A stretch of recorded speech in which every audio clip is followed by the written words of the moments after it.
bleed orange and black. It is out of here. Good morning. This is Murph and Marcus. Brian Murphy and Marcus the Waterboy Boucher. Streaming live at twitch.tv/The Sports Leader. Sponsored by Bigelow Tea. Grab a mug and tea proudly. On a beautiful Thursday. Yes, baby Friday, all those vibes. Although I have to confess, with all these recent last few weeks where I've been taking time off, feels weird to work on a Thursday. Hey, man, what is this full week we're talking about here? Well, you got to psych up for the Jacksonville Jaguars somehow, some way. You got to put in a full week.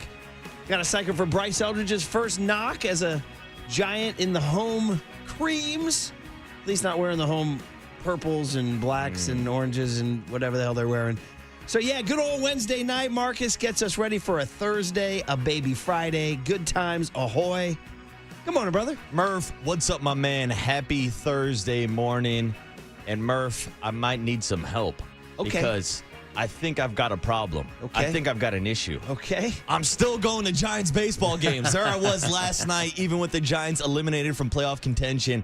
I couldn't help myself. I had to get out to the ballpark. I can't help myself. Cute 4 times. Well, listen, God bless you, man. We're all going to miss the hell out of it, man. Although I had tickets last night and gave them away. Oh, man. But, yeah, man. Of course you should, man. You're a young single man in the city. Yeah. You're roaming this great metropolis with no burden other than a 6 a.m. Radio show. Yeah. In which you got to give sharp, hot takes for 4 straight hours. Which I got to make sure that I can wake up and actually get to work by 5:30, 6 a.m. You do a pretty good job, buddy. You do a pretty good job. So how was it out there? Was it just that vibe of like, the party's over? Turn out the lights, the party's over? Or were people in a sort of a post-elimination festive mood? You know, I do want to say shout out to the 32,000 strong that showed up last night. Including the guys who had my tickets. Yeah, including the guys that took Murph's tickets. Like, it really felt like they didn't give a damn about being eliminated from playoff contention. Who knows? Maybe they bought these tickets days in advance. They didn't know that the Giants were going to be eliminated, but there were a lot of fans that were tuned in from first pitch to last pitch. Even with Tristan Beck out there trying to close out the game, people were giving him standing ovations. I'm like, damn, these people are locked in. These are ball knowers. These are real Giants fans still going out there to support the team. Listen, if you're going to give me Brubaker, Seymour, Gage, Buteau, and Beck, I'm there, buddy. I'm there. Actually, I'm not. I'm literally giving my seats away. So Brubaker and Seymour took you through the first 7 innings last night. Yeah, they did. And they actually only gave up 4 hits. Yeah, it was Brubaker and a couple brews that got me through those innings. Well, good. And Carson Seymour, 3 shutout with 4 strikeouts. So, yeah, man, why not? And you saw Raphael Devers' first splash hit. See, that's the thing. I had a couple people hit me up like, Waterboy, why are you still going to the games? Well, first of all, I want to go watch Bryce Eldridge. And you mentioned it had his first knock at Oracle Park yesterday, a double off the center field wall. And then got his second knock. Yeah, and then it's like you can show up to the ballpark on any given day and see something new. You can see Raphael Devers hit his first splash hit, Murph. I mean, we were riffing. Last year, I ended up going to 72 Giants games, which means I only missed 9 home games. You know what happened in one of those 9 home games that I wasn't there? Something happened. Elliot Ramos became the first right-handed hitter to hit a home run to McCovey Cove.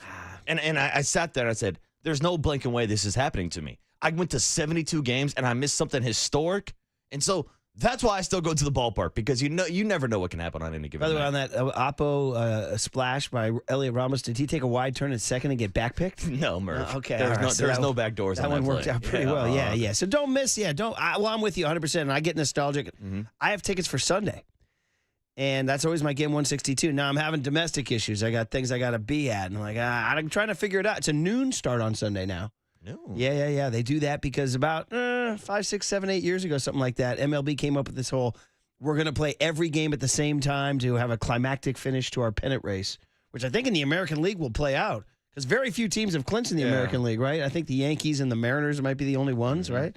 Did I miss somebody? Anybody other than the Guardians have passed the Tigers in the AL Central? Those are the 2 I saw, Seattle and New York. And by the way, we did officially hear from the Cousins in Seattle. They're over the frickin' moon. Shout out Cousin Winna and the whole crew up there. Kyle, I mean, not just clinching their first Western title since 01, but doing it with the big dumper, going third deck for number 59, only the 7th guy in that park's history to go third deck. Wow. And then topping it off with number 60. Yeah. and then become the 7th guy in MLB history to hit 60 home runs. But Aaron Judge doesn't want to go away. No, he will He wants to win the batting title. I saw the stat. He'd be the tallest batting champ in the history of baseball. And he hit 2 last night to get to 51, which made him, here's a fun trivia question, only 4 guys ever have 4 50-homer seasons. Ooh. Yeah. Pretty tough. Interesting little trivia. That is a nice little trivia. I know, and the question. answers are intriguing, too, because we'll give them to you. One of them is a fellow Yankee who liked hot dogs and hookers. The Babe. Yes, the Bambino. Mm-hmm. So he did it. And dude, Babe Ruth, bro. Guy was out homering entire teams. Yeah. And then the other 2 are Mark McGwire and Sammy Sosa. Neither of whom is in Cooperstown. No. But each has 4 50-homer seasons. It always shocked me, too, that Barry only had 1 season with more than 50. It's right. Yeah, only one season. It blows my mind. Crazy? It's almost impossible to explain. But, well, I mean, there are some explanations. But, I mean, even if he was using whatever he was using, why didn't he hit 50 in other seasons? Yeah, exactly. Sammy and Mark were using for more than 1 season. And they hit for 4. So, by the way, since there's that, I read that there hasn't been this many 50-homer seasons since the steroid era. Does that mean we're in a new steroid era? 808 KNBR. Bring it back. No, Give us your thoughts. We're in the launch angle era. That's why there's so many damn strikeouts. Oh, man. All right, well, we got to call it in. Pat Burrell. And I'm telling you, Rob Manfred looked at his phone and said, wait a minute.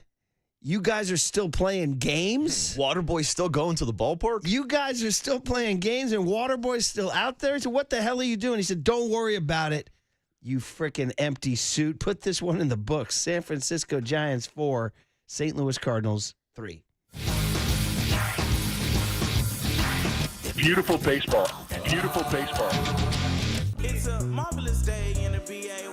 I like America. Healthy flow. Winning is fun. Yeah. Buster was a winner, bro. We want to be a gritty, grindy bunch. Let's go, Wilbur! Yes, sir! Hey, you don't go. It's time to go. Flores lakes it out! Raphael Devers is a dude. Patrick Bailey, but he does have the clutch gene. Patrick Bailey scores! I'm optimistic that they're going to make another run. That's quite the montage that takes us through all sorts of things that we thought were going to be good, like, Wilmer Flores hitting 3 homers in front of C.J. West. But there's a couple busters in there. We want to be a gritty, grindy bunch. Were they a gritty and grindy bunch? Sometimes, but sometimes not. The time he said in June, it's time to go. And I wrote a whole jock blog about it, like, let's go. Aye, Captain. I'll follow you into the breach. They're 78 and 81. Yeah. It didn't work out. Now it's time to go to Cancun. I'm optimistic they're going to be 78 and 81. That's what it is there. I'm optimistic. But with all that said, they do have a chance to finish 81 and 81, which, by the way, is angering 17-year-old Declan Murphy. Ooh, why is that? He was on a rant last night. He goes, why are they blowing their draft position? Oh. He said, do you understand they could have a top 5 draft pick if they just lose 3 of their last 5 games? Yeah, Something but like that. what about all the degenerates who have the over 79.5 or 80.5? Yeah. He seems to be obsessed that a top 5 pick in Buster's hands could be a game changer. Yeah, but tell him Rory the Greek needs the over. There was a top 5 draft pick hurling for the Pirates last night in front of his pretty girlfriend, Paul Skeens. I saw Livy up in the booth. And Skeens finished off an amazing 216 strikeout season. But anyway, That's Paul Skeens. Raphael Devers, despite hitting in the 100s in the month of September, hit a high arcing shot into the water, number 34. Big fly! Boom! So 34 bombs is a pretty good number. 19 with the Giants. And there was a stat on Comcast or NBC Sports Bay Area last night that since August 1, he's like top 5 in Major League Baseball in homers. Those are all with the Giants. So. Even with his September struggles. Yeah, he's still hitting bombs. Yeah, and he's hit more home runs now in a Giants uniform than a Red Sox uniform. Now he has played more games now with the Giants, but he actually passed the marker, hit 16 home runs in fewer games, and he hit 15 with the Red Sox. Well, as I read in Shayna Rubin's story, she said, this kind of power he'll display for the next 8 seasons in San Francisco. You're like, you think he's out of shape now? Yeah. How's he going to be after a few of those cha-cha bowls in 2035? A couple extra sourdough bowls. I believe in you, Rafi. You just got to hit higher than 100 in September next year, all right? All right, well, listen, got the Giants in there. Waterboy's good. No game today. No game today. Willie Mack Award Friday. Today's the Willie McCovey Golf Classic. I will be out there, hence the khaki pants. Nice. And I'll be at Harding Park, one of my favorite places in the world, and playing with those listeners who won. Are they ready for the snap-hooked tee shots? Ooh. Are they ready to help me look for balls in the left rough? Yeah, bring a helmet. That's my question. But we'll be good company. We'll play fast and have a good time. And usually see the whole crew out there. Rick Enos will be out there from Compadres making us tacos on the 8T box. Ooh. Hopefully it'll be like a JT Snow. One year I got to play with Ellie Burks. That was awesome. Played with Steve Soderstrom one year, too. That was awesome, too. But, yeah, man, we'll be out there. We do it for Willie McCovey. We do it for the Junior Giants, and it's a tradition. So as soon as this show's over, buddy, I'm out. And we'll be joining up our listeners, who I don't even know who they are. I'll look forward to meeting these guys. Ooh, mystery or listeners. gals, or whoever they are. Yeah.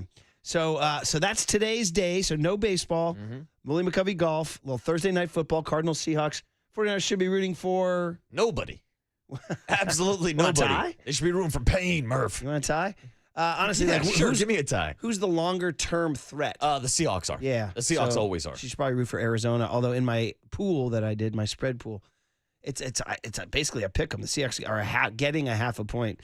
I took the Seahawks. Yeah. Look at you. I know. First it was the Seattle Mariners, now it's the Seattle Seahawks. I am rooting for the M's. That's my squad. And Marcus and I will go head-to-head at some point in October. There. Bring on the big dumper. All right. It is Thursday, September 25. We got a guest list, a good guest list on the other side. Stay tuned. Young Tony will let it rip next on The Sports Leader.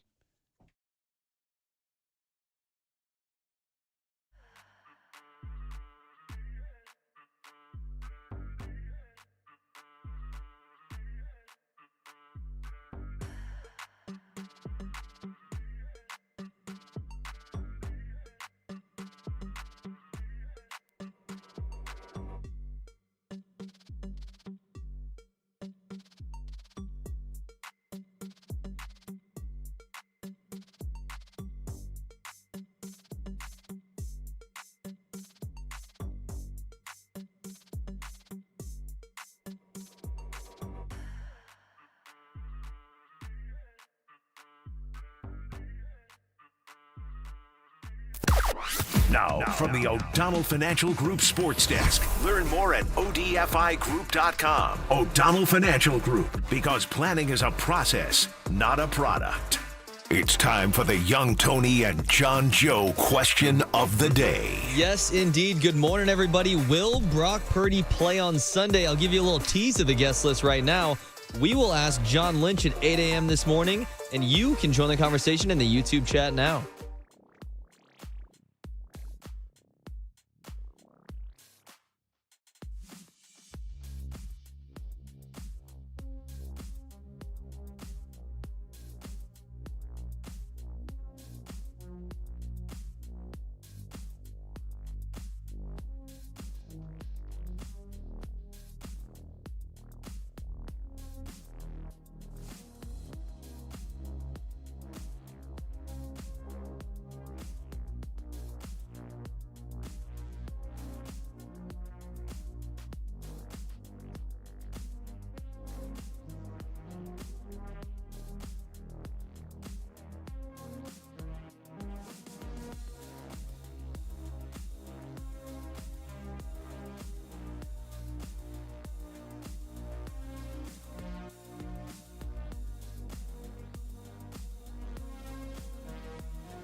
And now it's time for the Protect Your Assets Business and Technology Report with me, David Hollander.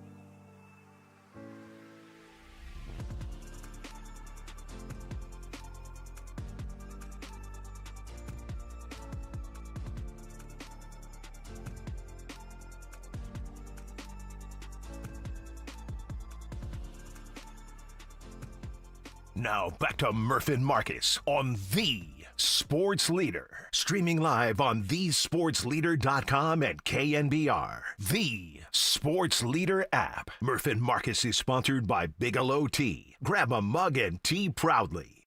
2-2 pitch. Swinging a hard ground ball up the middle. Diving at second. Cross gets it. Jumps to his feet. Fires to first. In time for the out. Here, Devers swings, hits a high drive, deep right field. This one is gone and into San Francisco Bay. There's the first one for Raphael Devers. His first splash home run. Bryce Eldridge, he drives one to center field. Going back on it is Scott, and this one is off the bottom of the wall. Eldridge rumbling towards second, and he'll make it in there with a double. Nowhere. There's a bunt. Third base side racing in. Schmidt, the throw to first. He got him, and the game is over. Oh, the sounds of a meaningless Giant win on a Wednesday night. But you know what? It sounded fun when you set anything to the four tops. I can't help myself. Anything sounds good. This is a tribute to Marcus Boucher, the water boy who can't help himself. I can't do it. He can't help himself. He needs to go to baseball games. I need ball, Murph. And last night... You get all choked up inside. Exactly, Murph. I'm addicted to the game, Murph. Well, and last night was game number 67 on the season. Young Tone? And there's... Wait, pause right there. Mm-hmm. He went to game 67. 6-7. Good morning, brother. Oh, yeah, 6-7. 6-7. I thought you wanted to drop or something. No, My fault. I got you. Yeah. You're a 6-7 guy. See, this is good because... So he went to game 67 last night. 6-7, 6-7. Because I know Tony's generation is big on 6-7, 6-7. But, Murph, with 3 games left, it's looking like the roadmap is looking like Waterboy might get out to the ballpark 2 more times. Of course. Which means we will finally reach 69. Oh, my God. Wine Marcus, dine Marcus. Mm-hmm.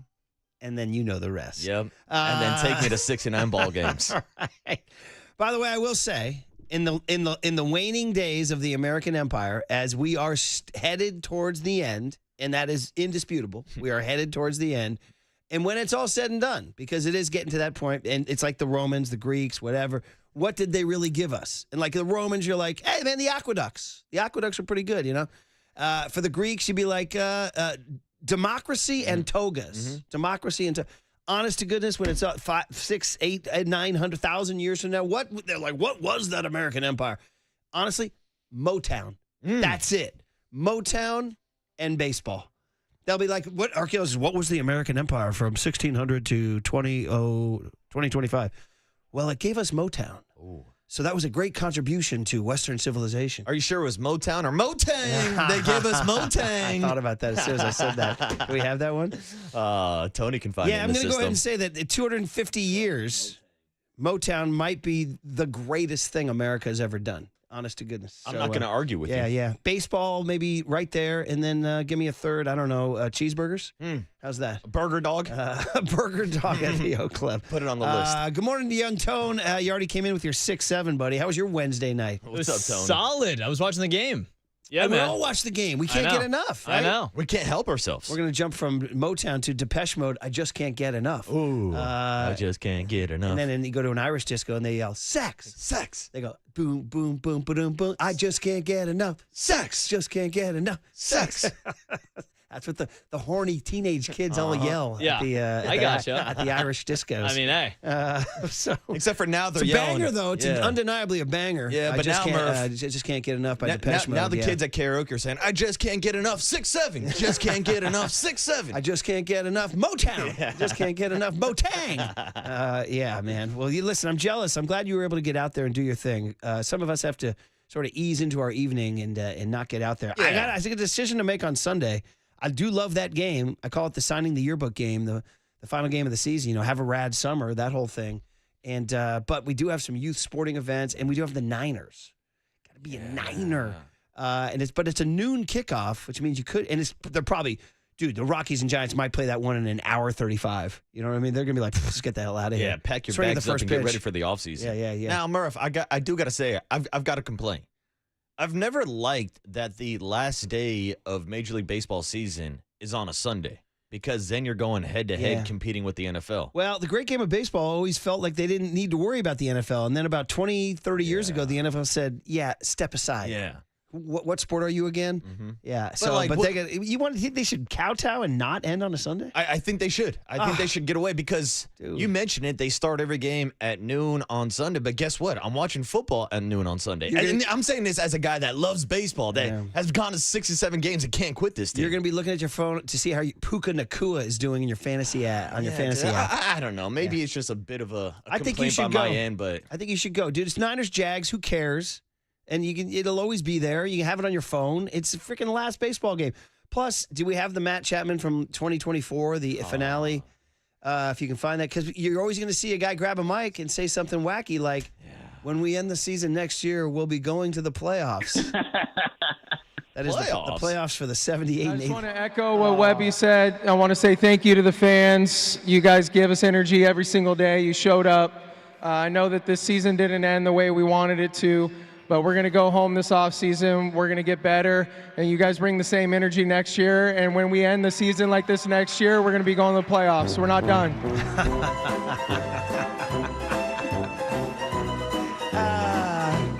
That's funny. Made me laugh. Very good. All right. We got to get going because we got a guest list here on a Thursday, September 25, 2025. 9/25/25. Happy Barry Bonds double day. 9/25/25. Young Tony, we got action, don't we? We got action. So coming up early in the show, we got to get going. Mark Cannizzaro going to join us at 6:30 live from New York City. Ryder Cup starts on Friday for everybody. First tee time's at 4:10 Pacific. So let's pause. It's not in New York City? He's actually in Bethpage Black, which is on Long Island. Yeah, that's what I mean. Which is near New York City, but you're in the general vicinity. Yeah. But yeah, man, here we go. Ryder Cup time. This is it. U.S. versus Europe. All the emotion, all the screaming, all the yelling, all the mind games. But the catch is this time it's at Bethpage Black, a public golf course in New York, and they're expecting full Yankee Stadium treatment of the European fans. That there will be a full, they're going to get the whole. I've sent a couple things to the. Yeah, they're not riffing very well. To you don't like the riffs? I mean, they're kind of mild.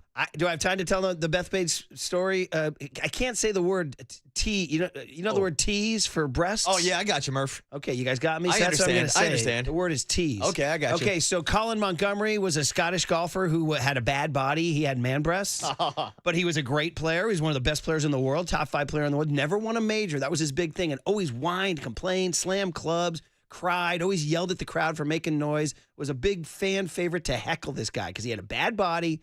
Some people thought he looked like Mrs. Doubtfire. He had a bad body, and he was a whiner. It was a bad combination. And it's the U.S. Open at Bethpage Black. And I'm there. Doug Ferguson told me the story from the AP. So it's a long wait at the tee box. Monty's just standing there with about 1,000 New Yorkers there. And this guy starts going, "Hey, Monty. And Montgomery just wouldn't look. He just wouldn't look. Just staring straight at his Monty. So the guy pauses. He goes around to the other side of the tee box. Waits another. It's a long wait. It's like a 10-minute wait. This guy starts going, Mr. Montgomery. And Colin, hearing a familiar, turns, and the guy goes, "Nice tease." Brutal. One of the great heckles of all time. Solid, yeah. Buddy. Solid. Nice tease. Freaking 5-star Grand Slam heckle of all time. Mr. Montgomery. Changing positions on the tee box, copying an accent. That's a and then guy breaking back into his New Yorker to say nice tees. That's a guy dedicated to his Way more craft. than solid, buddy. I just told you the best golf heckle story of all time. You gave me a solid. Now I'm ticked. Go ahead, Tony. He gave you a 6-7 I also told reaction. it well, It was like too. 6-7. I No, also- you did a good Go job. ahead. Go. We got to get going. He's Go. in Long Island, just so everybody knows he's going to join us at 6:30. Steve Young will replay that for you at 6:50. Today's Thursday. Our executive show, Zack Manazian, 7:30 this morning. John Lynch, 8 o'clock this morning. Matt Mayoko, 8:50, and then Andrew Baggerly at 9:15. You weren't lying. It was a breakneck guest list, but you mentioned in there Steve Young at 6:50. He's back in our lives. So we're going to do that. But to do that, we got to get to Marky Mark on time. Ryder Cup, man. Don't forget, Ralph used to always root for Europe in the Ryder Cup. Ralph Barbieri. He did. He always rooted for Europe in the Ryder Cup. We used to piss off so many listeners. But it kind of, sometimes the European guys are a little more likable. We got a lot of jabronis on the American side. But hey, Damn. it is the USA. We got to ride with Motown and baseball, right? Because we like America, just like Patrick Bailey. There you go, buddy. The Pat Bailey will be rooting for America in the Ryder Cup on the Sports Leader.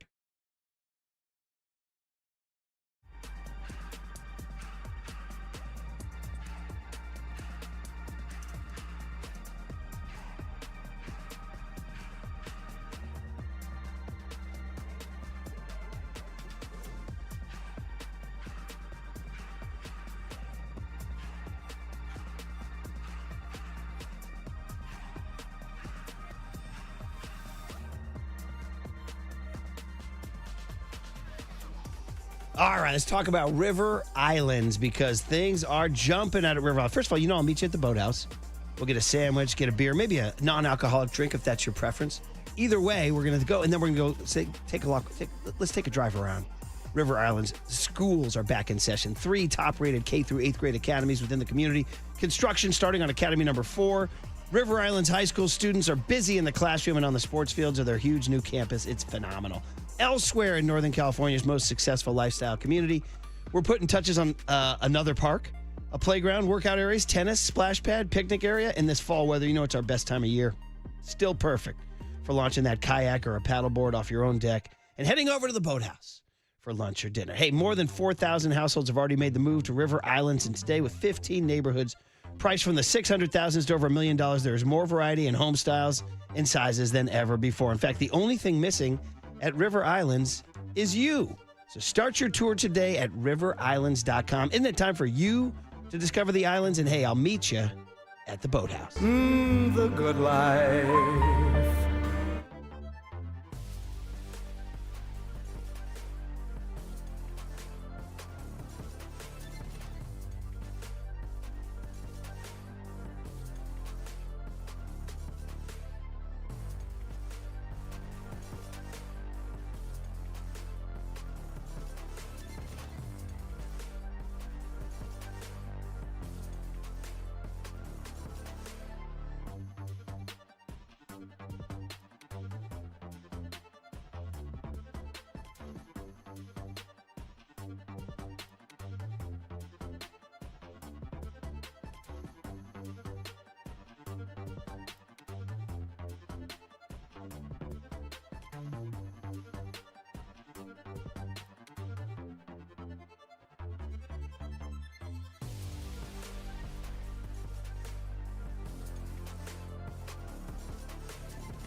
Now back to Murph and Marcus on the Sports Leader. Streaming live on thesportsleader.com and KNBR. The Sports Leader app. Murph and Marcus is sponsored by Bigelow Tea. Grab a mug and tea proudly. Well, I guarantee you, if this was played at the opening ceremonies, then the U.S. is going to win because it is the greatest song in America. Ray Charles' America the Beautiful.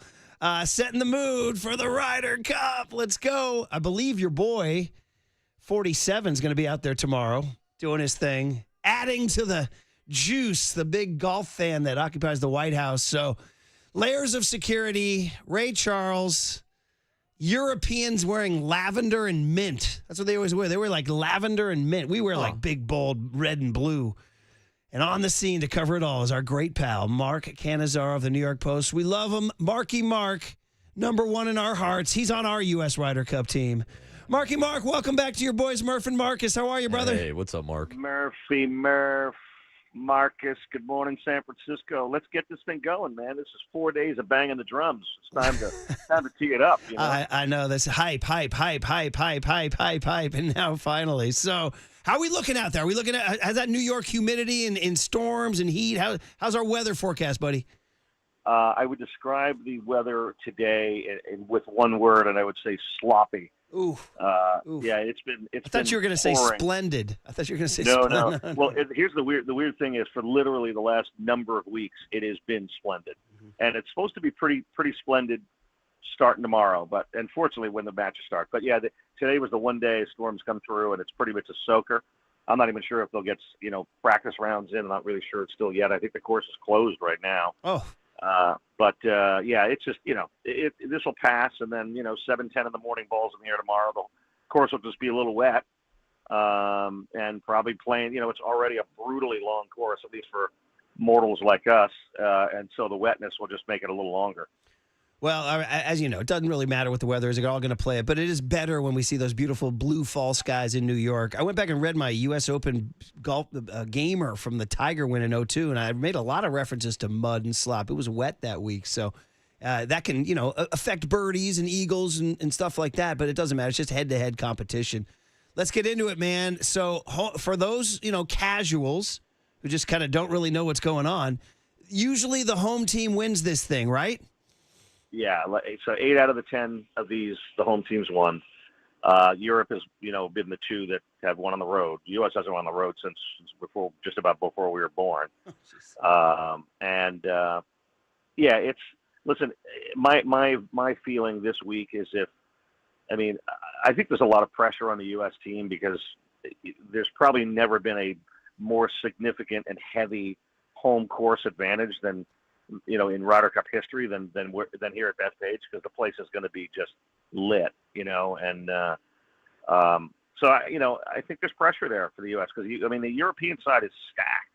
Those guys are good, and they got 11 out of the 12 guys that won this thing in Rome 2 years ago are still on this team, and as somebody said this morning, I think it was Hovland was joking this morning, the only one that isn't on the team, they still have the same DNA because Rasmus Højgaard was on the team this year, and his brother Nikolai was on the team 2 years ago. So that's the only difference between the two teams. So I think Europe comes in here pretty confident, because of what they did with this team in Rome. So I think there's pressure on the U.S., no question, because of the home field. And with that being said, Mark, you would assume that the crowd would be back in Team USA, but I was a bit surprised earlier this morning. Murph said that usually there's a lot more likable players on Team Europe. So I guess going into this weekend, which team do you think will have the crowd support, and which team do you think is more likable? Well, it'll be rabid, Marcus. It'll be rabid pro-U.S. team. Yeah, but it's an interesting point you bring up because the European team has a handful of some of the most popular players in the world. Tommy Fleetwood winning the Tour Championship a few weeks ago was, as popular a result, on the PGA Tour probably as there's been all year, other than maybe Rory winning the Grand Slam at Augusta. But, Rory's highly popular. A lot of these, who doesn't like Shane Lowry? Right. You have to like the Irish, right? So, right, Murph? Mm-hmm. Hello? Buddy, I'm right there with you, 1,000%. Yes, Yeah. Shane Lowry's they have more guys you want to drink with, for sure. 100%. Yeah, I mean, Victor Hovland, you'd have to freaking slap him in the face to wipe the smile off his face. The guy's the happiest guy on the planet, right?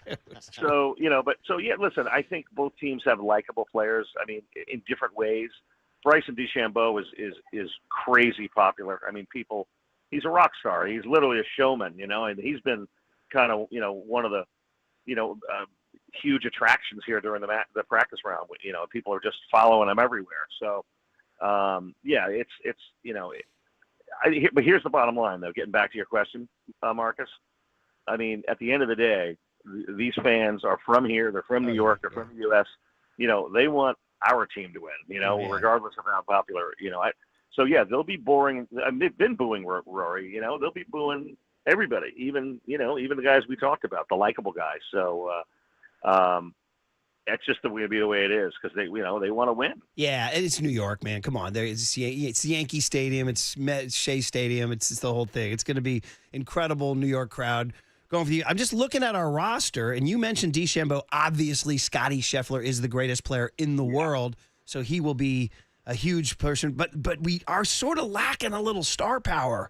I mean, it's Ben Griffin, it's J.J. Spawn, great story, but it's Sam Burns, it's Harris English, it's Cameron Young. I mean, it's kind of a lot. Yeah, go ahead. But you could say the same kind of things if you look at the Euro roster, though, right? I mean, does anybody here think? I mean, listen, even though he's an unbelievable player and he's had a great year, are people looking at at Bob McIntyre and Sepp Straka? Right, I'm just throwing a couple guys out. Yeah.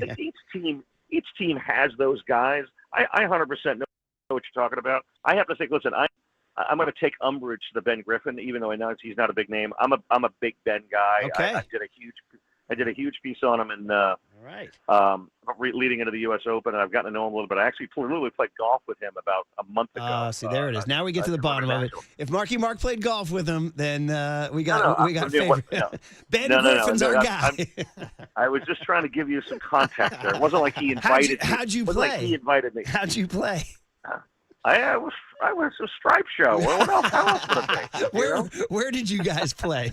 Where was it? Liberty National in Jersey City, right across the staring at the Statue of Liberty in Lower Manhattan. See, now you're bringing back our Team USA vibe here. Statue of Liberty, Marky Mark, Ben Griffin. Let's go. Sure. Let's go. I'm just telling you, Ben. I'm gonna tell you right now, Ben's Griffin. If any of our listeners out should just read up on Ben Griffin's backstory because it's freaking awesome. And he is a fearless dude. I mean, this guy is super confident in what he does. And it's my prediction that he's going to be kind of a breakout rock star this week, for the people that weren't that familiar with him. I think he's going to have a big week. Well, for all politics is local, and we like our California golfers. There's a lot of them. Patrick Cantlay, UCLA. Bryson DeChambeau is a Central California kid who played a lot of golf in Northern California. Colin Morikawa, SoCal kid who went to Cal. Xander Schauffele, San Diego State. So J.J. Spawn, I believe, San Diego State, too. So damn near half the team's Californian. So, hey, USA, you're welcome, all right? Hey, you know what? It's interesting you met that. I'm actually sitting in a radio booth here in the media center. Why isn't KNBR over here with a freaking placard? You know what, buddy? From your lips to Mike Holler's ears, and I can't believe I just said that. Yeah. From your lips to the radio god's ears, why are we not there repping the Golden State, man? Come on. Put Mike on for me right now. You can still take a red eye guy, be here and be a first. You know what? You would overwhelm Holler because with your power, charm, and charisma. The guy's he's a corporate patsy. So let's work it, man. Let's work it. So let's make it happen. Listen, Scheffler did not play well in 23 in Rome. Is that right? No, he didn't. No, I mean, really, nobody did really. But he was. I think he was 0-2-1 in Rome, if I'm not mistaken. It's interesting. The number. I was just looking at some numbers a little while ago. The standing number one player in the world in Ryder Cups historically don't have really good records. Tiger for all those years. Mm-hmm. There's a handful of examples that are kind of interesting. I just saw the stat flash up on a TV screen about a half hour ago, and I'm like, that is kind of interesting. But I think Scotty's gonna have a good week. I mean, he's in crazy good form. I mean, he's always in good form. He's unbelievable. It's unbelievable. Yeah, nobody wants any. Everybody does want. Last two things for you, Mark. One, everybody wants Rory versus Bryce on Sunday, right? Is there any way that Luke Donald, and Keegan Bradley, the U.S. captain, can arrange that? we have these discussions every year. When Tiger was playing, you want a Tiger against whoever their stud was, Tiger against Monty or whatever. Yeah. I think it's just a little too random. I'm trying to think. I have to say, as I'm talking to you, I don't know if there's a spot that Luke put, or even the European captains traditionally put Rory out in singles, because sometimes there is a tell. Hey, he goes out third every time in singles. If that's kind of the trend, then maybe Keegan throws Bryson in the 3 spot. But I don't really know. It's too random, unfortunately. So we almost never get those matchups that we really, really want. Well, we'll see. In the Sunday thing. Yeah, and by the way, just going to leave you guys too. Don't sleep on Justin freaking Rose. That guy's a Ryder Cup demon. So just hang on. I've seen that guy carve out some American hearts, man. So.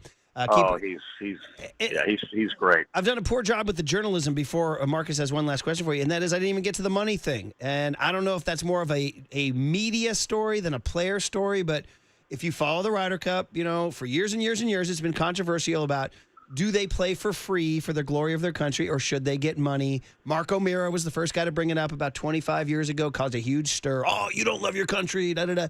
Well, now this year it's official. The U.S. is getting money for this, whereas Europe is not. And Luke Donald, in his speech yesterday, said we're fueled by something bigger than money. How big a story is this? How big a story is this? It is the biggest non-story, in my opinion, that there is. You know what it is? And I wrote a column on it yesterday. It is a brilliant PR scheme on the part of the Europeans. They are leaning into that whole narrative that U.S. players don't care as much as the European players and all that, which maybe was true a number of years ago. I don't see it to be true at all now. But I mean, they are literally. It's an all-out a PR campaign assault. It's total gamesmanship, and I was amused that Luke brought the money thing up twice in that conversation. Here's the thing. Let's just clarify this quickly. The PGA of America is giving the U.S. players $500,000, $300,000 of which automatically goes to charity. The other $200,000 they can do whatever they want with it. Every U.S. player that's been asked about this by the European press here has said that all of it is going to charity. So my question is, who's losing there exactly, and how is that a bad optic? But the years of trying to make it into a bad optic. Here's the other quick issue. I know you're going to kick me off in a minute. The European Ryder Cup team is run by the European Tour, the DP World Tour. That's not the case for the U.S. The U.S. players are PGA Tour players. This isn't a PGA Tour event. This is a PGA of America event.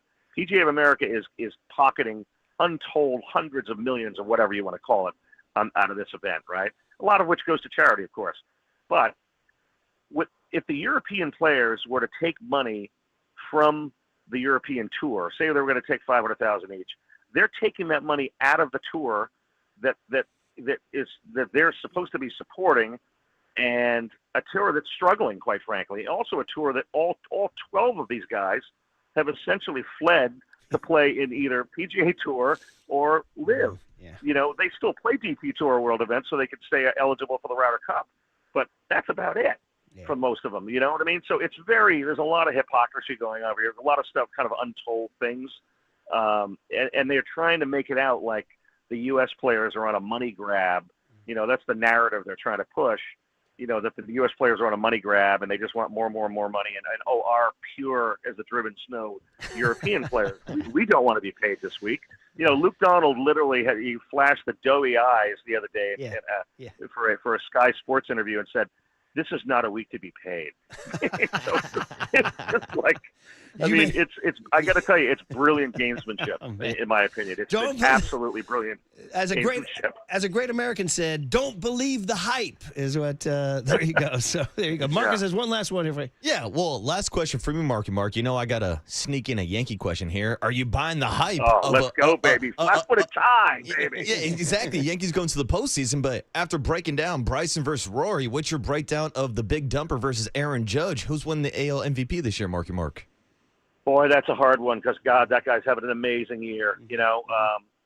I to tell you, listen, I'm biased, and I think that if Aaron Judge is not in that lineup, the Yankees are barely scraping in as a wild card. So I'm going to say Judge, but that's, full disclosure, that's 100% biased. But, good. the numbers the other dude is putting up are just insane. 60 tanks for a catcher, yeah.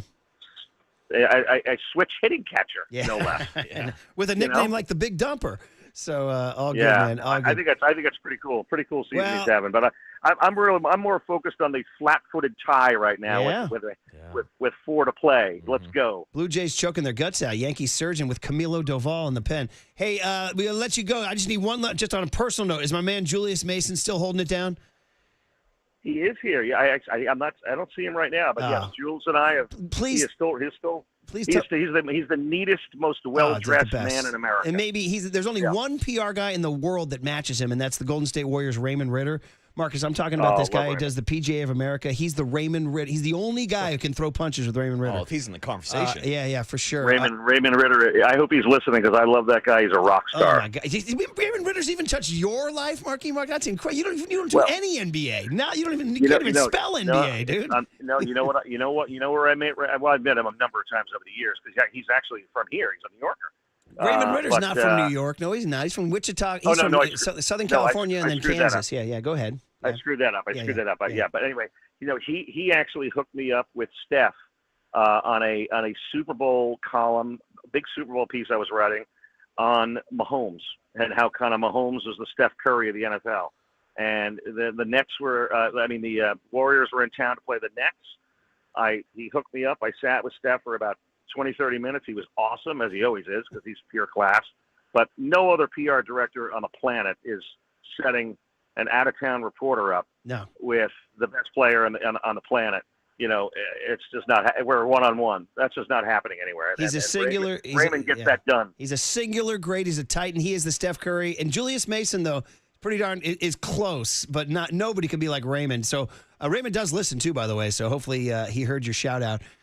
Great stuff. And by the way, what a jerk Steph Curry is. He's such a SOB, man. It really is. I don't know. It must be insufferable to you guys out there, right?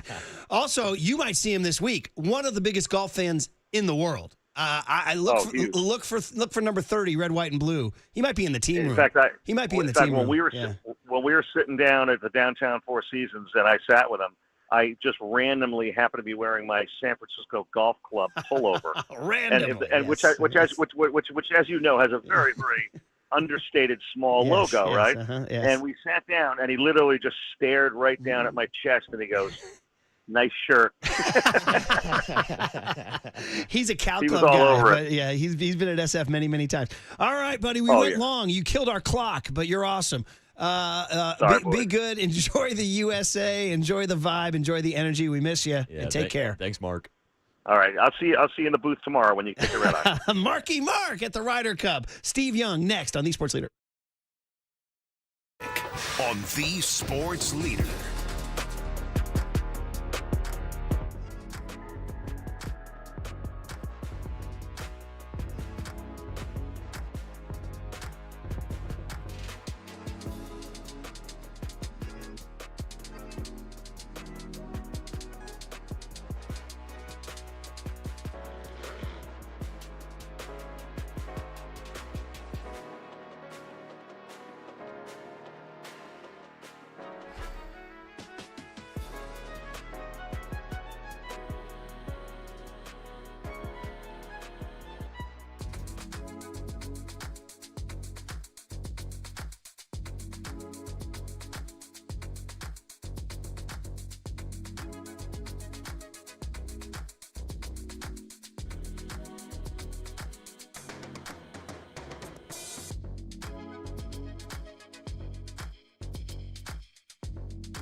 It's time for KNBR's Opening Bell Report. Sponsored by Protect Your Assets with David Hollander. Concerned inflation will ruin your dream retirement? Learn more. Listen to David's show every Saturday morning or call 1-866-PROTECT.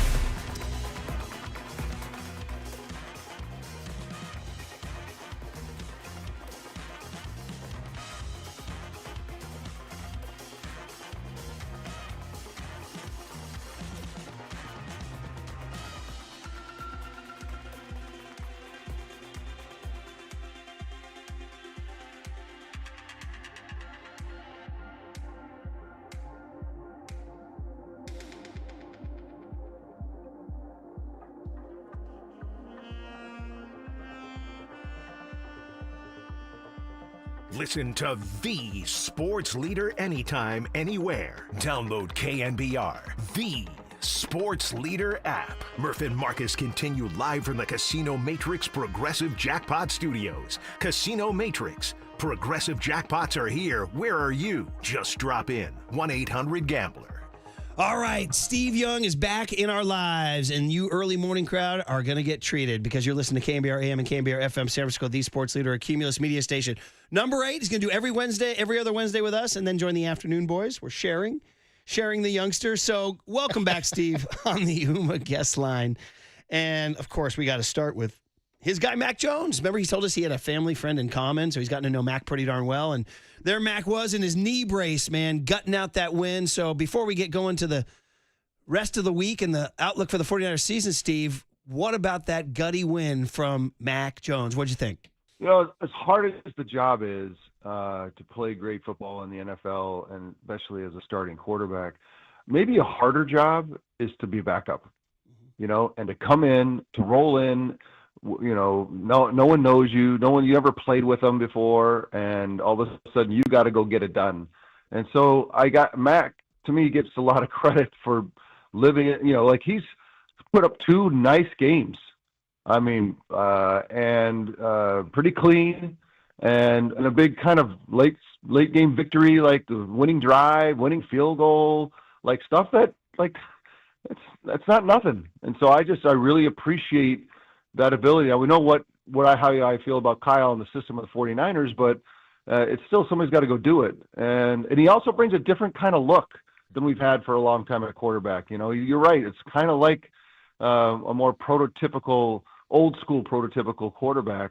But he still can threaten the line of scrimmage. You know, he can still, he's hurt, but you know, he can still run. So I just, big, strong thrower, you know, that's just different for us. So I think the 49er fans probably appreciate it as a new look.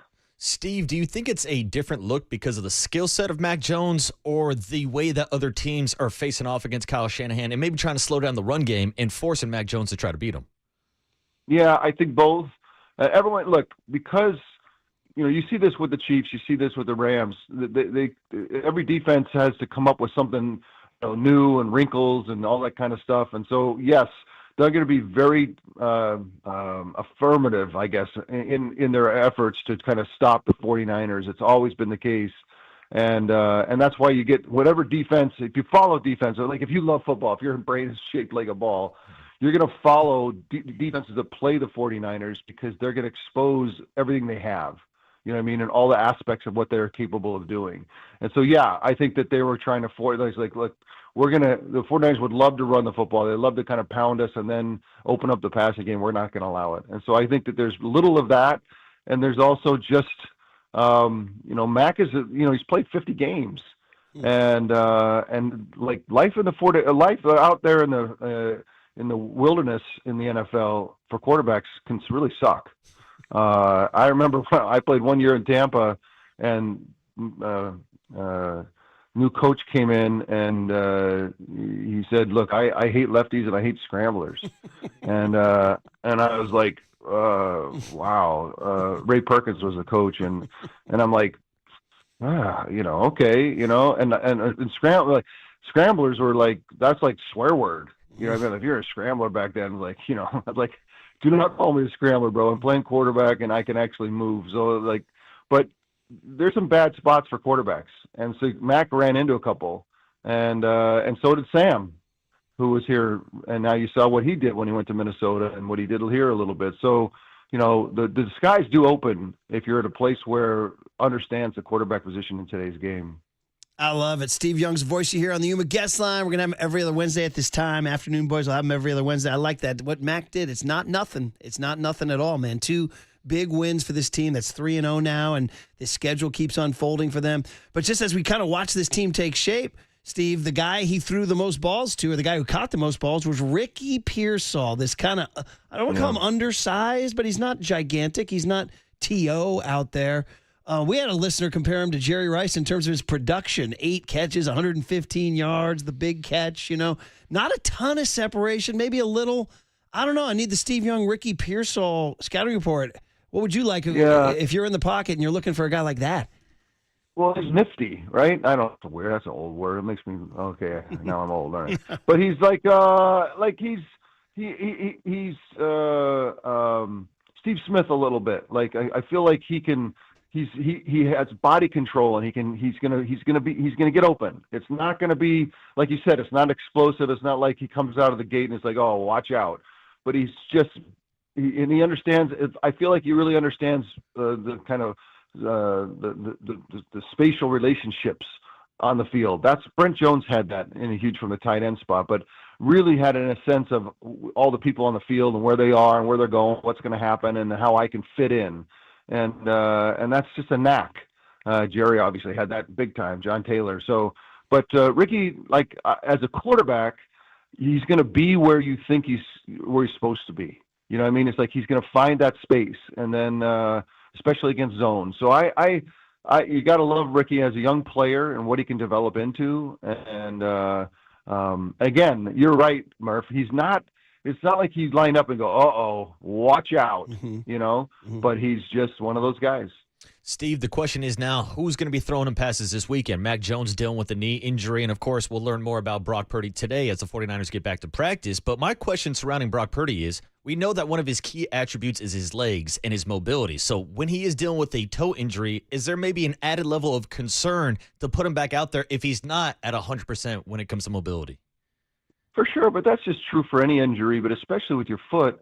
The turf toe, it's like a freaking nefarious little thing. Like sometimes you think it's better, and then you actually have to, and then you can't test it.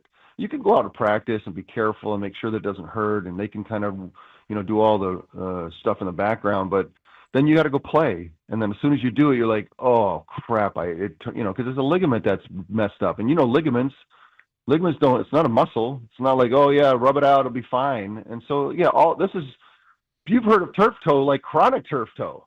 Right? You've heard people just finish their careers. Now, that's not happening with Brock. I'm not saying that, but turf toe is brutal.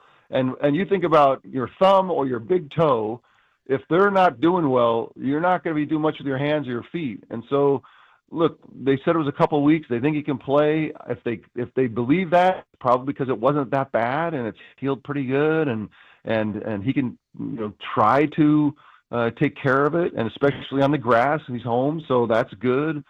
So, but don't kid yourself. This is not like, buck up, tape it up, take a painkiller, and let's play some ball.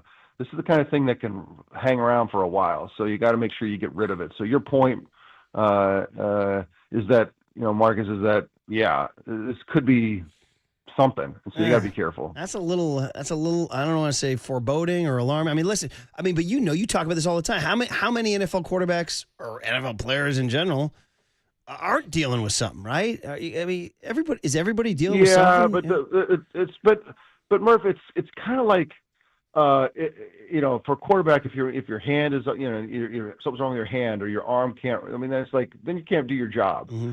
And in the same way, this foot, his job is to be able to make space and create and move around a little bit. And if that's limited and he can't do that, that's a huge thing that he's going to have to overcome. And so, look, I think based on them 2 to 5 weeks, one thing about the 49ers, they're not the most effusive with their clarity on well, no one really is, but I always felt like the timelines are pretty true. You know what I mean? Like when they say someone's going to be 4 or 5, like that, I feel like they're very true about that. And so that's why I have hope, a lot of hope, because when they say 2 to 5, I'm like, this thing's probably not that bad. And so you hope that that's the case. Yeah, because the 49ers have had a lot of bad luck this year with injuries. The latest news that Nick Bosa will be having a season be ended now that he's headed towards his 3rd ACL surgery. Steve, just your thoughts on the news that the 49ers will have to play out this 2025 season without Nick Bosa. Well, this is a transition year. A lot of young players have to step up. It started in the defensive secondary. You got to feel like, there might be some young guys. I think I saw a couple Tongas jerseys this week. Did I? I thought maybe. He made a big catch in that last drive. I'll tell 2 catches. Right? Yeah. I'm like telling you, like I said, remember last month, I was like, if we're going to do it, we're going to do it with guys that you're going to wear their jerseys by Thanksgiving. So, but this is the kind of thing that you can't have. If you're really going to go and win a Super Bowl, not just make the playoffs or maybe win the division or, because those are all successful seasons.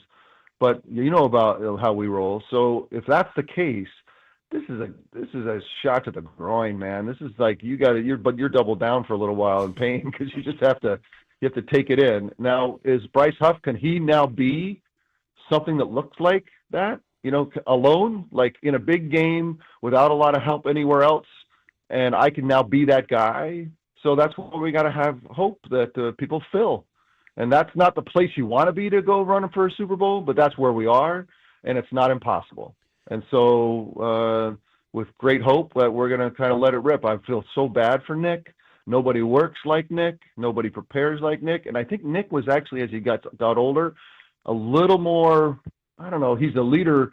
He's one of those guys that doesn't say much, but a huge leader, so people follow him no matter what. But I thought he was a little more vocal, and I don't know. This is just, if I had a big knee injury 3 times in my life, it would be frustrating. It'd be tough. Kind of following up on some of the stuff you said in there about like it's brutal and you're doubled over for a while and it sucks, but you're like, you got to kind of keep going. And somebody made the analogy in '97 when Jerry Rice, arguably the greatest football player of all time, goes out, and he went out early. You guys go to the NFC Championship. So it can be done now. I know it's not apples to apples, different rosters, different times, but like it can be done. You can. Yeah. Well, how is it getting done? Like we're scrappy, right? You've seen these first 3 games. I mean, I didn't want to come on until we're 3-0. No, but I'm just, like we're like we could be, you could make a case for a couple plays here and there, just like last year. Instead of 6-10, we could be 10-6, right? And so we're 3-0, and we just got to stay scrappy. And win a bunch of, like, you figure if we're 10-7, 11-6, 12-5, those are all probably in the playoffs and get a shot, maybe in the home game of the division. We're 2-0 in the division. Like, that's all a tremendous start. You figure you're 4-2 in the division, you're probably going to be right there to take it. And so, look, there's big games coming with the Rams. I think the Bucs game, there's the things that are going to show us a little bit more. but like that's how you do it. And then you rally. It's like Hoosiers, right? Like all of a sudden it's like we're in, and this whole new group of people gain momentum, and they get to be like a tough out. Like, yeah, you stare us down. We got young players.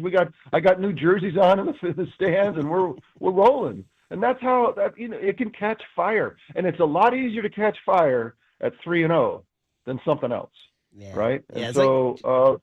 Like the New Jersey, like Upton Stout ripping the ball out of that guy's hands. All of a sudden, that's staying scrappy. That's staying scrappy.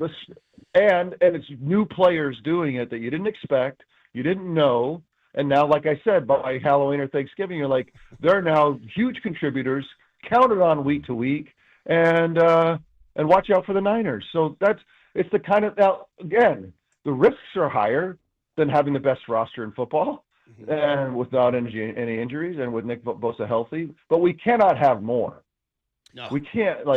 Fred can't have. I don't want to say anything like that, but you can't. Like between the 4 or 5 guys that we have that are the guys that when you come out of the locker room, you're like, you got to watch out for that guy. We cannot have that again. And so, but look, in the biggest games of the year, Nick was the difference, and. That's why we got to figure out a new plan. Yeah, 49ers were able to close out that game without Nick Bosa on the field. But, Steve, to your point, last year they went 2-6 in one-score games to start the year. So far this year, 3-0 in one-score games. So who do you think deserves credit for that? Is it Kyle Shanahan? Is it Robert Saleh? Is it the players executing down the stretch? Or maybe a combination of all three? Well, early in the season, and this is the preseason, as you guys know, because they don't have a preseason anymore, that defense is always ahead of offense, league-wide. Just in general in football, and our defense clearly came out humming, and our offense will join them. It has started, and it will get better and better. But that defense, and that's why I give Robert Saleh a lot of credit, because you still have to, new coordinator, new players, 6 guys. Like there's a lot of reasons why it wasn't going to be that way, and it was. And so to me, you're holding teams. Other than the Saints, to 2 touchdowns or teens kind of scoring, you keep that up. If our average, scoring against is in the teens for 17 games, yippee-ki-yay, let's go. Wow, this is going to sound like a dumb question. I'm going to go there anyway, but like Steve Young, you're just talking about emotion, intensity, and staying scrappy and all that good stuff. And, even like the Cardinals are a division foe. You got to get kind of like dig deep. You don't like some of those guys. Seahawks are the Seahawks. I mean, I guess what I'm asking is, can you fire up for a Jacksonville Jaguars game at home? You lost Bosa. I know they're pros. I know they are. And any given Sunday, but they're human too. And here come the Jags. And you're like, yeah, I don't really know these guys. You know what I mean? Can Steve Young fire up for a Jags game? I think at 3-0 and young players and the transition we're talking about and the excitement of being 3-0 when, like you said, it could have been another. And you look at the Ravens at 1-2 and teams that are really good. Like you can stumble, and so there's an automatic kind of energy about that. No matter who's rolling into town, there's also the discipline. If you're going to be a good team, if you're going to be, we don't think, we're going to attack the Super Bowl with a transition year.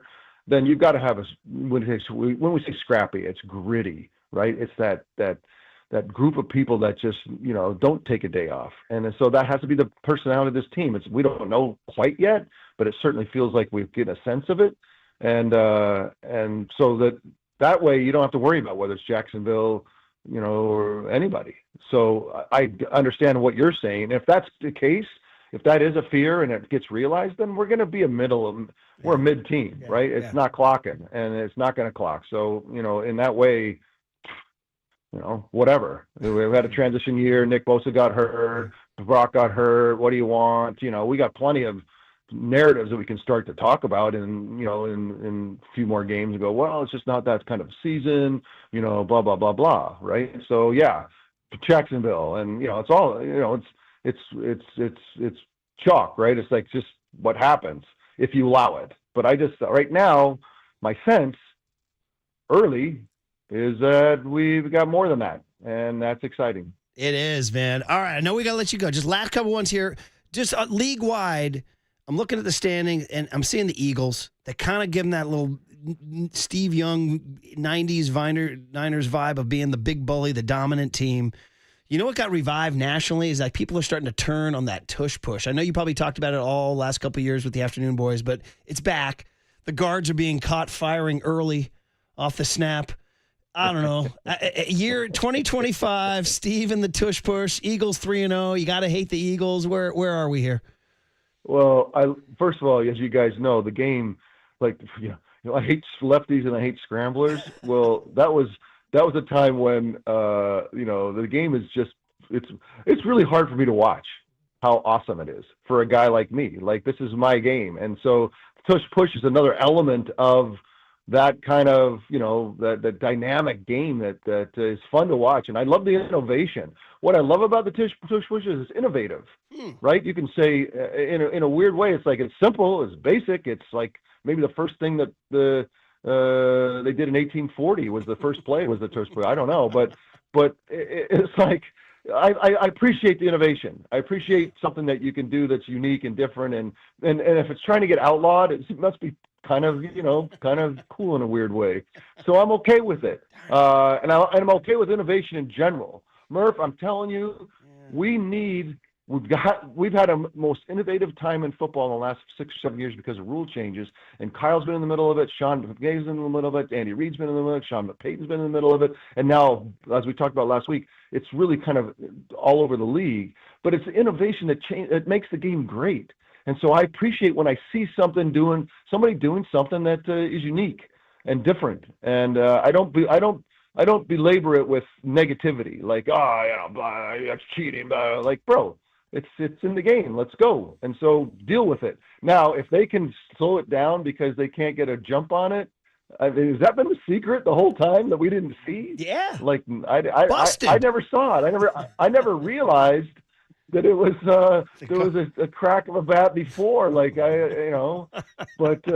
gotta love that. But the Eagles look, the Rams look good, the Eagles look good. I think obviously the Packers we had that happen to us a couple years ago. Was it in Cleveland when we rolled in and they have a good deal? Miles Garrett said, "Hey, wake up, we're gonna smack you in the face." And so it's like it does happen, but there's gonna be some good NFC teams, and we just got to match it. And frickin' Nick. Damn. I know. I can't believe you defend the tush push. I can't believe you defend the tush push. You're I'm not defending. What do you? It's illegal. It's a rugby play. It's not. It's like the essence to me. Like, and I know we're just too late in the interview to get into the philosophical concept. But my concept of like, what is football? We like matriculating the ball down the field. I think like athletes have to sort of transfer the ball from one place to another.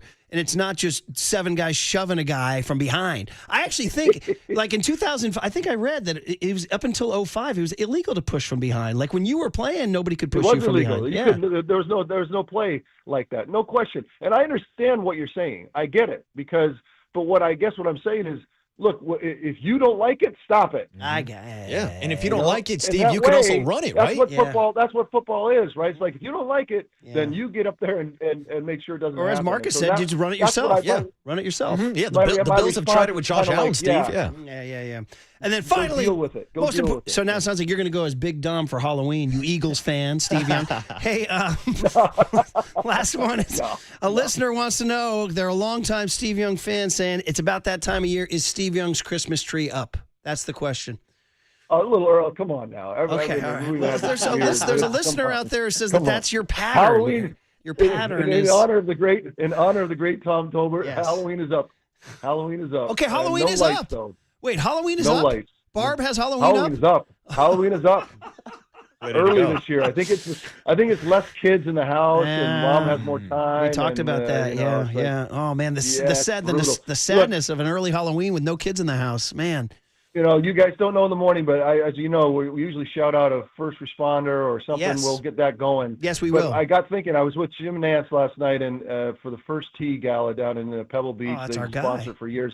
Yeah. And I know he's the man. Yeah. And he's now the honorary captain or the chairman. And I just wanted to shout them out. 3.1 million kids nationwide are involved in First Tee, learning the game of golf and also the values that they teach. So there's people out there doing that. That's 1% of the population of the U.S. And so it's been sponsored by Pebble Beach Company and the Monterey Peninsula Foundation, Steve John and Heidi Uberoth. And so people out there doing good stuff. And so it's a quick shout out, getting warmed up. Yeah, we'll do them all going forward. But you're right. That is I've been involved. My friend Dan Burke texted in and said that you were with Nance last night. And, perfect. Good. Helping kids. I've seen it. I've seen it with my own eyes. I've actually seen it. If you got kids, if you have kids that are death scrolling and they're not getting out, go find your local chapter of the First Tee, bro. And tell them to go by the youngster's house because the candy's out. Ooh. The candy's out. Full-size candy bars, right, Steve? Out, but it's like, man, we're loaded up. I think it must be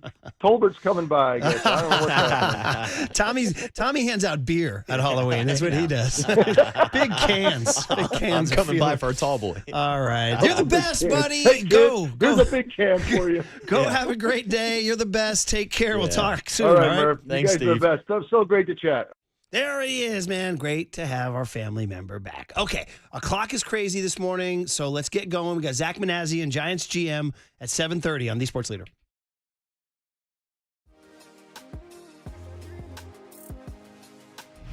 Time for traffic on The Sports Leader.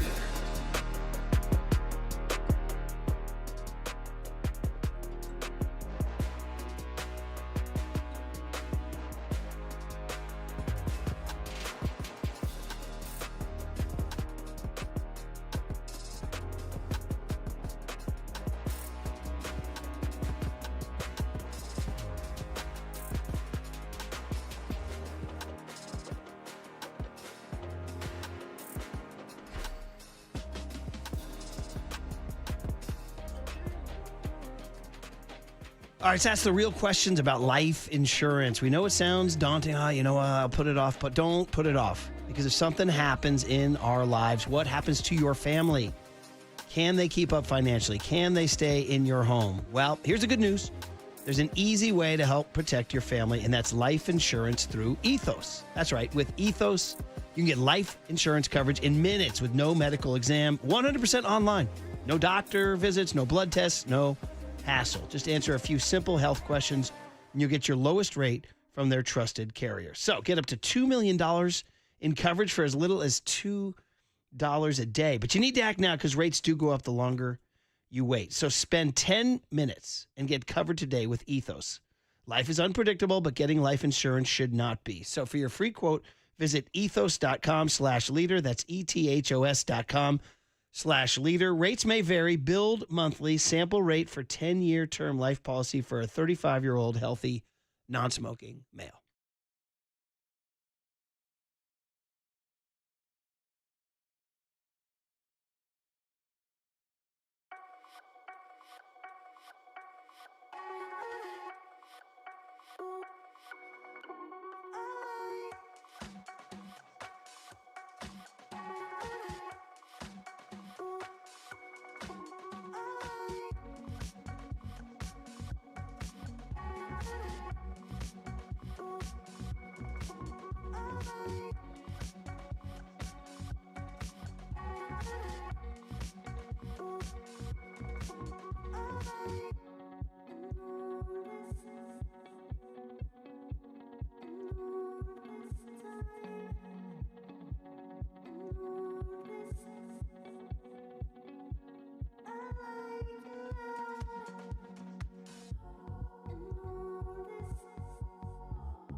And now it's time for the Protect Your Assets Business and Technology Report with me, David Hollander.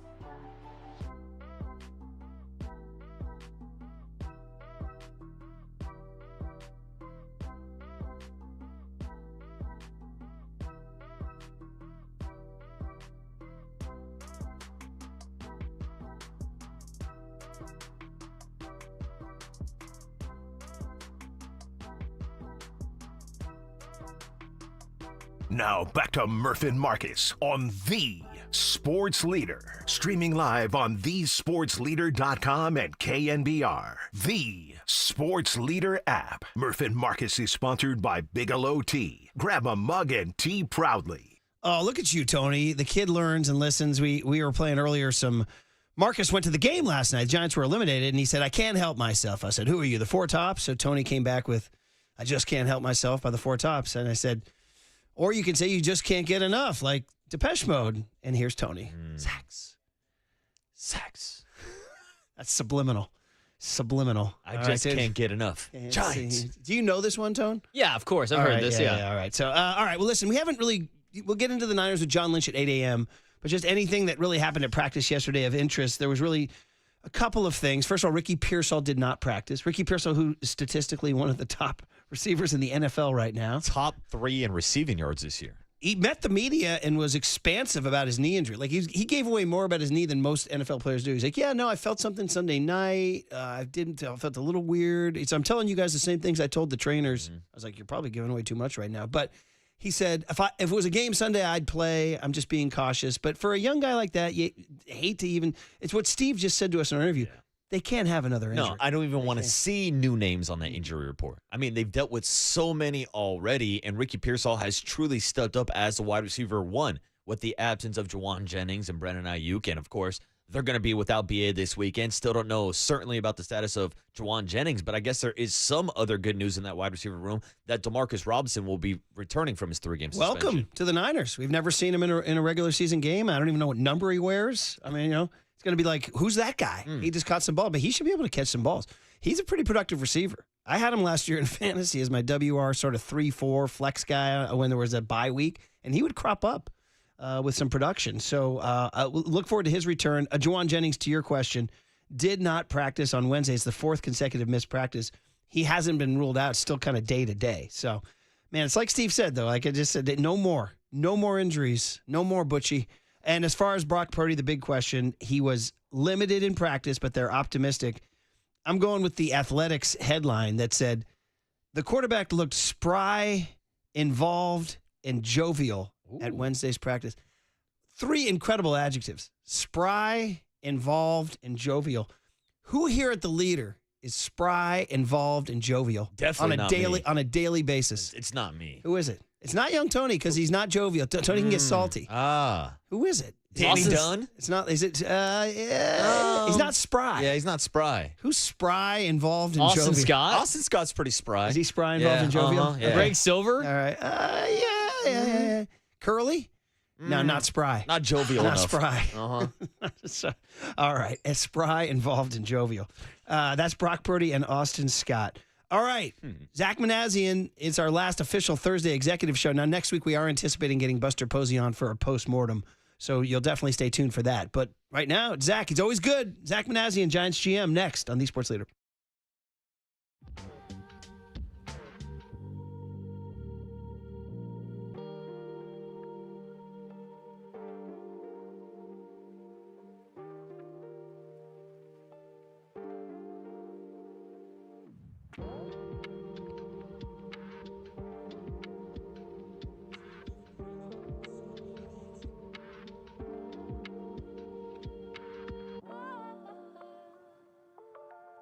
All right, let's talk Amici's, East Coast Pizzeria, and let's talk about the catering. I like to share stories. So the other day we had the team over, the TAM, Red-Tailed Hawk water polo team, for a little film session.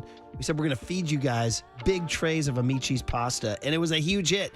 I looked over the pasta. The trays were done. They were empty because they're so good. We got the fettuccine Alfredo and the penne with meat sauce, and the kids wolfed it down. And Candace and I said, we got to do more pasta at Amici's. And it's all catering because you have an event. Heck, we have a family reunion this Saturday. Maybe I should bring some trays of Amici's pasta, right? I mean, come on now. Workplace lunches, we should have one here.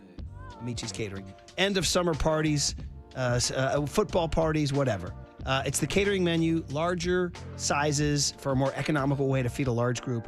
Still offering Amici's full range of menu items, so it could be a lunch delivered to your business, food for a party at your home, or a reunion. Great range of options to customize the perfect menu. All right, check out the catering menu at Amici's.com when you want to enjoy a fully customized and catered event. Amici's delivers. I just want some pizza.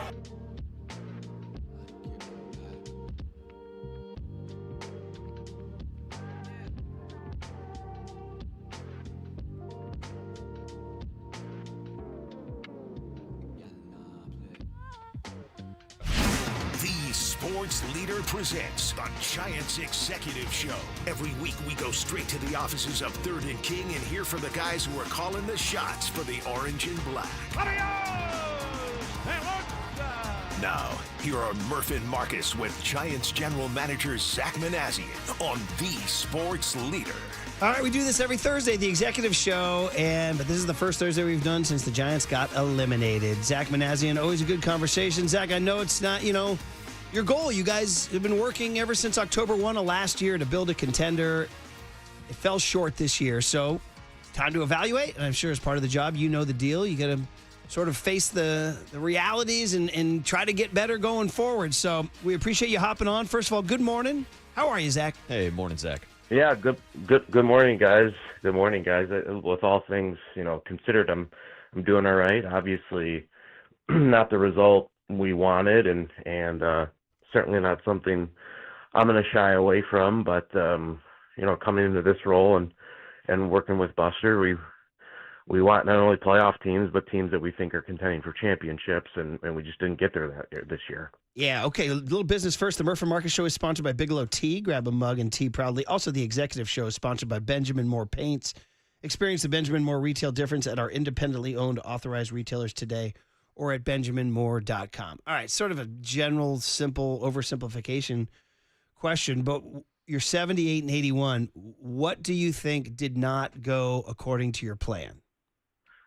Well, it's tough. I don't know if it's ever one thing. It's probably a variety of things that maybe worked decently, but not well enough. So it's tough to just pinpoint one spot of the roster and sit here and say, oh, we didn't hit enough. Well, there were times we were hit, or we didn't pitch enough. There are times that we did pitch. So, I think, broadly and generally, we just weren't good enough. I think drilling down into exactly getting to the why and feeling really comfortable and confident in this is why this happened and this is how we have to work going forward, we're still going to have to work through. And there's a lot of people in this organization that care and want to see this organization succeed. And I think those are the things we'll spend the next coming weeks on to kind of figure out, this is why. And I think as we sat here, you guys would probably know better than I would. There was a time, probably, I want to say 10, 12 days ago, where we were sitting there looking up and we're atop the wild card standings. So, I think when things like this happen, it's not that all is wrong, but it definitely means that there needs to be tweaks, and we'll start going through that here as soon as Monday. Yeah, and Zack, just kind of following up on your point, it was after the Patrick Bailey walk-off grand slam against the Dodgers, where the very next day you guys were tied for that third wild card spot. But then, of course, things did not go your way against this series in the Dodgers. And overall this year, Dodgers took 9 out of those 13 games. So where do you see that gap right now in the NL West, not only with the Dodgers, but with the Padres and also the Diamondbacks right ahead of you guys? Like, how do you guys think you guys can close that gap? Yeah, I mean it's there. There's no avoiding it, and we have to accept that challenge. And one thing I want this organization to be about, I believe Buster wants this organization to be about, and so many others working in this organization is, we're not going to back down from any team, and we're going to take the fight to them, and whether that's the Dodgers, or the Padres, or the Diamondbacks, but it's a very talented division, and I personally think that's great. To be the best, you have to beat the best. So, but when things don't go the way you want, there isn't one phase of the game that we can't improve upon, and we have to be better throwing the ball, catching the ball, hitting the ball, the whole thing, and it's another challenge, and we have to face it, and quite honestly, we have to meet it. So that's what our fans expect, and that's certainly what we expect in the front office. Zach, about 3 weeks ago, we had you on, and I said, is it possible you guys could run out of pitching? And you said maybe. And then you said, but guys have to overperform if teams win pennant races. So in the end, did you run out of pitching?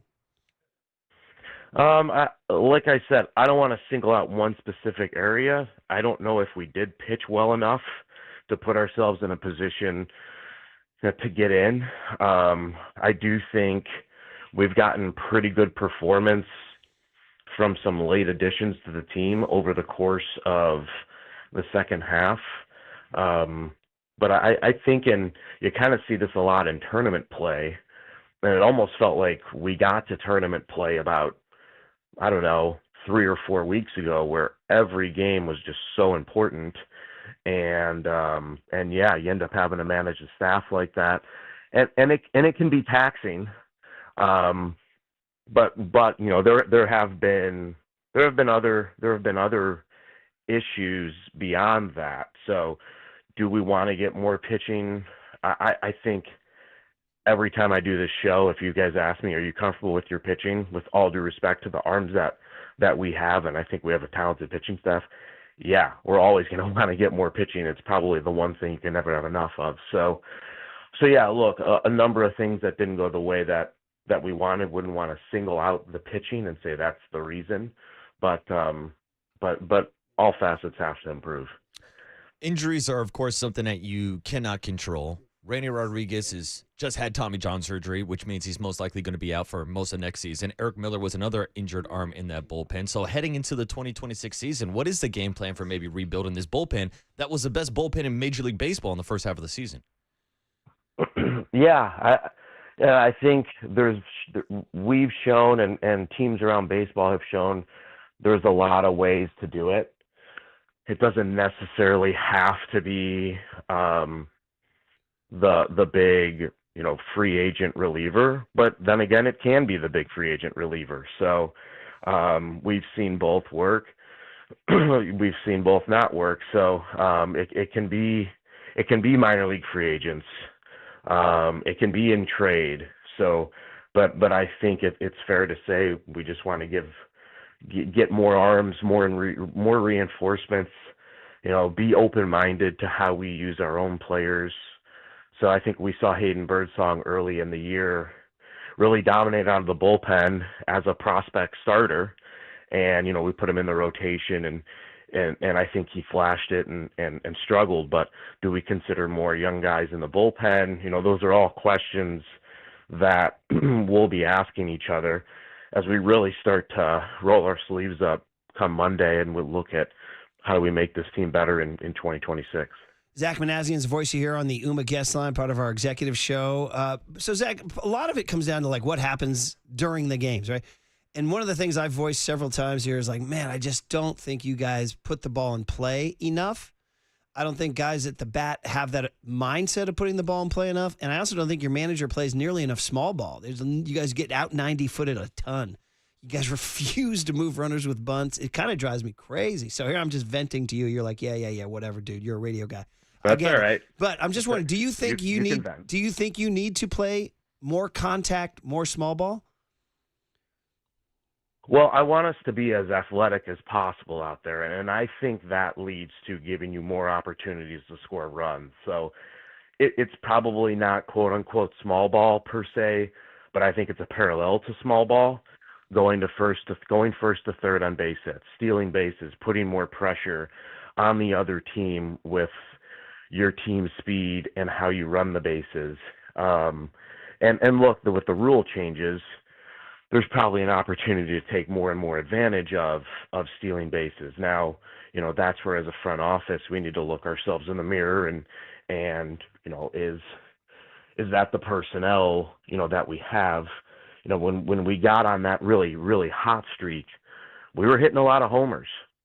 Now, I've been around teams that have been dependent upon the homers, and you guys have seen it as well. At some point, they will dry up, whether it's a week, 2 weeks, a month, and they may come back. But how do you do maybe when your biggest strength isn't there? And that is the one thing about manufacturing runs. You feel like you can grab a run here or there to keep you in a game or bring a game closer or just gain another. Okay, now we're up 2 runs instead of 1. So, I'm finishing the year at whatever we end up finishing at. It's going to be difficult to say we can't improve in a lot of areas. So, I think there is an aspect of that we certainly can see more of. But so much of it obviously comes down to the personnel too.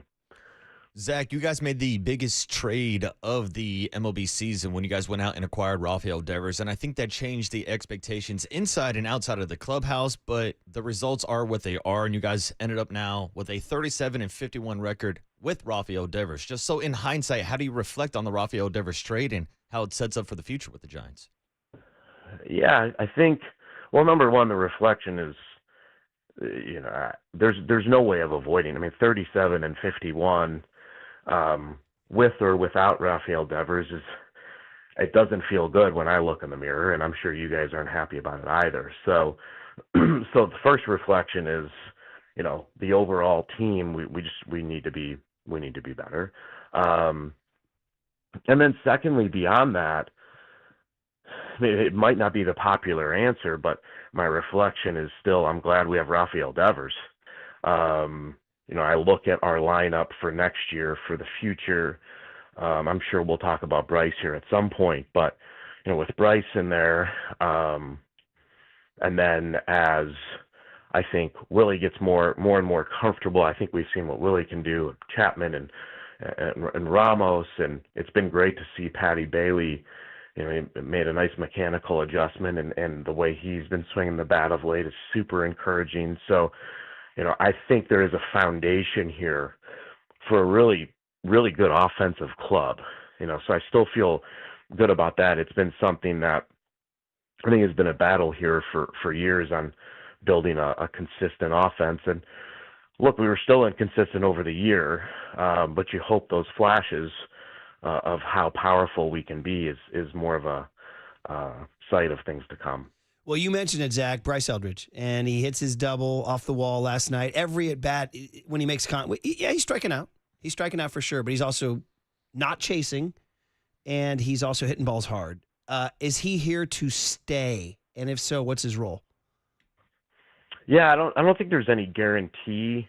As we go into next year, it'll be about what's available. I think his role as things have evolved here over the past week, he's gotten some first base, he's DH'd, kind of gets Rafi off his feet. I think long term, that's probably what we envision as far as those two being able to split time, and it's been encouraging to see Bryce's defense. I mean, nice play yesterday. Had the big diving catch on the line drive in LA. But no, Murph, I think you hit the nail on the head with he's seeing the ball well, he's not chasing, he's hitting it hard, and those are things that usually combined with and it's not just hard hit, it's up there with the very top. So when you put those things together, it really is a nice foundation for a really good offensive player. And the other thing too is, look, we're excited about the person, and he's cognizant of his surroundings. He wants to be the best player he can be. Just a super respectful young man and works really hard. So the intangibles are there as well as the skills and tools. I know that initially Bob Melvin said that they were calling him up to be the DH against right-handed pitching. We've also seen him now at first base, but we have not seen him in the lineup against a left-handed pitcher. And we've kind of looked at his splits down in the minor leagues, and it doesn't seem like he really struggled against lefties. So can you talk to us about the thought process of only having him out there against righties right now, Zach? Yeah, and look, as you know, Buster and I have been pretty open about this, and we want Bob to have autonomy of the lineup, and he'll certainly share his thoughts with us. And I think being able to still mix Wilmer in as we were in the race, and trying to have Wilmer have some professional ABs against lefties, I think Bo Mel just felt like that put us in the best spot to win, and still having Bryce as an option off the bench. And we only have the 3 games left, and I'm not sure if we are getting a lefty in this series or not. But I think the thought process going into it was, having Bryce as a power bat late, and keeping Wilmer fresh, and hopefully getting productive ABs against him versus left-handed pitching. Zach, the difficult questions kind of that you guys have to face as a fan base, a paying fan base, I'm a season ticket holder, all that is, are you guys going to take a look at the structure of the manager and the coaching staff? What would you tell the fans about, we know Bob Melvin has a contract for next year, but are you guys going to evaluate that? Yeah, I mean, look, I don't think a year goes by where you're always evaluating it, even with how well you play. So it's always it's as well as the other departments of baseball operations. So when you have years like this, it probably pushes you more and more to evaluate all of your departments and how they're firing, and makes you really question, are we good enough here? Are we good enough there? And I'm probably still at the point of evaluating myself and what can I do differently, and how can I just play my part to get us where we want to go as opposed to anybody else. But yeah, there's always going to be conversations about I mean, it's just whether you're winning or losing, you're always going to have conversations about your staffing and how it looks. So, in regards to Bob, he's consummate professional, and he really cares about the Giants. And beyond that, we'll just continue to do our work, and as the season ends, we'll evaluate the team and evaluate our system and our options going forward, and so on and so forth. Zach, one more big picture question beyond the big league roster. Some good news. The San Jose Giants won the California League Championship just about a week ago. So your thoughts on your minor league system this year, San Jose and beyond, and how it all played out, and maybe a couple names that we can keep an eye on for the future. Yeah, it took a really big jump this year.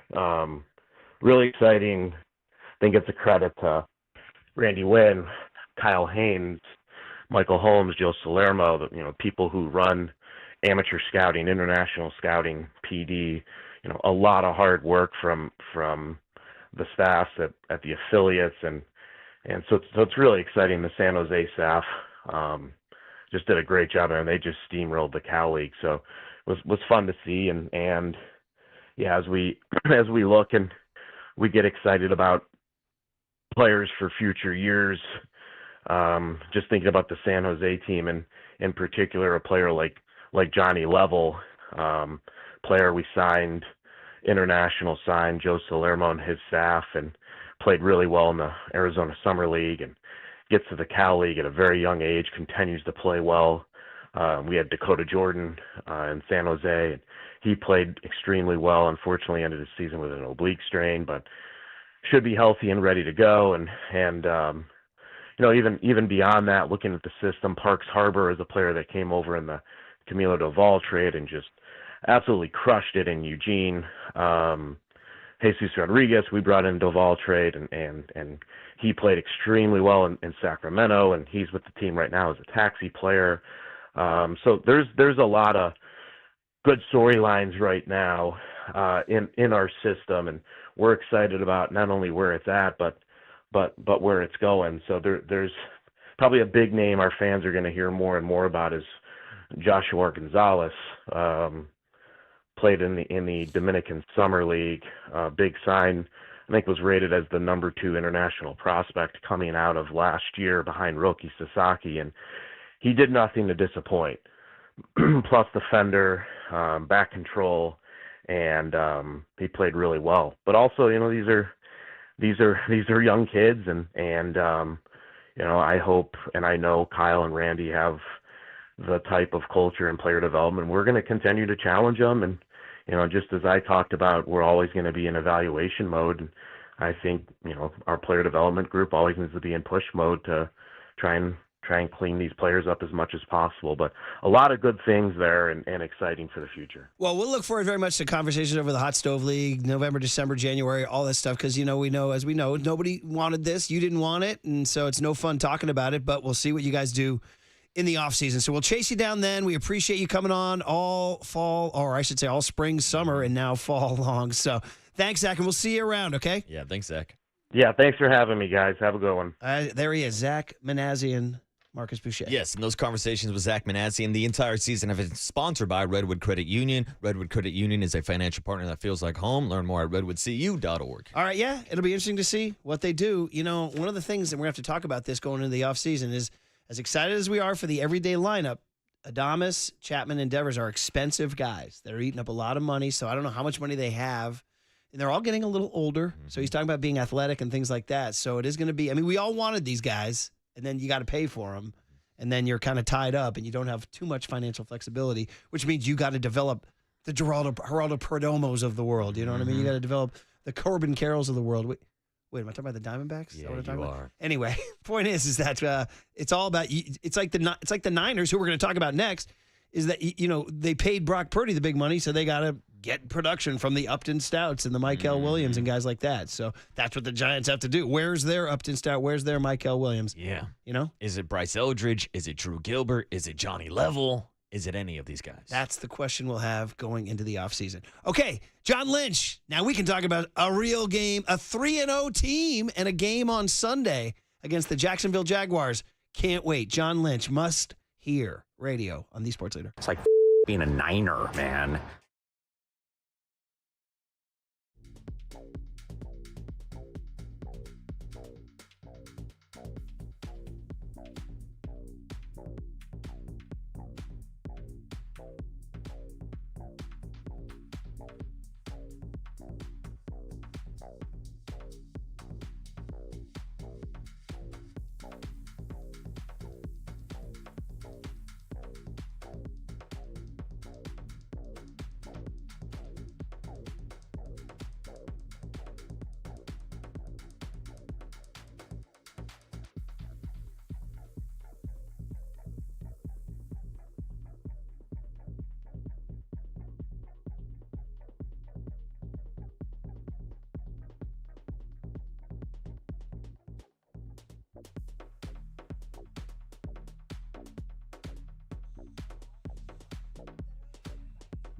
All right, bright and early on a Thursday morning, our tax attorney, Steve Moskowitz, on the line. Steve, you want to talk to the people out there. What if they can't pay their taxes, Steve? Not a problem. Call us. This is such a common problem. And one of the things, everybody when they call, they think they're alone. Folks, you're not alone. You have a lot of company. You're not a bad person. You just can't pay your taxes. That's okay. There's a lot of good solutions. First of all, you may not even owe what the government says. That's especially true if you haven't filed the returns, because when you don't file the returns, one of the punishments is the government makes up a return. It's called an SFR, substitute for a return, and say, here's what you owe. We get them canceled. Or if you qualify for a deal, we just pay part and the government writes off the rest. It just goes away. Or if we get the penalties forgiven, sometimes the penalties and interest are more than the taxes. Or maybe the taxes are due to somebody else, a former spouse, former business partner. We can shift it over there. Or get your payment plan you can really afford, not what some IRS agent says you can afford. The bottom line is we've been doing this for a long time. We have such tremendous experience here. That's all working for you. We have a free consultation. The only thing you have to do is pick up your phone and say, hey, Steve, get me out of this mess. That's what you do. You get out of the mess by calling our tax attorney, Steve Moskowitz. He's my tax attorney. He should be your tax attorney. Give him a call. at 888-TAX-DEAL, 888-TAX-DEAL, or go online to moskowitzllp.com.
This is The Big Hit, sponsored by Benjamin Moore Paints. Experience the Benjamin Moore retail difference at our independently owned authorized retailers today or at benjaminmoore.com. Murph and Marcus continue live from the Casino Matrix Progressive Jackpot Studios. Casino Matrix. Progressive jackpots are here. Where are you? Just drop in. 1-800-GAMBLER. All right, the big hit is John Lynch as we wait for the call here. He's usually right on time. John Lynch, 49ers 3-0. Going into this game against the Jacksonville Jaguars. Maybe you call it a trap game because it's sort of like, as I mentioned to Steve Young in our interview, I know it's the NFL. We know, but there are human beings. And, you know, when the Jags run onto the field, it's going to be like, who are these guys? We got the Rams next Thursday, you know? So they got to overcome that. They got to overcome an offense that hasn't been explosive of yet. But 3 gutty late wins. Connection being made. Let's go. Let's go. He's humble. He's lifted the Lombardi. He's earned the gold jacket. Now he's laser focused on a championship for the faithful. Here's the 49ers president of football operations and general manager, John Lynch, with Murph and Marcus on the Sports Leader. All right, always look forward to our Thursdays at 8, and John Lynch is sponsored by River Islands. Come home to River Islands in Lathrop and discover the San Joaquin River lifestyle. With its lakes, parks, and schools, start your tour today at riverislands.com. John's also sponsored by Freedman's Appliance, proudly serving all of Northern California with a wide selection of luxury appliances. Visit them in Pleasant Hill to see the Freedman's difference. John Lynch, good morning. Welcome back to Murph and Marcus on the UMA guest line. Dude, you're 3-0. I bet your coffee tastes pretty good. Good morning. Hey, morning, John. Good morning. It's actually right in my hand right now, and it is tasting good. So, yeah. I mean, man, oh, man. We had Steve Young on yesterday, and he was talking about, 3-0. This is not nothing now. This is like you guys are building a little identity. Now, we can talk about the stats. You're not an explosive offensive team yet, et cetera, but building an identity maybe of being that scrappy team, that's a tough out. And I'm guessing you agree with that take, John? Yeah, I mean, we're finding a way, and that's important. And we've been a little diminished with some of our best players not being out there, but other guys have stepped in, and collectively, we're finding a way. And I'm really proud of our team. It's involved our core guys who everyone knows so well, and it's involved some young players who are stepping up and making really big contributions. We're getting contributions from our entirety of our team. We understand that we have to do better, in certain areas, and we expect to do that. We expect just to continue to get better. That's a hallmark of kind of what we do around here. We try to get better throughout the season, and it bodes well that we're off to a good start. But that's just that, and now we focus on Jacksonville, who's 2-1 and playing some really good football. John Lynch is the voice you hear, and you'll listen to KNBR AM and KNBR FM San Francisco, the sports leader, a Cumulus media station, Marcus. Yeah, John, just to follow up on the topic of closing out games. Last season, you guys went 2-6 in one-score games to start the year. Now you're 3-0. So was that maybe a point of emphasis from Kyle, from Robert Saleh, but overall within the organization to be able to close out ball games this year? It's something we always talk about, Marcus. Finishing everything we do, and our players do a really good job of it. For whatever reason, last year we didn't get that job done. So, yeah, I think it was always a focus, that finish mentality, and I think it goes back to what you do every day, your habits, and our guys have done a nice job of that. And I think it's carrying over, and it's about making big plays when the game's on the line. It's about making big plays throughout. When the game's on the line, someone's got to make a play. And I think back to, the last couple defensive series versus the Cardinals. Fred Warner on a 3rd and 4, he's rushing, and he gets his hands up and knocks down. That makes them punt. We've got to go out there one more time, and it wasn't looking really good, but we got him to a 3rd and 9, I believe, and Upton Stout did what he's done since day one out here, which was finish the play. And it looked like they had a catch, but Upton has that fight mentality that he's going to go till the very end, and he got the ball out. That got us the ball back, and then Mac Jones kind of led a game-winning drive clutch, throwing to a number of different targets. It was really fun to watch, and guys finding a way to win. John Lynch, voice you hear on the Uma guest line, Niners, Jags on Sunday. Now, I kind of buried the lead here because we're talking about you're 3-0, you're a tough out, scrappy, your coffee tastes good. But obviously, the news we all got on Sunday night, Monday morning colors everything, and that's Nick Bosa. So as positive as that stuff was that we opened the interview with, it's time to sort of dive into that feeling. And man, oh man, I know you're gutted. I know everybody is. We like watching football. We like watching Nick Bosa play. So I don't know. You take us through your thought process, your emotions, John, about this injury from every angle you can.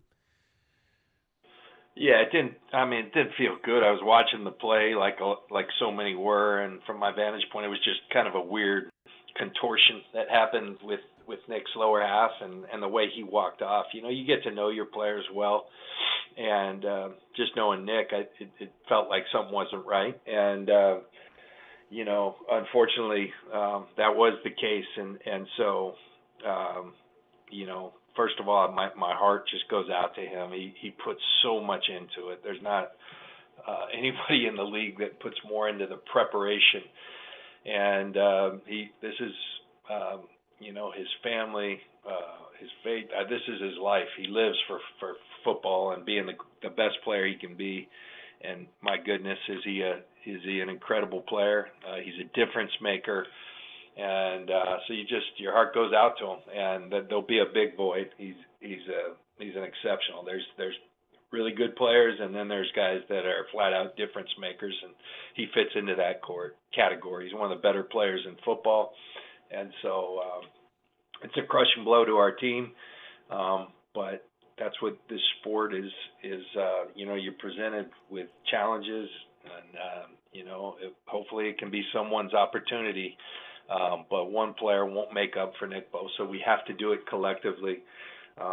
You know, we're pulling for Nick. I think he'll have his surgery on Friday, and you know, and then Nick's committed to being back here for most of his rehab, and he's a big leader on this team as well. He speaks to our guys every Saturday morning, and you know, Nick's kind of a quiet guy, but man, there's so much wisdom in there. We all learn from him, and about mindset and where our mind should be focused on. He kind of sets that tone every week, and he'll be around doing that, but he just won't be out there on the field. So we all have to pick up our game. Yeah, we're talking to John Lynch about the Bosa injury. So obviously what everybody wants to know is, will you guys search the market for a trade? And I know you're not going to give away all your cards. It's not prudent to do, though. But would you tell the fans out there that, yeah, we are open to acquiring talent on the market to replace Nick Bosa? Of course. I mean, we're always looking.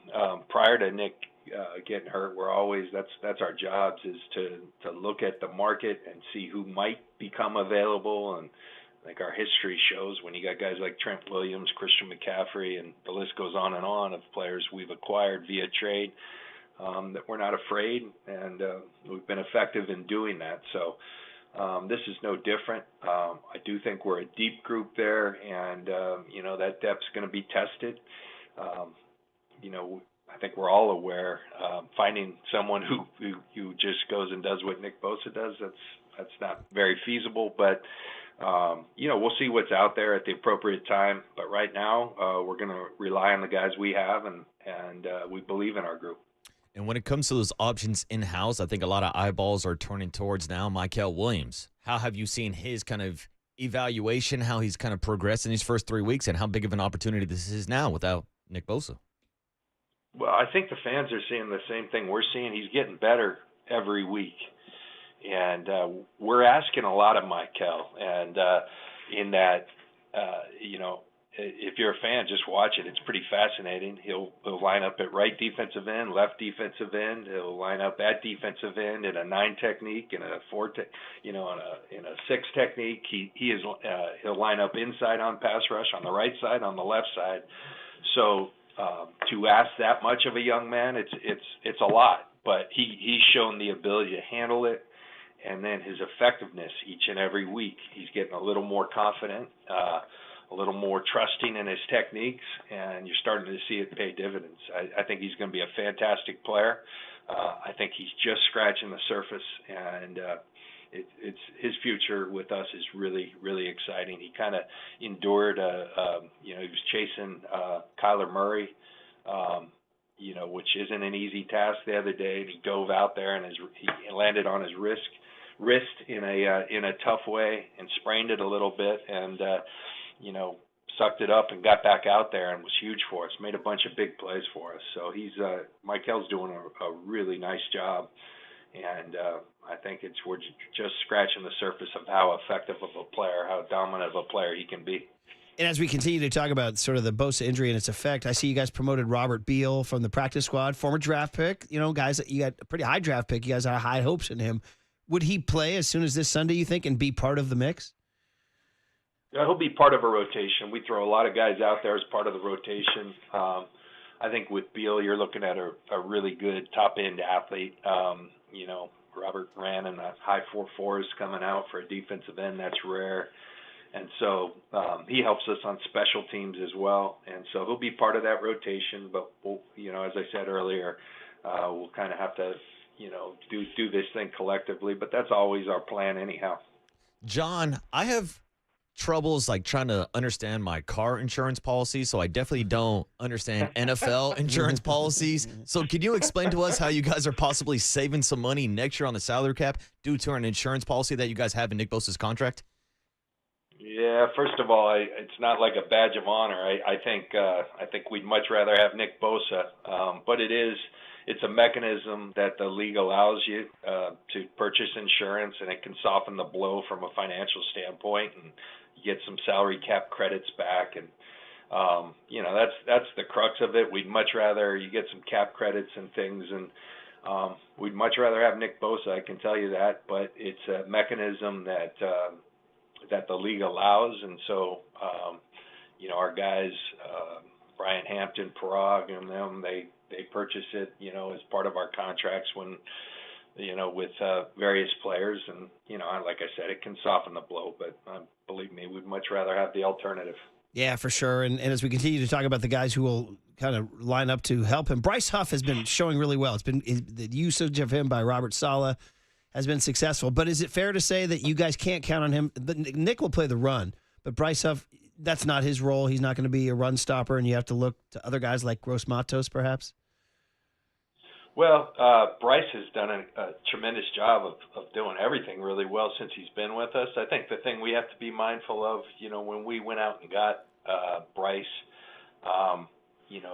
Saleh's coached him before, and you kind of know, hey, this guy's most effective if he plays this amount of snaps. I think you just got to be mindful that just because Bosa's not here, we now all of a sudden aren't asking Bryce to play 50 snaps a game, So, but Bryce has been tremendous. We do a deal where we put our player of the week, where our coaches kind of on the defense, offense, and special teams, when we win, who the player of the game, and Bryce is up there this week. So Bryce has played at a really high level. We thought, again, having Saleh the experience, he's just a really good fit for this defense. He shines, and he's been a great addition, and he'll continue to be for us moving forward. Flipping over to the offensive side of the ball, John, what can you tell us about Brock Purdy's status going into this weekend? I can tell you he practiced yesterday, and he's at a better place on Wednesday than he was on Sunday. He worked out the day of the game, and he's continued to get better throughout this process. So the fact he was out there at practice, it's not the game. You're not getting tackled, all that, but he looked really good. And so he practiced in a limited fashion. We'll see how he responds today coming in. But his progression's been really a good one, and I think we'll see where it goes throughout the week. But it was a nice sight to see him out there leading our team yesterday. Just going a big picture on the offensive side in terms of injuries. Is George Kittle on track? How's his rehab? George is doing really well. We put him on that short-term IR, so that takes him through. He's not even eligible till after the Rams game. I think Tampa would be the first game that George is eligible. He's tracking well, putting in a lot of really good work, like George always does. And the cool thing about George, that energy, that presence that Kittle has, that's really unique and special. he's been here the whole time, and he's shown tremendous leadership. It's killing him not being out there. He was so prepared for this season, and happened in that first quarter at Seattle. But that happens sometimes, and George has just done what he's always done, and got back to work, and he's been a great presence around our team. Yeah, even if he has to wear Iowa State overalls, right? I saw that the other day. That was brutal. Hey, man, you lose a bet. Man pays his bets. We'll say that for sure. Yeah. And a similar question on Brandon Aiyuk. We've sort of just stashed him away in the back of our brains. How's that rehab? Any setbacks? What's the schedule? No setbacks. I mean, I keep coming back to what. There's different levels when you do these ACLs, and Brandon had a fairly significant injury, involving a lot of different things in his knee. He's a really gifted athlete. He's a very hard worker, and so when you combine that, you tend to come back at a good clip. We're still, there's no like absolutes on these things, so he's got to continue to hit markers, but he is tracking well. He's working hard, and we'll just continue to do that, and we'll be a better team when Brandon's out there, and so we look forward to that day. But it's not close. It's not,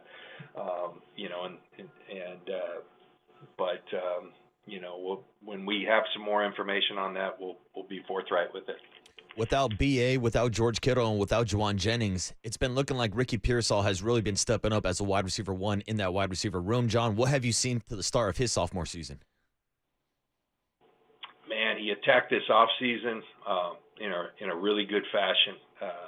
He worked his tail off, and now you're seeing it come to fruition. All the things that we thought Ricky could do. And I think the thing that's been so impressive is endurance. He's playing a lot of snaps, and he's the Energizer Bunny. He just keeps going. He keeps running. It's hard to play receiver in this league, and the amount of running these guys do, and Ricky can just handle it. He's got tremendous stamina, tremendous body control. He's a very skilled route runner, very precise. When the quarterback expects him to get to a certain yardage, he's going to do that. He's not going to cut it short, and so as a result, they're very confident in throwing to him, even sometimes when he is covered. He's also shown ability to come back to the ball. Ricky's explosive too, as we saw on that 4th and 2, 4th and 3 the other day. He took it deep and made a great catch on the sideline.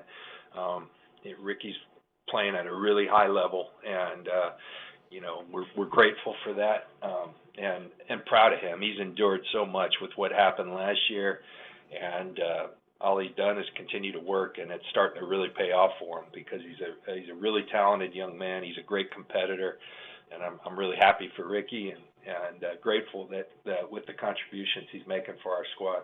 And the guy who threw that ball with a knee brace on, looking like Joe Namath in '73, Mac Jones. As Steve Young told us yesterday, he goes, guys, that's not nothing, man. What he did is hard being a backup. And to get out there and get 2 wins for you. So I guess hat tip, nice signing, guys. Well done, John. Well, it's all on Mac. He's really playing confident football, and that it's a fun thing to watch. I've made the parallel a couple times. I watched it with Sam Darnold, and sometimes these guys come in a little bit broken from. This league can be tough, particularly at that position, and I give a lot of credit to our head coach, Kyle Shanahan. He's very much a part of that process. He's in the room with the quarterbacks every day. But, I think with Sam, it was Brian Greasy. Right now it's Mick Lombardi in the quarterback room, Clay Kubiak, our offensive coordinator. I think they all play a part of kind of instilling confidence in these guys. And you could see the confidence in Mac's play. He's ripping throws into tight windows. And then on the game-winning drive, I thought he was so impressive. And throwing to guys that, aren't the most household of names. Jake Tonjes had a key catch on that. Sky Moore, who we picked up in a trade right at the start of the season. He made a big catch on that last drive.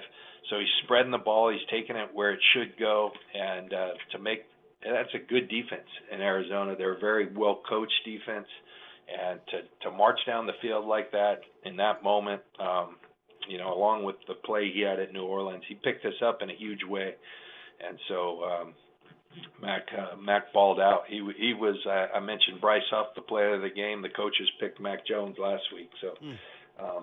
He's picked us up in a big way. Yeah, and there was Mac Jones in the final 2 minutes setting up Eddie Pinheiro for the game-winning field goal. And we had Eddie on earlier this week as our 49er Player of the Week, and we talked about that moment and him puffing up his chest at the Arizona Cardinals sideline. But, John, that's got to be a good feeling for a kicker you just signed about a week ago to come in and hit that game-winning kick. Yeah, Eddie's been awesome. He's been really good. He's been as advertised, as his resume kind of speaks for itself. He's a very accurate kicker, and now we're finding out he's clutch as well, and he's got a little juice to him. Kyle asked him in front of the team, "What did Arizona do to you?" I didn't think you ever played for them, but I think his answer was their division rival, and he was happy and excited, and I didn't mean any disrespect. Was just happy we won a game, and the guys are starting to feel his vibe a little bit too. So that was fun, but that's a tough job, and you're supposed to make them, and so usually you're talked about when you don't. But here's a dude who is new here, but has already served us very well, and it's fun having him a part of our team. Man, he made the kick, got the win. It was huge. All right, we got to let you go. We got to let you go. We got to let you go celebrate your birthday. Hey, happy birthday, John. Happy birthday, Lynch. John. How about that? Happy birthday. Yeah. What are you doing on your birthday? What's the big day for you? You know what? We woke up with Linda today. We took a long walk. Went and got. Usually, I just come right into work. We stopped at a little coffee spot, picked it up, and then I got in here. So just gonna go to work and enjoy a nice day with our team, and we're having a good celebration tomorrow night with some friends. Okay, at good. Our house, but That'll be great. Yeah, that'll be great. And and you get a cake. What's the cake? Everybody's got to pick their cake. You don't. You get to vote. What's the cake? We'll see what she's got. It's up to Linda. Okay. She's a good baker, so we'll see what she's got for me tomorrow night. If she's listening right now, can you give her a hint? Is it like triple chocolate, or are you oddly? I'm like a strawberry shortcake guy. Like I like a good strawberry shortcake. Where are you at? Linda makes a very good strawberry shortcake, right. And she'll do like a flourless chocolate. So okay, all right. Get me a little mint chip ice cream. I'm happy. Hey, in terms of that strawberry shortcake she makes, what time should I be over? What time? Stop. You're always welcome, Murph. All right. Hey, man, when you're 3-0 and you're on a birthday, everybody's welcome at the house. It's good stuff. So, hey, enjoy the day. I know for you, working is a good birthday. So you'll go grind it and do your thing, and then have a great dinner tomorrow night. So. All right, John, we always enjoy the conversation, man. As 3-0, man, 3-0. I know the Bosa news is obviously gigantic, but you can probably go to every team in the league and they have some sort of tragic news, but Bosa is pretty darn big. So we'll see how the boys bounce back this Sunday, and then we'll talk to you next Thursday. Happy birthday. Yeah, thanks, John. Happy birthday. Hey, thank you. Appreciate it. There he is, John Lynch on the UMA Guest Line on the Sports Leader.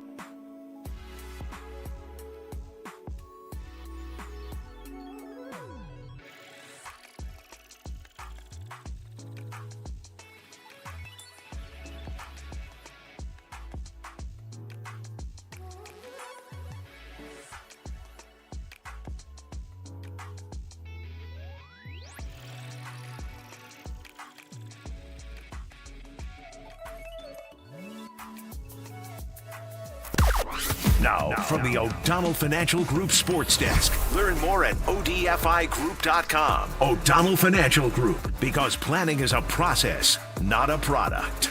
It's time for the Young Tony and John Joe question of the day. Who should start on Sunday, Brock Purdy or Mac Jones? Feels like we just did this last week. You can join the conversation in the YouTube chat now.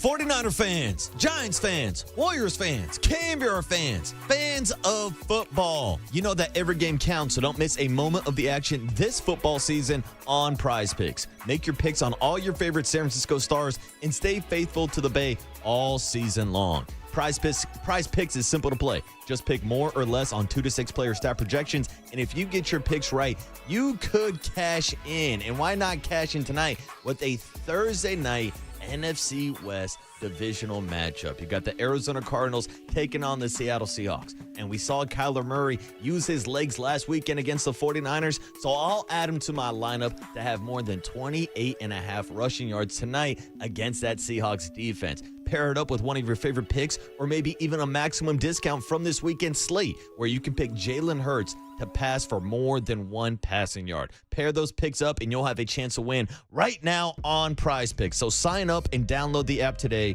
using the code word leader, and you'll get $50 in lineups after you play your first $5 lineup.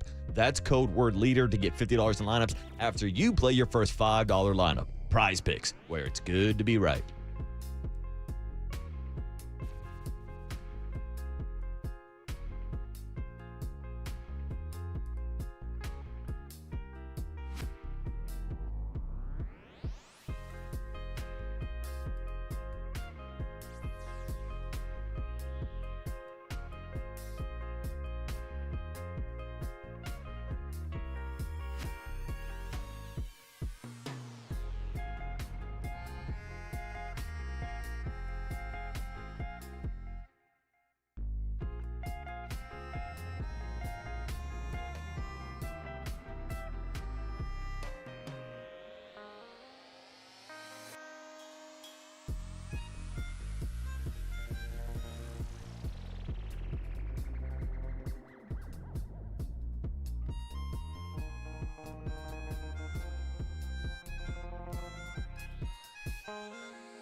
And now it's time for the Protect Your Assets Business and Technology Report with me, David Hollander.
Now back to Murph and Marcus on The Sports Leader. Streaming live on thesportsleader.com and KNBR. The Sports Leader app. Murph and Marcus is sponsored by Bigelow Tea. Grab a mug and tea proudly. Of course. I mean, we're always looking.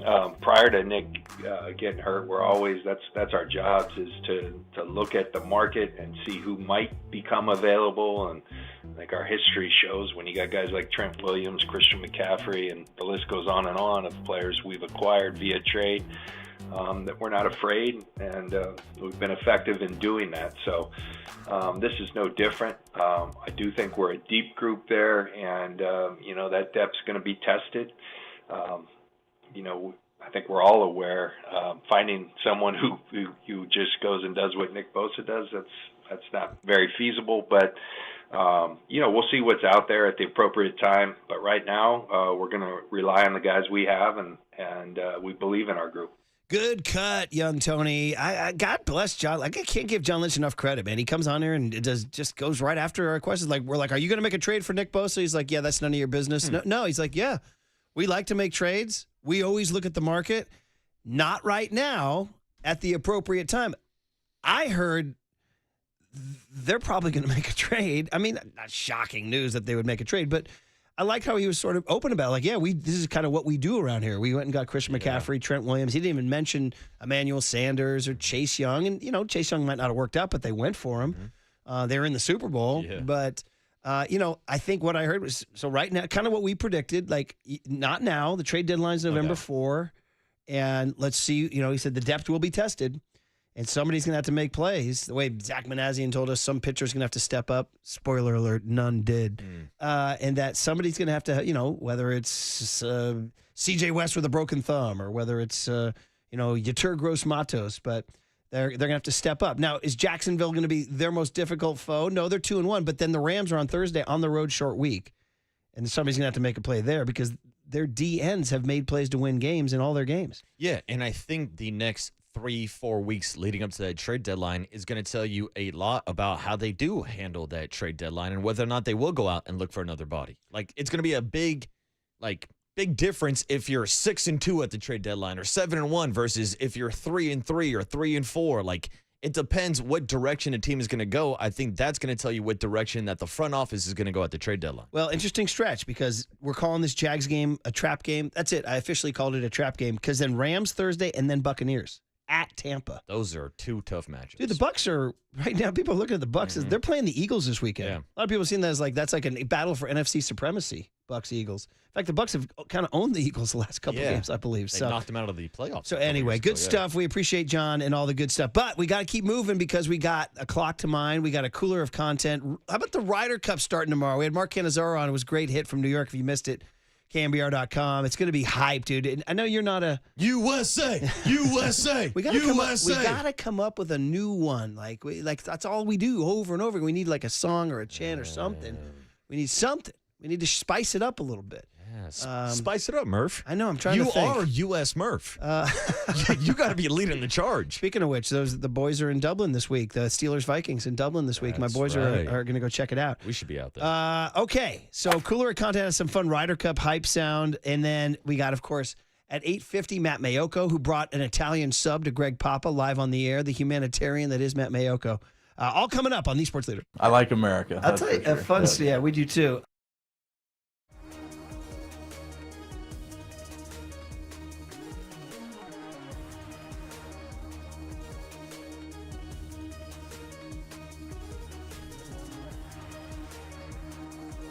All right, El Cerrito Honda is the place to go. I got my 2025 Honda CR-V Hybrid at El Cerrito Honda. Navy blue, good color, beautiful.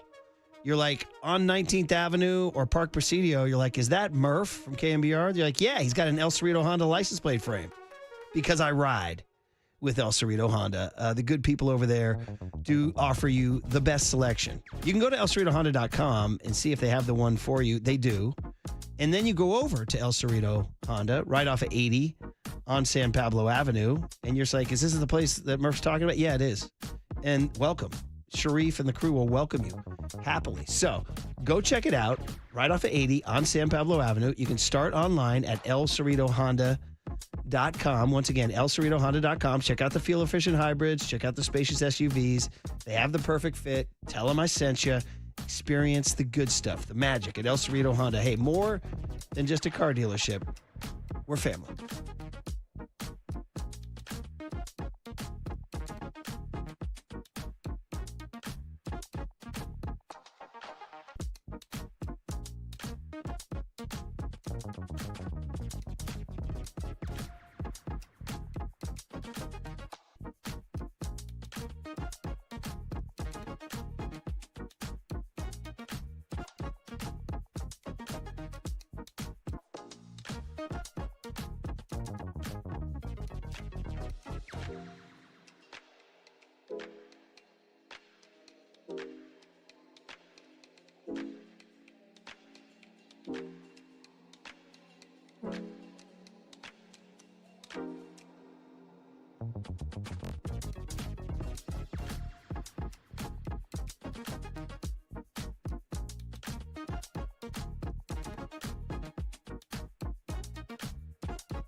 All right, everyone, chill. This is the cooler He's bitten a cooler of content.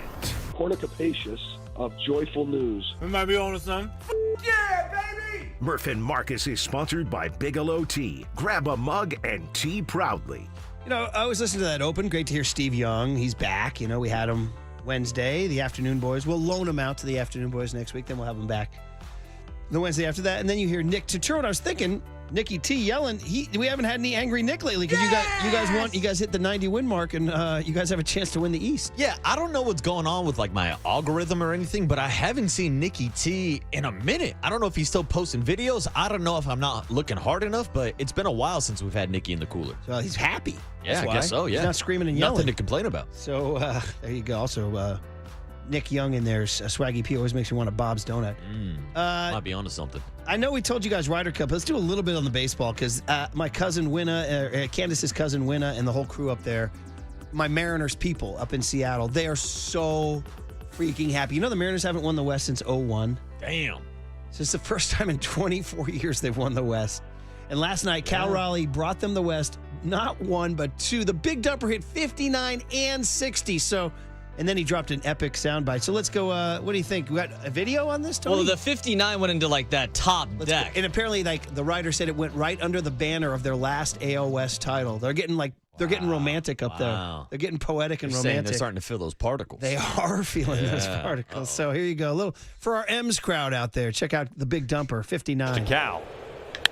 Fly ball! Watch it fly! Cal Raleigh, how far? Wow! Number 59! Only. Yeah, so man, oh man, this catcher. And they're like, we're going to clinch the West. And Cal's like, yeah, I'm not done, dude. So ready? Here we go. Cue it up on the video, YouTube, Twitch, and Twitter. They're... Fly ball to right field! Number 60! A catcher has hit 60 home runs! Dude. What the hell? Look at that place. By the way, they were chanting MVP when the pitch was on its way. Yeah. Dude, they are having some vibes up there in Dude, Seattle. it's not just Petco that's popping. No. Dude, up in Safeco, it's popping. And then Cal Raleigh decides to go full major league in the post-game video. Here he is. I think most people heard what I said last night, might as well win the whole fucking thing.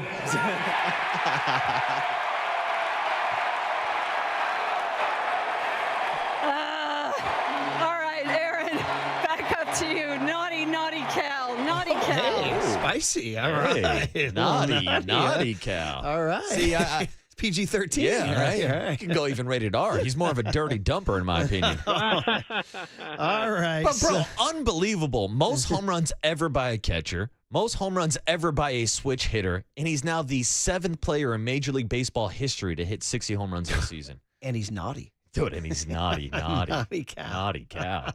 Oh, Naughty Cal. Naughty Cal. Hey, now. That's got to be a band. That's got to be a bed sheet banner. Naughty Cal. Naughty Cal. Nah, I think maybe we should keep that soundbite around for like when Cal loses a game. We're like, Cal, what happened this weekend? You were a 13-point favorite. Naughty Cal. Naughty Cal. Ron Rivera doesn't want to hear that. Yeah, naughty Ron. All right, we told you guys that the Ryder Cup is in New York, in Long Island, and then in Long Island, the New Yorkers are out, man. So they're trying to get going with some heckling. And, should you heckle at a golf event? Well, yeah, why not? I mean, we have decorum here. No, well, so here's some early week heckling. We'll do the first one. Tyrrell Hatton, he's a short British golfer, and a New Yorker was filming him coming to the tee. This is his effort at attempt to heckle Tyrrell Hatton. Here we go. Put on a hat, man. Put on a hat. Stand up, Tyrrell. Stand up. Wait a minute. You are. All right. Stand up, Tyrrell. Oh, wait a minute. You are. All right. He's got short jokes. All right. Now, Matt Fitzpatrick, who won the U.S. Open a couple years ago, and he's a part of Team Europe.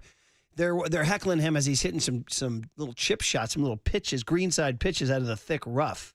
So here they go. They're filming and heckling. Yeah. Oh, backward shot. I should try that. That's why I shoot at 97. Oh, Vincy, what's going on here now? The green's that way, brother. Yo, Vincy! Vincy, what's going on? The green's that way! All right. You can see how it's going to be. That's like on Tuesday. Yeah. Now, my first reaction is I would have thought these guys would have been kicked out. Like, this is allowed. You're allowed to chirp guys taking practice shots because I know you're not allowed to say anything or even breathe too loudly when a guy's taking an actual shot. This weekend will push the envelope. There's going to be some. These guys are gonna. This is gonna be a test. New Yorkers are different of the etiquette. Yes, Good. So. It should be this way because I've never understood this about golf etiquette. Why does the crowd need to be quiet when they're taking their shots? It's the same thing as tennis, right? Well, yeah, same thing. I'm complaining about that also. Like baseball, football, basketball, like the crowd's going crazy. Tradition. They've got the curtain of distraction going on. Tradition. But it's got to be quiet for you to hit a golf ball? Ken Griffey came to Pebble Beach in the 90s when he was a stud, and he on the tee box, it was quiet. He goes, I hate this. Yeah. Make some noise. He goes, I need to hit a ball with noise. Mm-hmm. So Ken Griffey wanted people screaming and yelling. Me and Griffey together on this one. That's your guy. That's your favorite player's favorite player. Favorite player's favorite player. Now, the Europeans, man, they like to make fun of America. They hate us. They do. They hate us. They hate us because they ain't us. Well, there you go. Ian Poulter is sitting down doing a podcast ripping American fans. Now, he's on the team. He's been on past Ryder Cup teams, and he won a lot now. He's got scoreboard. Blank him. By the way, his kid, Luke, was beaten by Niall. Oh, let's go, Niall. Let's go. So that was pretty awesome. Mm-hmm. But here he is ripping you and me, Marcus. Here he is. Than European golf fans. I don't even know where to start. There's no, mashed potato and all that you hear is madness. In the hole, get in the hole. It's a 600-yard par 5, you idiot. You ever turned around and said that? I actually just want to borrow the taser or the security guard just to let one go per hole would be amazing. Imagine that, you got one taser per hole. That'd be awesome. How good, right between the eyes. Have it. You've actually thought this through. Has the heckling gone too far then? It's not heckling, it's just complete and utter embarrassing stupidity. We don't get that at the Open Championship. You don't get it anywhere. Like, it's only in America the stupidness comes out. This is just a UK channel, right? Yes. Mainly. Perfect. I was going to say, you've gone to town. He says it's just so annoying. So, I told you They don't like you, Marcus. They don't like us at all. Embarrassing stupidity. Good. I don't like them, Murph. See? Yeah. You're getting into the Ryder Cup. USA. Getting into the Ryder USA. Cup. Take down this bloody wanker. Embarrassing stupidity. Naughty Ian. Very naughty Ian. Mashed potatoes! All right, Sal. Naughty Cal, naughty Cal. Hey, I was the guy who yelled, Mikey likes it, when Niall roped and drive. Well, up in Silverado, they were yelling French toast while this guy just hit his shots. It just doesn't make sense. I'm with him. Like, mashed potato, what are we yelling for? It is true. It is stupid. Baba Booey, you're going to hear that? Baba Booey! Yeah, so we'll see, man. The New Yorkers, this could be really interesting. This could be some good stuff. We could be playing a lot of cooler content on Monday from the Ryder Cup, dude. Good. But by the way, this guy Terrell Hatton, who was sitting there with Ian Poulter, and the guy who they yelled, "Hey, stand up! Oh, you are standing up!" Well, this guy recently, when he got called to make the Ryder Cup team, he went out to party. And dude, he is the reason why I told you guys about likable European players, about how they're much more open. Imagine an American player giving this press conference. So Terrell Hatton, part one. About a no video, just about how he partied the night he got the news he made the Ryder Cup team. I do not want to feel that bad the next day. That was aggressive. I won't go into the details of what state that I woke up to, but if you want to know, I'll tell you. When I did actually get back into the room, I fell across the bed sideways and face down in that position, and then I've woken myself up throwing up in that position. I've then fallen back asleep in that position, and then as I've woken up, I've got like sick all down my arms, both sides, all down my shirt. I get off the bed, like walk around to the bathroom, looking in the mirror, I'm like, oh my god, I've got sick in my face, in my beard. How I set an alarm to make the flight for the few hours time, I don't know. Dude, Terrell Hatton letting you know how it goes. Damn. But how can a guy we'll jump ahead to part D, Tony. They'll look, well, how can you get in that state where you don't even remember anything? You puked all over the bed. Oh, I know. Listen to this drink order, Marcus. Well, I had like 6 glasses of wine at dinner, and then I had a double gin and tonic, but I drunk that at a very normal rate. And then John was deciding what he wanted, and he said Disaronno sour, so I was like, perfect, go on them. So they just go down very easily. And then I was an idiot and started the chant of basically getting someone to down it, which then every cocktail that then followed was a shot. So we then ran out of Disaronno sour. The guy at the bar made some hazelnut sour, which wasn't great, and there was a few of them. Then there was a margarita, and then there was this strawberry vodka thing. God, it was aggressive.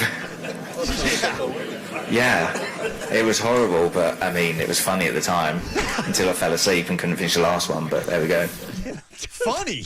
How about this? Sounds dangerous. Can you imagine an American golfer giving that press conference?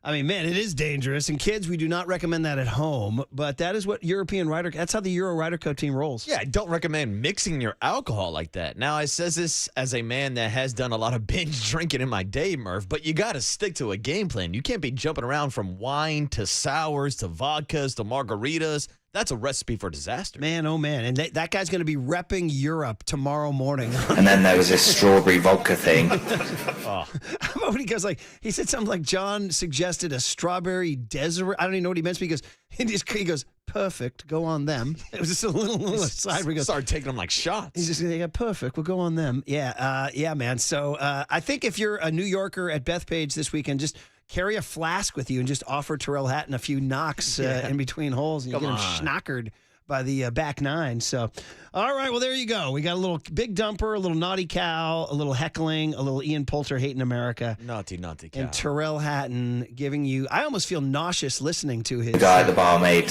some hazelnut sour, which wasn't great. I gotta say, dude, I'm having some PTSD, like hearing that first cut about him stumbling into the bed and waking up in weird positions. I'm like, how the hell did I even get here? Shout out this morning's commute. Yeah, exactly. I understand. All right, man. Good stuff. Good stuff. Listen, we'll do the final tour tomorrow on a Friday because it's back, baby. The final's reopening. We have a great tour of that to show you guys. That's in San Francisco, down by the Presidio, of course. All right, Matt Mayoko next on the Sports Leader. Naughty, naughty Cal, naughty Cal. Time for traffic on the Sports Leader.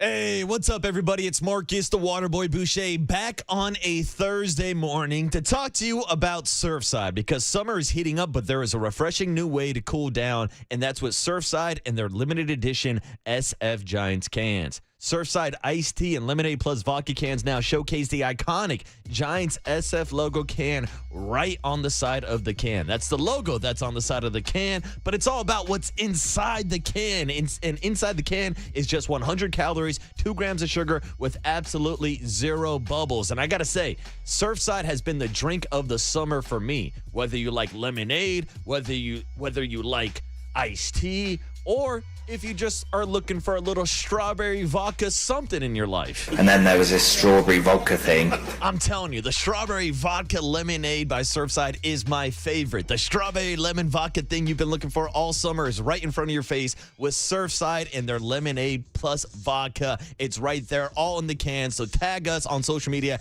at KNBR and show off your Giants fandom and also your love of Surfside lemonade, iced tea, and vodka because Surfside is a proud partner of Giants baseball.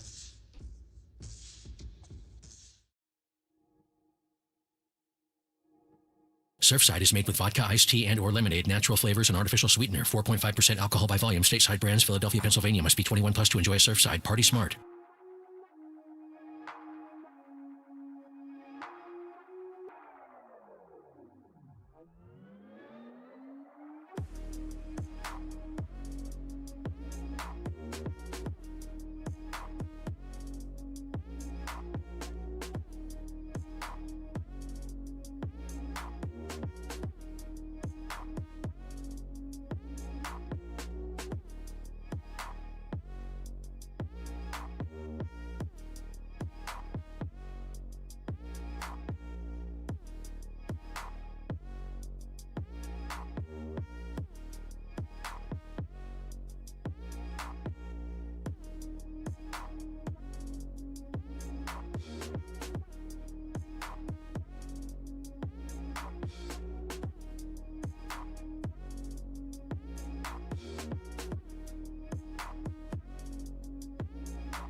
Listen to the sports leader anytime, anywhere. Download KNBR, the sports leader app. Murph and Marcus continue live from the Casino Matrix Progressive Jackpot Studios. Casino Matrix. Progressive jackpots are here. Where are you? Just drop in. 1-800-GAMBLER. All right, you're listening to KNBR AM and KNBR FM San Francisco, the sports leader at Cumulus Media Station. We're a little bit off our schedule today, so we thank Matt Mayoko for standing by, and let's get to him now on the UMA guest line. He's sponsored by Golden State. When you succeed, we succeed. Visit us today at goldenstatelumber.com. Matt's also sponsored by Dignity Health, the official healthcare partner of the San Francisco 49ers and Levi's Stadium. Matty, thanks for being patient with us. And second of all, what a great friend you are. Bringing Greg Papa an Italian sub from, I want to get it right, is it the deli? Yeah, Marucci's. Marucci's. Yeah. Always a good line there at Marucci's. So, no, that was great. Yeah, to see, I've seen Greg obviously here, on the YouTube stream and anywhere KNBR is streaming, but to see him through the window was awesome. So, yeah, and how did you know? He enjoyed that sandwich. How'd you know his order? Well, of course, I texted him. I didn't just show up unannounced. But no, I think several years ago on the air, we were talking sandwiches, and he didn't know about that place. I think he went by like the next day and gave it the thumbs up. So I think it was Monday. I reached out and asked him if he was up for a sandwich the following day, and he came through with the thumbs up. So when he got him the Italian sub, appropriately, I would say. Free plug. When I remember I was out at yet another water polo event in your area, and you said, go to Marucci's, and we did. Yes, there we go. So that's right. I'm part of the family. Yeah. La Familia. Yeah. Now, what is the Matt Mayoko go-to order at this deli? Usually I get the 6 3/4, which is a oven roasted turkey, mozzarella, pesto. It's my go-to. Naughty Cal. Yeah, that's a whole different story. Okay, hey, all right. Well, we had the general manager, John Lynch, on, and, we expressed his dismay at Nick Bosa. Everybody's sad about it. Then we asked him, are you going to make a trade? And he's like, we're always looking. He said, we'll do it at the appropriate time. Has your feeling been all along that the Niners will spend X number of weeks before they make a move for Nick Bosa, or are you standing by for news at any moment? No, I don't know that. I think he even said, right, it's not feasible, or it may not be feasible. He also said that, don't hold your breath trying to, expecting the 49ers to go out and get somebody to replace Nick Bosa who does the things that he does. So I'm sure, the fan base is going, well, Trey Hendrickson is out there, and this guy is out there, and that guy is out there. I think they roll with what they got. And, maybe later on, if they're able to keep this thing together and they look like a good defense and a good team, even without Bosa, then, maybe a Chase Young type of player becomes available. That was kind of seen back in 2023 as, the last piece to that puzzle that could get them over the top, adding Chase Young. It didn't quite work out. I mean, they made it to the Super Bowl, and he played well in the Super Bowl, but I guess it didn't get them what they ultimately wanted, which was to walk off that field with the Lombardi Trophy.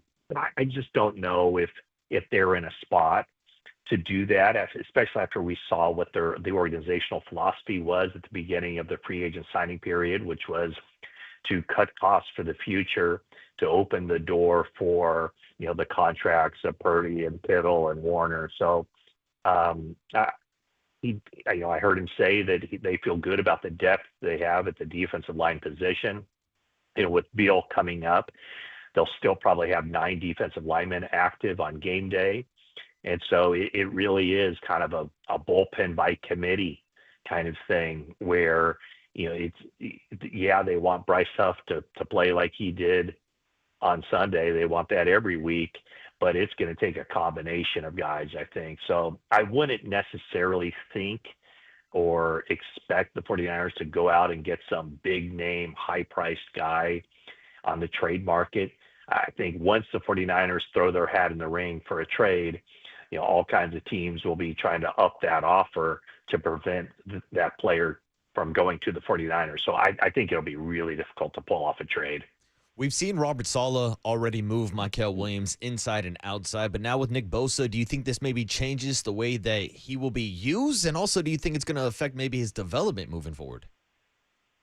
Well, his development is such that it just looks like he's capable of everything. He can play. It sure looks like all four spots on that defensive line, mostly defensive end and base situations, and then moving inside to rush the passer. I think his value to the 49ers doesn't change from the sense that I think he's a more effective nickel pass rusher inside. And so, how they decide to line up in those downs, when it's those money downs, when it's 3rd and 9, who are going to be the 4 guys out there in a crucial situation rushing the passer? My guess is it'll be Okawanu and Huff at the ends, and Yetur Gross-Matos and Mykel Williams inside. That would be their NASCAR package or whatever they call it. So I don't know that it really changes what they expect from Mykel Williams as far as where he's lining up and how much he's playing. He was already playing the second most snaps on that defensive line when Bosa was out there. So now, there won't be a game go by that he won't play the most snaps of anybody on that defensive line just because of his versatility. But they're gonna have to piece that thing together as far as finding the combinations that work, and then ultimately riding with the hot hand too. Yeah, for sure. It's going to be something to watch. I mean, I was going to say, not this weekend as much as next Thursday against the Rams, but this weekend, I mean, I don't want to call it a trap game. It might be, though, because the Rams are looming on the other side. Bosa just got hurt. They've won 3 thrillers in a row. It's the Jags, for whom they have no history or emotion. Does this feel like a trap game? I would think that the guys in the locker room, knowing what this team has gone through, it wouldn't be. But I would say this. I think this game is probably, you could make an argument this game is more important than the Rams game, from the sense that they have to take care of business. When you look at that schedule, if they're going to be there at the end, they need to win the games that they should win. And I know that sounds elementary, but it's true. And to have a home game against Jacksonville, that's a game they got to take care of business. I think they can afford a loss on the road to the Rams, because they would still be 2-1 in the division. Losing on the road to the Rams, there's no shame in that. The fear would be if they let this one get away from them, then there is the potential, and they would be, I would think, a significant underdog against the Rams going to SoFi Stadium.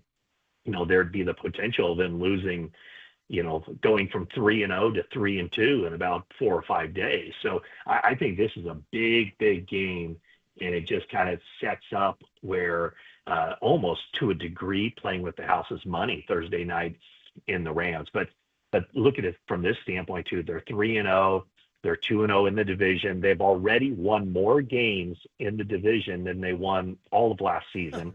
And they're halfway there toward matching their win total for the entire 2024 season. So they're off to a good start. And they just, when you look at that quote unquote last place schedule, they have to win the games where even in their beaten up and battered state, they should take care of. And this is one of those games that they should take care of. I would expect another low scoring game. I would expect another close game. And that's just the way it's going to be, I think, the entire season. Matt Mayoka, our KNBR 49er insider, is the voice here this morning on the UMA guest line. A few more minutes here. And Matt, we got to ask you about the quarterback situation, because both Matt Jones and Brock Purdy were limited in practice yesterday. So how do you think that plays out this weekend, and who's under center on Sunday? My guess would be Brock Purdy.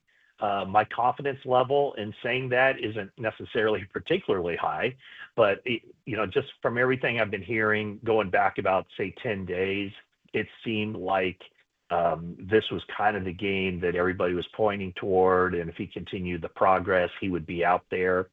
I know he did more practice than he did, at any point last week. So that's kind of trending in a positive direction. So my guess would be that Purdy is out there. And I think a lot of it has to do with, the practice that'll be starting here in about, 3 or 4 hours. How he feels when he walks into that facility today after doing a little bit more on the practice field than he did last week. So I would think it'll be Purdy. But, the good news for the 49ers is they also have a backup quarterback that they feel very good about, who now has, 51 NFL starts, including 4 or 2 with the 49ers. And so they would be, if it comes to that, they'd be going with a quarterback that they have a lot of confidence in. And they know for a fact, because they've seen it twice now, a quarterback who can put together a really solid showing and win football games with. Talking to Matt Mayoko, our KNBR 49ers insider. 49ers Jaguars, 105 on Sunday. Of course, the last one you'll hear on 8:10 before they move over to 680. But 49ers are 3.5-point favorites in that game. There obviously is so many different things to talk about when we do football interviews. There's 53 guys on the roster. There's coaches. There's opponents, all that stuff. I'm going to surgically ask about Renardo Green. He seems to be the one guy who may not be off to a great start. Is he a question mark for the Niners? Yeah, I guess so, until he proves otherwise, right? I mean, I think that, I think it's too early in the season, and I think it's sending a bad message if the 49ers were to just, put Diamador Lenore on the opposition's best player. I'm not even sure who that would be with Jacksonville. Brian Thomas Jr. is off to a poor start. Travis Hunter really isn't doing much on either side of the ball. But I think that, NFL coaches get paid to find the weak link and go after them.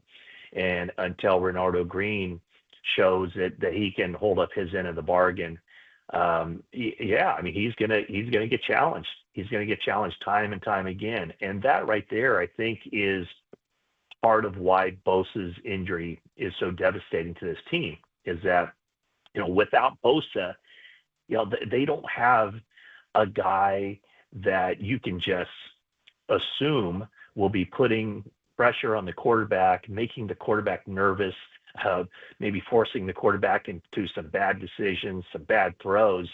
I mean, teams had to devote 2 guys, it seems like, to Bosa, sometimes 3 with a running back chipping or a tight end over there for help. And they don't have that now. So, how's that going to impact the defensive backfield? The 49ers defense, or pass defense, generally has been very good through 3 games. They haven't given up many yards. The yards per pass attempt are way, way down, as far as, they're one of the best in the NFL from that standpoint. But where they haven't made a mark at all, and this goes back to a lot of games last year too, they're not getting the takeaways. They don't have an interception. The 49ers have not intercepted a pass since week 11 of last year, and that was Isaac Yiadom. So, guys like Renardo Green, he has to take advantage of those opportunities and make some plays to kind of stem the tide. Those safeties have to get their hands on the football. Diamador Lenore isn't seeing much action over there on his side because teams are shying away from him. But, when those opportunities crop up for him, he's got to take advantage of it. So there's a lot that goes into it, but, Renardo Green's going to have to step up and prove to teams that if they come to his side, they're doing so at their own risk. Matt, last question for me is about Ricky Pearsall. Bit of an injury scare when we saw his name pop up on the injury report yesterday, but it sounds like it's not that serious. But moving forward, we've seen him kind of step up as that wide receiver 1. Do you think his role is going to change at all with the return of Demarcus Robinson and even possibly the return of Juwan Jennings? Not really. I think that, in week 2, we saw Juwan, in essence, be the number 1. I just don't, Pearsall is really good. And we could see that from the first day he stepped on the practice field, that he was ahead of most young guys in his spot. So what showed up to me on Sunday against the Cardinals was just the faith that Kyle Shanahan had calling that play, even though Ricky may or may not have been the first read on that play, but also the faith that Mac Jones had in putting that ball out there for him on a 4th and 2 situation. So Pearsall has proven to be a super reliable player, but I think the 49ers, as they keep moving forward here, from any given week, the leading receiver on the team, could be Christian McCaffrey, of course, but as far as the wide receivers, it could be Pearsall. It could be Jennings, like he was in week 2. Maybe Demarcus Robinson has a game or two where he steps up. And then later in the year, the second half of the season, it's Brandon Aiyuk. Heck, would it surprise you to see Kendrick Bourne catch, 6 passes for 84 yards and lead the team on Sunday against Jacksonville? Probably not. So it looks like they have pretty good balance at that wide receiver position. And as long as the guys stay healthy and Aiyuk comes back later in the year, that wide receiver position, which has been very thin and a weakness through 3 games, by and large, could end up becoming one of the strengths of this team. Yeah, man. It's interesting phrasing that they have to win this one, maybe more important than the Rams game. It's kind of changes the view there a little. But you're right. To get to 4-0, and you have to hold serve on these games. So we shall see if it's Brock Purdy. We'll see how the pass rush handles the Nick Bosa absence, and we'll see if Demarcus Robinson and those guys can kind of get that offense going. All sorts of good angles, Maddie, and you can bring us a sandwich anytime, dude, okay? Daly City is kind of a haul. Daly City, is that right? Daly City, buddy. We're right in you're a free plug for the Marucci's of our area, Sub Center up in West Portal. Okay. Have you been? Curly turned us onto it. I got to tell you. I have not been. They'll take on all comers. My next trip to the Cow Palace, I'll head over. Yeah, buddy. You never know. You might go see a Def Leppard at the Cow Palace. Who knows? All right. Good stuff, Maddie. Be good. Yeah, thanks, Matt. All right. Thanks, guys. Appreciate it. There he is. We are, of course, sponsored by Marin Health with top physicians, surgeons, and clinicians right here in the North Bay. Marin Health puts you closer to your best health. World-class care, closer do you think? Do you buy what he's saying about big picture, this one's more important than the Rams game? I understand his argument, but I don't buy it. I reject it. Because if they get to 4-0, then you're kind of, you've given yourself that cushion. But if you lose this one and lose the Rams, you're 3-2. Yeah, then you head down to Tampa Bay with the possibility of maybe being 3-3 Right, as you get closer to the trade It deadline. I mean, they're all important. Of course, they're all Yeah, important. But I mean, I get what he's saying a little bit in that I just feel like it's a weird thing. The Jags aren't that bad. They don't have Bosa. They've won a lot of close games. The offense has not been that explosive. We're not sure who's playing quarterback this weekend. All stuff we can discuss on the other side on the Sports Leader.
Now, from the O'Donnell Financial Group Sports Desk. Learn more at odfigroup.com. O'Donnell Financial Group, because planning is a process, not a product. It's time for the Young Tony and John Joe question of the day. Yes, indeed. We're listening to Strawberry Letter 23 by Shuggy Otis. That's what we're listening to right now, just so you guys know. Hey, the question of the day, who should start on Sunday, Brock Purdy or Mac Jones? You can join the conversation in the YouTube chat now.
And now it's time for the Protect Your Assets Business and Technology Report with me, David Hollander.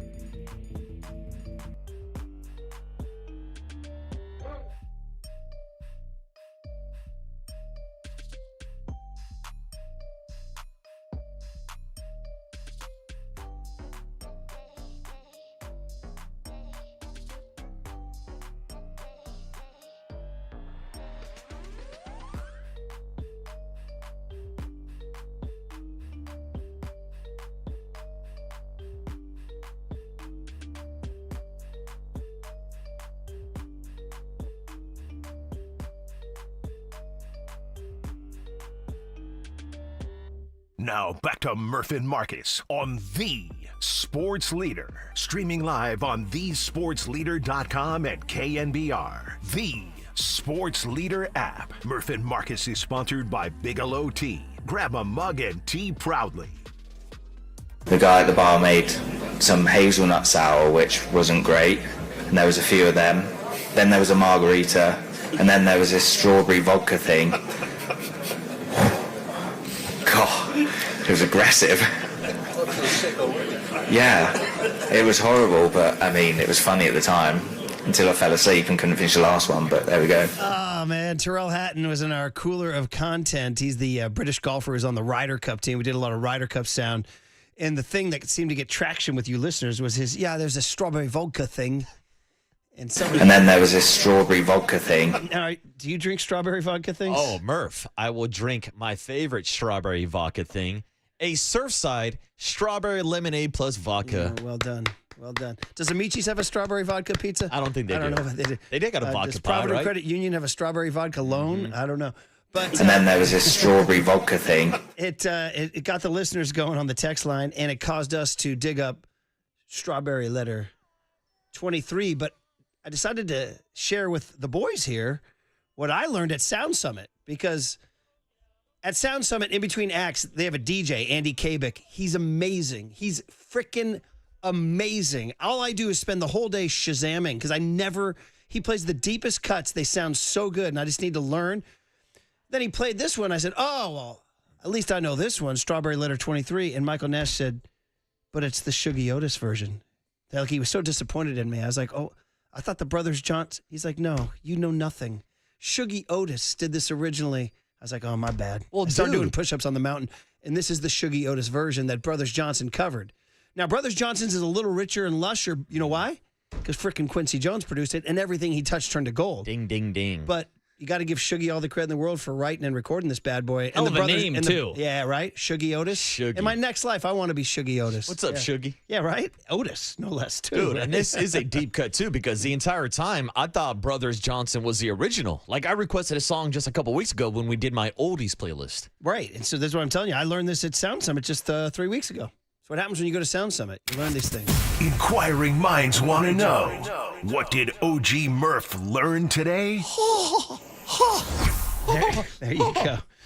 831 says strawberry vodka and Red Bull. Jesus, it's good. That's what they said. Yeah, vodka Red Bull. Makes sense. 310 says, what about his line where he says, quote, hazelnut sours, which weren't good, so we had a few of those. Yeah. Some hazelnut sour, which wasn't great.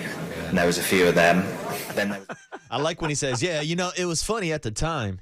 Until you had to wake up the next morning. What is a hazelnut sour? I don't do any of that stuff. I just don't. See, I've done like whiskey sours before. So, I mean, I can't believe we're supposed to talk Niners here. We're doing a segment on like, what do we drink when we get blotto? Mm-hmm. So I was on Dream Trip down in Hermosa, and I wasn't driving anywhere. I wasn't even leaving the crib. We had a beautiful deck looking out on the ocean, and all I had was sports on the TV. And after I had my fill of beer, I just started taking a bottle of Maker's Mark and pouring it into a red Solo cup and cutting it with just a little bit of Sprite. Oh, a little bit of Sprite. Bourbon Sprite, huh? Just to kind of, because it was right there. Yeah. I mean, I wasn't like, it was just right there in the fridge, so I grabbed it. And And I wasn't ready to just go all in on the Maker's Mark because it was an all-day job. Yeah, I'm with you. So I just carried the red Solo cup around the rest of the day. See, I will do that, Murph. I'll throw some bourbon into Coke. I've talked to you guys before about 7-Eleven Day where you get free ices, free Slurpees, and you can go and throw a little bit of bourbon in the Slurpee. That's always a good combination, too. But I'll throw some bourbon and some lemonade also. A nice little bourbon lemonade. Yeah. Oh, yeah. Well, lemonade bears. We went to. I'm not usually a vodkas guy, but the bar down there is called Hennessy's, and they have one each in Hermosa, Redondo, and Manhattan Beach. That's how popular they are. Each beach town has a Hennessy's, and they started a thing called Hennessy's Lemonade, which was just vodka lemonade with a little bit of sugar on the rim. And I just said, just keep bringing them until I tell you to stop. With you know the what sugar I mean? on the rim. And I'm not usually a vodka guy. That led to my explosion at Dodger Stadium. Oh, it was the vodka. And I was just erupting on the Giants' inability to play 90-foot baseball, inability to move a runner, inability to play small ball, inability to run, inability to make contact. Inability to score more than one run when they give you 10 free 90s. Dream Trip rookie Dave Schaefer, TAM88, turns to me and he says, dude, he goes, I've never seen you like this. I said, well, welcome to Dream Trip, dude. Yeah, get used to it, fish. And then he goes, how do you restrain yourself on the air? And I said, because I don't have 17 cocktails and 2 gummies on the air, bro. A couple of strawberry vodka things in Right.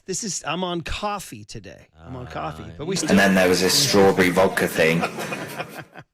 707 says, Makers and Sprite, Murph, you are a ghoul.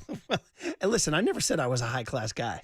I never said that at all. But I'll just do what it takes to get me through a red Solo cup on a dream trip at Hermosa Beach. Hey, you got to do what you got to do to get drunk. Yeah, I did fine. Yeah, You know what I mean? Mission accomplished. Do you have the bourbon sound? Is Oh, that you? Murph, I got you. If you want to get into the bourbon, you go straight to my soundboard. We can get into the bourbon. Well, you gave me some, and I still haven't cracked that bottle. Oh, get into the bourbon. I know. What are I'm you looking waiting forward for? to it. Maybe tomorrow night. So, all right. We can talk Niners at all here, buddy. What do we have? We had John Lynch today. He told us, we talked about the pass rush, and he said, listen, we're not going to make a trade right now is what he said. He also said, we're always open. We're not afraid. We've done McCaffrey. We've done Trent. I get the sense they're going to do something. All of a sudden, I'm starting to get a little worried about this game on Sunday. Niners are 3.5-point favorites, but, how is the pass rush going to be? I know that he mentioned the Jags receivers haven't done that well. I'm like, tell me about it, dude. I have Brian Thomas and Travis Hunter on my fantasy team. Ouch. That's why I'm 1 and 2. Ouch. In fact, I'm benching there. Sorry, A's. Although Xavier Worthy, I think they said might only be back limited duty on Sunday, so I might have to play Brian Thomas again, which is he's not doing that well. And Trevor Lawrence ain't that great, but we just talked about Renardo Green, dude. He's getting picked on. That's kind of a storyline early. Yeah, they're going after him. And I will say, I think that maybe they should think about doing the idea or the strategy of maybe just sticking Demo on your best wide receiver. I mean, we've seen him do it before. Last year, when Travarius Ward was injured, it was Demo that was falling around DK the entire game against Seattle. So I don't understand why they're not quite doing that quite yet. Matt Maiocco said they don't want to do it this early in the season, but if Renardo keeps getting picked on, I think eventually, like next Thursday night, Bro. I don't want to see Renardo Green versus Devontae Adams. Or Puka Nacua. Yeah, or Puka. Yeah, I mean pick your poison. Yeah. Puka right now the best receiver in the NFL? Oh, see, that's tough. Now, stat-wise, yeah, he's number 1 in the league. Yeah. Talent-wise, I still go with Jamar Chase. The problem is he doesn't have a quarterback right now. Justin Jefferson, probably same type of conversation, but Puka's definitely put himself up there. I understand those guys look way better in their underwear at the combine and all that stuff, and they're just absolute specimens, height, reach, speed, all that stuff. This guy, all he does is catch freaking balls, man. Yeah, he's a dog, too. And he's a dog, and that's going to be a short week down there. So all of a sudden this game, you said you disagreed with Maddie's take that it was more important than the Rams game. And I get it. I understand it's division versus non-division, but to his point, if they lose this game, then they got to go play Rams and Tampa Bay without Nick Bosa. Now, you could be looking at 3-3. All of a sudden, that coffee that we talked about for John Lynch on his birthday doesn't taste that good. Yeah, and then maybe you're not thinking about trading for a pass rusher, or maybe that makes you more desperate, which plays into this entire equation of what the 49ers are going to do now without Nick Bosa. Just get the freaking win on Sunday. Their offense has not been statistically good. They are near the bottom of the pack on everything. They're grinding it out. Now, of course, they're missing Brock Purdy. They're missing Brandon Aiyuk. They're missing George Kittle, missing Jawan Jennings for parts of games. So, people are like, yeah, hello, of course. But McCaffrey he's been very, very good. He's been very good, but he hasn't the explosive plays. They're not really getting the big play. They had the big one to Ricky on 4th and 2, which I doubted. As soon as Mac Jones let go of the ball, I'm like, what are you doing, dude? Heck of a catch by Rick. Slick Rick. Yeah, and then we have Mac Jones not knowing the play on a screen pass to Christian McCaffrey, still executing it and still setting up that game. It'll be interesting to see how Brock is. I mean, Steve Young told us to take the turf toe seriously. He was like, it ain't no joke, you know? Did we have a quote in there? Where's the we had it in there somewhere. I'm looking at it. God, we have so many cuts from Steve Young. But anyway, he had one. He's like, oh, here it is. Well, it's 90 seconds. Probably too long to play. What do you think? Should we do it? Yeah. Cut E, Tony? I say play it. Steve Young, cut E, 924E. I mean, it's going to be a huge question, especially with the mobility of Brock Purdy. For sure, but that's just true for any injury, but especially with your foot. You know, the turf toe, it's like a freaking nefarious little thing. Like like sometimes you think it's better, and then you actually have to, and then you can't test it. You can go out and practice and be careful and make sure that it doesn't hurt, and they can kind of, do all the stuff in the background, but then you got to go play. And then as soon as you do it, you're like, oh crap, because there's a ligament that's messed up. And ligaments don't, it's not a muscle. It's not like, oh yeah, rub it out, it'll be fine. And so, yeah, you've heard of turf toe, like chronic turf toe, right? You've heard people just finish their careers. Now that's not happening with Brock. I'm not saying that, but turf toe is brutal. And you think about your thumb or your big toe, if they're not doing well, you're not going to be doing much with your hands or your feet. And so, look, they said it was a couple of weeks. They think he can play. If they believe that, probably because it wasn't that bad and it's healed pretty good, and he can try to take care of it, and especially on the grass, he's home, so that's good.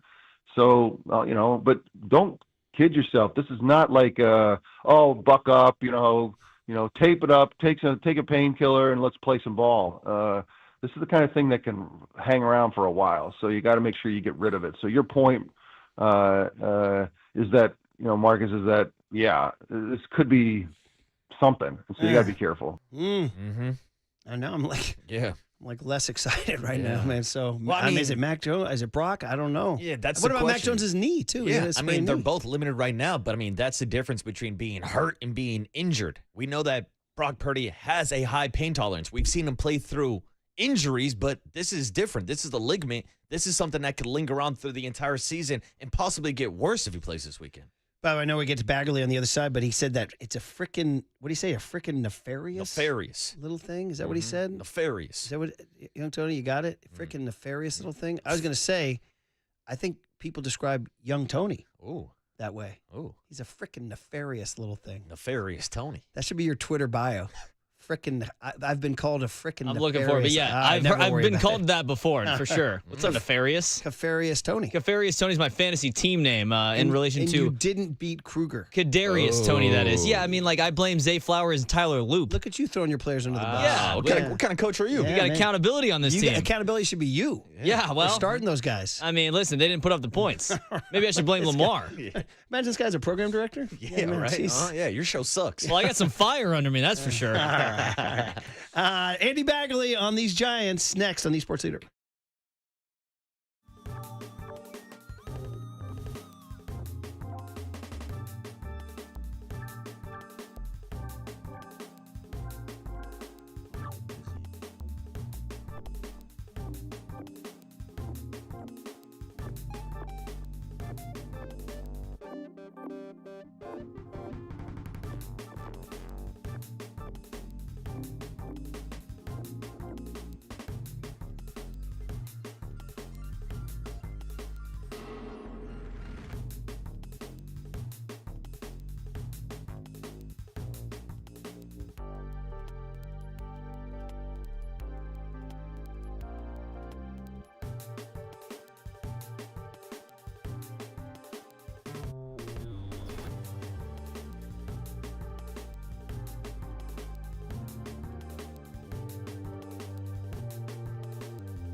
Now back to Murph and Marcus on the Sports Leader. Streaming live on thesportsleader.com and KNBR. The Sports Leader app. Murph and Marcus is sponsored by Bigelow Tea. Grab a mug and tea proudly.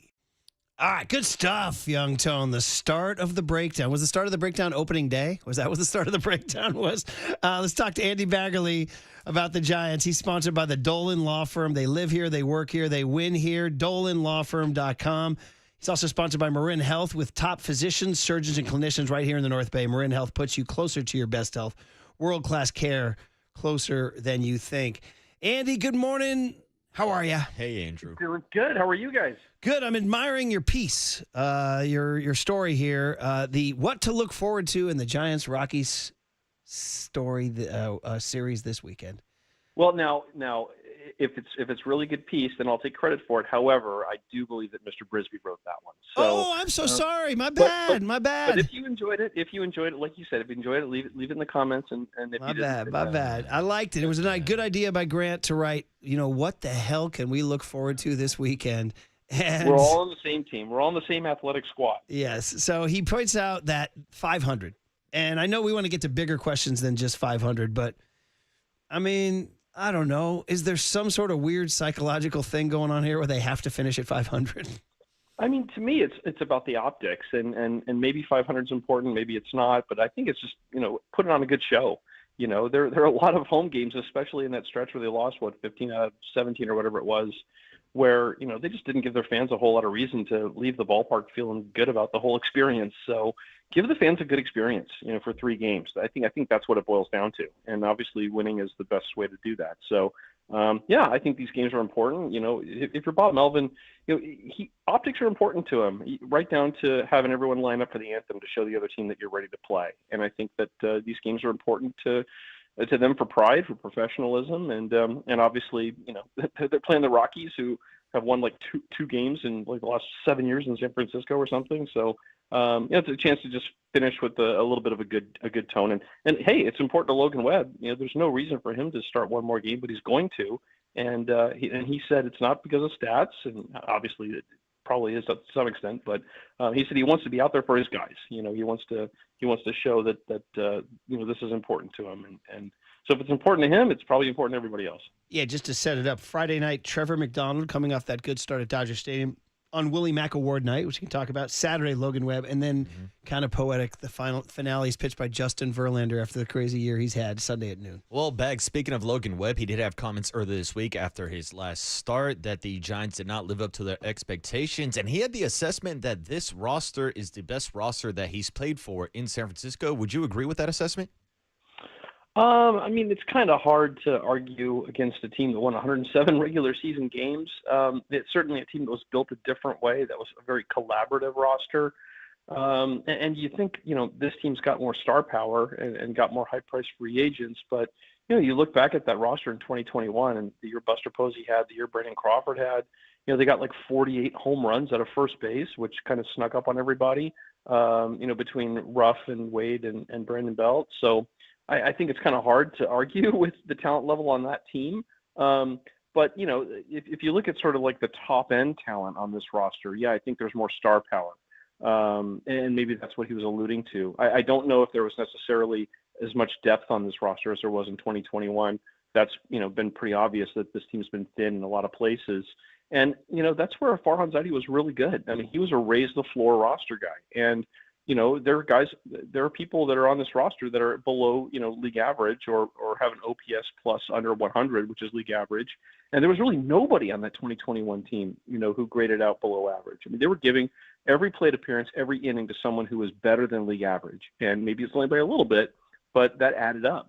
And I think that that's going to be the challenge for this front office is how do you, build a roster around these star players that raises the floor of everybody else, because there's clearly a lot of low-hanging fruit on this roster that can be improved. Yeah, one of the things that's gnawed at me all year long is that the style the Giants played, they did never out small balled another team. They never out 90-footed another team. God, when you see the Diamondbacks, I mean, they do it so much better than the Giants. Go the other way, throw down a bunt, go first to third. How much of that is on Bob Melvin and his philosophy of just being stagnant, and how much of it is on him not having the athletes to do that? Well, I think there's some of both, but I mean, Bob Melvin has tried to encourage people to run more. I mean, when Tyler Fitzgerald was on the team, I think they expected him to be a big part of the athleticism and the sort of dynamic element in the offense, and obviously he couldn't hit enough to hang on to a big league job. But whether it's him or Jung-Hoo Lee, I mean, they've encouraged these guys, bunt for hits, run, but there's been a reticence for them to do that. So, I mean, clearly there has to be some discussion about that, this offseason. I mean, they want to have a dynamic offense, but really the way they got back in this thing, at least for a little bit in August and early September, was by hitting a ton of home runs. And that's not really, the way that this team has been built. I mean, they have some home run hitters. They have some power, obviously, now with Adames, with Devers, with Chapman. But, this is a team that needs to score more runs in dynamic ways, especially in their ballpark. And that's going to be something they're going to have to improve. But and I said this yesterday when I was on.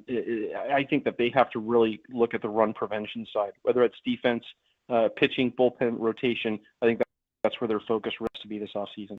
Bags, we mentioned Logan Webb and Justin Verlander pitching this weekend. One pitcher you will not see down the stretch is Robbie Ray after throwing 182 and a third innings this year. Now, that's the most innings he's thrown since the 2022 season. So have you had a chance to talk to him about how that innings amount, the workload has affected him and maybe some of the struggles he faced in the final month of the season?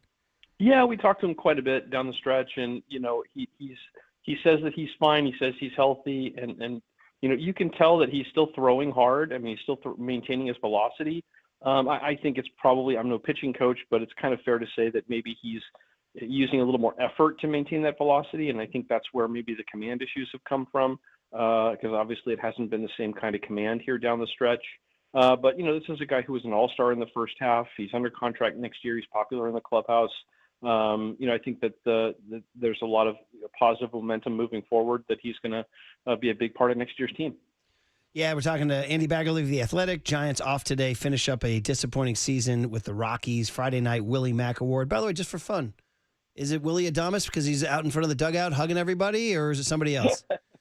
It's funny. These the voting can break down in weird ways. Like with the year that Will Smith won it, I think a lot of the relievers got behind him and kind of created a little bit of a voting block, and so you never know how it's going to break. But I think if you pick someone who's been kind of instrumental, who's been kind of a positive presence every day, I think Willie Adames would be a good choice. He's someone who obviously has been an important part of the team.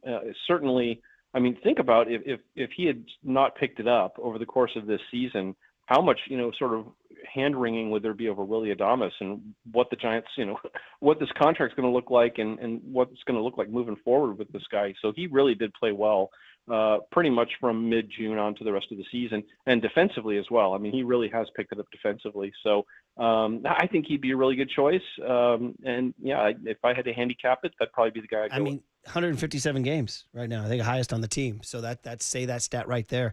You mentioned defense, Andy, and it's just sometimes a simple questions as simple as this. Like, is Jung-Hoo Lee their best defensive center fielder? Because I don't think so. I definitely think Grant McCrae's better. Marcus disagrees, but I think Grant McCrae's better. I don't know if that means Grant McCrae should play center field. I also think is Drew Gilbert showing that he's a better defensive center fielder. Now, he's not as good a hitter, but if you're talking about improving the defense, should Jung-Hoo Lee be the center fielder? No, I think that in an ideal world, Jung-Hoo Lee plays in the corner next year, maybe even right field. He's got enough arm to be there.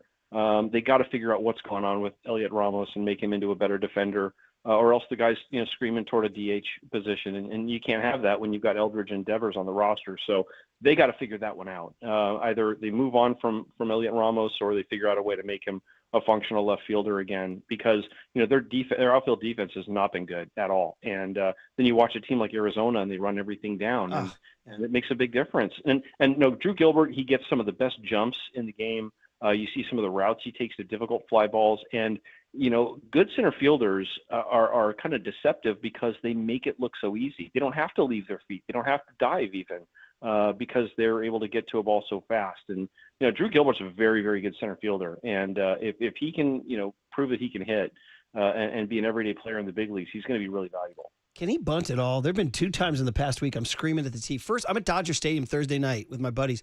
There I am wearing my Rod Beck jersey. At first and second, nobody out, 1-run game, and they didn't bunt him. And he struck out. I said, what? And then last night, Koss got on first. He was up in a 1-run game or a tie game, and I thought, and he hit a ground ball that could have been a double play, but they lucked out. So can he not bunt, or he's got to lay one down more often? Yeah, I mean, I'm sure that's got to be you want to have every tool at your disposal. And so if it's something he's not proficient at, and I don't know, I haven't talked to him about it. And obviously he's a pretty new player to all of us. But, I imagine it's something they want to work on in spring training or have him work on in the off season and be a part of his game. Because, you look at a team like the Padres. The Padres have put down, I think I read the other day, the most bunts in the major leagues. And it's a big part of their game, and they've had some sort of fallow times with their offense where it wasn't coming together. They've had some rotation issues and injuries and pitching issues at times this season, but you look up and they're pretty comfortably in the playoffs right now. And I think they've kind of used maybe everything at their disposal a little bit more efficiently than the Giants have. Good stuff, Andy. We always appreciate the baseball talk, and we will chase you down again. Enjoy this final weekend. We appreciate you. Yeah, thanks, Bags. Okay, sounds good. Thanks, guys. Andy Baggerly. Marcus, I'm going to stand up right now. I'm going to do this right now. Here you go. So we're at the plate right now. Let's go, Murph. Let me see that technique. Yeah, I'm right here right now. Okay, now we're sliding the top hand down to the barrel. By the way, I'm pivoting on my back foot. Okay. Pivoting on my back foot. Okay, now I've got it at an angle, right? I'm never going to butt anything higher than this bat. No, right? you're never going up, Murph. No. And then, of course, I'm going to, as I like to tell the little kids, how your grandma kisses you goodnight. Just kiss that bat. Just kiss it. Just kiss it down the line. Nice little kiss. Not that hard. Now, what happens if the ball's at the bottom of the strike zone, Murph? The bottom of it, we pull back. You pull back? Yeah. But what if you're trying to bunt a ball? That's still a strike. You Well, got to go down. Are you talking about a ball below my knees? No, I'm saying it's a safety squeeze situation. You got to get the bunt down, but it's down at your knees. I need you to drop down and change your level. Yes, well, absolutely. I tell the kids the knees are like a hydraulic elevator. There it is. We're going That's up and what down. I'm looking for. You never drop the head, Tony. You never drop the head of the barrel below your wrist. Reason why Tim Flannery, every single spring training that we did, he said, I leave my baseball card on their chairs. It's me squaring to bunt. As a Padre says, the doctor will see you at 8 a.m. All right? So anyway, it's driving me bananas. Can somebody bunt the ball for my guy Murph? Can we move a runner over? That's how you win a game. All right. Enjoy the game more. Enjoy the bunt more. Hey, lay down a bunt more. Then we had a strawberry vodka thing. All right. So, all right. I want to see you try to lay down a bunt after a couple of strawberry vodka things. That's what I really want to see. All right. Let's hand it over to Papa and Silver and find out what young Tony learned next on the Sports Leader. Good. I'm admiring your piece. Time for traffic on the Sports Leader.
Let's talk Bigelow Tea. Every season is Bigelow Tea season. That's why Bigelow's the #1 tea in the Bay Area.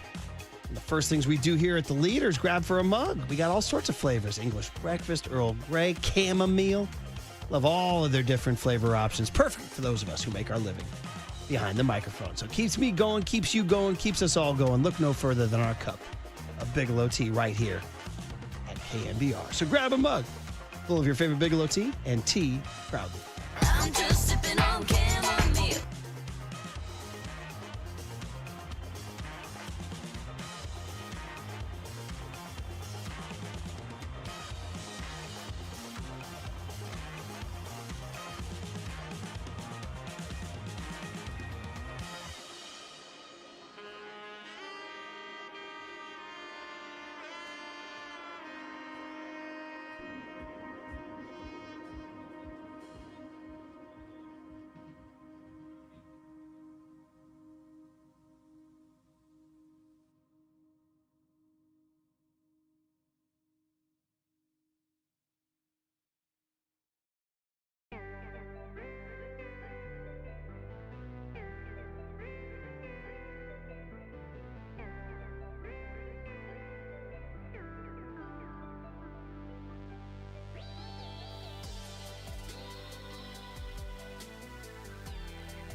Listen to the sports leader anytime, anywhere. Download KNBR, the sports leader app. Murph and Marcus continue live from the Casino Matrix Progressive Jackpot Studios. Casino Matrix. Progressive jackpots are here. Where are you? Just drop in. 1-800-GAMBLER.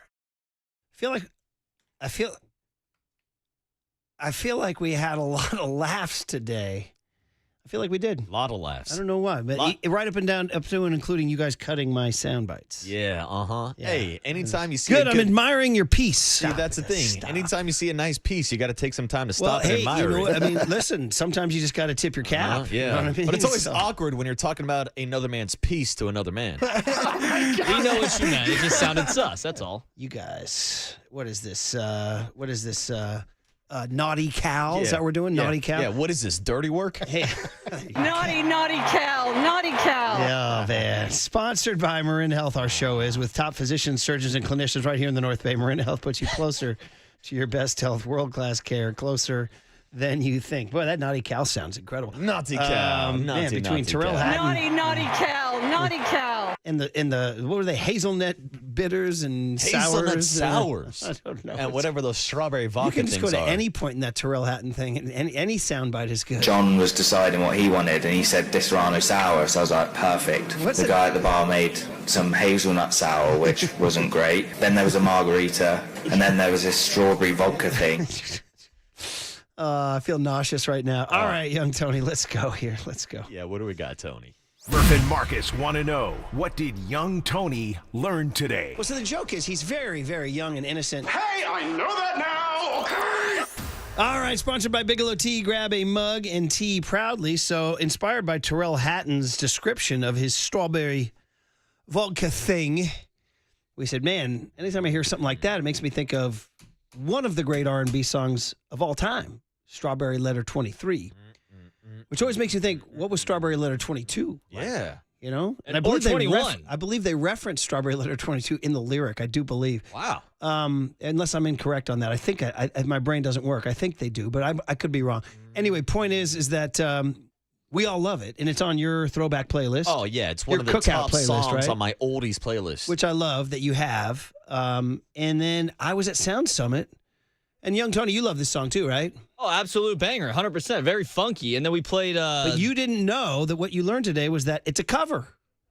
You didn't know that Shuggy Otis did the original, which I didn't know. I guess somewhere in my brain I might have known. But 2 weeks ago at Sound Summit, Andy Kabek, the DJ, was playing songs in between sets, and he's fantastic. And I'm like, listen to Strawberry Letter 23, man. It's incredible. And Mike Nash, the guy who runs the thing, who knows everything about music, just frowned at me. He goes, you don't even know that this is Shuggy Otis, do you? I said, no, I didn't. He said, because you're a rookie, is what he said. Damn. So here you go. He didn't say that. Shuggy Otis. Somebody texted and said their name is Shuggy, and they're fired up that we're talking Shuggy Otis. I think this world needs more Shuggies. There's no question. Shuggy Murphy, Shuggy Boucher. Oh, dude, I'll take a Shuggy. Shuggy Farias. Shuggy Curley. Shuggy John Joe Curley. Shuggy Joe Curley. Shuggy Holer. Shuggy Papa. Yeah, Shuggy Silver. Shuggy Silver. I like and by that. the way, last one to round it up is we were joking earlier today that the Athletic headline. So there you go. You learned that. Shuggy Otis is the original. We learned that the Athletic headline said that Brock Purdy appeared spry, involved, and jovial at practice. And we said, who at the leader is spry, involved, and jovial? We couldn't come up with a single person. Not a single guy. Until a listener said, the way you guys talk about Emlo, Maria Lopez, she seems spry, involved, and jovial. And the listener crushed it. Yep. They got it. Conversation over. She's our spry, involved, and jovial leader. It's Maria Lopez. It's always been Maria Lopez. A perfect way to end the show. I'll see you guys at Harding Park for the Willie McCovey Golf Classic for the Junior Giants Community Fund. And then tomorrow we'll be here. Brian and Bobby's Best Bets, all the good stuff on a Friday. All right, boys, we'll do it again tomorrow.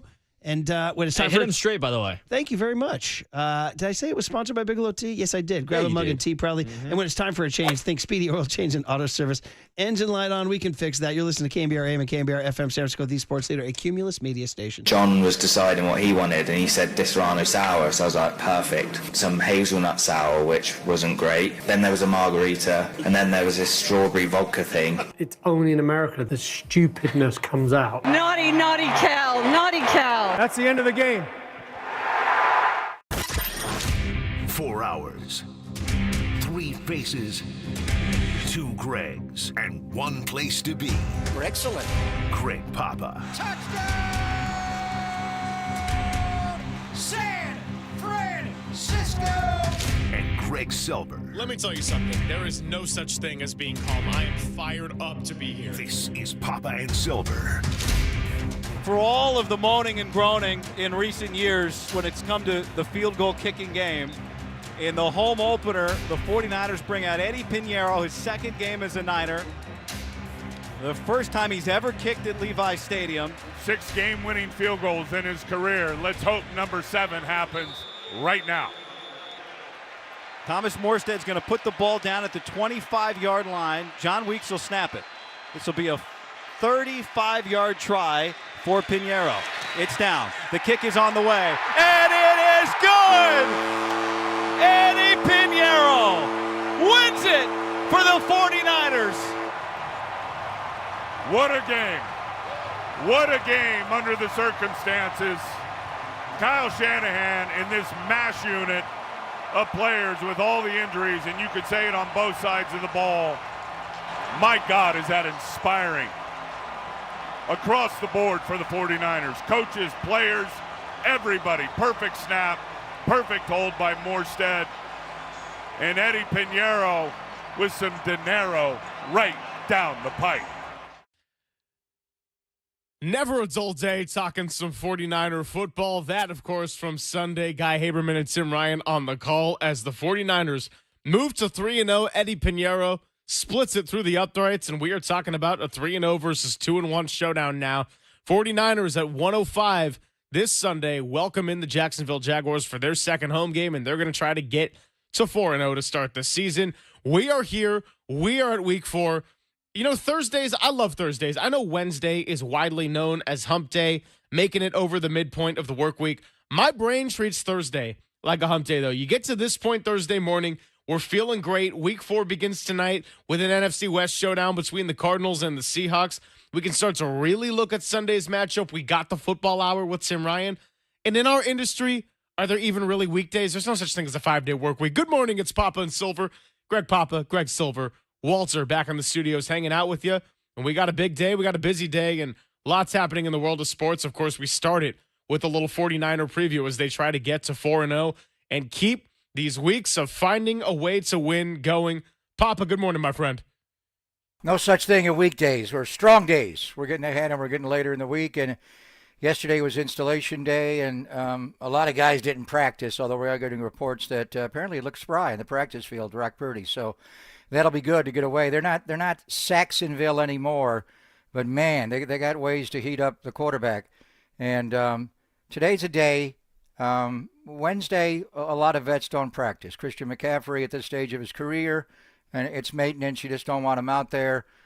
Trent Williams hardly ever practices on Wednesdays, and nor should he. I would like to hear a report that Trent Williams does practice a little bit today. I know you're at Levi's. Tim is there with the Ford F-150, bro, in the player's lot. Who knows which one of his $500,000 automobiles Trent is driving in. Could be the Phantom electric Rolls Royce. Who knows? Could be a lot of different things. But this one to me starts with Trent Williams against Josh, formerly known as Josh Allen. Not that Josh Allen, the other one, and now he's Josh Hines Allen. He'll be over Trent Williams most of the day. This is a one-on-one matchup for the ages. And he'll move over to Colt McKivitt's side, but Tim will break down where he'll line up. He is number 41. He is a premier edge rusher. He was in Nick Bosa's draft class of 2019. He has 53.5 career sacks. He's number 2 in the history of the Jacksonville Jaguars. He's had some big years. He's had some not great years. Rookie year, 10.5 sacks right away. 2 years ago, when we went there to Duval, he had 17.5 sacks. Last year, 8. They have only given him credit so far this year for a half a sack, but I've watched him throughout, and Tim will break it down. He's watched all 3 games. He won the game for them at the end when he ran the hoop and he got, tipped the ball out of the hands of C.J. Stroud, and they intercepted the ball. The story of this game, and we think Brock Purdy will play quarterback, certainly. Hopefully, Mac Jones will be healthy to be a backup. But priority number 1, it's the biggest stat in pro football by far, the plus-minus the turnover game. Jacksonville has not been pretty. On offense, they can be offensive. The key to their team is Etienne, the running back, Travis Etienne. They are dropping balls at an alarming rate. Brian Thomas Jr., what is wrong with the wrist? You can't catch a football. I mean, contested catches he's having a hard time making. He's doing some Marvin Harrison Jr. stuff, Greg, where he's just dropping the ball out in the middle of the field. He did have a big catch and run at the end of the game, which set up a score. By the way, I think D'Amico Ryans and the Texans allowed them to score on purpose so they would get the ball back. They let him have a walk-in. But it is the matchup, without a doubt, of the 49ers offense against the Jacksonville Jaguars defense and their propensity to turn you over. Not just, obviously, Josh Hines Allen. They got Trayvon Walker, who's a really good stout edge setter. Eric Armstead. I saw the big man come through the middle. The blueprint, as he is known, he'll return to Levi's to play for the first time ever in Northern California against his original franchise, and where he became what a great citizen that guy is, 4-time Walter Payton nominee, and finally broke on through last year. We actually read his speech a year right before the Super Bowl when he was a Niner, thought he would win, and he wound up winning one his first year in Jacksonville, and what a great speech he gave, and what a great ambassador to the game he is. And but he can heat you up from the middle, certainly, and they got the edge guys to do it as well. But the pressure that they apply on the quarterback is forcing turnovers. They lead the NFL in interceptions with 7. Last year, the entire year, they had 6, the entire season. This year, they've already got 7. And the headliner is not the Heisman Trophy winner, Travis Hunter. It is Jordan Lewis, the former Dallas Cowboy who they bought in free agency. He plays in the nickel. When they have 3 corners on the field, Travis Hunter is one outside corner. They got a really good one on the other side in Tyson Campbell, and they put Jordan Lewis in the slot. If Hunter's not on the field and they're not facing 3 wide receivers, then obviously Jordan Lewis is out there with Campbell. He already has a couple of interceptions this year. He is a ball hawk. He plays the run exceedingly well.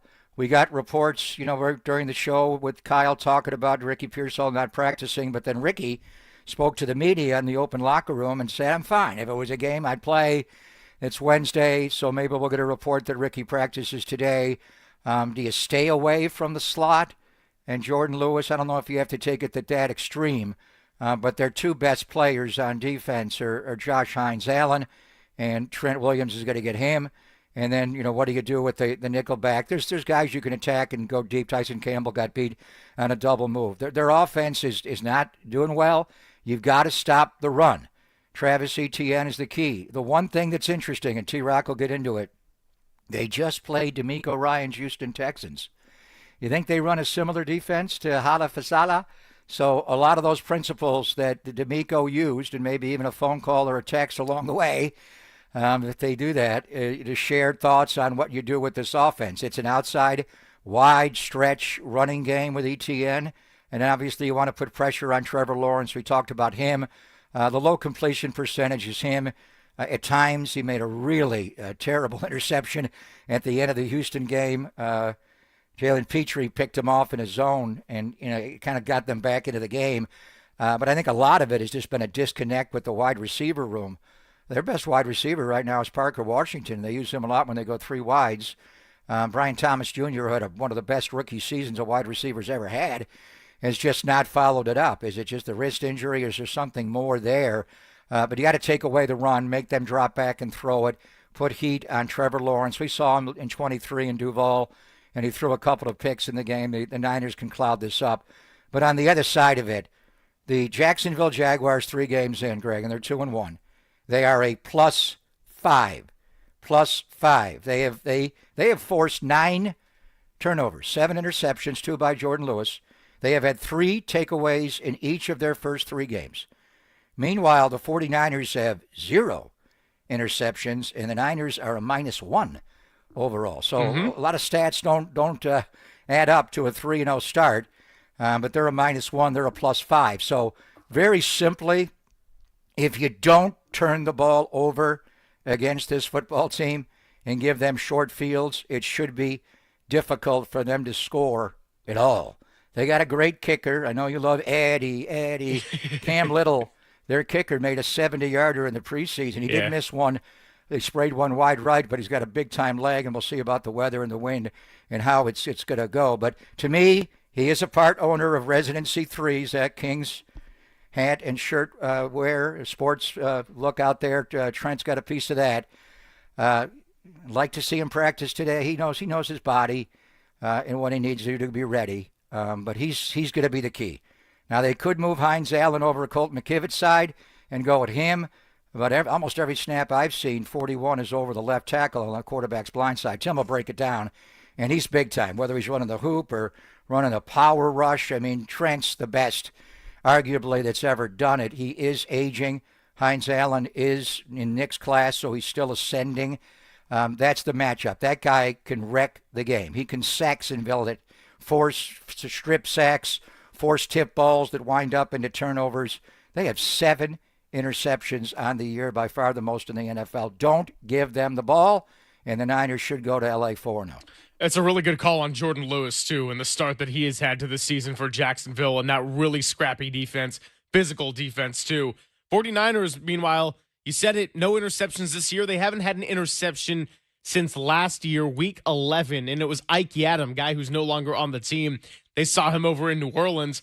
And yeah, Jacksonville, look, they faced Bryce Young, a lot of Jake Browning in that Bengals game that Joe Burrow got hurt, and a struggling C.J. Stroud, but we got to be fair about it. Brock Purdy in week 1 threw a couple of bad interceptions, and really the second one was a bad mistake on his part.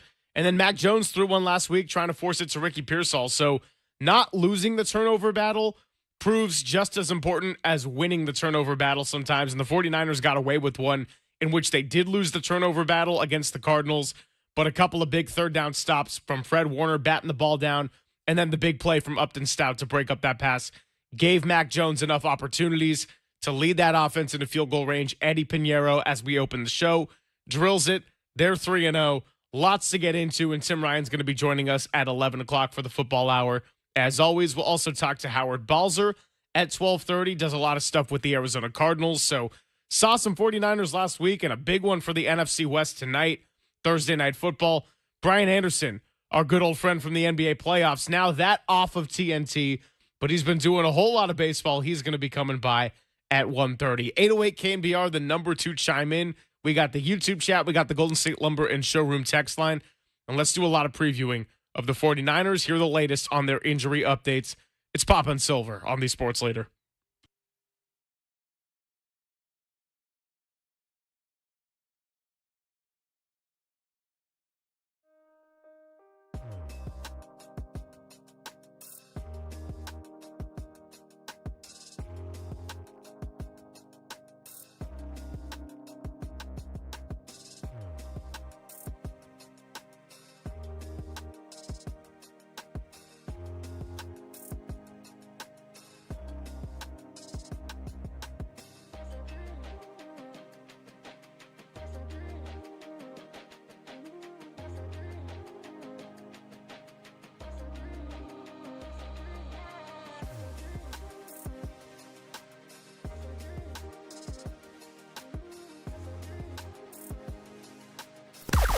Now, from the O'Donnell Financial Group Sports Desk. Learn more at odfigroup.com. O'Donnell Financial Group, because planning is a process, not a product.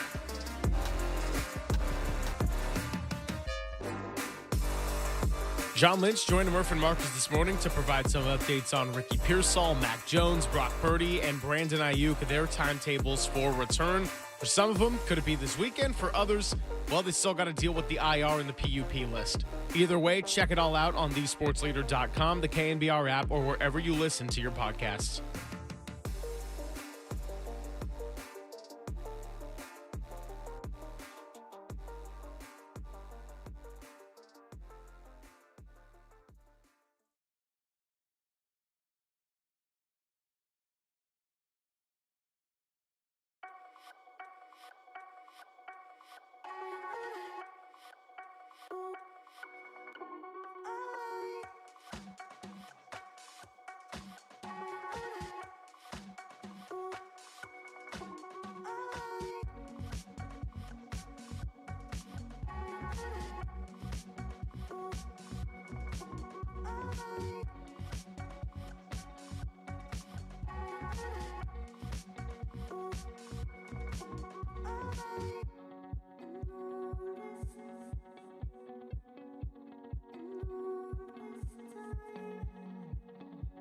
Hey, it's Silver here. Let's get you talking about the Dolan Law Firm on a Thursday, because these are the best in the business, and they're not only based here in California, they're based here in the Bay Area.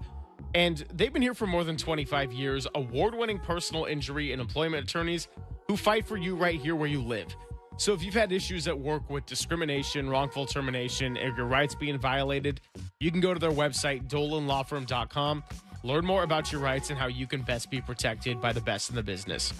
Chris and his team also saw an increase in no-fault injury accidents over the past year.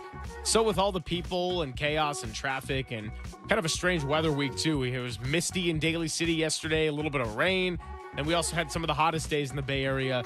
Schools are getting in and out. People are out and about more. Weekends have been packed. Bottom line is, be careful. Let's work together to make the Bay Area a safer place. But if something happens, you can feel confident that you're in good hands with award-winning California Lawyer of the Year, because you know the number by now. The Dolan Law Firm has secured more than $1 billion in verdicts and settlements on behalf of their clients. You don't have to worry about paying anything up front or hourly rates or the upfront fees, because they don't get paid until you get paid. So it's all a bunch of wins for you when you need it most. They live here, they work here, and yes, they win here. DolanLawFirm.com.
Papa and Silver now continues live from the KNBR Casino Matrix Progressive Jackpot Studios. Casino Matrix. Progressive jackpots are here. Where are you? Just drop in. Please play responsibly. 1-800-GAMBLER. Ambry Thomas one-on-one against Calvin Ridley left. Lawrence flushed out by Bosa. Bosa wraps him up, throws, intercepted by Talanoa Hufanga. And he's dropped by Lawrence himself on the Niner 43-yard line. But it was Nick Bosa with the pressure on Trevor Lawrence forcing the bad throw there and the interception. 2023 in a 34-3 beatdown over in Jacksonville. And you all remember that one well, as our guy Greg Papa was on the call with that one with Sim Ryan. Football Hour coming up at 11 o'clock. And that was after the 49ers started 5-0. They had the incredible Sunday night game against the Cowboys, lost 3 straight, and then got right back on track with Jacksonville. And that, of course, an interception. Nick Bosa with the pressure, Talanoa Hufanga with the interception. Here's the catch, Papa.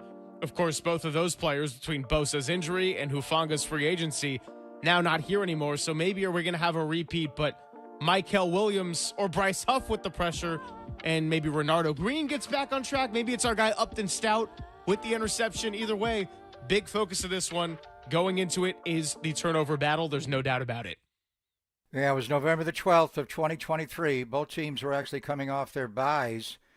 And the Niners, after the 5-0 start, had the 3 straight losses. They looked tired going into the Cincinnati game. They made profound changes, came up with a new nickelback in that game, and moved Steve Wilkes from the booth upstairs down to the field to call the plays. But the Niners played like the Niners in that game. They were rested and ready. Jacksonville, wow. The final score was 34-3. And as I recall, I believe they were 6-2 coming out of their bye going into the game.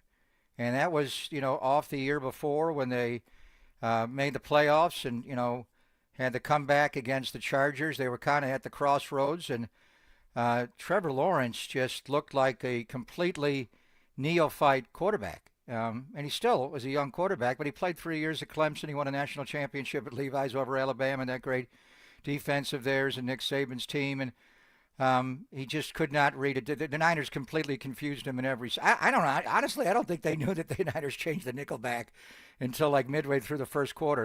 I knew a lot of people on their coaching staff, and I'm like, you guys ever figure that out? You were so confused. It was the quarterback.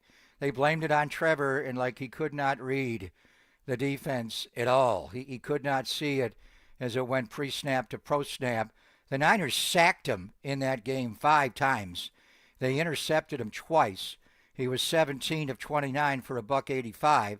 Meanwhile, Brock went into Duval, Everbank Stadium, and went 19 of 26 for $296 and 3 touchdowns and no interceptions, and played like Brock Purdy. It was back for 30 for Purdy and actually 34. It's just the processing. It's the chip in Brock's brain, the big brain Brock.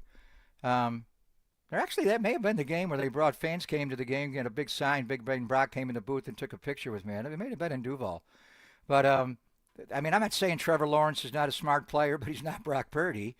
He's everything Brock isn't. He's 6'6", long and lanky, and Brock is 6 feet 5 inches, 7 inch tall. This guy's got big hands, big flowing hair out the back, and he just rips it. He's Sir Lancelot. He's just carving it up. He is Keanu Reeves' character from the Replacements a little bit, Falco, but he's right-handed, not left-handed. Anyway, it's just we'll get to Tim's thoughts on it. He's still making young heirs. Their wide receivers aren't helping him, and the Heisman Trophy winner, Travis Hunter. Whoa. If you're the GM and you traded up for 2 and gave up all those ones and future picks to get him, and he just looks like a guy. Honestly, in college football in that conference, he looked like a dominant. Like I couldn't catch him in the open field. He had one little 21-yard out he took against Houston where he caught the out, made a guy miss, got kind of dancing up the field. But he's not like, wow, that guy is a superior athlete to anybody else on the field, bigger and stronger and better. He just kind of fits in. They use him as a slot wide receiver on offense, and they don't even, when they go 11 personnel, he's not always on the field. he's losing some snaps to other people like Parker Washington, number 11. Who the hell's that guy? I'm seeing 3 wide receivers on the field and 12's not out there. Yeah, I just assumed it was like then, Marvin Jones in his 4th stint with the Jaguars, as he used to be number 11 down there. Yeah, and he's dropped some balls, but he leads them in receptions, I think. And they got Strange, the tight end. And then on defense, he plays outside corner, and we mentioned Jordan Lewis goes inside. So, I mean, this is a number 1 overall pick in the draft. You trade up to get, what was he, number 2 overall pick in the draft, or what was it, 2 or 3, whatever he went? 2. 2, and they went way up to get him. They're not. It's early. I mean, with the Heisman Trophy winner, but for Trevor, it's just when is it going to come to him? Is one day magically the physical skills that he has will be backed up by the mental aptitude to drive a team to win? It takes a while. Joe Namath, nobody had a better arm than Joe Namath with those gimpy knees. He could just flick his wrist and down the field, but he didn't win until he took ownership of the team, began to ran the ball. I mean, Super Bowl III, he didn't throw a touchdown pass. He ran that game like Johnny Unitas. That is the ultimate element of Trevor Lawrence's game, is can he evolve mentally to be. You see so many of these young quarterbacks. Watching the game back, Houston played Jacksonville last week. C.J. Stroud, what has happened to him? His decision-making and ball placement was so on point as a poised rookie. And he's not Trevor Lawrence as far as his skill. He doesn't run. His arm's okay, but he processed. Why is he not seeing it anymore? What has happened to him? He's making bad choices with the ball, throwing the ball right to the other team.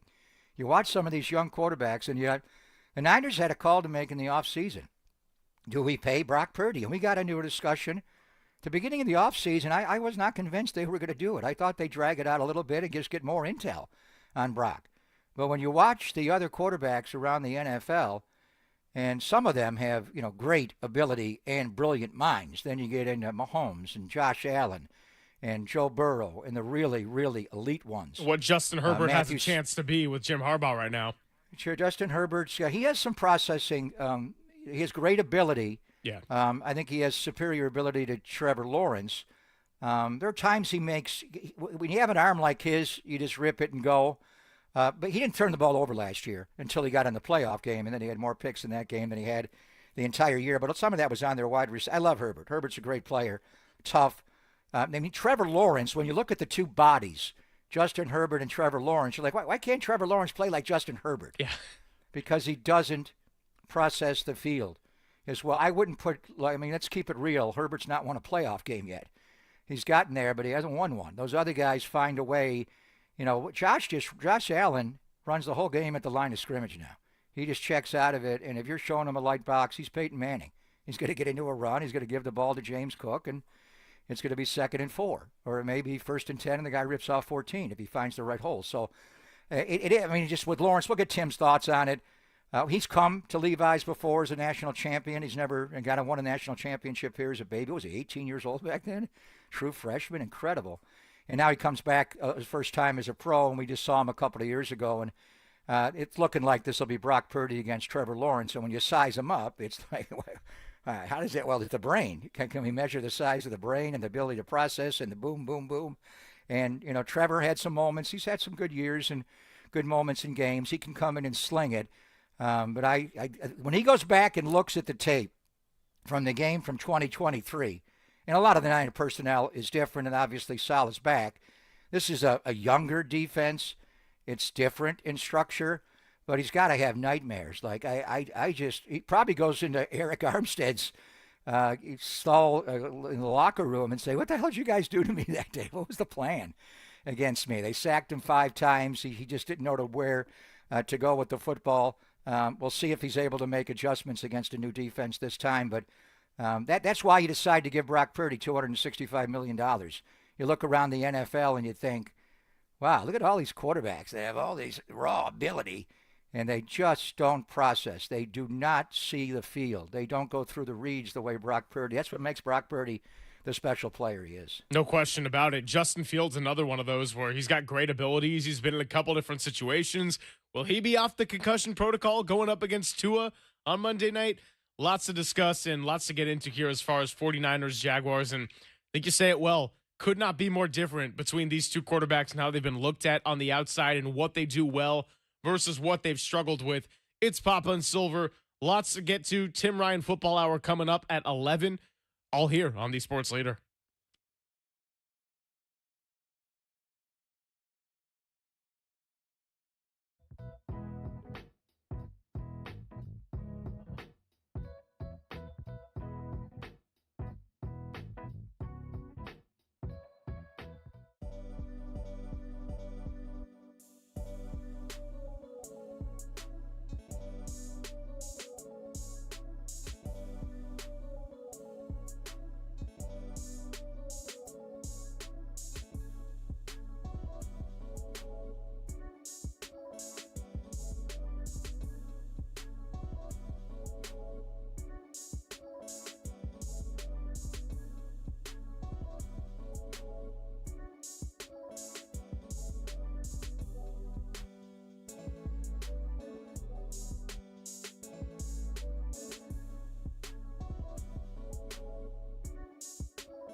Now back to Greg Papa and Greg Silver on KNBR, the sports leader.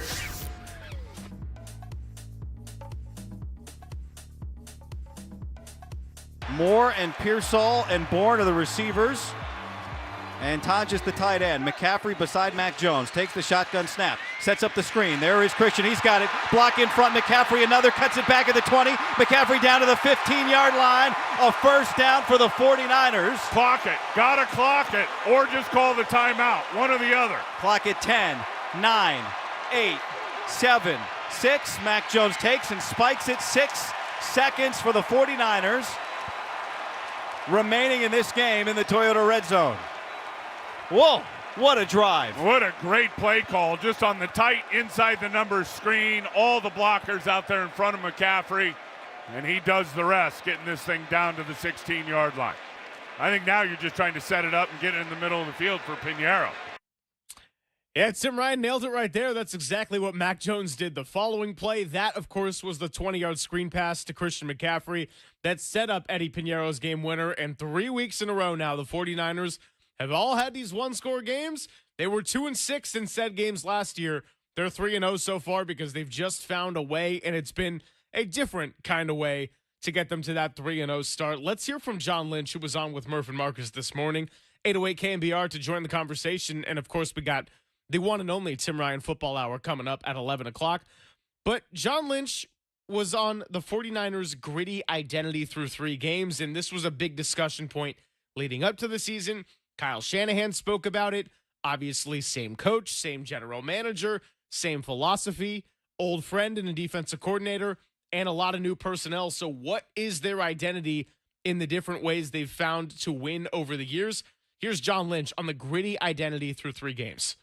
Yeah, I mean, we're finding a way, and that's important. And you know, we've been a little diminished with some of our best players not being out there, but other guys have stepped in, and collectively, we're finding a way. And I'm really proud of our team. You know, it's involved our core guys who everyone knows so well, and it's involved some young players who are stepping up and making really big contributions. You know, we're getting contributions from our entirety of our team. We understand that we have to do better, you know, in certain areas, and we expect to do that. We expect just to continue to get better. That's a hallmark of kind of what we do around here. We try to get better throughout the season, and you know, it bodes well that we're off to a good start. But that's just that, you know. And now we focus on Jacksonville, who's 2-1 and playing some really good football. So when we had Christian McCaffrey join JD and I when we were out here at training camp and kind of asked him about the identity and trying to get back on the field and how Deebo Samuel's departure, if that would affect him within the scheme and the offense. And he kind of just said the plain and simple fact is that every week in the NFL is a life of its own and it's its own challenge. And so as far as the 49ers identity goes, I think there's going to have to be a natural evolution as you go along. And now when the defense made so many great plays to start the year, yes, that's still an important unit, but on this equation of complementary football, well, so far, sure, there's been a lack of explosiveness, and you've had some weapons down, and Demarcus Robinson was suspended. Now, all of a sudden, you might be getting reinforcements on one side of the ball. You just had a big loss on the other side of the ball with Nick Bosa, and really all you can ask for in this league is that it's not always about the how, it's about the what, and that is finding a way to win. You got to do it in different ways, and Jacksonville just presents another challenge here this weekend. So when they got off to a 5-0 start, bro, 5-0, 30 for 30 in 2023, it was, and the season started in Pittsburgh, and, you know, that was Christian's first full year here all the way to the Super Bowl. And I remember when Bosa signed on that Thursday, finally, and we did a show before we flew to Pittsburgh, my talking point, there's certain things that hit you. In 2019, when Nick Bosa finally practiced his rookie year and D Ford was out there, they both missed a lot of training camp. It's just the first Wednesday install practice was like, whoa, this defensive line is the best I've seen. And they're the purple people eaters, the first and foursome, the steel curtain. They're going to run roughshod over this league. You got Bosa and Ford on the outside with their speed and those Oregon tall furs inside. Well, it's going to dominate. With the 23 team, it was the 5 eligibles. It was McCaffrey. It was Juszczyk. it was Kittle, it was Debo, it was Aiyuk, and let's throw third and Juwan in there. I'll put that 5-some, 5.5-some against anybody in the history of pro football in this franchise, and they've had a lot of Hall of Famers play in those positions. You know who they are. Any team that has won at high levels, Super Bowl winning teams, those 5 eligibles, they ran the league. Brock process got the ball out, and you lit everybody up. He had some, 3-game losing streak in midseason. It was what it was, but still, you were able to get to the Super Bowl and have a great team. And, McCaffrey was third, and Brock was fourth at MVP. For a while, they were 1-2. Those 5-sums, they ain't there. That's why we're talking about is Kyle early in the year coaching the best he has to just figure out a way to win in the entirety, special teams, manage the game, go forward on 4th and 2, certain situations. You don't have Aiyuk. And now the report, John did say today, Brandon Aiyuk is not close. Mm-hmm. I never felt he was close. I know he's out there running, but that injury occurred, October the 20th? He didn't have surgery until middle November. It had to calm down. Let's see when Bosa has the surgery with Elatrosh. If it's a clean break and there's not a lot of swelling, you can have the surgery right away. You got to wait because Elatrosh is the surgeon for the Stars, so he's got them all lined up. Nick, you're our number 97 on deck. Seriously? I got to get back. Anyway, so Brandon had to wait a long time to have that surgery, and it's bad. It wasn't clean. There was an MCL involved and other things. Debo's not here. Kittle's not here. You don't have Juszczyk missed essentially an entire game. So you're piecing it all together. It's honestly, when you're watching the game, you're like, Sky Moore's number 9, Marquez Valdez-Scantling, what number is he? Where these guys come from? You're trying to fit, and Kyle's like, who's in the game, Hank? And then who do we have? McCaffrey's the one constant. So right. The Yak Bros are all different in what they're doing. So to that regard, they've been able to find a way to get it done. They're not getting 30 for Purdy. They're getting 20, whatever it is. They're finding a way to win with complementary football, and that's what the game is about. Now, at some point, Demarcus Robinson should be back. We'll see what Juwan Jennings' status is for this game. Ricky with the knee. And then you've got the old guard, Kendrick Bourne, coming back, and he's born to be a Niner. So it is what it is. It has been gritty and grimy. You're not going to say trash 3-0. You're winning ugly a little bit. Just win. Just win the game, baby. And that's the bottom line here. And then when they get the eligibles back and they begin to explode late in the year, maybe they start playing their best football from, after the deadline. And then what do you do November the 5th and Halloween? Do you make a trade to overcome the Bosa injury? We'll ask T-Rock about the Bosa injury specifically and how it changes the D-line because he's an honorary member of the defensive line coaching staff and the group as well. But that's why it's been impressive, despite all of the moving parts. This team was built on the Yak Bros. And Aiyuk, Debo, Kittle. Aiyuk got here later, but it was those guys. They were the yards after catch, the yakety yak.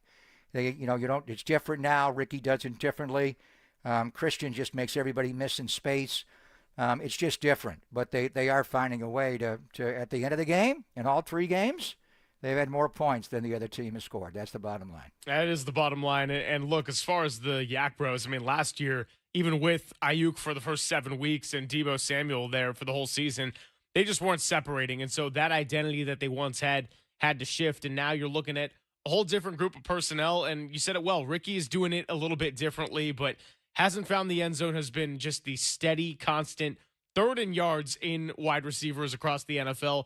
The NFC West has dominated in that category. And look, a stat that I thought was worth bringing to the table today, and it's only 3 weeks, but the Jacksonville Jaguars are the quickest team to pressure through the first 3 weeks. Now, how good is the Texans' offensive line that are struggling?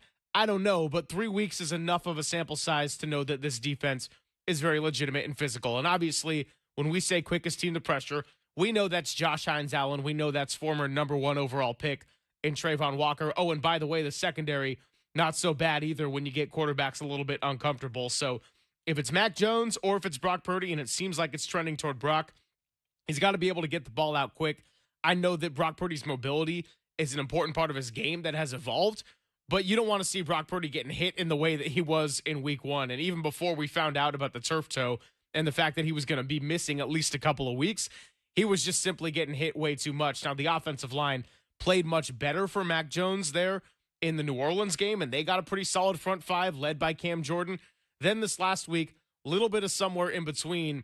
You got an experiment going on right now with the guards and Jake Brendel there at center, and then, of course, Trent Williams, the big-ticket item of winning that matchup on the outside because your two tackles need to play some strong ball against this team and protect their quarterback, whether it is an injured Mac Jones or a somewhat injured Brock Purdy. You know, I normally don't play this game, and I probably won't do it. And I do respect Jacksonville's defense and their ability to take the ball away. As we've said, 7 interceptions, 9 takeaways, and they're number one in the NFL in plus-minus a +5. But the goal in this game is to win the game, obviously, but to win it as quickly as possible. Because 96 hours, you got to go play the LA Rams in a NFC game, an NFC West game. The division's really good. We'll watch Arizona and Seattle play tonight. They're both 2-1. But that game could be really important for later on. I've said this before against other opponents, and you wind up barely winning the game or, in fact, losing the game, and then, you know, to worry about Thursday.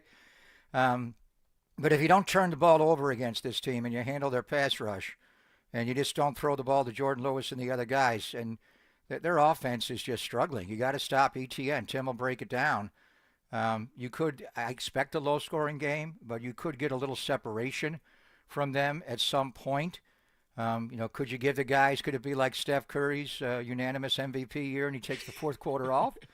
That would be ideal. You want as few snaps to be snapped on both sides of the ball because you are going to play 96 hours later on carpet. I'm not playing that game. It's just in the back of my mind. Kyle won't coach that way, but at some point you'd like to get a little separation from this team. This team is not built to come back. So as long as you don't give them the ball in short fields, which they could, with their pressure and their ball hawking nature, they could stay in the game, they could steal the game. So the Niners were what, a 1.5 favorite against Arizona? They wound up winning by a single point? I have to think that the Niners have got to be a pretty heavy favorite on their home field against Saxonville. Right? I'm not a betting man when it comes to spreads and that sort of thing. I only use my degeneracy when it comes to our pools within KNBR and anything Walter runs, but I would guess it's about 4 points if I had to guess. You get at least a field goal. Do you know a betting man, though, Greg? Do you have any access to a betting man? I do have some access to a betting man, and it's funny. Well, there you go. Funny that you say that. Okay, actually, I will say this, though.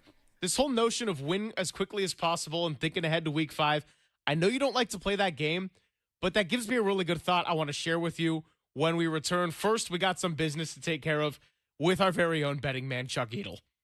The following interview is being paid for by ChuckWins.com, and the views, opinions, and picks expressed do not reflect those of the station or its ownership.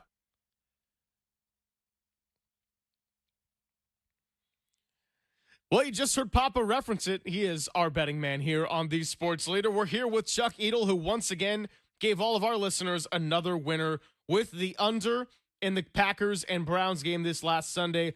Well, Chuck, you nailed that one.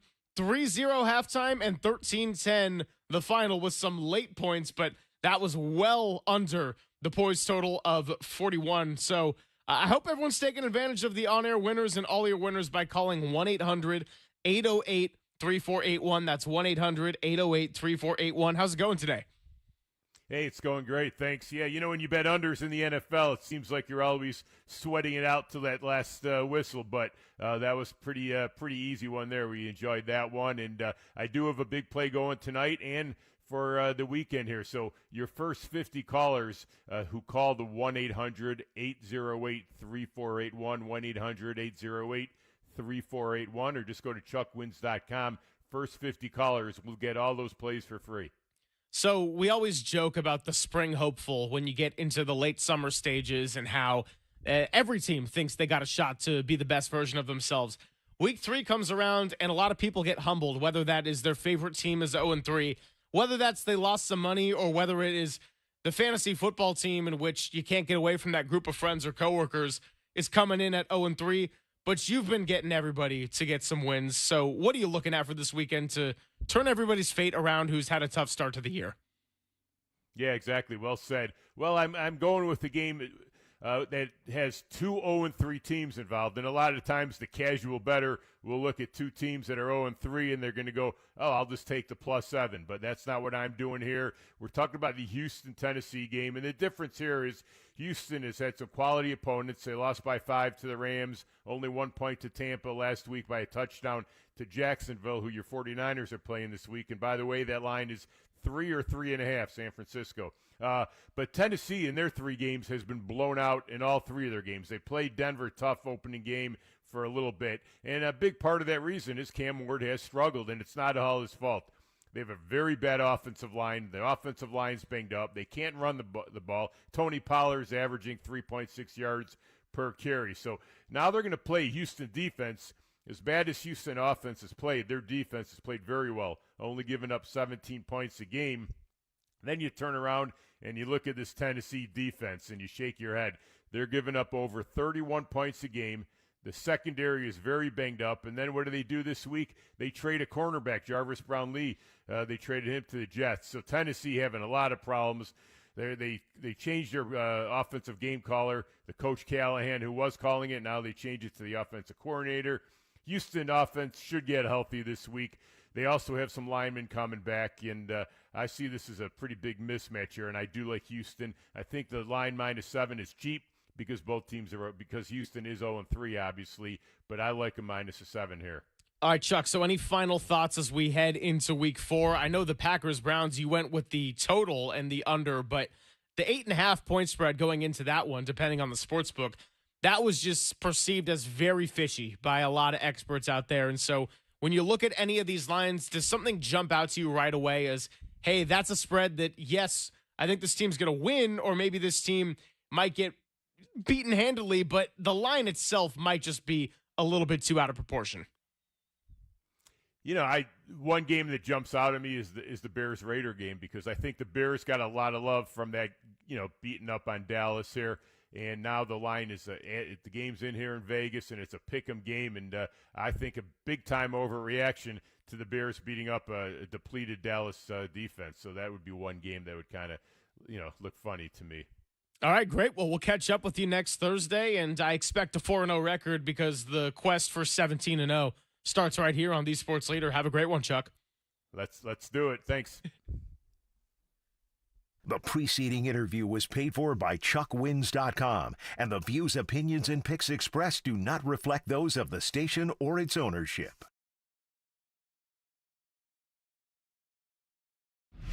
Time for traffic on The Sports Leader.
Check the mic and make sure it sound right, boys.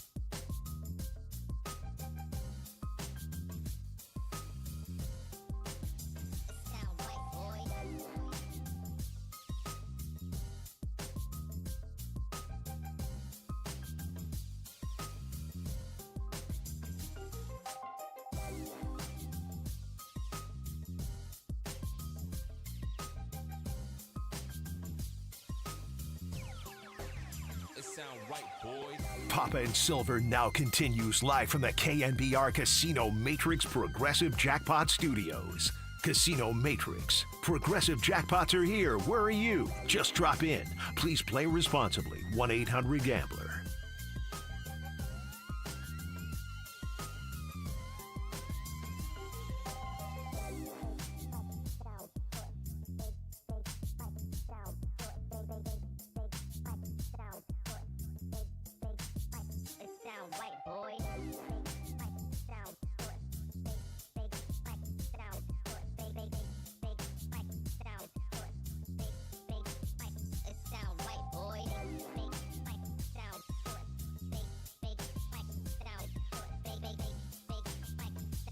And what they do with him is because they send so much pressure, Greg, is they end up getting a lot of one-on-ones, and they get him matched up one-on-one.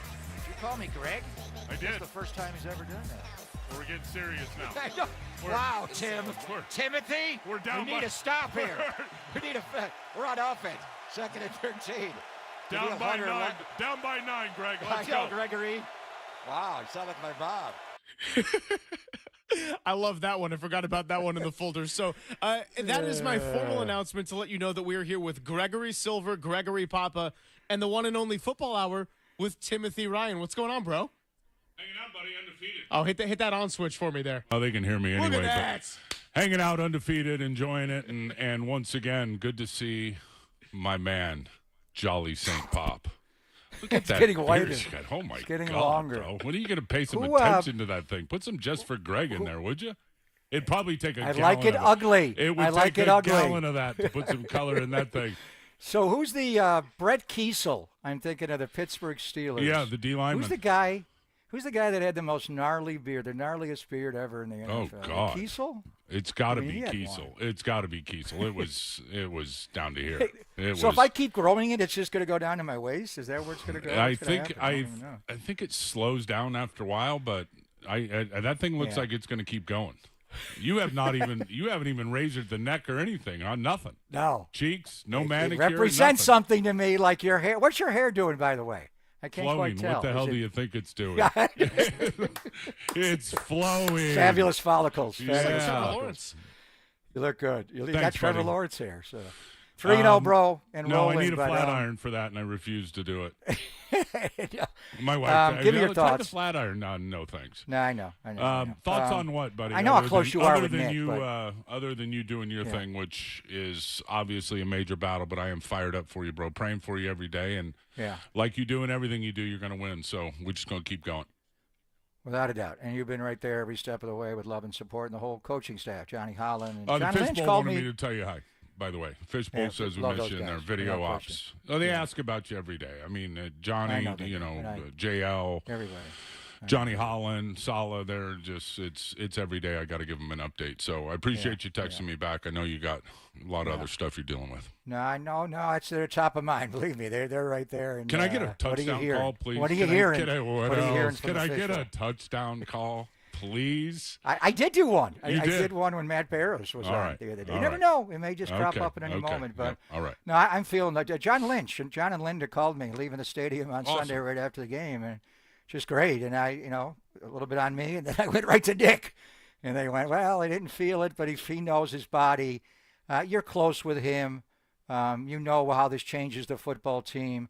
Start with Nick because he works so damn hard. That's the thing. To get out there and be the player he is, and now, he said he lost a year in high school, he lost a year in college, he lost a year in the NFL. Last year he played through a tremendous injury. He's lost a lot of ability to do what he loves so much, and now early in the year he shuts it down. So these are dark days when you're in a situation where you're battling with something, and for Right. Nick, he has to go through it again. It's just hard. Right. Well, first off, I know he's going to have the surgery here pretty quick. I hope he doesn't, and that's just my being selfish, but I think it's good for everybody that he's around here as much as he can be after he gets his surgery. And I know he'll be down for a while, but his presence in the building, he's the elder statesman, man. He's the leader, and he's got a lot of good advice all the time. And every Saturday and after the walkthrough, Nick addresses the team. He is absolutely, one of the guys that the veterans look up to, and certainly the young players, and a lot of the coaches tap into the stuff that he says. He is very precocious in terms of, very wise beyond his years in year number 7, and he's been through a lot. So first thoughts are with him and how he's going to deal with it here in the next several months. Secondly, my belly just hurts for him because I know how hard he works. I know how hard all these guys work to get out there and to be, in their groove and not just in the off season and all the work, but getting through training camp and understanding how to ramp it up and getting your body absolutely tuned up as fine as it can be, operating on all cylinders for game day, and then to get through 2 games in a quarter and have this happen. And Manny was playing great once again, not only just rushing the passer, but just a huge piece of the 11-man defense and defending the run and, an eraser for other things that seem to go wrong at times in terms of guys getting out of their gap. So feel bad for him. On a personal note, it's horrific for the football team because you don't lose a player of that caliber and not miss him. It's going to take, better offense. And this is the example I've used the last couple of days, and you know this because you were part of it last year. The Detroit Lions and what they were on defense last year. Mm-hmm. And they were not good. And we all know they had a lot of injuries. And it started with Hutch and 7 guys on IR, starters, and they had replacement players. Guys came in on Wednesday and were playing on Sunday.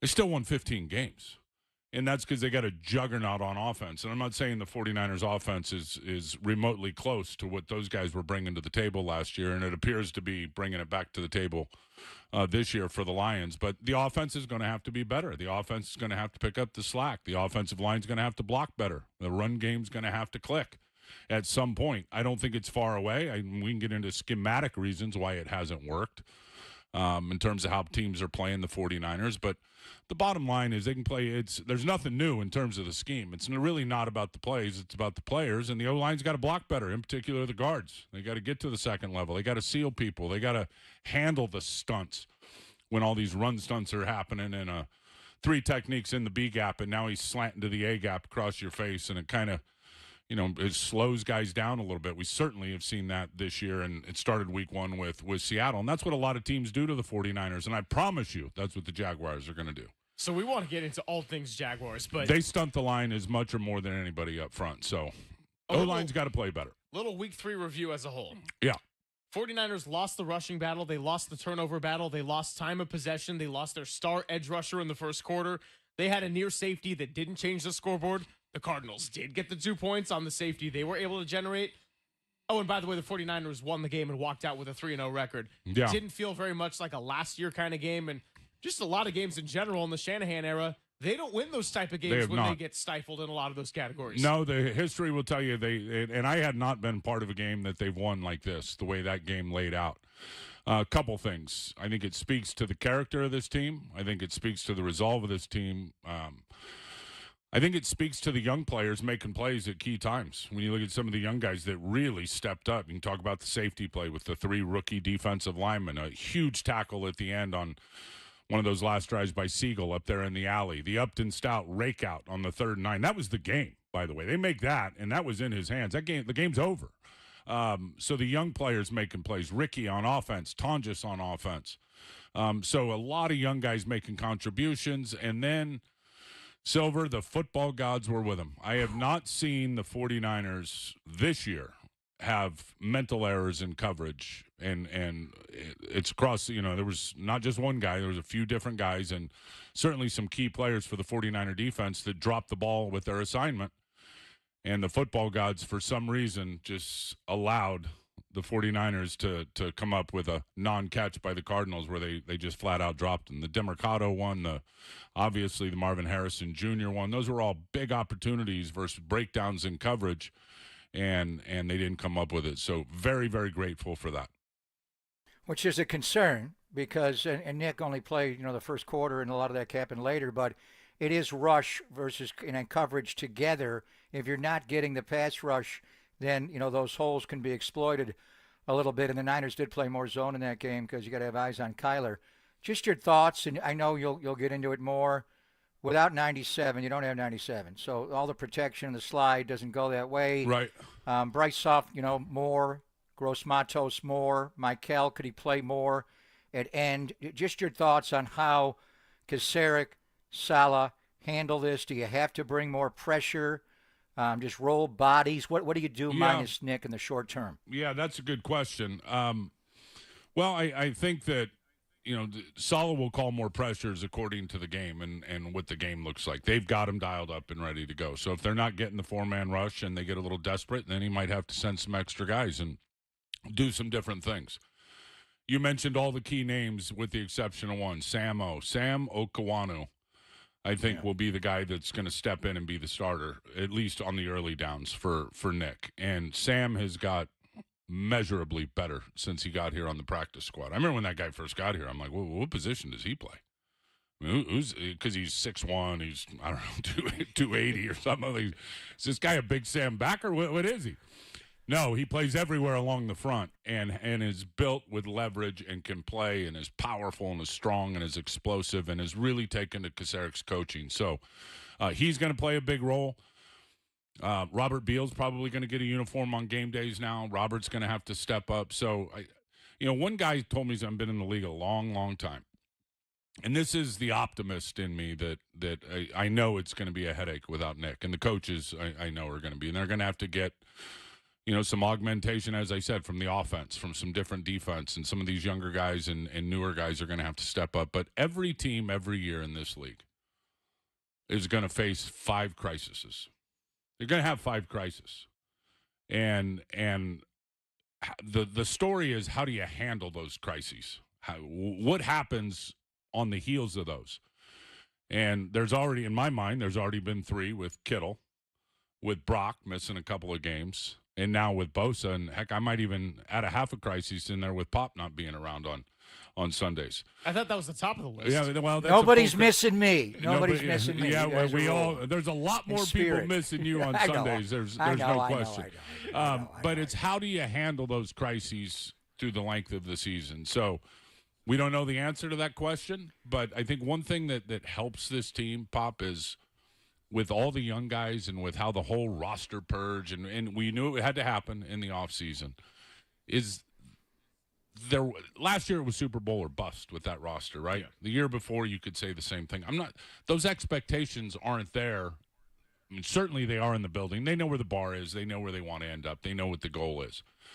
But the narrative nationally, I mean, nobody's thinking the 49ers. I think a lot of people picked the 49ers to finish 4th in the NFC West division. They're sitting at 2-0 right now. So I think the narrative has enabled these guys to come in here young and even the veterans.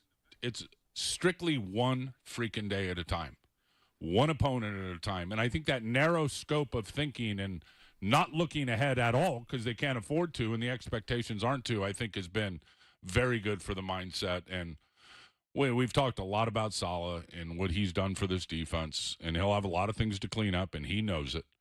But, man, what a job Kyle has done with this offense this year. And finally probably getting and we all know what a great coach he is. The coaches that go against him know what a great coach he is.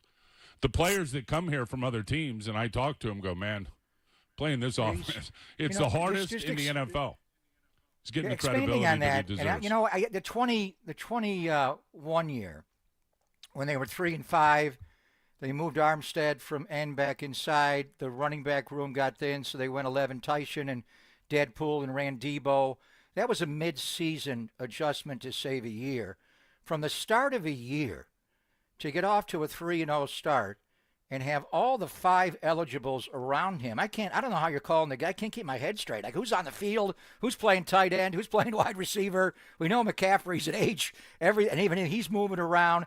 I mean, the point can be made that he is coaching the best right now to keep this team winning football games early in the year. And he's a more veteran coach. He manages the game better situationally. Special teams have been there, some good, a lot better.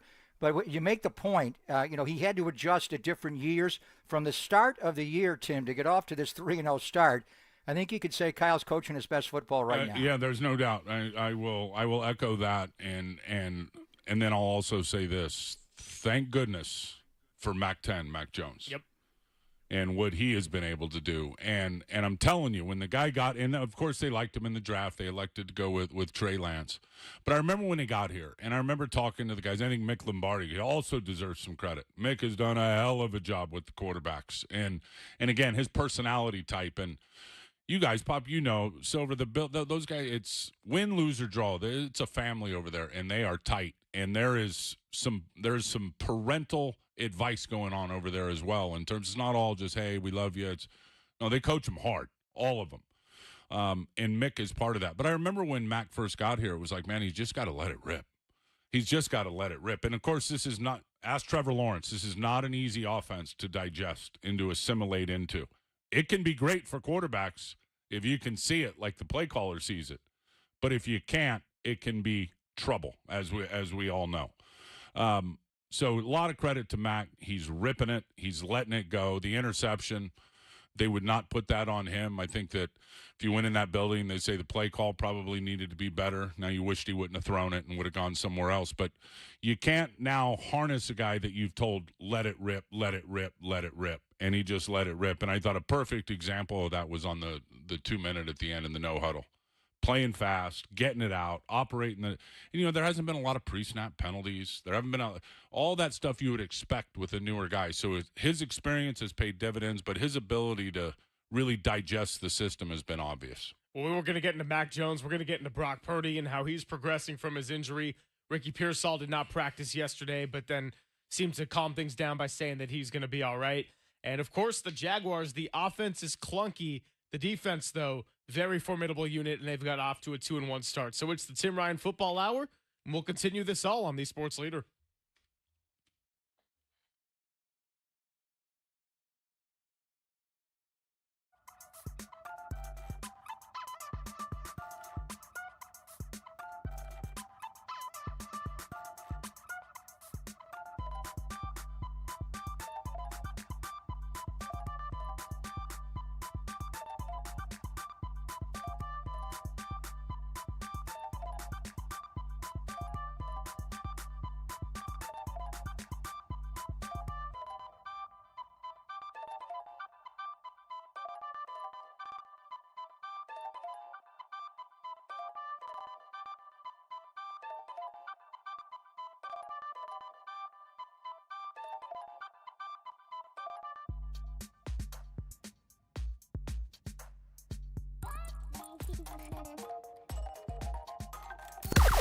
Now, from the O'Donnell Financial Group Sports Desk. Learn more at odfigroup.com. O'Donnell Financial Group, because planning is a process, not a product.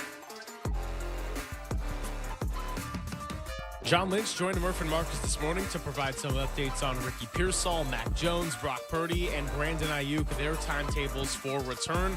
For some of them, could it be this weekend? For others, well, they still got to deal with the IR and the PUP list.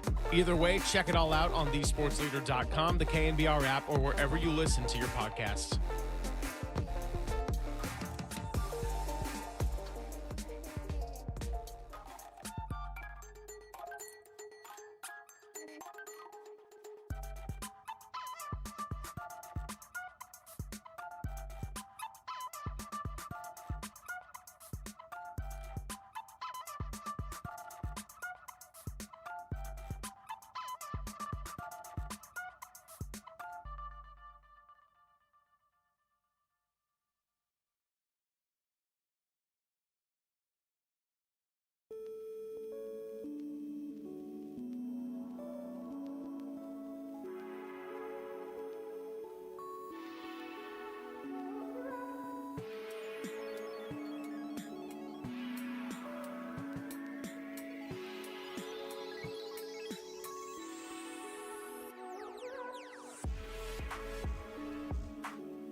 faithful. This hour, we go from snap to whistle. It's the mindset of full speed, nonstop, snap to whistle. This is Tim Ryan's Bull Rush with Papa and Silver on KNBR 104.5 and 680, the sports leader.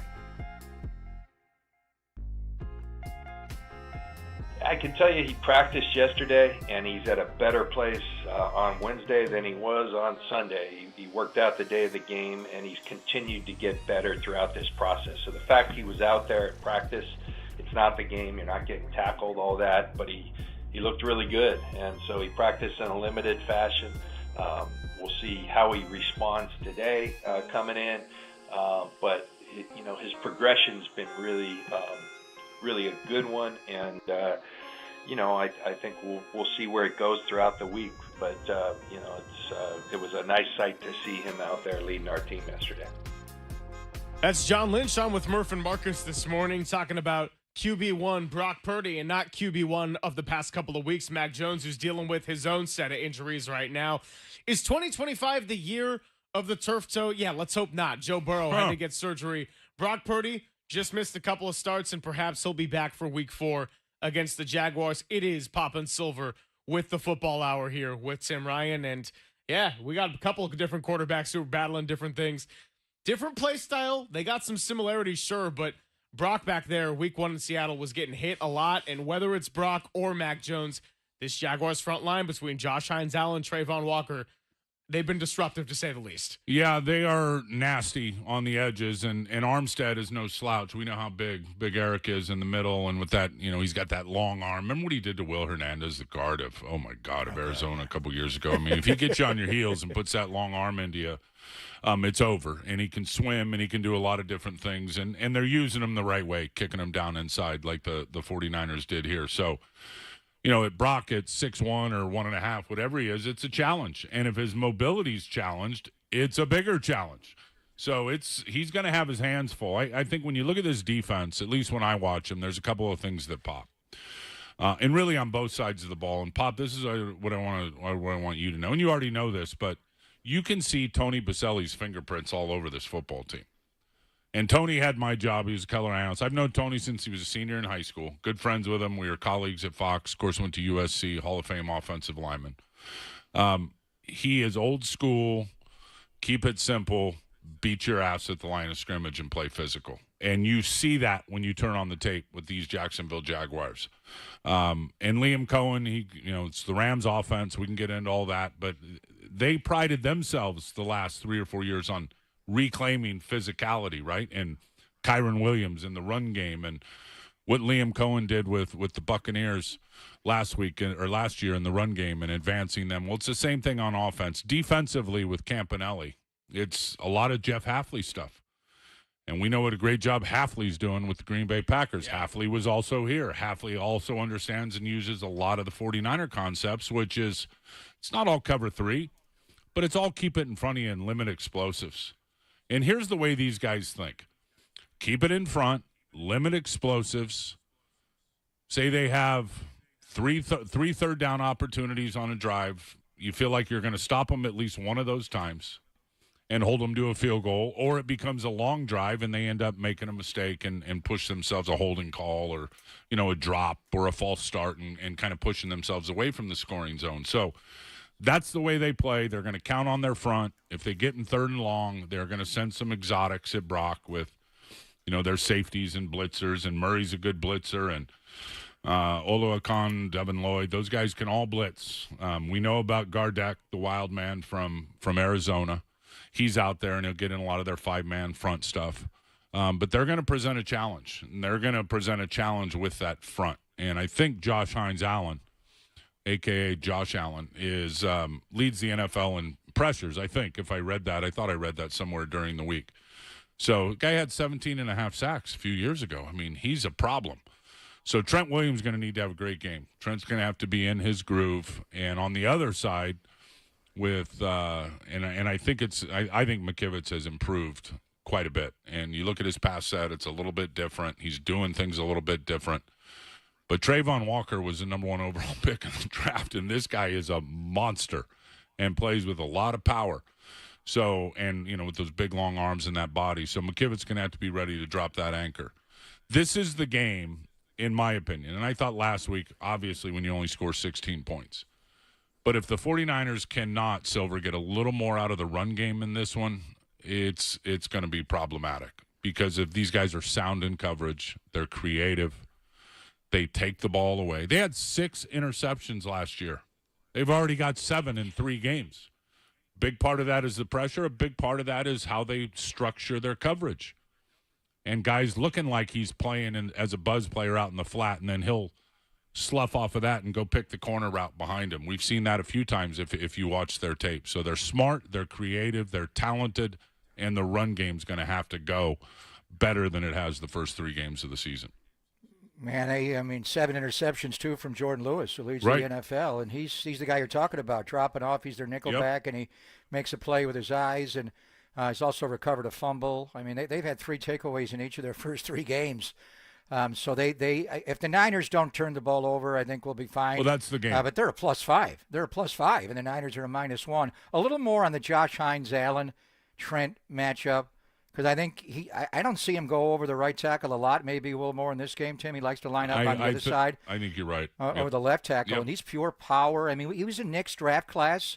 He's had some big sack years. He only has half a sack this year. But the C.J. Stroud late-game interception was him tipping the football. Does he have the counter moves to deal with Trent? I mean, it's hard to come in and bull rush Trent Williams all day. Yeah, he's twitchy, no question, and he does have bursts and he has speed, but not a lot of people are just going to flat out run the corner on Trent, especially if he knows it's coming. I think the thing that if Josh Hines-Allen can get him, I don't think it's going to be a quick win. I think it's his motor that is his best asset to go with all those skill sets. He is relentless. He just does not stop. And, you go back to week 1 and Mafe with some good pressures on same type of guy. This guy's certainly more talented in where he was drafted. But kind of the same thing, kind of, a long 6'5", 265, got length to him, can beat you with speed, can beat you with some counter moves, has some underrated power, but it's the motor. And then once that quarterback gets knocked off his spot, that's where that motor gets revved up, right? Those guys with motors and eyes that can see it then can go get it. That's where I see him having his biggest impact. So snap to whistle for Trent this weekend. It's the Tim Ryan Football Hour. We'll continue all these talking points, and let's get a little bit into Michael Williams and Bryce Huff and making up for the loss of Nick Bosa, which is impossible to do with just one individual. Got a lot into Jacksonville's defense. Their offense has been a little bit clunky and inconsistent, but Trevor Lawrence, obviously a lot of potential, and that's why he himself was a former number 1 overall pick. It's Pop on Silver with Tim Ryan on the Sports Leader.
Tim Ryan's Bull Rush continues with Papa and Silver on KNBR 104.5 and 680, the sports leader.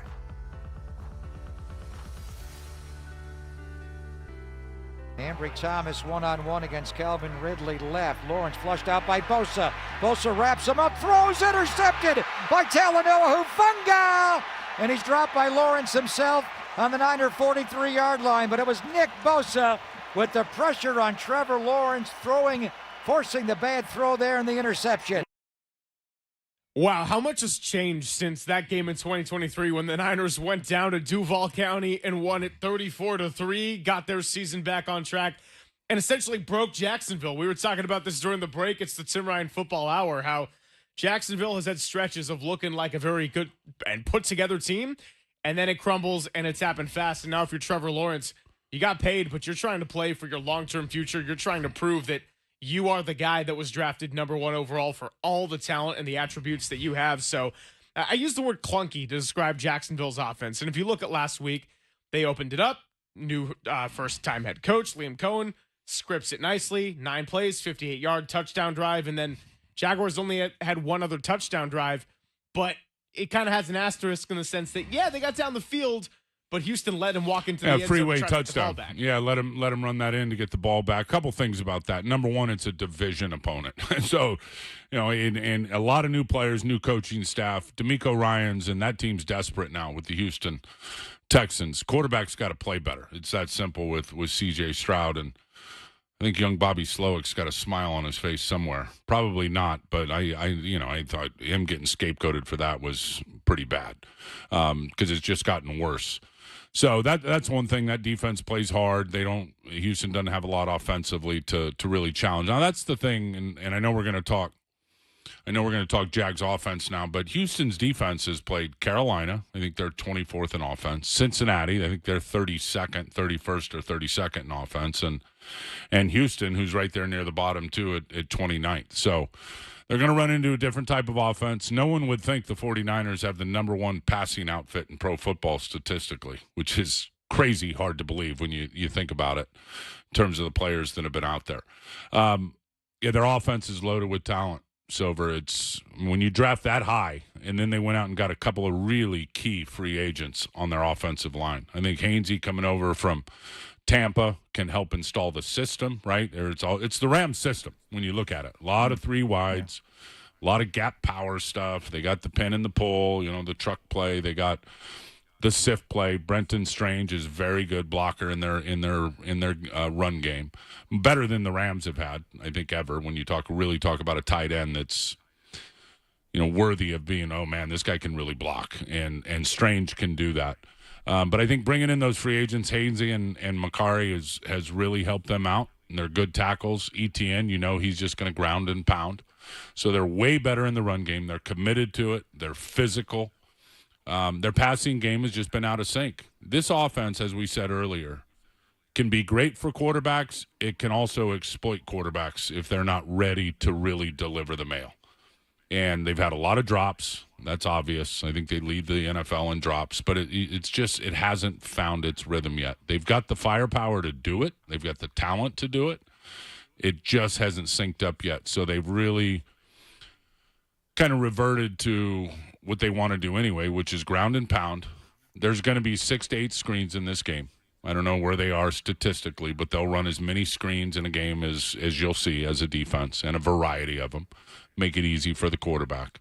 Play action and shots. They just haven't been able to get the ball going down the field like they anticipated.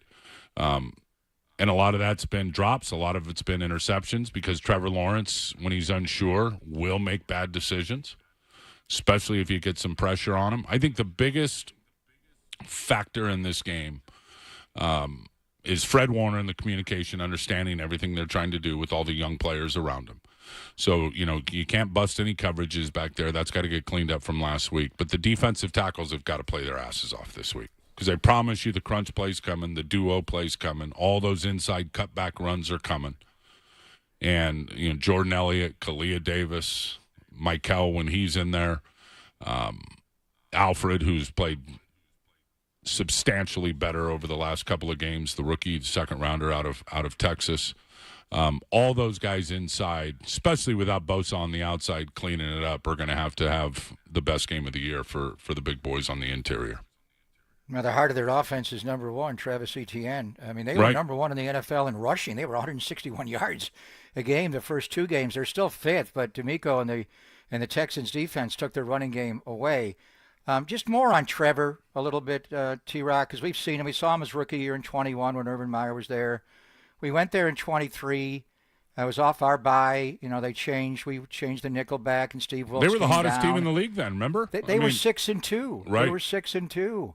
And I remember talking to their coaches before and after. They were really disappointed in his inability to read the defense. He just couldn't see pre-snap, post-snap. The Niners sacked him 5 times. He threw 2 picks. I mean, this is a guy that he's the first time he'll play at Levi's as a pro, but he won a national championship there in January of 2019 as a freshman. I mean, if you went into a lab, to make a quarterback, you'd make this guy 6'6", long and whippy arm. And is it just, we'll compare, Brock's beaten a lot of number 1 picks. He's the last pick in the draft. He's beaten all these number 1s. Is it just the big brain Brock, the computer chip you talk about where Brock just sees the grid, and some of these guys that are uber skilled see it sometimes, but they don't see it all the time or nearly enough of the time. It's an unbelievable skill set to have, and it's a rare skill set to have, to be able to process on the run when you got, 7 guys trying to rip your ear hole out all at once, and to be able to function on time and to have it synced up with your footwork and the route concepts. And boy, is this guy doing that? Is he doing that? Okay, we don't want to do this post-snap. Pre-snap is one thing, post-snap is everything in terms of what they see after the ball is snapped. And it's hard as hell to sit up there and watch the game from a spectator's view from an elevated position to see what's going on. I can't figure it out with a clicker stopping and back and forth. I'm like, what's going on? Right, and it's hard. And you know what? Coaches are the same way, Pop. I mean, I sit in there and it's just back. I do it all the time. Just because I need confirmation, right? I got to see what really happened. It's going to take me several shots to see it. These guys, it's a rare talent. And that's why Brock's making the money he's making, and that's why he's had the success he's had, is because he can see it on time and he can deliver the mail to the right guy. We've talked a lot about this, and Jimmy Garoppolo, we love Jimmy, love having him here, won a lot of big games. I know it had to be frustrating for the head coach at times, because when the head coach watches every play through the lens of a quarterback, and that's what Kyle does. Don't think for a minute he doesn't call a play and look right where the read is. I mean, he has all the. He designed it. He knows where it's supposed to go. Right, and has all the extra eyes upstairs, right. And then you call that play, and it's like, oh God, he's not seeing it. Oh God, he's not seeing it. He's not seeing it. And how hard do you think that is to keep calling plays? The same, those plays on the playbook. So things get reduced. Brock can see it. Yes, he makes errors. No, he's not perfect. But that's the difference. And as I said earlier about this offense, can really highlight you or exploit you. And I think there's some growing pains right now for Trevor Lawrence. And for them, they hope that he can figure it out and start playing faster. And then to his defense, that the receivers can hang on to the freaking rock when he does read it right and deliver it. So while we're on Trevor Lawrence and the Jags offense, if I think about the keys to the game, particularly for Robert Saleh, when I look through the schedule, I'm sensing a common theme. Week 1, Kenneth Walker and Zach Charbonnet, 2 good running backs, make sure they don't go loose. Key number 2 for week 2, Alvin Kamara, you want to contain him, let Spencer Rattler try to beat you. Rattler played a pretty good game, but they ended up getting it done. Last week, contain Kyler Murray and don't let James Conner run all over you, and that was a brutal injury for James Conner. That was tough. And they did a pretty good job against Kyler Murray, considering they didn't have Nick Bosa for 3/4 of the game. Is there some element to this week? Stop Travis Etienne and Bashal Tutin, that run attack, and just let Trevor Lawrence try to beat you, because he has shown he is very prone to playing himself into mistakes? I think big picture, it's got to start with shutting that run down and getting them into the third and, tougher down and distance situations. They've not been a really good third down team in terms of moving the sticks. I think they're 20. I got on my thing here. They're 24th. 49ers have been damn good, top 10. They're number 7. And a lot of that starts by getting them in 3rd and 6+. And when Kyler was converting, and it wasn't great last week, how many times was it, 4th and a half yard or 3rd down and a yard or less, and they were able to convert? So it's all going to start, as I said, with the D tackles up front, squeezing gaps, reducing running lanes, letting everybody play off of it in the run game, and then putting it in the hands of Trevor Lawrence. And I think a huge key when you look at these receivers. Brian Thomas Jr. had 87 catches and 10 freaking touchdowns last year as a rookie. And I think he is super, super, super talented out of LSU. We know about Travis Hunter and what his dynamic skill sets are. This Parker Washington's not bad either, the Penn State kid who's really come on. And he's an instant punt returner when you get him the ball. So his run after the catch stuff. I think, and it's kind of the mantra that's been this year, is get physical on these guys. Get a body on them. And I don't mean a body of, we're DPIing or we're holding or there's, and obviously that's a challenge for defenders, but get some contact with them and be on them, especially at the top of their routes when that ball's coming, and they will struggle. If there's busted coverages, and I promise you're not going to be fortunate enough to have those kind of drops. So sound coverage, physical coverage, and then rock these guys anytime you get a chance. If Trevor Lawrence crosses the line of scrimmage as a runner, tattoo him before he slides. And then I would say the same with Brian Thomas Jr. as a runner when he's out there. Get physical. He's a young second-year player, and I think you can get in their heads a little bit by playing that 49er brand of football, which is in your face with physicality.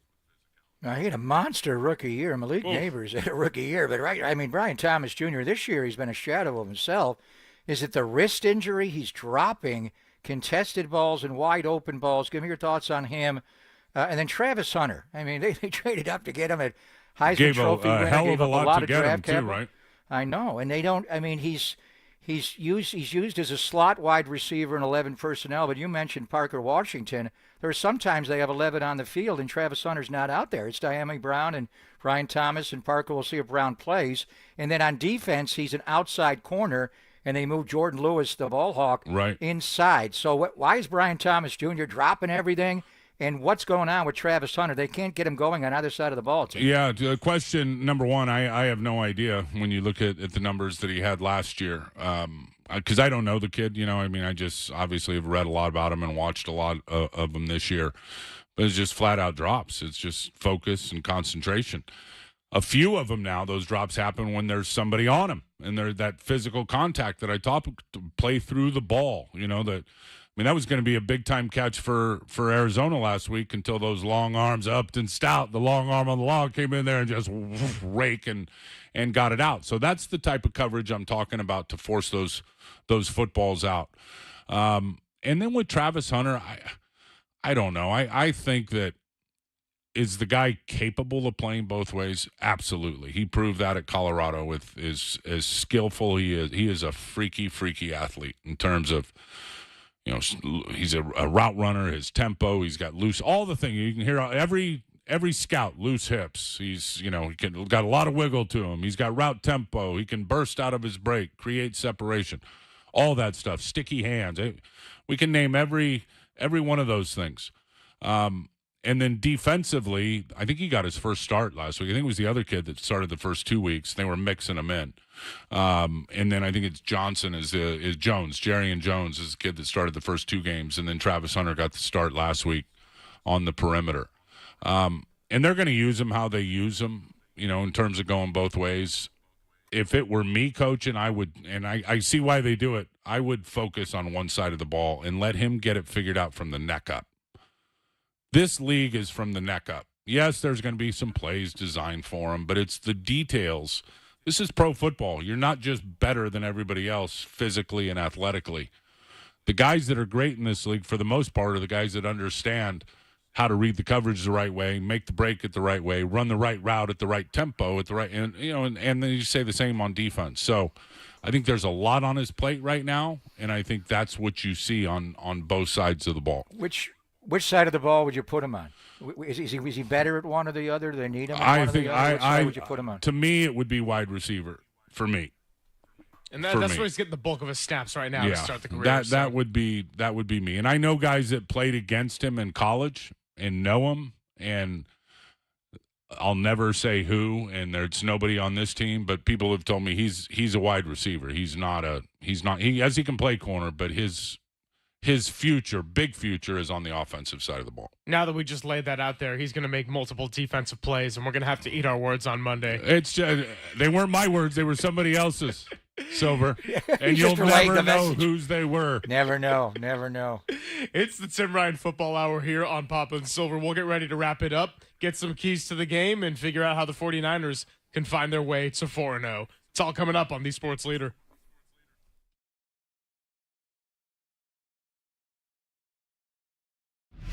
Time for traffic on the Sports Leader.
faithful. This hour, we go from snap to whistle. It's the mindset of full speed, nonstop, snap to whistle. This is Tim Ryan's Bull Rush with Papa and Silver on KNBR 104.5 and 680, the sports leader.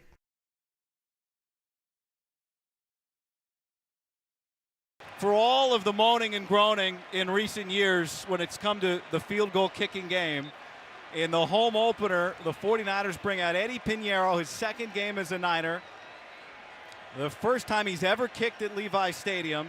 6 game-winning field goals in his career. Let's hope number 7 happens right now. Thomas Morstead's going to put the ball down at the 25-yard line. John Weeks will snap it. This will be a 35-yard try for Piñeiro. It's down. The kick is on the way. And it is good! Eddie Piñeiro wins it for the 49ers. What a game. What a game under the circumstances. Kyle Shanahan in this mash unit of players with all the injuries, and you could say it on both sides of the ball. My God, is that inspiring. Across the board for the 49ers. Coaches, players, everybody. Perfect snap, perfect hold by Morstead. And Eddie Piñeiro with some dinero right down the pipe. Yeah, Guy Haberman is getting shorted on the touchdown calls, but he got that game winner from Eddie Piñeiro, the new 49ers kicker right there. By the way, as we wrap up the football hour here with Tim Ryan, so we've been doing this thing on Friday. It's called Take It or Leave It. Whether it's Walter or our guy Danny Dunn, they'll lay out a statement for us. We have to either take it or leave it. And last week it was, this game will come down to an Eddie Piñeiro field goal. And I ended up taking it and agreeing because Kyle Shanahan a week ago today said his favorite kind of press conferences were the ones where he doesn't have to talk about injuries or kicking. And I just thought the football gods might work in a funny way. But at least for Kyle Shanahan, it was kicking for the right reasons. Absolutely. And again, a rough game, heavy heart after with the way things went down with Nick. But glad Eddie's here. Again, just kudos to the personnel folks, and as I call them, paid professional observers of talent, getting the right guy in here that's a perfect fit for the locker room.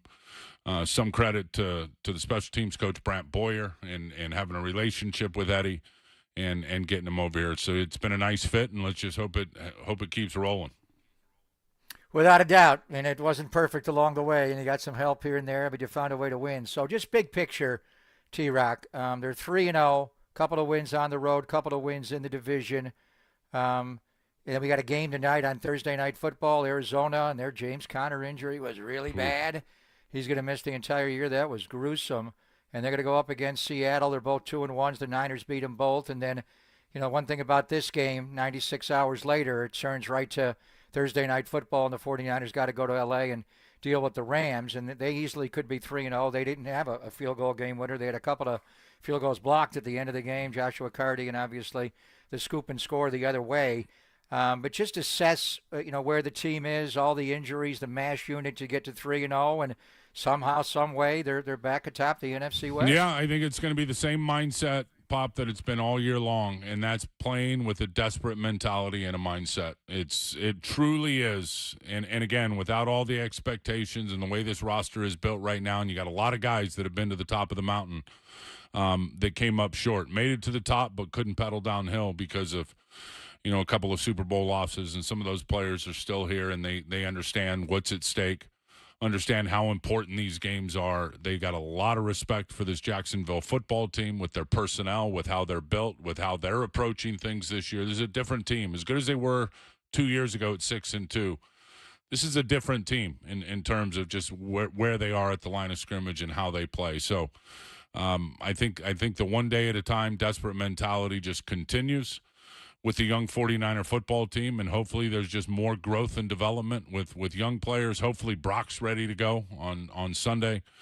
and there's no setbacks. Hopefully Ricky's ready to go. Hopefully Jawan's ready to go. So they'll be getting some of their key components back in terms of the nuts and bolts of that offense. O-line's got to play better. If the O-line plays better in the blocking game, and they can get Brian Robinson a few more carries, be better on third down, Silver, so there's more run opportunities, and then get the play action going and do all that stuff. I think certainly a winnable game. People that think this is a trap game with the big division game coming up Thursday night are out of their freaking minds. There are no trap games for this football team with where their mindset and mentality and maturity is in terms of with all the youth of this football team. As we get ready to wrap up here, out of the practice field, obviously Ricky Pearsall didn't go yesterday. Trent Williams hardly practices on a Wednesday at all. What are you looking for and going to be watching the most closely as we kind of see how this injury report shakes out and who's ready to go on Sunday? Well, and how much guys practice as this week goes on, because and I know, you don't got to be out there these guys are all working, whether it's in the weight room or it's over on the side, or they're all trying to get themselves ready for Sunday, even if they're not out there doing the team drills and the individual stuff. So I'll certainly pay attention with them out there, how limited they are, how they're moving around. And I'll just continue to kind of monitor that as the week goes on. But at the end of the day, they're going to have game 2 at home, and Levi's has got to be lit, and they got to go out there and execute, which I know on both sides of the ball will be a sound game plan. And I'll be watching the crouching tiger out on the edge, the predator Bryce Huff, because his game's going to have to go north, bro. And he's already a really good player, but that guy is you name the predator, if it's on land, it's crouching, it's in the weeds, and it's freaking coming. So let's go 47. I sent you a picture of the All-22, and I said, why 9? Hell, he's covering the slot, and there's nobody in there. How wide does that guy get at times to run that hoop? It depends on the cover he's hunting from, man. He had better cover out there a little wide. He crouched out a little bit lower. They couldn't really see him. That's all his feel, Pop, especially when it's an open set and there's no tight end over there. And I think he may have been to the field in that one, so probably gave himself a little more room. He is very, very talented when he's coming out of that position and trying to attack. So, again, I think the relationship Saleh and just some of these guys that came back, and Saleh and then the new addition Boyer, to be able to kind of connect the dots to some of the players that they've coached and get in and have been able to get in here has been a nice shot in the arm, especially 47. We appreciate you coming by as always. Next week we got a Thursday game, so we'll probably get you on the phone or something. Yep. But we'll call that a trap segment for us, I guess, because there's no such thing as a trap game. Have a great time of practice, and we'll listen to you on the call with Guy Haberman at 1:05 on Sunday. All right, Silver, good talking to you as always. Pop, I'll text you later, buddy. Love you, brother. Much love to you, too. Have a good day. Take care, man. Look at you two now actually getting text communication. I mean, this is one beautiful development in a very difficult It's always situation. me texting him, and now he's actually texting me back. It's just the way it is. Most improved texter since Garoppolo. Since Jimmy G. You're listening to KNBR and KNBR FM San Francisco, the sports leader, a Cumulus Media station. Here at the midpoint on a Thursday, it's Papa and Silver. Howard Balzer going to be joining us coming up in about a half an hour, and then Brian Anderson at 1:30. So we'll get you some baseball talk on the back end of the show. But just to get back into all of it and the fact that the Jaguars are a team that they're off to a 2-1 start. The offense, I use the word clunky. I think that's a good one. Whereas the defense has been notably a problem. I want to use the words trap game again and go back to that idea, because this was a discussion that Tim Ryan just brought up. This was something that the morning show was throwing around a little bit. And look, sure, you're 3-0. You got a huge division game on Thursday next week against the Rams, and they're professionals, but we've seen the human element come out in sports all the time. I will say this, though. The 49ers have gone through a little bit too much in the last year, both on and off the field, for me to worry about the notion of a trap game here. You're at home. You're in front of your own fans. Doesn't mean that they're going to win, but you can't have the injuries that you've suffered. You can't have your backup quarterback having played more games than your starter. And especially on the offensive side of the ball, you can't have all that and just not respect this Jacksonville defense. I'm not worried about the notion of a trap game whatsoever.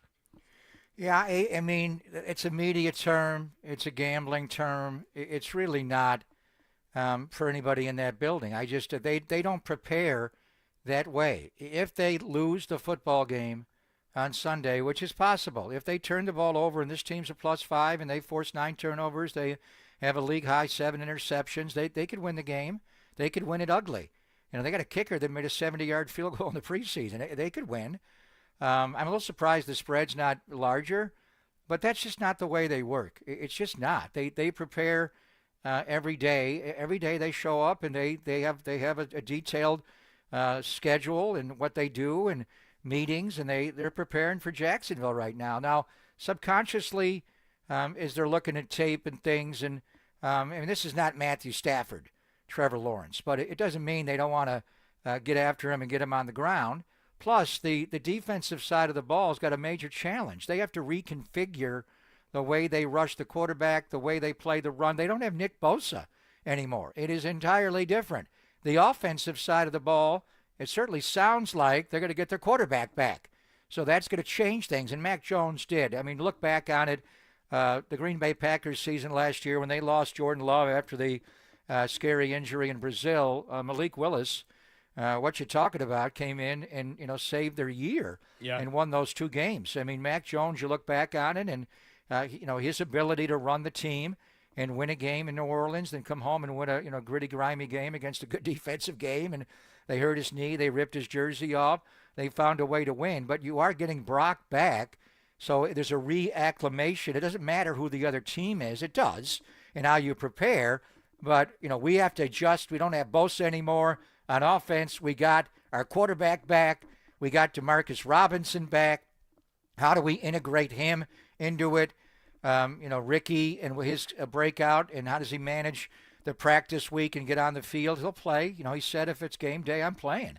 He'll have to manage some knee, and then hopefully he'll be able to come back and play 96 hours later on a turf in SoFi. Where's Juwan Jennings and all that? So I understand, and there is a human nature element. I'm not saying there's not a mental side of athletes occasionally letting down because they feel like they're the superior team. But I think that's more media talk. It's more gambling talk. It's more people that are not in the building. It's just not. I mean, some days in the NBA, the schedule, there's scheduled losses. You feel it in baseball sometimes. Your bullpen's beat up. It just happens. In pro football, it's once a week. Now, some days and weeks it's once every 4 days. And those are hard. And we'll talk to Howard Balzer. I mean, the injury report for the Arizona Cardinals is so long tonight.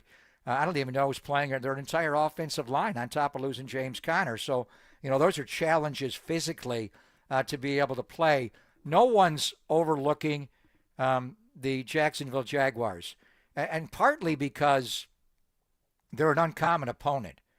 It's when you have these division games, they get funky sometimes where you just have a hard, like last Thursday, we had your dad on. We're thinking Buffalo's going to blow out Miami and Miami Mike may get fired. It wasn't that way. It was a tie game. They could have won the game. If they didn't rough a punter and two had a bad read on 4th down, they could go to Orchard Park and win that game. So the division games get weird. But they asked Lamar Jackson something the other night that was really interesting. Lamar Jackson's record against, he's an AFC quarterback against the NFC, like he hardly ever loses against the NFC. And we even with the loss, what is it, 24-3 now? He's, and we saw him come in on Thanksgiving Day, Christmas a couple of years ago, and he won the MVP against Brock. And his answer, Lamar is so honest, childlike at times. They said, why do you have this glittering record against the NFC? And he said, we don't know them as well. We study more for them. And I thought, wow, that's interesting, because when you play a division team, sometimes you're beating your brain against the wall. Like, Shula's defense with the Rams, and what McVay's going to do. And, there's a little bit of that where, they change and everything's a wrinkle and you got to be up to date. But we see them so often. It's twice a year. Sometimes it's 3 times a year. When you don't see a team as often, then you do have to prepare. You do have to, like we saw Jacksonville a couple of years ago coming out of the bye, but they're all different. They got a brand new coaching staff. They got no personnel. The quarterback's the same. Eric Armstead plays for them and not us. They do have, Hines Allen and Trayvon Walker. But anyway, so as you get into the preparation of it, if you're, Brock Purdy and Fred Warner, Fred knows Arizona as well because he plays them. He sees subtleties. A game like this can challenge you a little bit more, even though we just saw him in 23, we saw him his rookie year, going back to 21. But there is, mentally, you can't get trapped in this game because this is a team you don't see. I mean, when the hell were the Jacksonville Jaguars last at Levi's? It was back to 2017. They don't come this way very often. So I know it's a trap game and they're going to overlook them and play. It just doesn't work. Now, they could lose the game. And maybe some will say, well, I didn't study as much. I didn't prepare. I mean, Michael Williams was honest. He's a young guy learning the NFL. He said he studied more in week 2 than week 1. Really? You didn't study for the first game you played in the NFL? Wow, you better be skilled, brother. It's a hard league. I don't care how big and long and strong you are. They'll spin you away. And he made plays still, but he's gotten better. Yeah. So, I just dismiss that. I understand the human element of it, but I think it's less likely in football. The Niners could have a hard game. I'm expecting a hard game. I think there's a point where they'll separate from them. There's going to be a lot of snaps like, whoa, there's some bad matchups here. These guys are fast, and, we got to get 41 blocked. But I just don't, that's more of a media, a betting philosophy. The guys in the building know that, they don't play that many of these. They don't play 162 or 82 of these. They play 17. So, and every one adds up, and obviously it could be the difference between winning a division, having a home playoff game, hosting the championship game, going on the road, whatever it is. So, as far as a trap game, I don't think it's less.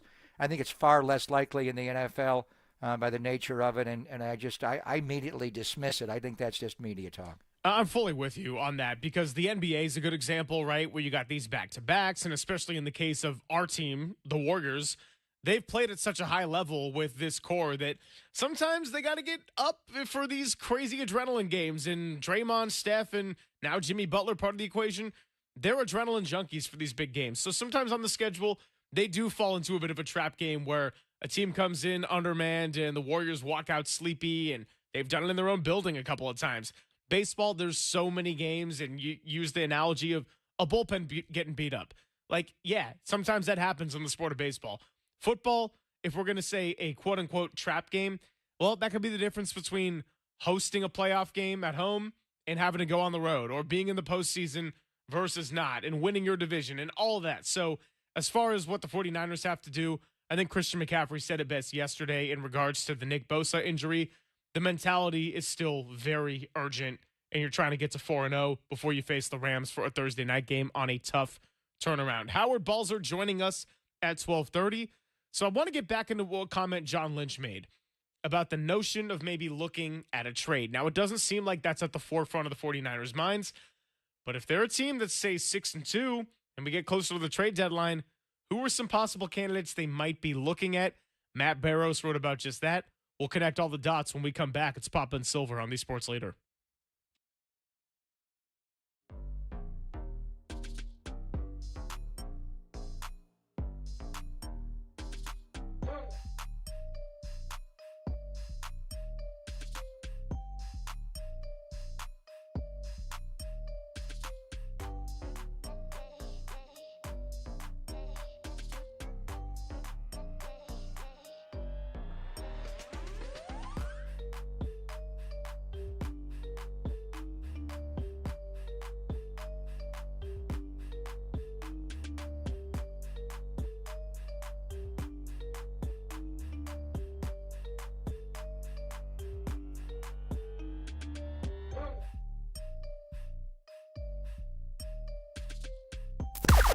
Now, from the O'Donnell Financial Group Sports Desk. Learn more at odfigroup.com. O'Donnell Financial Group, because planning is a process, not a product.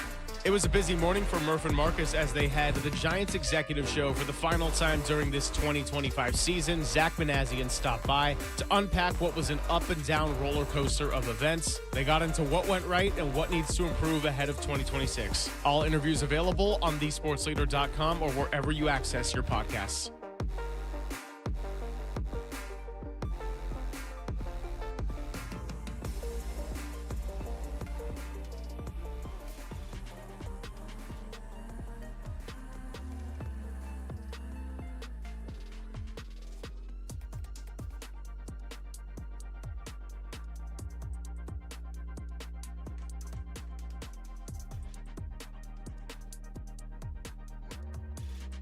Declare your retirement independence today with a call to O'Donnell Financial Group.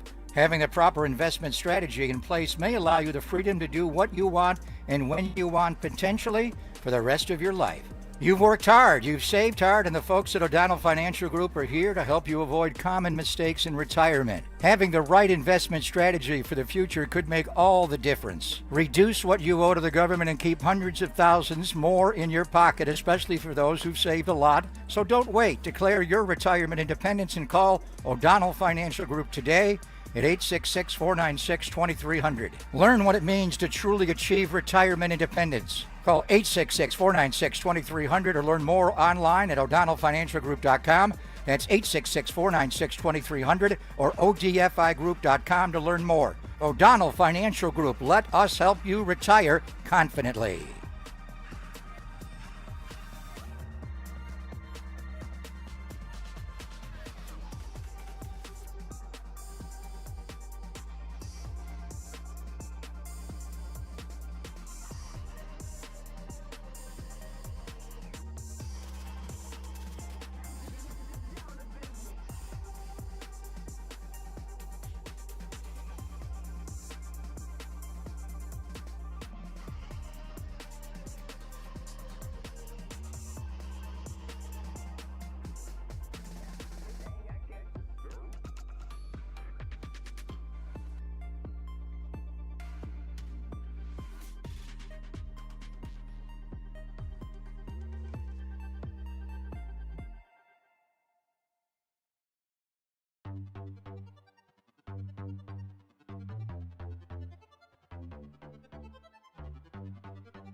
And now it's time for the Protect Your Assets Business and Technology Report with me, David Hollander.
Papa and Silver now continues live from the KNBR Casino Matrix Progressive Jackpot Studios. Casino Matrix. Progressive jackpots are here. Where are you? Just drop in. Please play responsibly. 1-800-GAMBLER. Of course. I mean, we're always looking. Prior to Nick getting hurt, we're always that's our jobs is to look at the market and see who might become available. And I think our history shows when you got guys like Trent Williams, Christian McCaffrey, and the list goes on and on of players we've acquired via trade, that we're not afraid, and we've been effective in doing that. So this is no different. I do think we're a deep group there, and that depth's going to be tested. I think we're all aware finding someone who just goes and does what Nick Bosa does, that's not very feasible. But we'll see what's out there at the appropriate time. But right now, we're going to rely on the guys we have, and we believe in our group. The news of Nick Bosa suffering a season-ending torn ACL is still very fresh here in the Bay Area, and we on Papa and Silver and everywhere at The Sports Leader, we get to talk about it and run through every possibility and every scenario. And, of course, John Lynch on with Murph and Marcus this morning, discussing the possibility of looking into a trade at some point before that deadline on November 4th. 808 KNBR, the number to weigh in on the situation. Howard Balzer going to be joining us in about 10, 15 minutes or so. And there's a whole bunch of names that could potentially be on the trading block with struggling teams like the Tennessee Titans, Miami Dolphins, New Orleans Saints, New York Giants. I could go on. Every single week, Papa, a chance to continue gathering information, and that's what the 49ers are going to do in their first full game without number 97 present. Yeah, I think, for the short term, and I think we detailed, what they're going to do. And Tim Ryan did say it'll be Sam Okawanu, Sam O, that'll move into the starting lineup at base end. Michael Williams, and John detailed all the different spots he lines up on the D-line. He is just here, there, and everywhere. Trayvon Walker was a number 1 overall pick when Trent Baalke was there, and I see a lot of commonality in Trayvon, and not a lot of production as far as sacking the quarterback in college, but just you can see the way he sets the edge, the power he plays with. Michael's got a lot of that, but Michael can be an even more effective sacker of the quarterback. And Walker's been a good player, but Michael's that kind of guy. So Okawana moves in, and then, Bryce Huff and Couture Gross Matos, they have to manage his knee and the inside guys, and we'll see. John was honest, of course. We're looking to obtain players, whether before Nick got hurt and certainly after Nick, and it'll be different because a lot of times you're picking guys on the D-line to play off of Nick's ability, whether it's Chase Young and you go to the Buckeye Blitz with Nick. This is a little different in how you build it. So there's some names out there. We've talked a lot about them, and Trey Hendrickson being the headliner. We'll see what they do. There are other guys that are less money-wise and draft pick compensation going the other way. I could see him doing both. So you play Jacksonville on Sunday. You got the short week against the Rams. Then you go into a mini bye. The game coming out of the bye is at Tampa Bay. And they're playing Philadelphia, by the way, this weekend. The 2 3-0s are going to go at it in the NFC. It's a big one. Then you got a home game against Atlanta on Sunday Night Football. Then you go back-to-back at Houston and at the Giants. And then you're up against that deadline. After the Giants game is right after Halloween. Halloween's going to be on a Friday this year, October 31st. You roll there to November the 2nd, and then the deadline comes up early next week before you have a rematch with the Rams, and this time it's here. So, you're going to learn more. Some of these players you can – it's just, it's like a little bit like baseball. You can make a Raphael Devers trade and do it on Father's Day, on June the 15th, way ahead of the deadline. But that was just a different situation. Boston wanted to get him out of there. Right. The owner wanted to move him.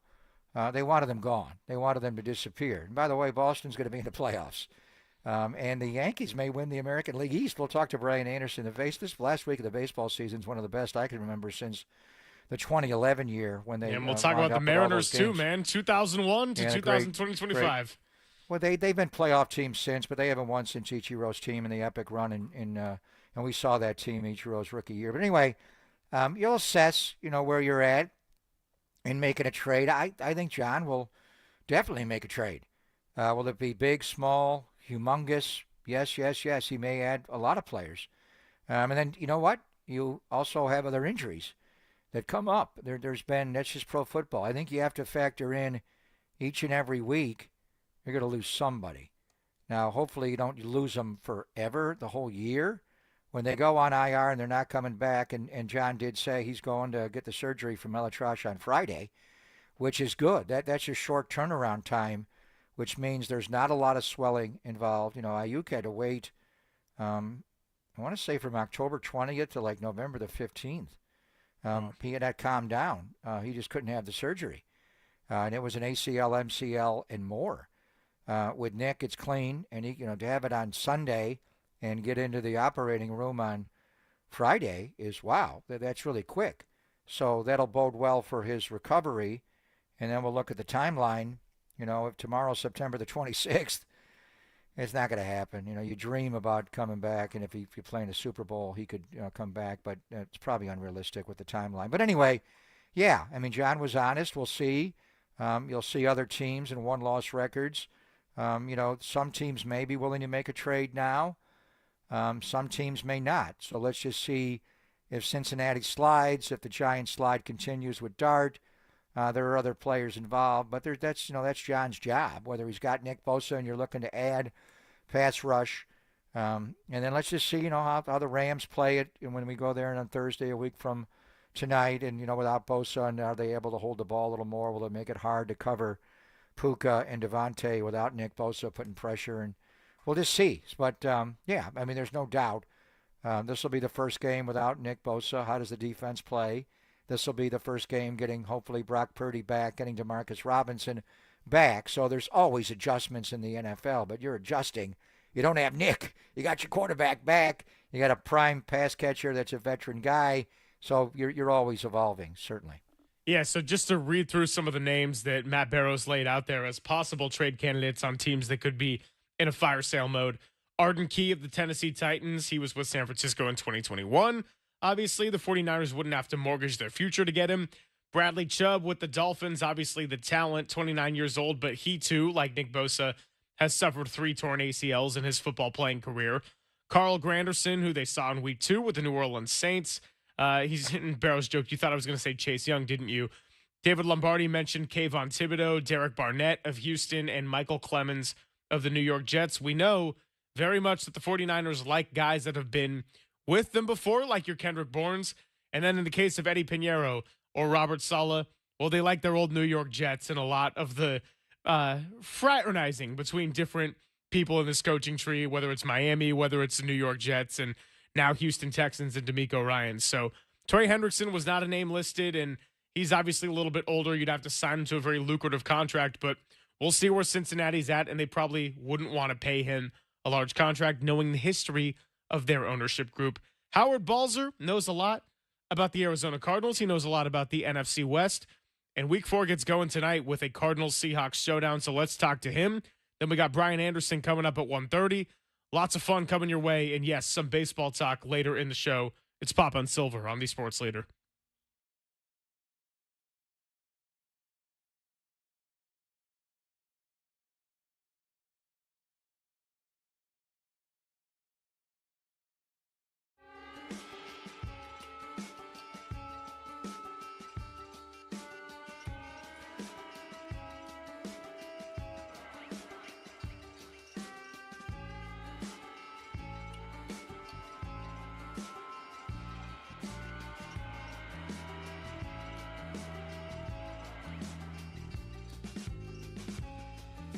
Hey, I'm back. Did you know that many of the attorney ads you've seen or heard are not based here in the Bay Area?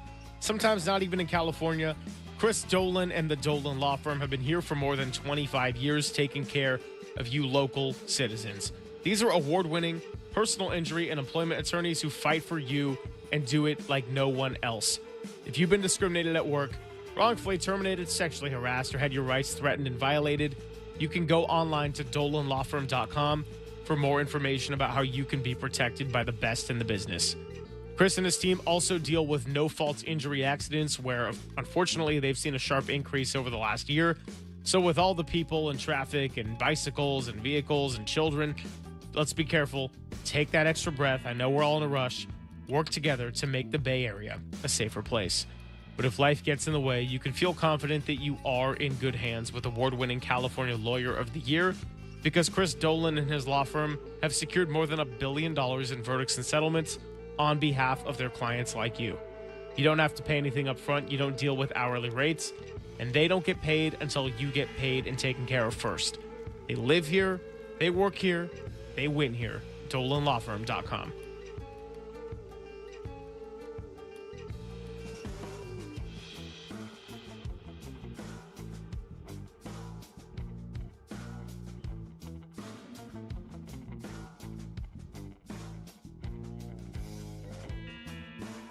The following is a test of the emergency alert system.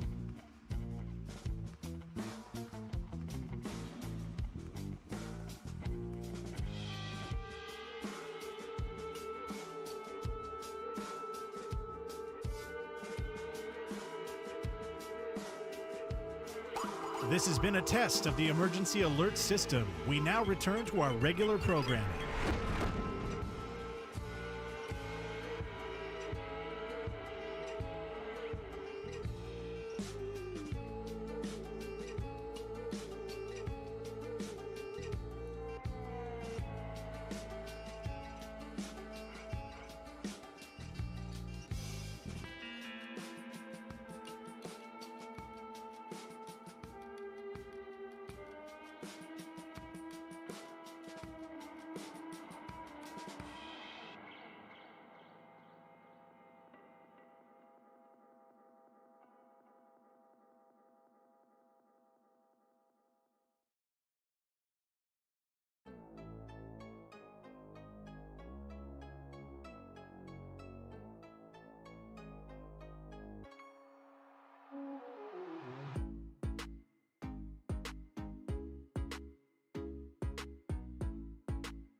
This is Papa and Silver on KNBR, the sports leader.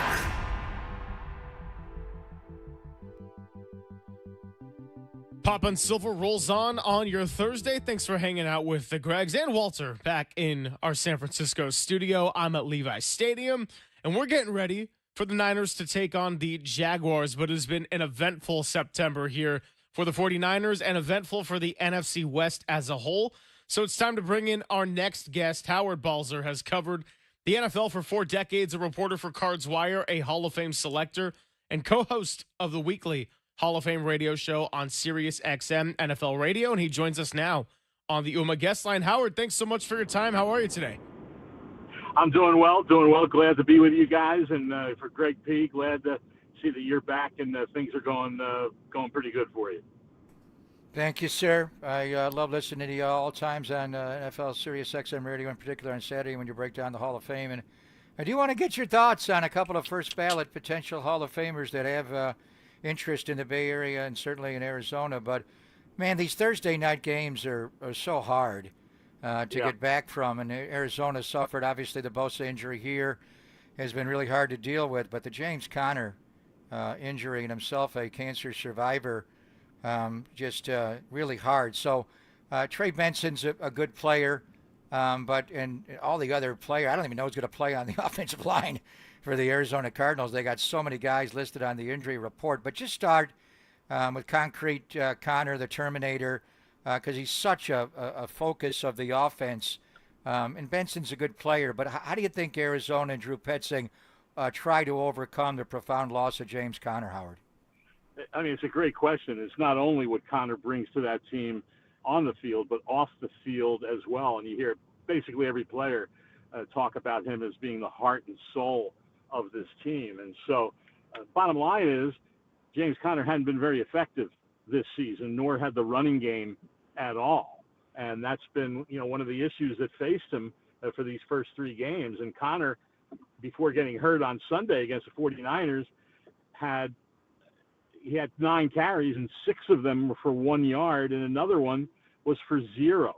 And so they've got to find a way to be able to block. We always talk about it, guys. It's always funny to me. We always talk about it also, the games are won in the trenches, and then as soon as a team's offense struggles, everybody points the finger at the coach, the play caller, or the quarterback when there's so many other things. And facing the Seahawks tonight, I mean, what a front that they have. And Leonard Williams can be a game wrecker.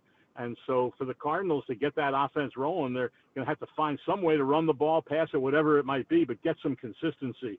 Because on first down, they're one of the worst teams in the league at 3.9 yards, 3.9 average on first down, leads to second and third and long, and not many third down conversions. So everyone always says, well, you got to get in rhythm. Well, you don't get in rhythm unless you're making first downs and be able to have the ball. And so that's been a real issue for the Cardinals in these first 3 games of the season. Howard, when you just look at the NFC West as a whole, I mean, this is such a competitive division. I think it's not crazy to say any of the 4 teams could take it without me being that shocked about it. But really specifically on quarterback play, the Rams, we know what Matthew Stafford is. It's going to come down to his back health. For the 49ers, can Brock Purdy run an offense that's younger after he got this lucrative contract extension? For Seattle, it's Sam Darnold just trying to find a new home, and we've seen various versions of Darnold with other teams. Kyler Murray is the one where you don't know what version you're going to get, and it's almost like he's competing against himself. He's one of the most dynamic playmakers in the league, but he also can play his way into mistakes sometimes. How do you see the NFC West landscape through 3 weeks, particularly through the lens of quarterback play? Yeah, I mean, you nailed it pretty good there, obviously. And, with Murray, he's had flashes during his career where he's been considered an an MVP candidate, and then things don't go well. And I've always thought a lot of it is what goes on around him. And yes, he'll have some mistakes at times, trying to force, make decisions that maybe he shouldn't make. But at other times, like you said, dynamic, can run the ball, can deliver it to people. But as I've been saying, I mean, it's all what goes around, all what goes on around that guy.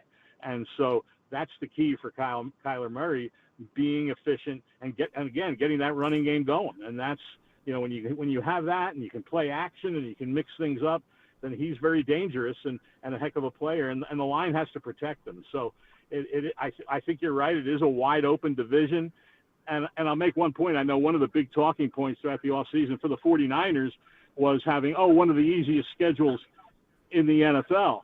Well, the whole division of the NFC West plays the NFC South and the AFC South. And all the teams, based on the records last year, don't have very difficult schedules. So what happens in the division games, obviously, but what happens in those games is probably going to have a big factor. And how about this, guys? After only 3 weeks, the NFC West is 5-0 against those AFC South and NFC South teams. So we'll see how that plays out for the rest of the season. And we got back-to-back Thursday night games where it's all NFC West. Arizona and Seattle tonight, and then next week it'll be 49ers against the Rams at SoFi. You made a point about, being able to run the ball, but damn, the offensive line. Calvin Beachum, knee, questionable tonight. Evan Brown, ankle, questionable tonight. Paris Johnson Jr., knee, questionable tonight. Will Hernandez, knee, questionable. I mean, what offensive line are the Arizona Cardinals going to have, Howard? And then the other one, they're questionable. Zay Jones has a concussion. He is out. He is not playing tonight. And he was involved in the very last play for Arizona on offense, the 3rd and 9, where Upton Stout came in and knocked the ball away. If he makes that catch, Arizona, knees the game out and they win. So what's the offensive line availability for tonight? And did Zay Jones suffer a concussion on that last play of the game, or was it earlier? When did he get concussed? It was on that play. And so you wonder, Stout made a great play on it, but you wonder how much maybe the way he hit down, that contributed to the ball coming loose. And so, yeah, you're right. That game's basically over if they convert that play. But the question about the whole line is big. Now, the reports this morning are that Paris Johnson is going to play. You wonder, well, how effective is he going to be? And I'm pretty sure Evan Brown will play. One of the big questions, you mentioned Will Hernandez. One of the big questions is a guy who started 5 games at the end of last season, Isaiah Adams. He's had some struggles at right guard in the beginning of this season. And I'll throw this one out there because yesterday Jonathan Gannon was asked, if, Will Hernandez is on the roster. He's been limited in every practice so far, but he's the right guard. In fact, he got hurt, tore his ACL in week 5 last year in the game against the 49ers that the Cardinals won on a last-second field goal. And so, but yesterday when Gannon was asked if Will Hernandez is deemed ready to play, might he start on Thursday night? And Gannon is usually very coy and says, well, game time decision is day to day. We'll see how today goes. He said, well, that's something we have to have a discussion about. So in the back of my mind, I'm wondering, might we see Will Hernandez out there, if not as a starter and trying to play every down, but at least spelling Isaiah Adams at times. But that's definitely something to watch for this week's game. But like I said, that offensive line, they have to do the job against the Seahawks. Otherwise, last year, I'll reference this one, guys. Last year, the Cardinals came off their bye at 6-4 and were in first place in the division. They played the Seahawks, and Leonard Williams, who I mentioned, he just wrecked that game. He totally wrecked that game, and a healthy James Conner rushed 7 times for 8 yards in that game, and the Cardinals scored 6 points. So obviously they're going to have to do better than that if they're going to have a chance to win that game, and so much of it is going to trace to how that offensive line plays and the holes they can create. Protecting Kyler Murray, that's the key. That's one of the big keys for tonight's game, obviously. Talking to Howard Balzer here on the UMA guest line here with Papa and Silver. I want to get your thoughts on a couple of Hall of Fame related matters coming up in just a bit, but just to stick on the NFC West for a little while longer, the LA Rams have to be gutted with that second half in Philadelphia and the way that game ended. At the same time, I think people outside of an affiliation with the Rams are thinking, whoa, they just took it to Philly there for the first half, and they went toe-to-toe with the champs, and outside of 2 blocked field goals, they probably would have come away with a win. Are the LA Rams the team to beat in this division until proven otherwise? They probably are. And let's remember, they took the Eagles toe-to-toe in the playoffs last year and had a chance at the end of the game. And so, yeah, they probably are. But I don't see any team running away with it, certainly in this division. I don't know that anybody's capable. You never know, certainly. I don't know if anybody's capable of winning 11, 12 games or something like that. Last season, the Rams and the Seahawks both won 10, and the Rams got the division on a tiebreakers. But, right now, yeah, I think they are, the team to beat. We know a lot of things can change throughout the course of the season, but that's a good football team.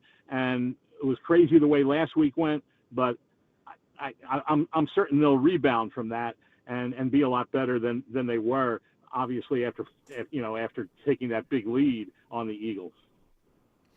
Mr. Balzer, I want to check into your expertise on the Hall of Fame. I enjoy you on Saturday nights on NFL Sirius XM Radio. When you talk Hall of Fame radio, it's fascinating. So no surprise that Frank Gore is a first-time nominee as a Hall of Famer. But my question is, we have three prominent people that are up for first ballot Hall of Fame status. Drew Brees, in his career, I think has got to be a first ballot Hall of Famer. You know a lot about the Arizona Cardinals and Larry Fitzgerald.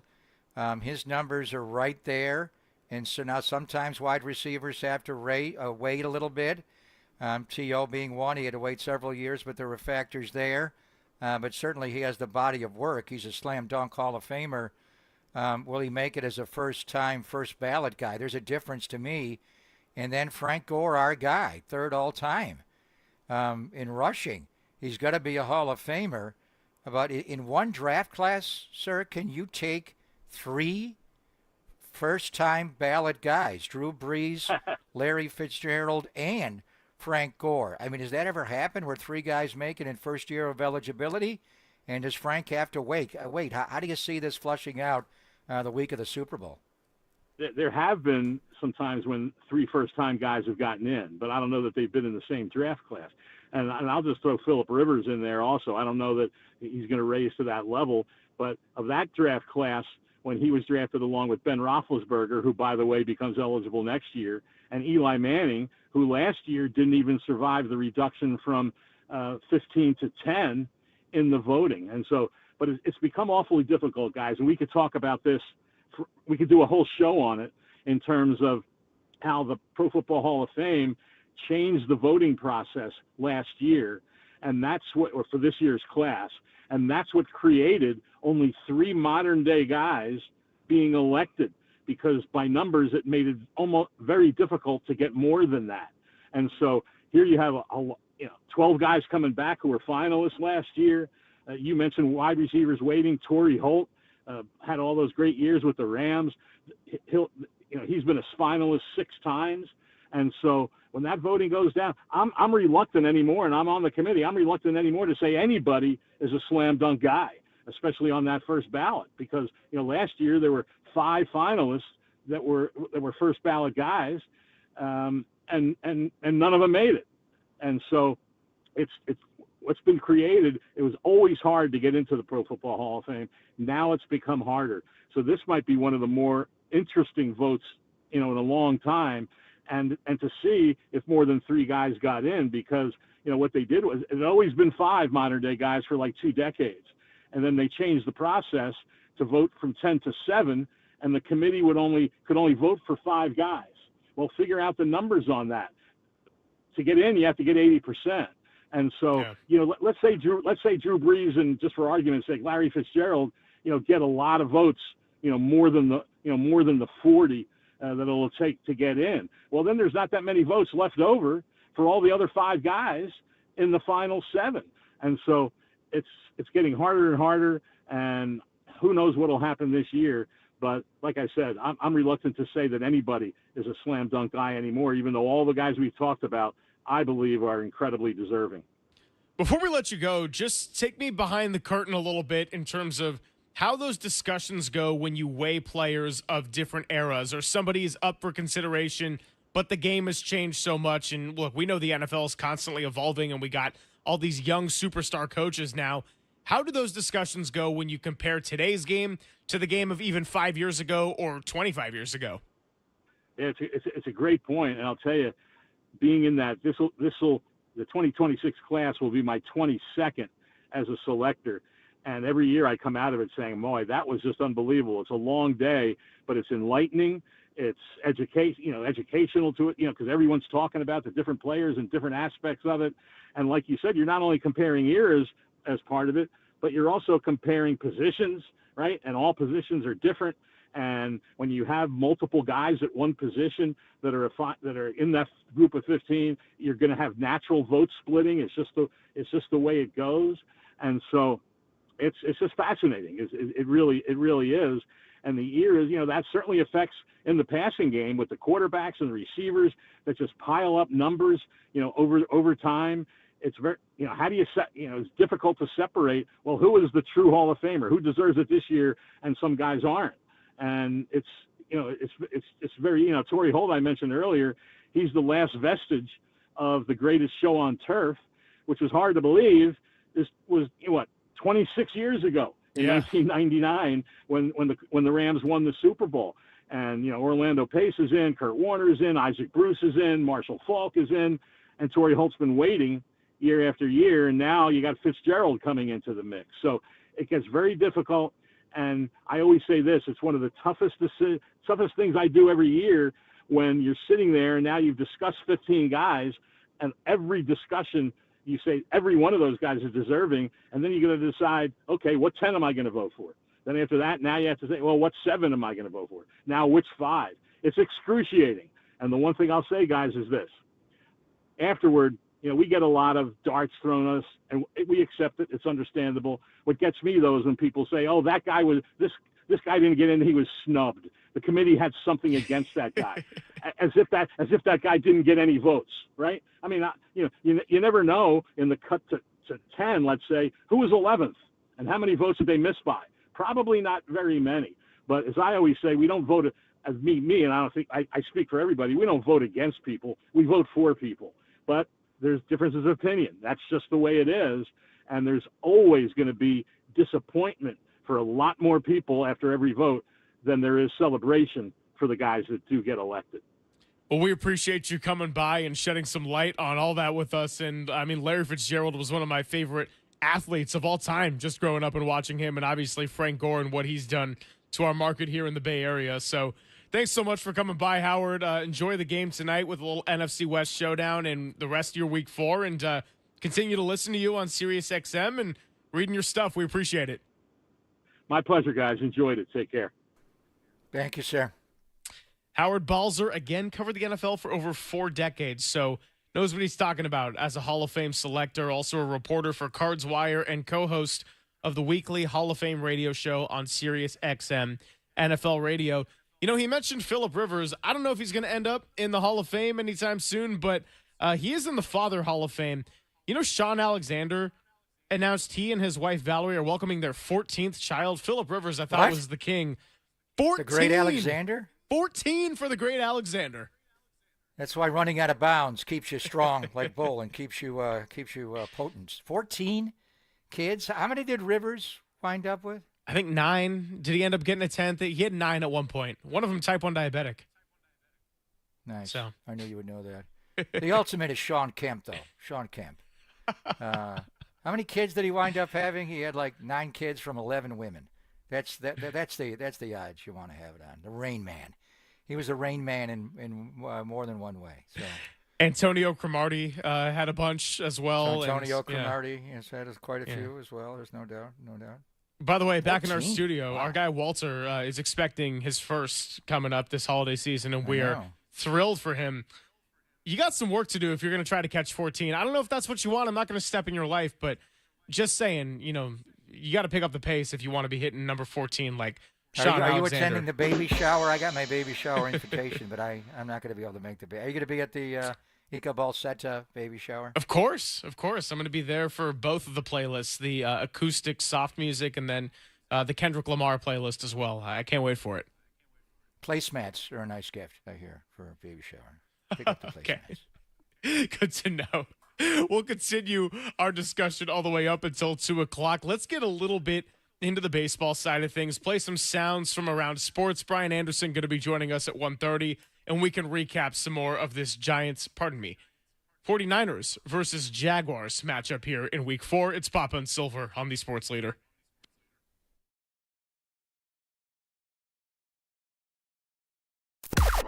Now, from the O'Donnell Financial Group Sports Desk. Learn more at odfigroup.com. O'Donnell Financial Group, because planning is a process, not a product.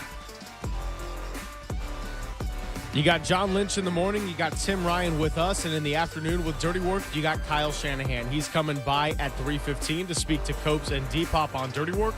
Hear from your 49ers head coach on the Sports Leader to learn all things Week 4 against the Jaguars.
Papa and Silver now continues live from the KNBR Casino Matrix Progressive Jackpot Studios.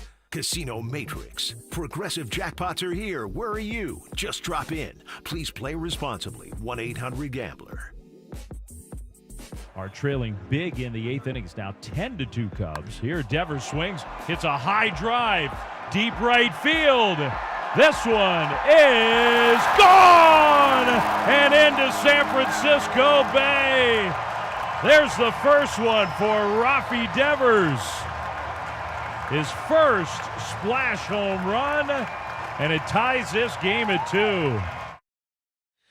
Yeah, a few splash hits this year. Mike Yastrzemski did it back in early April against the Reds in a walk-off. We had Dom Smith do it just a few weeks ago, and then he got injured, and now for the first time since being traded to the San Francisco Giants, Raphael Devers belts one for splash hit number 108 into the San Francisco Bay. That one was off of Sonny Gray in the 3rd inning, his first career splash hit, and for the time being has helped the Giants avoid a losing season. Obviously, still 3 games to go against the Rockies over the weekend, off today, and officially their season will end on Sunday afternoon. But nice for Raphael Devers to finally hit one into the water so that we don't have that thing hanging over our heads by the time we get to opening day of 2026. One quick note here on opening day, by the way, for all you streaming heads out there, Netflix will be the exclusive home of MLB's opening day next season, featuring the Yankees and Giants in primetime. That'll be interesting. I know you'll all be freaking out about that. That's going to be a standalone game. That's not going to be the defending World Series champions. Could wind up being the Yankees. We shall see. But that'll be poignant. I'd love to be able to come back. I was born right in the middle of Game 5, October the 10th, 1962. It was the Yankees and the Giants in the World Series, so those two teams have special meaning. So this last week of the baseball season, wow. One of the best ever, and it kind of snuck up on us. We had the wild card race of the National League, but some of these races we thought were over. Like the Yankees may steal the American League East from the Toronto Blue Jays, even though the Blue Jays do have the tiebreaker. That's going right down to the end. Obviously, what is happening in the American League Central is historic, and it's a lot like the Yankees and Red Sox from '78. But better. I mean, they had a 15.5 game lead, the Tigers over the Guardians, and Cleveland's won the first 2 games of that series. So the Cleveland Guardians right now just may steal the American League Central from A.J. Hinch, and what an epic collapse that would be. Cleveland has a 1-game lead over the Guardians now. And then what's going on in the National League and the wild card. I actually let a non-papa in the gates yesterday, my buddy Timmy Brown, not touchdown Timmy Brown, my longest friend from years and years. His family was in town, came up to see me yesterday. He's a huge New York Mets fan. So we watched the entire game. Mets didn't come back this time. They lost last night at Wrigley. They're going to play the late game tonight. We are going to talk to Brian Anderson, our buddy, who was there for TBS. He was at Wrigley on Tuesday for the Mets coming back from 6-1 to win 9-7, and he actually was at Citi Field the week before. So BA will break down what's going on. It is maddening. And right now, the Reds are playing a day game. The Reds are leading Pittsburgh 2-0 with Pittsburgh batting in the top of the 8th. The Diamondbacks are playing a day game against the Los Angeles Dodgers, and the Dodgers did score 2 in the top of the 2nd, so the Dodgers do lead Arizona 2-0, and then the Mets have to figure it out tonight. The Mets do not have the tiebreaker against either Arizona or Cincinnati. They lose both counts. Right now, the Mets do have a 1-game lead after both, but Cincinnati's winning. And so the bottom line is, I remember 2011, we had an unbelievable, in fact, I'm not sure, I don't even remember why, but the season ended on a Wednesday that year. And they lined up all the games to be played at the same time. And it was one of the greatest final games in the history. I kind of would hope it's not going to happen. It's going to go down to a Sunday, and we're going to be watching football and be a bit distracted. I think the Major League Baseball was smart that year to stay away from the NFL, because you just, no matter how great these races are, NFL regular season just takes all the eyeballs away. But I think you have to go back, Greg, 14 years. I can't recall better end-of-season races. The Giants are not involved. The Devers did hit that ball. I wonder why the hydrofoil guy got there before McCovey Cove Dave. That was the weird one to me. And we love Dave. And he's battled his own battle this year as well. But it's epic right now.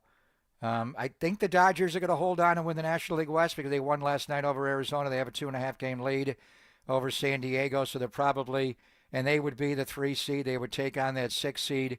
But who is it going to be? The Mets, Arizona, or Cincinnati? Right now, you're going down to the final 4 days of the regular season to figure it out. What an epic final week. This is great for baseball. I mean, baseball has kind of taken a lot of the eyeballs. We'll see about Thursday night football and what Arizona and Seattle does on Amazon Prime tonight. The Mets are going to be on MLB Network. They'll go up against it. Not everybody gets that.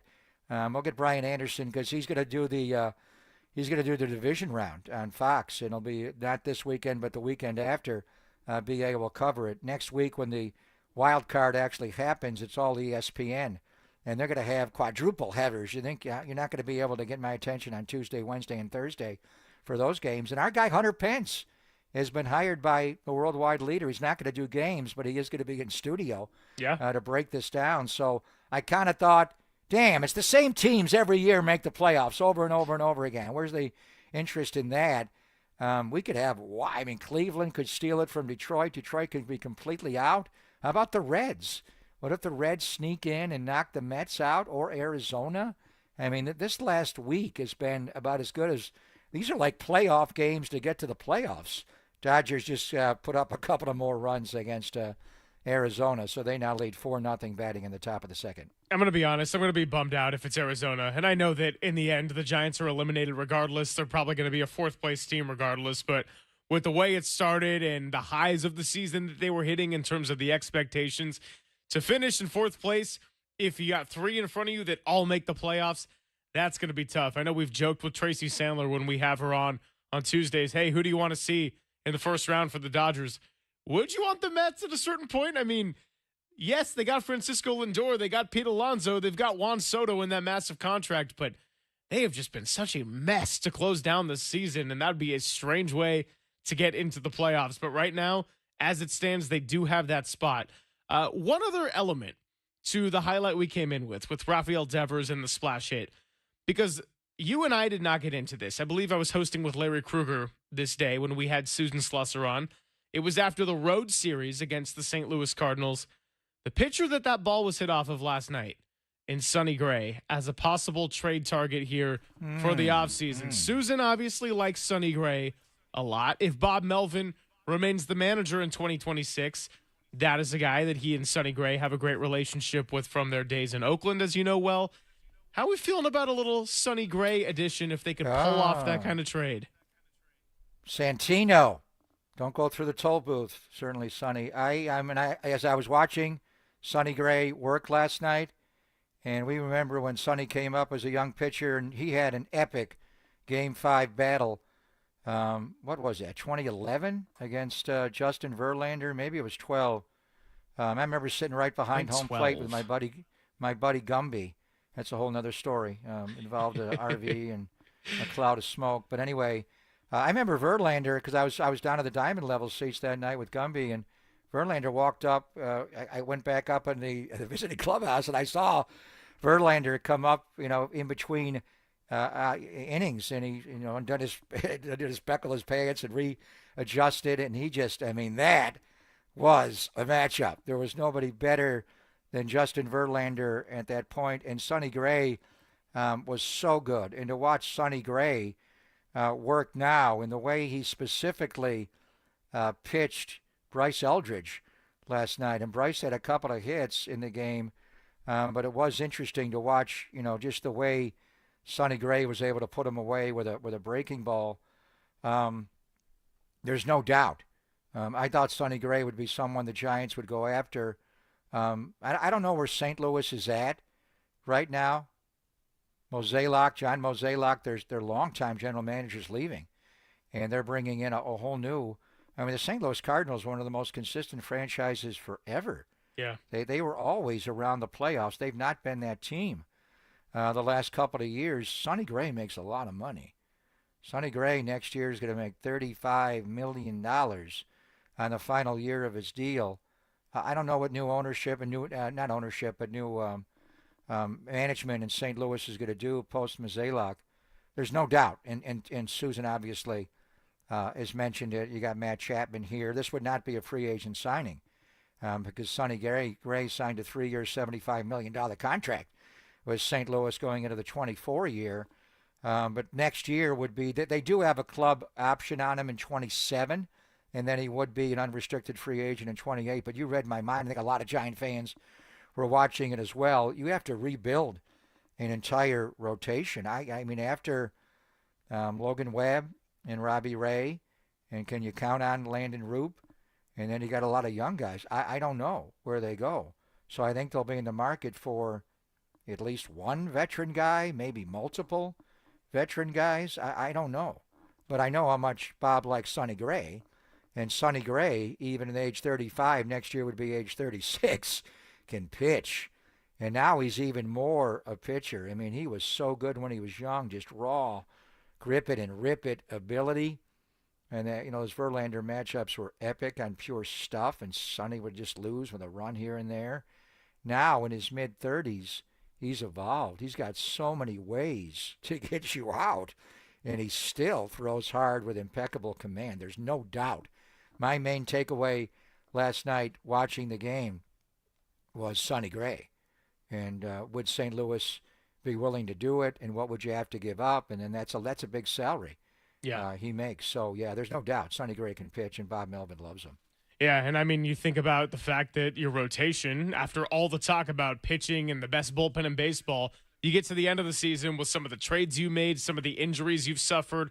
Randy Rodriguez just got his Tommy John, or no, I think it's scheduled for tomorrow, actually, to get that Tommy John surgery. That was an unexpected blow to this pitching staff. And so you think about a starting rotation. Verlander may not be here. He might go get some contract offers elsewhere that he's going to like more after the way he pitched in the second half of the season. Robbie Ray really lost a lot of gas there in September. Of course, you've got Webb. And then what do you do with the young guys? Is Hayden Birdsong going to have a way of turning it around? Can Carson Wisenhunt be someone that sustains some big league run here next year? And then Landon Roop, by and large, did have a really good season, but he didn't get to finish it after he took that ball off of the kneecap. So yeah, I think Randy Rodriguez actually had his surgery yesterday. I think he had it on Wednesday, and it was a guy we know well, Dr. Keith Meister. Yeah, he's the surgeon, the orthopedist for the Texas Rangers, and he's the guy that performed the internal brace on Brock Purdy, because Brock did not need full-blown Tommy John, but Randy Rodriguez did have Tommy John, and you're looking at a year and 14 months. So I think Randy had his done yesterday, and Bosa will have his done with Elatrosh, the surgeon of the Stars. Why do you send your L.A. Dodger? It's just beyond me. And he does all the 49er ones as well. It's beyond me. Anyway. Yeah, you are correct on the Randy Rodriguez, though. I had my days mixed up between one before, one back. Yeah, and you want to get it done, and for Randy had to wait a while to get it done. You want to get it done ASAP, so you begin. The real rehab starts after the surgery is over, and for Bosa, it's a good sign that he's got his done. That the swelling was not so substantial that he had to wait weeks, and Elatrosh, who's the modern day Frank Jobe, and going back to the Tommy John originally, and when it was done with Dr. Curlin. Anyway, that Nick could get it done immediately and begin the rehab process right after he's done. So, yeah, in any event, Sonny Gray, you read my mind. Sonny Gray can pitch. And Sonny Gray can pitch. They need pitching. Pirates got a run. Reds are batting in the bottom of the eighth. Cincinnati 2, Pittsburgh 1. So we'll see if the Reds can close it out. And that'll put pressure on the New York Mets to win tonight, because they don't have any tiebreakers. The Mets lose all the tie. The only one they win was against the Giants, and now that's a moot point. They don't have the tiebreaker against Cincinnati. They don't have the tiebreaker against the Arizona Diamondbacks. Yeah, I don't think that Livy Dunn is going to be stressing in the same way as she was watching Paul Skeens pitch last night for the Reds today. Not quite the same level of stress. We got a little Silver Linings playlist coming up because got to give some love to the Seattle Mariners. Cal Raleigh, the big dumper, hit number 60. And for the first time since 2001, your American League West champions are the Seattle Mariners. And then we'll talk to our good friend Brian Anderson at 1:30 and get you ready for Dirty Work. It's Pop on Silver, only here on the Sports Leader.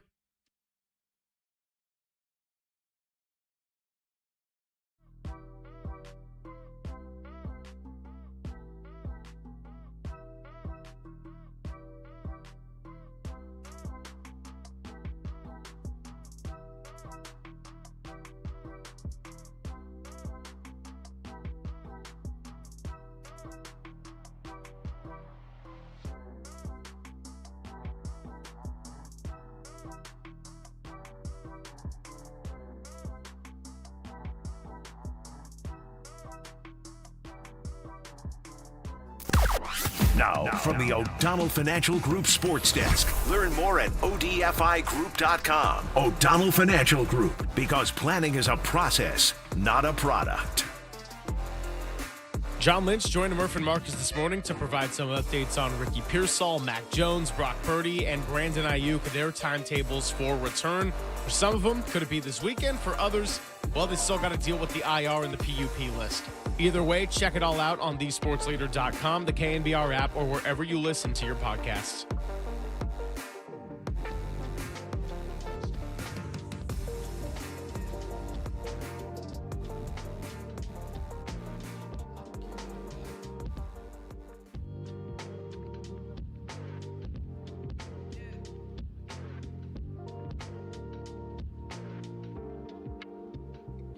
Catch up with Steve Moskowitz on the line, the founder and tax attorney at Moskowitz LLP, always helping you out. And Steve, it is a simple question, but it's one that affects a lot of people out there. What do you do when you can't pay your taxes?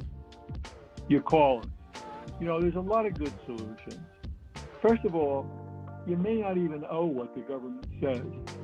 A lot of the bills they send out are just wrong. That's especially true if you haven't filed the returns, because one of the punishments is the government makes up a punishment return. It's called an SFR, substitute for return. And oftentimes those bills are way more than you really owe. But there's so many good options. Maybe we can qualify you to just pay part and have them write off the rest. Maybe we get the penalties forgiven. Sometimes the penalties of interest are more than the taxes. Or shift the blame to where it belongs, the former spouse, the former business partner, or get your payment plan you can actually afford, not what some IRS agent says you can afford. The bottom line is there's so much we have to tell you. We have so many years of experience doing this. We have a free consultation. We'll explain everything to you. And if you want us to, we'll do everything for you so you don't have to talk to the government. The only thing you do have to do is pick up that phone and say, hey, Steve, get me out of this mess. Pick up the phone, have Steve Moskowitz help you now. Give him a call at 1-888-TAX-DEAL, 1-888-TAX-DEAL, or you can go to MoskowitzLLP.com.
And now it's time for the Protect Your Assets Business and Technology Report with me, David Hollander.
Papa and Silver now continues live from the KNBR Casino Matrix Progressive Jackpot Studios. Casino Matrix. Progressive jackpots are here. Where are you? Just drop in. Please play responsibly. 1-800-GAMBLER.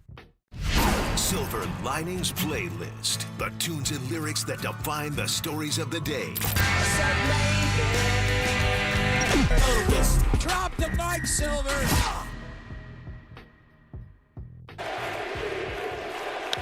Fly ball to right field, number 60!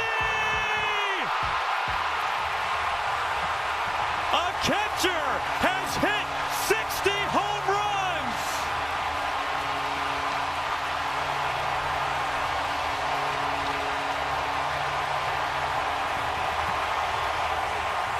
Your MVP moment, Cal Raleigh! Yeah, I mean, I think most people heard what I said last night, might as well win the whole thing. All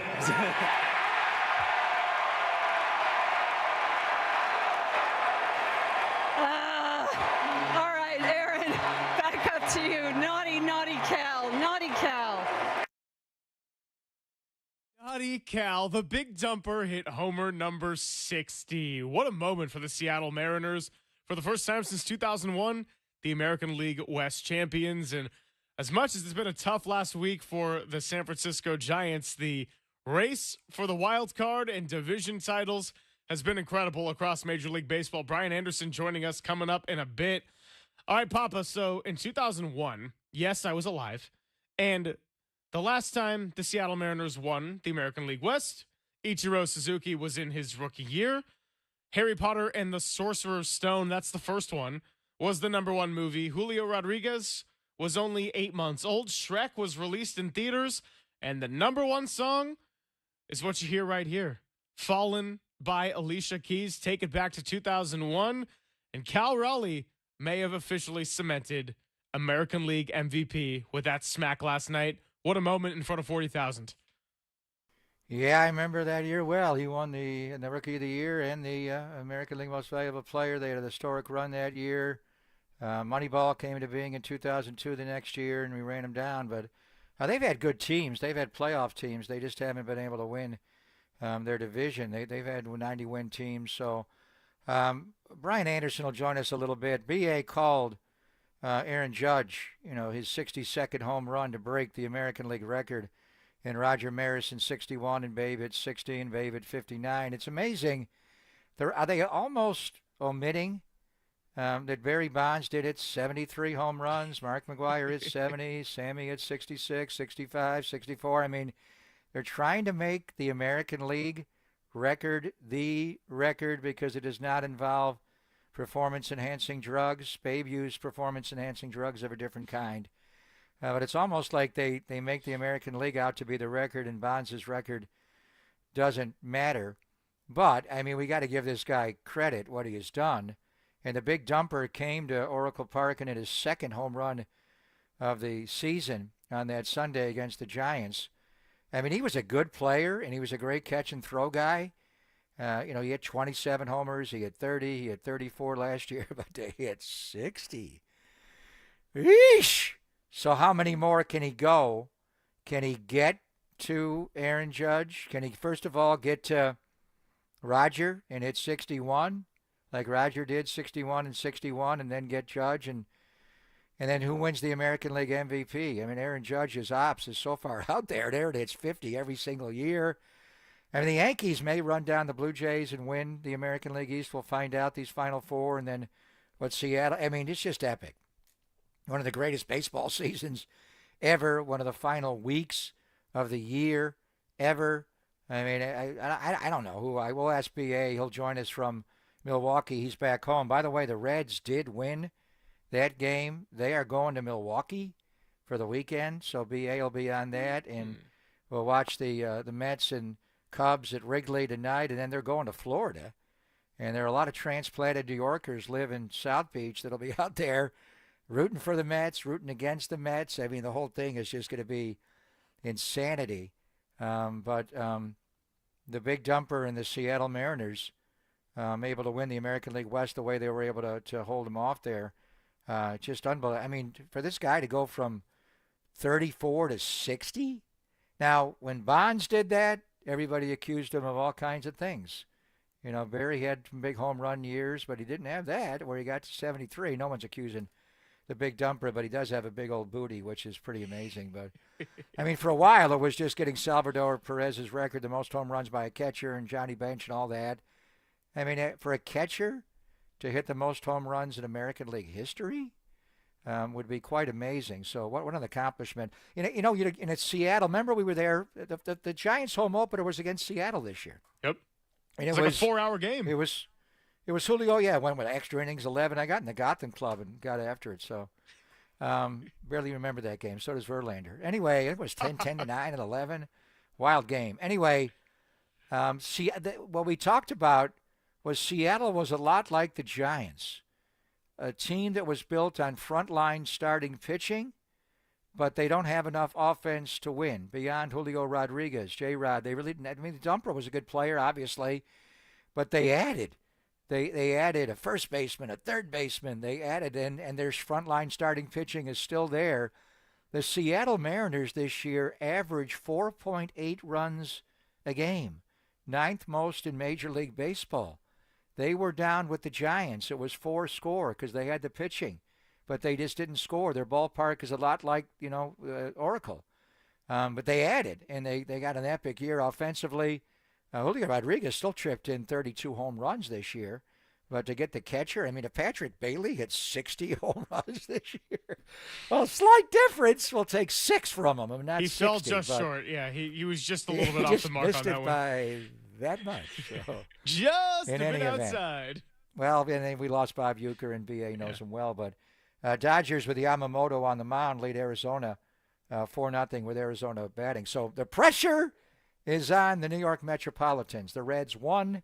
They need to win tonight. Otherwise, Cincinnati could move in. But B.A. said it the other night on TBS, the state of Ohio, they were ready to move into baseball mode. Or football mode, I should say. They love football so much there. But the Browns got a big win against Green Bay. The quarterback got hurt in Cincinnati. But hold on! Baseball season's not over in Ohio just yet. The Guardians and what Stephen Vogt is doing is historic. No one's ever come back from 15.5 back. And then the Cincinnati Reds may meander themselves into the playoffs, and they would be the ones going to play the L.A. Dodgers next week at Dodger Stadium. They would like to get their pitching lined up, but I think they're going to have Hunter Green win a game over the weekend. But can you imagine if it's Hunter Green against Shohei? Would he pitch game 1 against the way he's throwing right now, I think Ohtani's lined up to pitch game 1 and start, at least go 6. So we are living vicariously. The Giants are out. But this last week of the baseball season, whether it's monumental individual performances and a catcher hitting 60 bombs or historic comebacks, this is one of the best final weeks of a baseball season I can ever recall. It's been fascinating and so much fun to watch. Hey, pressure's on the Mets, and I'm rooting for Cal Raleigh to get that 62-63 because They're playing the Dodgers this weekend, and yeah, that's right. I'm going into that mode where I don't have the Giants to root for. I don't have the A's to even root for, but I will have the Dodgers to root against, and that's how we do it here in NorCal. Brian Anderson going to be joining us coming up in just a bit, and congratulations to the city of Seattle, and thank you to Alicia Keys for Fallen being the #1 song back then, resurrected today. Dan Wilson, by the way, starting catcher the last time the Mariners won the AL West, so there you have it. Brian Anderson, TBS, you can catch him on Fox throughout the MLB postseason, and he joins us next on the Sports Leader.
Papa and Silver now continues live from the KNBR Casino Matrix Progressive Jackpot Studios. Casino Matrix. Progressive jackpots are here. Where are you? Just drop in. Please play responsibly. 1-800-GAMBLER.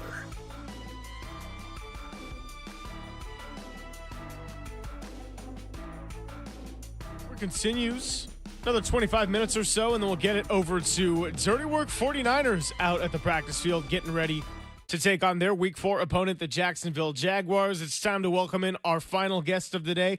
We say coffee is for closers. He is our closer, and he's going to be watching a lot of closers here in the final week of this baseball season and into the playoffs. We talked to him a lot throughout the basketball playoffs, TNT, NBA, and everything that their league has done to switch it up, but he is the voice of the Milwaukee Brewers, and we missed having him on very much. It's our guy, Brian Anderson, on the UMA guest line. BA, good to talk to you again. How are you? I'm doing great. Always good to be with you guys. You like Papa's new beard? Because he's kind of stroking it right now, and I'm still getting used to it, but it's really growing on me, no pun intended. I haven't seen it. Yeah, well, Grown as on you. long as that's the only thing he's stroking. I can see him with that cat, that kitty cat, you know. Yeah. BA, I've been listening to you a lot. I'm the boy in the bubble in isolation and watching you a lot. He's not only the voice of the Milwaukee Brewers, he's the voice of baseball on TBS. It'll do the division round, and he's so good at it.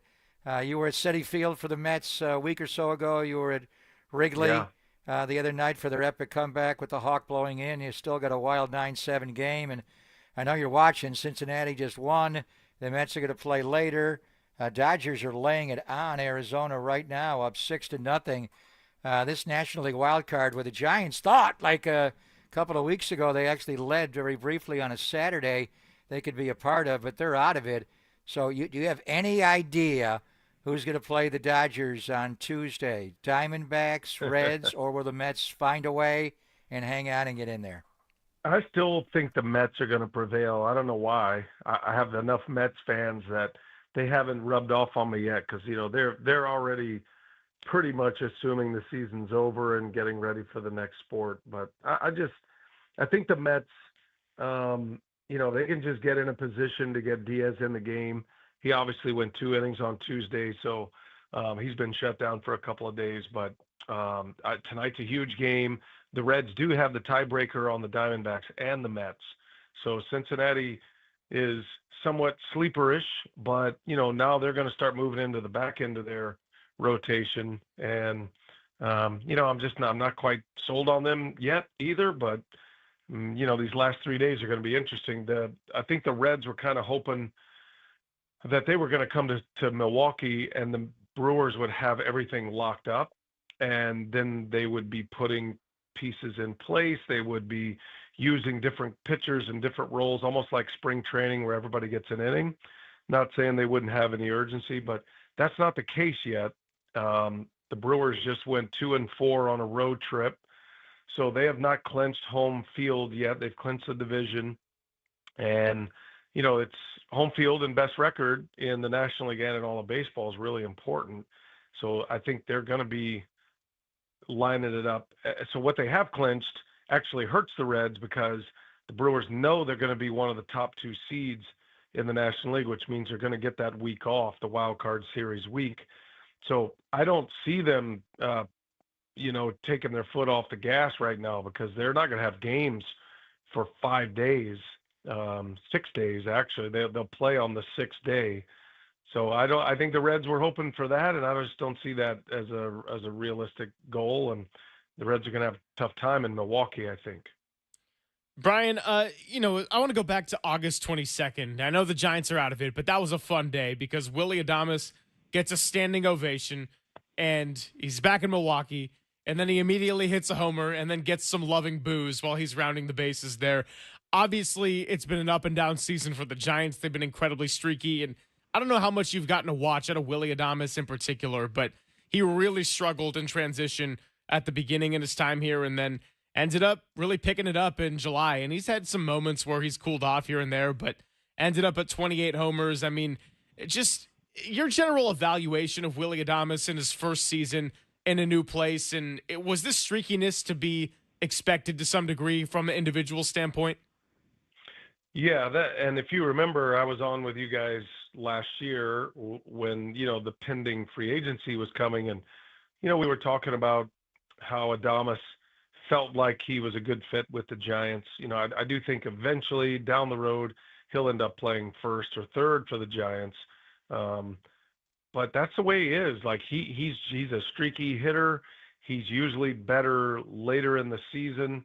And his slump probably extended longer than Giants fans were accustomed or wanted to. And I think that would be the same sentiment throughout his career with the Rays and then his time with the Brewers. He really didn't, he didn't look like much until the last, couple of months of the season. And then in Milwaukee and in Tampa Bay, those were pennant chase times.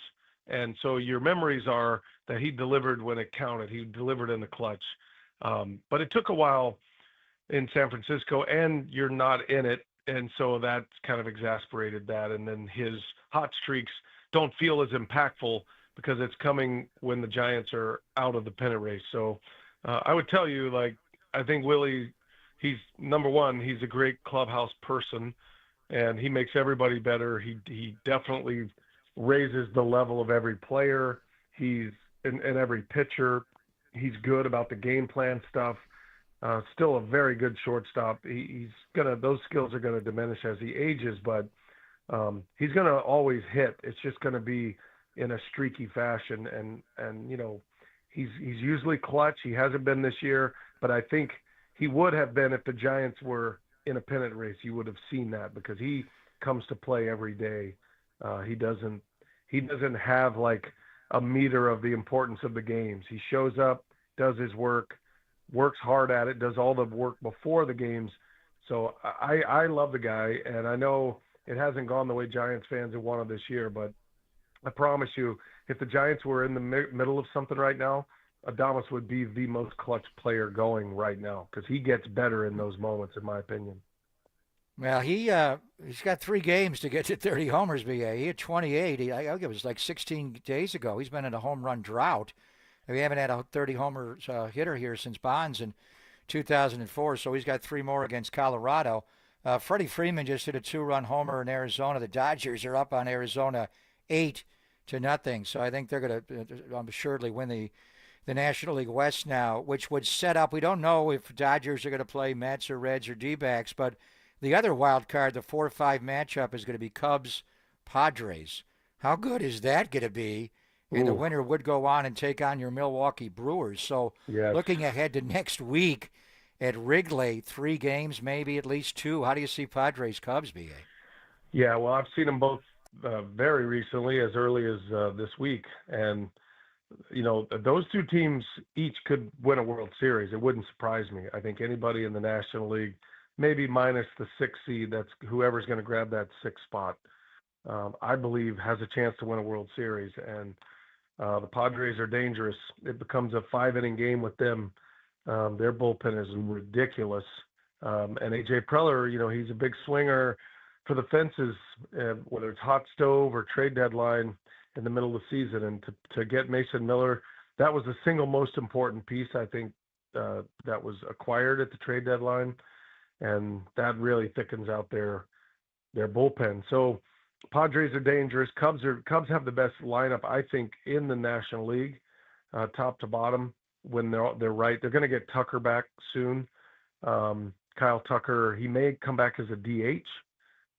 He's had a calf injury, so he's running and doing everything he needs to do. You'd like to have him in the outfield, but they're fine in right field with Seiya Suzuki. One of those guys is going to play right, the other's going to DH. So I don't think Tucker's a superior outfielder defensively to Suzuki, but you're still going to have their bats in the lineup. And those 3 guys, Bush, Suzuki, and PCA, Pete Crow Armstrong, have all had brutal second halves, and massive first halves, brutal second halves. Overall numbers are really good for all 3, and I do think those guys are going to hit. So their lineup scares me more than even the Dodgers lineup, believe it or not. And they play great defense every day, and that's usually an X factor in the postseason. So, yeah, that's a tough draw for Milwaukee, either one of those teams. But the Brewers they've played well against those teams this year. I mean, the Cubs won the season series by 1 game. The Padres won the season series on the Brewers. Those things are hard to, you don't know if they matter so much come playoff time, but yeah, that's a really tough draw to be a number 1 seed and then have to end up facing the Cubs or the Padres. Talking to Brian Anderson here on the UMA guest line. I know you're locked in on the National League, but last night, big dumper, number 60. Did Cal Raleigh close the case for American League MVP? Yeah, I don't have a vote. I've been going back and forth with this, and I've even said on the air there is a little bit of the voter fatigue concerning Judge. I think it applied with Nikola Jokic in the NBA. It definitely applied with Michael Jordan for all those years. So there is a little bit of that to it. I mean, we're watching Lou Gehrig and Aaron Judge. That's what we're watching. We don't recognize that just yet, maybe, but that's what we're watching. So I could see a little voter fatigue. I would have a hard time if I did have a vote voting against Cal Raleigh just because of the position he plays, the ballpark in which he plays, and the fact that he's a switch hitter. And so, you know, he's done something no switch hitters ever done. Some of the Looks like the connection dropped here for a moment. We'll see if we get him back. Oh, He's we back. got him back. He's All right. back. Oh, we lost like 5 seconds, Big A. Back it up 5 sorry. seconds. Yeah. For Sorry, me, I sorry. feel like Raleigh's the guy, even though Judge's numbers are great, but Raleigh's been catching and he's a switch hitter and he's doing all of those things that Judge is not doing. Judge has been hurt and he's been the primary DH. Judge is a great outfielder, but outfielder versus catcher in my estimation is not even close to the value a player has on a team. Game planning with your pitcher, being in it every day, the wear and tear, playing in that ballpark, you know, which is a big ballpark. Yankee Stadium is not. So my vote, if I had one, would go to Raleigh, and I would feel terrible about that for Judge because his numbers are sick. But I think Raleigh just does more on both sides of the ball. It's not just about offensive numbers to impact his team. So it's been an amazing thing to watch. I never dreamed a catcher would be that productive at the plate for an entire season, especially in Seattle. 89 wins. They wrapped up the American League West last night. The Yankees have caught the Blue Jays. Blue Jays do have the tiebreaker there. They're a 90-win team. So in the American League, who do you see winning the American League East? Yankees and Blue Jays. And you had a great line the other night about the state of Ohio was ready to turn their attention solely to football. But then the Reds may steal the wild card. This Cleveland Guardians, and we believe in Stephen Vogt, could go down as the greatest comeback in the history of baseball. Do they finish it off and take the Central? I think they do. I think the Tigers are reeling to the point where they may not be able to put that back together. Yeah, I think the Yankees are the best team. I do. I really like the Blue Jays. I've been a little surprised the Yankees have underachieved. They've obviously had a ton of injuries to key pieces, and but so that was a little surprising. But I think they're kind of back and healthy. They're basically the Dodgers for me. The Dodgers are going to have a lot of their major pieces back for the postseason, as are the Yankees. I think Devin Williams has been a lot better. They're back. The bullpen is actually really good now. And then they got Judge. So, I mean, they got more than Judge, but all you need is Judge. So I like the Yankees. I like the Yankees to go to the World Series again. But the Blue Jays are a sleeper. They're struggling right now, but the Blue Jays are a sleeper team. They play a lot like the Brewers with a little more power, meaning they don't strike out much. They put the ball in play. They're a team that generally is aggressive early in counts and then patient late, or they shorten up, take the humble approach. That's a really difficult way to match up against an offense, I think, for an opposing pitcher, because you're getting some homers and some slug, but then you're also having a tough time getting through at-bats and long counts, long at-bats. So, yeah, I like both of those teams. Also, I like the Red Sox.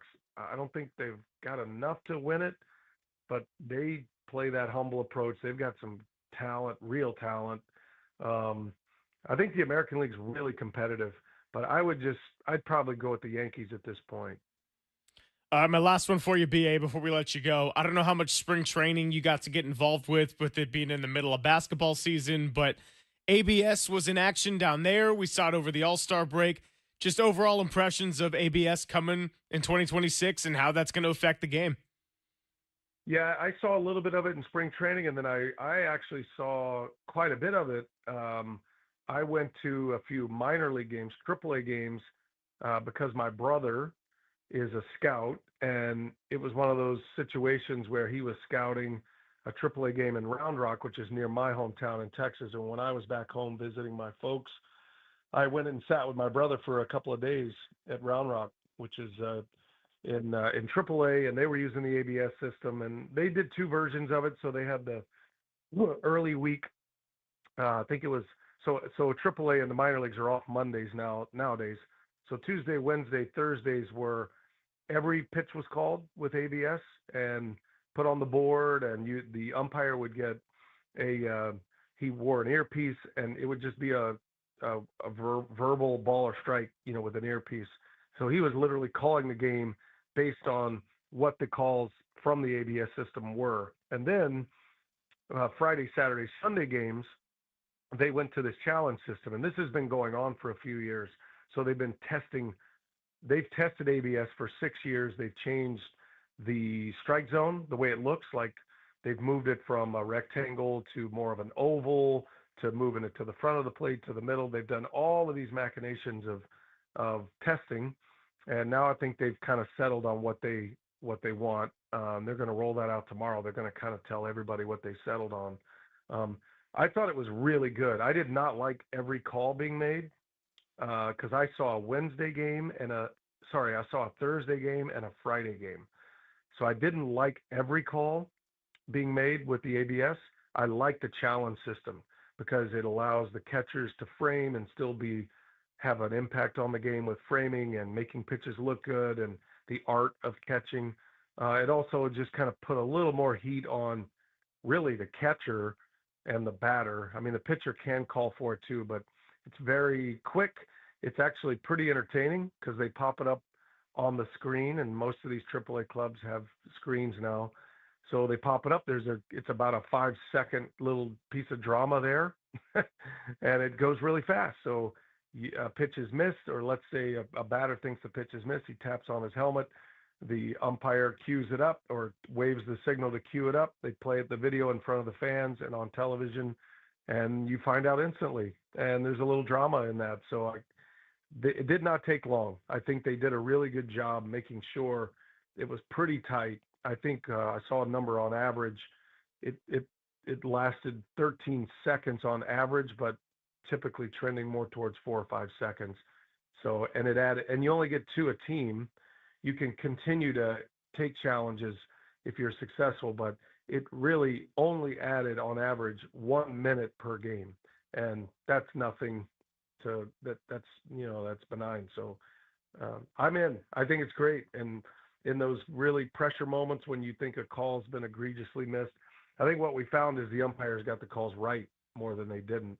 Matter of fact, I think there was like a 48% success rate to overturn, which is kind of shocking because these are only the calls you think are so poorly missed, and even those when the pitcher, catcher, or batter were so convinced that they were going to be missed that they still were only correct half the time. I think that's pretty fascinating, and that these guys are the best in the world at what they do. And even though we love to complain about them, they are great at what they do. And so I'm looking forward to it. No, I'm with you, man. I'm looking forward to checking it out too, and we'll see it in action for the opening day of Giants-Yankees, which we can watch on Netflix, as we learned. So, BA, thanks so much for coming by. It was great to talk to you again, and I'm sad about TNT and basketball, all that changing, but either way, we'll find an excuse to catch up with you soon. Well, don't look here. One thing I got to give a promo here, because we picked up the Big East and the Big 12, and we're doing 2 big tournaments in Vegas in November. Huge college basketball haven right now for TNT Sports. And I'm also still on NBA 2K. So if you need your NBA fix, just go to the video game. So we're not dead, man. Don't forget about us. We're not not dead and buried. We could never. We'll have you come by to give us some early March Madness bracket help. So by the time that Selection Sunday rolls around, Papa and I are like, oh yeah, well, I mean, here's the thing about the Maryland Terrapins, and I don't know. We'll make it up on the fly. Guy. I'll be your. He's got baseball in October. We got baseball. We'll have you in October watching ball. Yeah, for sure. All right. Thanks, BA. Love you, BA. Thank you, bro. Okay. See you guys. We'll wrap up the show and get ready for Dirty Work when we return. It's Papa and Silver on the Sports Leader.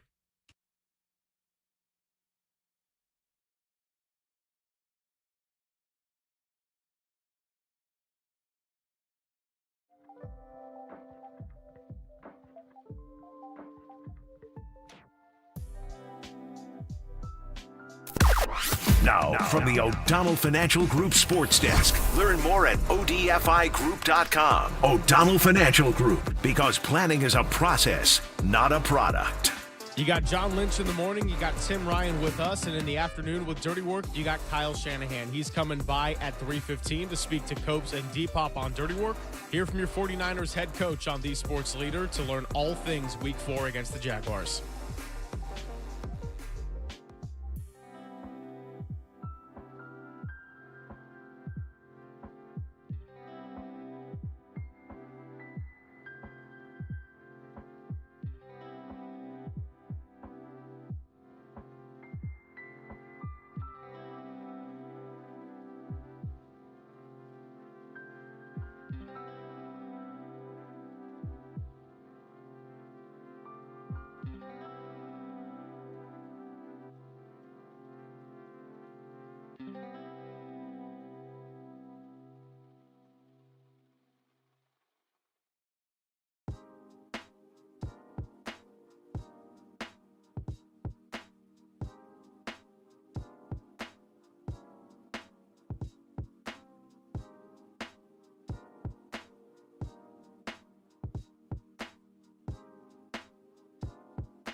Papa and Silver now continues live from the KNBR Casino Matrix Progressive Jackpot Studios. Casino Matrix. Progressive jackpots are here. Where are you? Just drop in. Please play responsibly. 1-800-GAMBLER. All right, well, that's about going to do it for us. We are running a little bit late, so we'll get it over to Dirty Work. Papa, good Thursday. We'll reconnect for another 4 hours tomorrow and get ready for some Niners-Jags. We'll watch baseball tonight, and who do we want, Arizona or Seattle to win tonight? What do you think? Arizona. Really? Okay. Yeah, well, I mean, you beat both of them. You got a tiebreak. Yeah, I don't know. Not a huge opinion, honestly. Yeah, Walter says both suck. I'm kind of with him on that.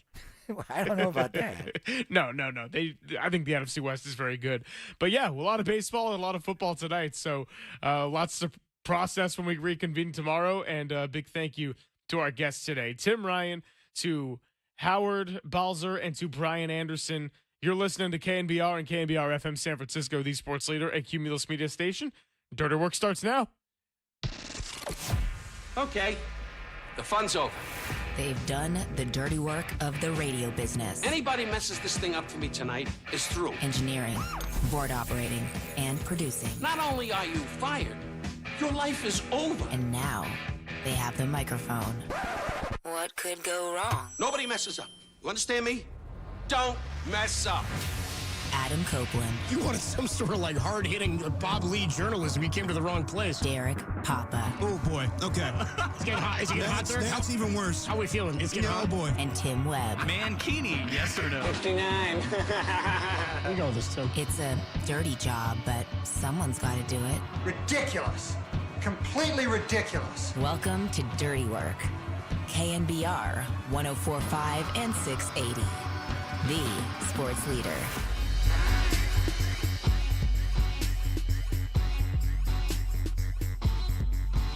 It's Dirty Work on a Thursday afternoon. Adam Copeland, D-Pop, Tim Webb with you as soon as Walt gets his ass out of the chair. It is out. He's gone. Get out of the studio, too. Get out of here. We got a full show for you today. With you until 6 o'clock tonight. How about that? How about that? No more Giants baseball interfering with the duration of the show. Yeah, that's true. Because tomorrow it'll be a longer show. It'll be a long one. Can I offer you a Monday? We're going to get preempted at 5:15. Oh. Because there are 2 NFL games. Oh, hot damn. All so right. we have a short show on Monday? We do. It's not all bad. And then next Thursday, Derek's off. I am, yeah. For Niners-Rams, a Thursday night game. But Tim and I still work. I'll be paying attention. Tim and I. Yeah, it really is working. No, it's not. You're off of work. You don't have to come into work. You're just going to hang and wait till football starts, and you were going to do that anyway. Hey, you know what Thursday is for you? I'll be here, Cumulus. You know what Thursday is for you? What's that? A prime opportunity to get a dresser? To pick up a dresser, dude. A free day in the middle of the week with nothing to do. You might be right. Yeah. I think Thursday's dresser day. We'll see if I get around to it. A week from today. Yeah. I kind of like the idea of not having a dresser, though. Like, everyone's telling me I have to get a dresser, and I'm like, no. And our guy Van that we met at the Prescott Market that gave us a spicy beef jerky. He said to me on the text line, I don't have a dresser either. Well, Van marches to a beat of his own drum. So do I. No, I don't think you've reached the levels of Van where you can just be, you can be eccentric in that way. I think I'm like Van. Van doesn't have to talk about it every day. We do. So I have to succumb to the you don't have audience? To. No, you don't have to. I just think when you wear that stigma around. The problem is you've made excuses, and now we found an area to appease your excuse for not being able to get one. And so now if it's just simply, I don't want one or I don't need one, okay. I disagree, but it's not my life. You haven't seen my living conditions. I haven't. Not yet. My chonies could be fine just out in the open. Sorry, Marcus Thompson. We are going to catch up today, by the way, with 49ers head coach Kyle Shanahan. He'll join us at 3:15 today. Or 3:30, you never know. 3:15, 3:30. Kyle Shanahan's going to join us. 3:50, our good buddy, friend of the show, father of Greg, Mike Silver. Oh, I didn't know which way you're going there. Yeah. Was it my grandpa? Which Greg? I really didn't know Greg Silver wasn't even here today. That's how much attention I've been paying. I was waiting outside the studio for him to leave so I could come in, and then I realized, oh, dude, he's at Levi's? He's not even here today? What are those like encounters like where it's just Greg Silver and Tim Ryan in the studio together while they're waiting, and then Greg's just at home? I imagine it's a lot of silence in the commercial break. That's what I think of. I imagine. But you know what? That's okay. They talk enough on the show. Yeah. A lot of groin chat. Nothing wrong with that groin. Yeah, imagine when they go to break. I'm sure it's a lot of Tim Ryan just be like, so how's Mike doing? Yeah. Yeah. Cal play well? No, they didn't. They got shut out. 34-0. Oh, San Diego State, bro. Yeah, there's a Aztecs. Anyway, they did the football hour today, right? With Tim Ryan? Did, yep. So yeah, you got G-Pop at home. Greg Silver was down there. Mike Silver is going to join us at 3:50. 4:50, former Giant shortstop Rich Aurelia. Yeah. Stops by. Are you for Aurelia? For his weekly conversation, talking some Giants baseball. I saw ESPN, must be a slow sports day because, first of all, the NFL writers are ablaze. The biggest news in the NFL today. No joke. I say this facetiously, but also it's the only NFL news that's out there right now is that Sean Alexander, former Seahawks running back, told Kay Adams today. I'm sure you heard it. You listened to that podcast. I'm a big fan. The Up and Adams podcast. Big fan. The only place, the only place you hear that podcast is here in the Sound Soiree. I mean, some people have to be listening to her. Apparently, he admitted she was sitting next to Roger Goodell. Apparently, he said that he's having his 14th child. His wife is pregnant with their 14th kid, Sean Alexander. That's a lot. Yeah, that's like the biggest news of the day. Where's the Greg Jesus? I stopped at 5, and 5 was too much for me. It was for me. It was for me. Nice, Marty. Dude, 14's a lot. Yeah, I know. And then, of course, everyone's, Dude, that's a full NBA roster and then 2 G League players. Well, not only that, I didn't know this information. You told me this. You told me that he homeschools all of his children. That was one of the reports I saw is that he's got a full classroom. He's got they homeschool 13 kids. I don't know what the oldest is or how old the oldest is. Well, but dude, his wife has to have been pregnant for like 10 straight years. He said it was in high school. The oldest was in high school. The oldest is in high school. He said his oldest son was in high school. I don't know because he said he was number 4 overall. The oldest son. So I don't. His oldest daughter might have been born while he was playing. Yeah, and you told me this as well. I was wondering like how well is he doing financially because he played about 25 years ago. I remember him running all over the Raiders. 25 years ago? I mean, maybe when he started. Well, he started, yeah. But I remember him running all over the Raiders. 05 MVP, right. Yeah, he 05 MVP, and he went to the Super Bowl with the Seahawks. And then after that, he kind of fell off a little bit. But, the money for running backs is not great today. I'm sure it wasn't great 20 years ago. But you told me he's invested in hotels. I saw something like, motels, Holiday Inns. He's one of those guys who's like done well with his money after he retired. And you'd have to if you have 14 kids or whatever. I guess he'd had some fallout with some investments and then decided to do it on his own, and he got real good at it and real smart about it and invested in hotels and has yielded some good dividends. But he also, I think, does stuff like speaks to athletes and helps people with their financial situation. So what's Phillip Rivers at? Like 7 kids? Dude, yeah, Phil Rivers, take note. You're up next. Yeah. Phil Rivers got a lot. The other one is Antonio Cromartie. That's what everybody talks about. Well, that one's This one's also a little bit. I'm not going to judge any of this. He's a little bit different. Yeah. He and his wife have had all 14 of these kids. Yes. Which is kind of crazy. Yes. It's crazy. Dude, if it was 2002, they'd be making a reality show about this. Yeah. You'd be doing the Alexanders? Yeah, Alexander and his wife plus 14 or whatever. Yeah, can you imagine that? It's like Mike Holmgren trying to get a hold of him, being like, all right, that's enough for the kids. That's enough. Let's go. Well, the crazy thing about homeschooling that many kids is it means you have that many kids and they never leave. Yeah. You know what I mean? They're just always at home. That's got to be a lot. You can't go. I mean, you can't do it. You can't go to dinner. No. You get not only would well, that be you can, but it's not only would it be too expensive, it would take you like 3 trips or 4 trips to get there. Yeah. And also, yeah, like, oh man, I didn't think of the car Think situation. about the inconvenience of this. Like all the time, you're like, hey, honey, we'll meet you there with the rest of the kids. Like, I'll take half, you take half. Like even Jesus with like 12 disciples seems like enough. Yeah. Or apostles. He's like, that's good. We'll stop there. Yeah, God. So whenever they eat for 16. Yeah, dude. I don't care how long you play, how much money you make. There's no convenience in any of it. Yeah. Screw a minivan. Yeah. And by the way, for parents, they need a bus. For parents who I love that lie about not having favorite kids, as a kid who is the oldest in his family, and certainly the least favorite, I've never believed that they're not. Never believed they're not favorite. And people, dude, every time I say this, people go, "There's no way you're the least favorite, dude." Without question. Yeah. My brother and sister are they rank far above me in the eyes of my parents. Well, as long as you're comfortable with that, I'm totally good with it. But don't lie to my face. Don't pee on my leg and tell me it's raining. Oh, you know dude, what I mean? I've been the oldest in my dad's side of the family, and yeah, when the twins were born, I was like, all right. I'm not as cute anymore. Yeah. Or like the same thing with my mom when she remarried and had a son. I was like, all right, I'm gonna be forgotten for a while. If you have 14, not only do you have favorites, you have like least favorites. Oh God, yeah. You have QB tiers, right? Yeah, dude. You've got practice squad players. If you have 14 kids, yeah. There's people you just like. You're not. Come on. So wait a minute. Like, yeah, to your point, There was the Octomom. There was all these reality shows. Dude, Octomom, remember that? How is Sean Alexander not having a show on the E! Channel? Well, dude, probably the reason we didn't know about this is not something that is at the forefront of everybody's. I mean, not something he wants to do. I guess that's fair. Not something it seems like he wants to do. Dude, the family photos of he and all of his kids and his family, it's very sweet. Yeah. It's pretty cool. They were at a Seahawks game together. That's a whole row. Yeah, man. It's like a whole row at a football game. Yeah, I was sitting in the Alexander section. That's incredible. So Sean Alexander tormented the Raiders and 49ers back in the day, and now his children are tormenting his bank account. Yeah, that's pretty incredible. Anyway, that's the news of the day. Sean Alexander. I don't think we'll talk to Cal about it. That's the news of the Hey, day. Cal, did you hear about Sean Alexander? He's got 14 now. Whoa.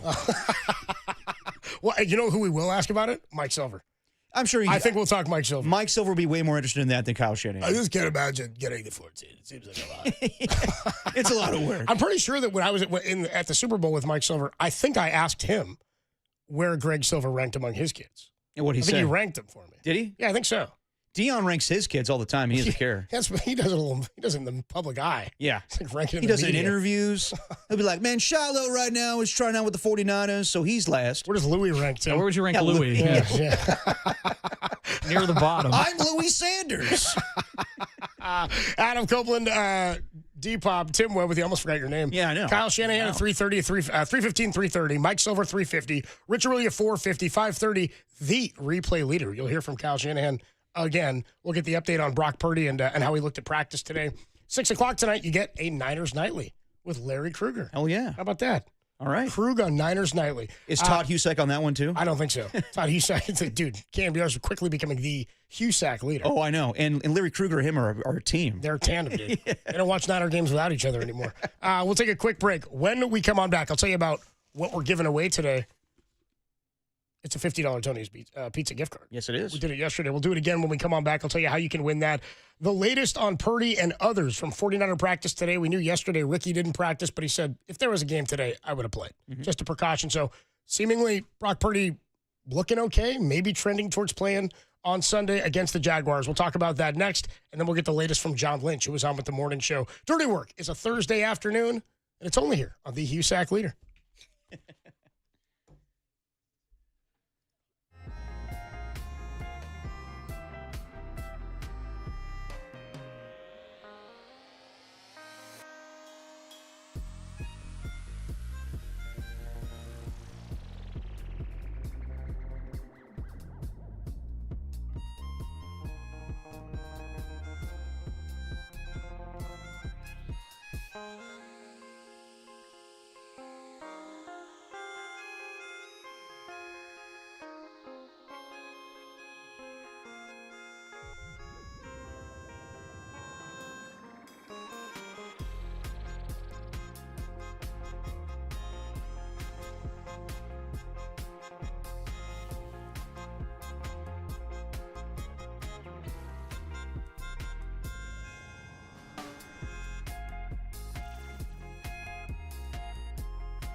The Giants salvaged the final game versus the Cardinals last night, 4-3 behind 7 innings of 2-run ball from JT Brubaker and Carson Seymour, if you had that one on the bingo card, while Raphael Devers added his 34th homer of the season. Off day tonight, then it's the final 3 games of the season against the 43-115 Rockies. For everything Giants, keep it locked right here to the 115 losses leader.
And now it's time for the Protect Your Assets Business and Technology Report with me, David Hollander.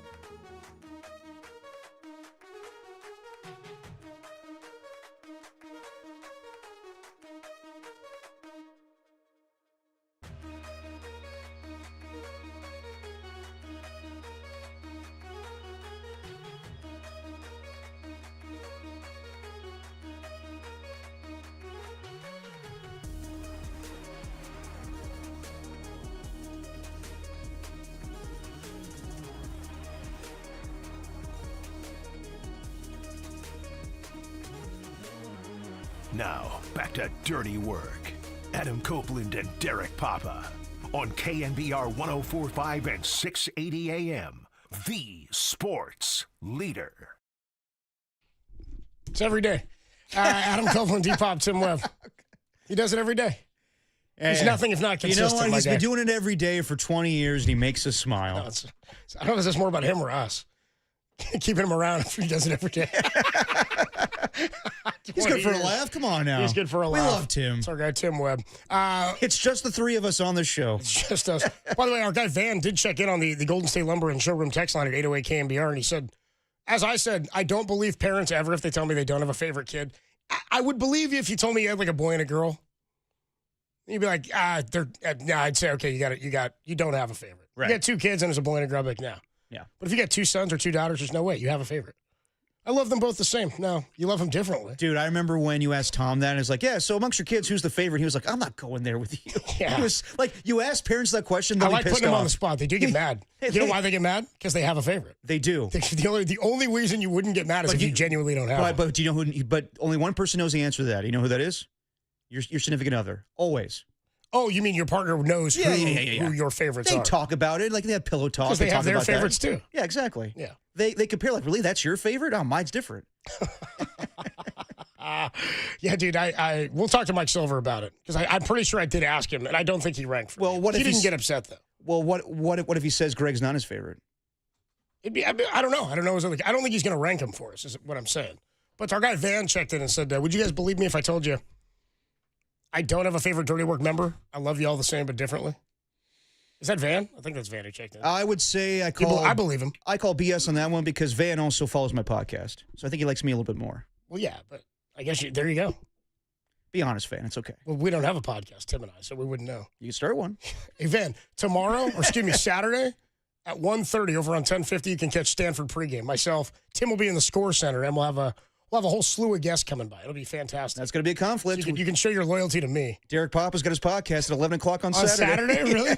You guys are going to be revving from 11 till 1:30? Probably not. Nah, no way. They go a little long sometimes. You're logging 4 hours like a... Stephen Langford likes to talk. What do you like what do you have? A Kelsey brother doing one of these? Yeah, the New Heights podcast, is that what it's called? Yeah, New Heights, They drop those things, they come out, and it's like a 4 hour... Like, I don't have time for this. And new lengths. Yeah, exactly. New lengths podcast. Yeah, I believe Van if he says he doesn't have a favorite. Okay. I think there are people who do with the show, and I think there are people who don't, and I like the combination of the show. The show doesn't work if one of us, it's all three of us. Exactly. So it's okay. But if you have more than one kid and they're the same gender, you absolutely have favorites. Yeah, I would think so. That's the way I'd go. And as Van says here on the text line, it doesn't matter who the favorite is. I give you guys equal amount of beer money. Yeah, he does. Drop by and give us beer money. That was very nice of him. So the update today, Kyle Shanahan's going to give us one at 3:15 or 3:30 when he joins us for his weekly conversation. Where are we with the health of the roster right now? Brock Purdy did practice again in a limited capacity. Is that right? I don't know if it's limited or full, but bottom line is Brock Purdy was at practice today, and he was getting first-team reps. So I think it's trending in the direction that Brock Purdy will be your starting quarterback come Sunday. As far as Ricky Pearsall, looks like he's a full go. He was at practice, but no Juwan Jennings once again. That's not good. Yeah. It's not good. But DeMarcus is back. Yes, exactly. DeMarcus Robinson. So I'm good with that. A little bit of good, a little bit of bad, but yeah, it sounds like Brock will be your quarterback. I don't think that Kyle will give any confirmation today. We'll see if he gives confirmation tomorrow. But if I had to guess, it's trending in the right direction for Brock Purdy to get his first start since week 1. Ironically, this would be the best, even without Juwan, this would be the best the receiving core has looked on paper since the start of the season, or all season. Because you'd go Pearsall, you'd go DeMarcus Robinson, and you have Kendrick Bourne as your third. Yeah. I'd feel pretty good about that receiving core of those three guys. Is MVS still on the active roster? Yes. He is. So, yeah, I mean, you still got options. Sky Moore has played too, and he's your punt return. I just mean like those three, if you're going with a 3-receiver set plus McCaffrey. I mean, that's because here's part of it. Is it's not just that the receivers were banged up. We talked all offseason about who was going to be able to step up in the depth role behind Juwan and Pearsall. Right. So you can't afford to lose one of those. DeMarcus Robinson is a nice ad and a veteran ad, right? And he looked really good in preseason. But we said all offseason was, but Kittle and McCaffrey. Right. No wonder McCaffrey's got 77 touches the first 3 games. You haven't even had Kittle, even had a full receiving core, or arguably your best receiver or your best offensive receiving weapon in George Kittle. So this would absolutely be the deepest and the best you've seen that unit all season, even if Juwan's not out there. And good timing because with the Nick Bosa injury, I'm not anticipating that the defense will fall apart by any means, but it's good to have your quarterback back when they're going through a big-time injury like this. But as my pop said, when you have been off for a couple of weeks as a quarterback, you may be a little rusty. So if you're anticipating Brock Purdy to be 100% himself again, he's still dealing with that turf toe. Let's see how he is. It might be a slow process, but you want the Niners to have him under center, absolutely. 949 checks in on the Golden State Lumber and Showroom text line on the kid front, the kid conversation. Yeah. This all came up, by the way, because we were talking about Sean Alexander announcing today that he's having his 14th child. Hi, I'm Dave Fleming, and I hate kids. I wasn't joking. In that, it's the number one news story. Like, Adam Schefter tweeted about it. Adam Schefter will tweet about, what are we doing, Will brother? Compton cutting off his hair with a bet with Taylor Lewan. Well, and I have notifications on for Schefter in case breaking news happens. Yeah. I got to be on top of that. I'm waiting for Purdy update stuff. He's giving me Sean He does Alexander. that all the time now. It's kind of annoying where it's not even real news. He just want to he wants to latch on to other news. Like Taylor Swift is going to be engaged to Travis Kelce. It's who cares? I want the football notification, Schefter. 949 says, there is a difference between like and love. I definitely don't love one of my kids more than the other.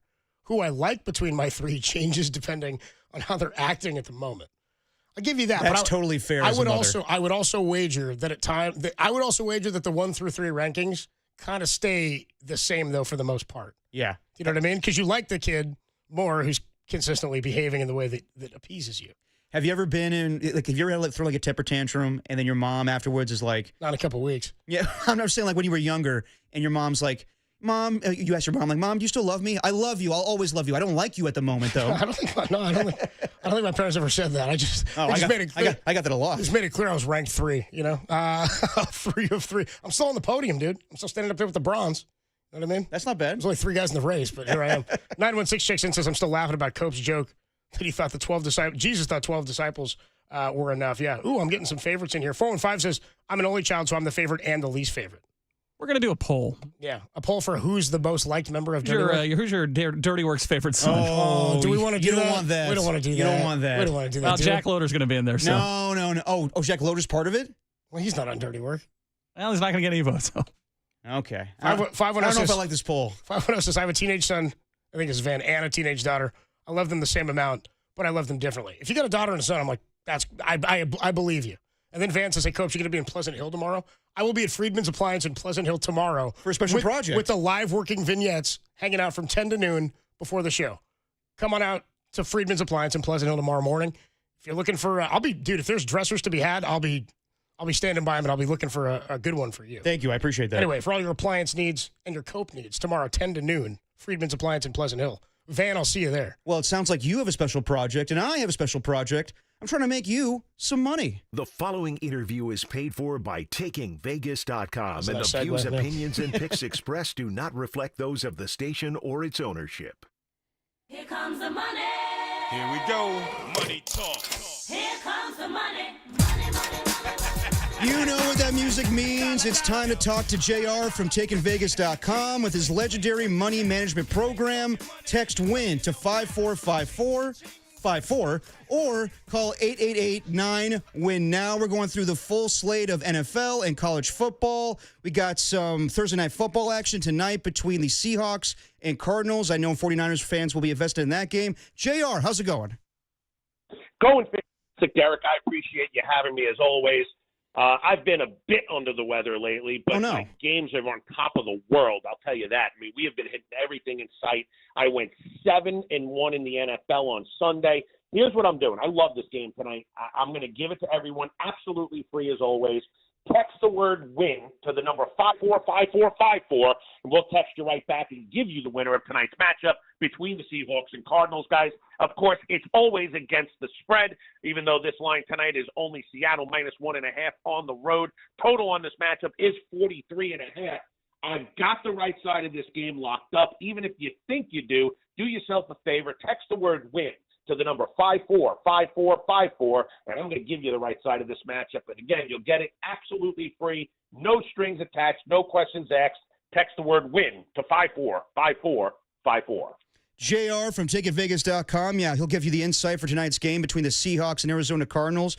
And this week we had a quarterback change for the New York Giants. Jackson Dart's going to get his first career start. Russell Wilson on the bench, and I think that's the right move after what we saw on Sunday Night Football against the Chiefs. So let's talk about your free play with the Chargers and Giants this week. Yeah, even though, the Giants, they definitely could have won. And I like how the announcers kind of wordplay things. Could they have won the game on Sunday night? Sure. Do I really think that they would have? No. Yeah. I mean, the Kansas City Chiefs kind of play to their competition. They always have. And Russell Wilson was already at the end of his career last year with the Pittsburgh Steelers, which is why they let him go on a one-year deal, and they brought in Aaron Rodgers, who also is looking like he's almost on his last legs, but has some spunk left. I mean, look, this kid Jackson Dart has been really talked about big time. They think they have a gem in him. I think they're making a mistake by putting him out there too fast. I would have went with Jameis Winston, but you know what? Get him some reps. Maybe he does come out and look a little bit better than, what I would expect out of a rookie. But, I mean, the Giants seem to find a way to screw up everything that they touch, every player that comes in and out of there. Indiana Jones looks amazing in Indianapolis right now. So, I mean, look, the Giants are the Giants. They're just not a good football organization right now. The offensive line has all kinds of issues. And you got an 0-3 against a 3-0. If this game was being played in L.A., let's face it, it would be double digits. But because it's early and it's on the other side of the country, they're giving you a bargain in which I'm going to take. So I'm all over the Chargers in this matchup. I think they not only cover the 6 points, but I think they lambaste the Giants and embarrass them. Jackson Dart, yes, he can wind up being a good quarterback in this league, but first start for the kid on an 0-3 team, I get a feeling there's going to be some turnovers on his part, some mistakes made, and I think the Chargers are going to take advantage of it on every one of them. So look for the Chargers to win that game handily and easily cover the 6 points. Yeah, tough ask to ask Jackson Dart to go up against this really good L.A. Chargers defense. It's JR from TakingVegas.com. Text WIN to 545454 or call 888-9-WIN now. And let's get your opinion, JR, on the 49ers. They're taking on the Jacksonville Jaguars this Sunday. It sounds like Brock Purdy could be your quarterback for the first time since week 1. It does sound like it, but, and here's the thing. You guys could probably answer it better than me. Is Mac Jones really right there as far as talent level as Brock Purdy? Because I don't think so. I think Brock Purdy is at least 1 to 2 levels higher than Mac Jones. But you tell me, do you think Mac Jones really could service this team. I know they're 3-0, but that was a scary game last week against an Arizona team that it shouldn't have been so close with. I think Mac Jones is a serviceable quarterback for right now for these last 2 weeks when you go up against the Arizona Cardinals and the New Orleans Saints. But when the 49ers take on, bigger talent as far as the Rams and the Buccaneers, you're going to want Brock Purdy under center.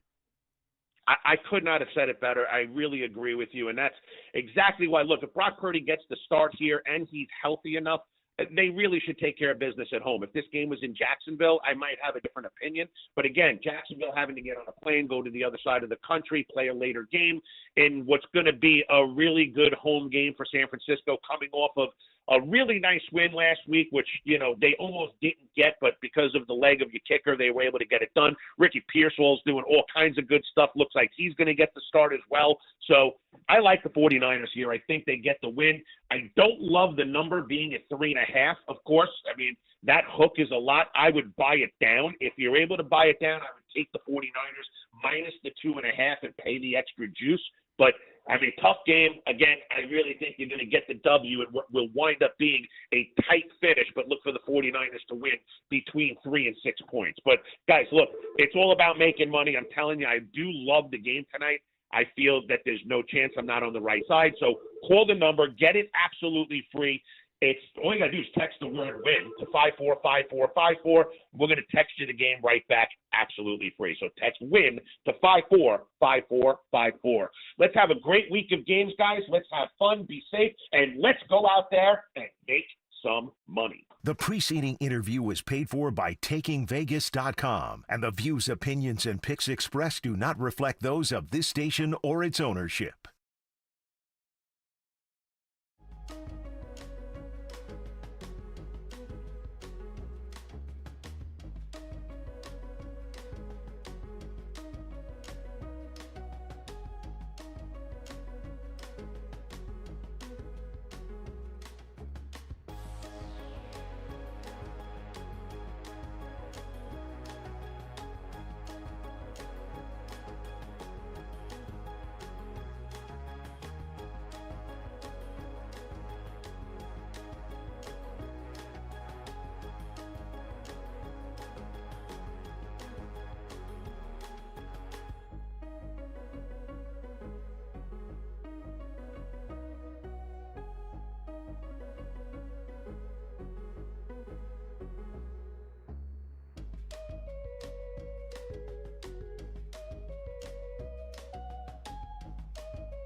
Now back to dirty work.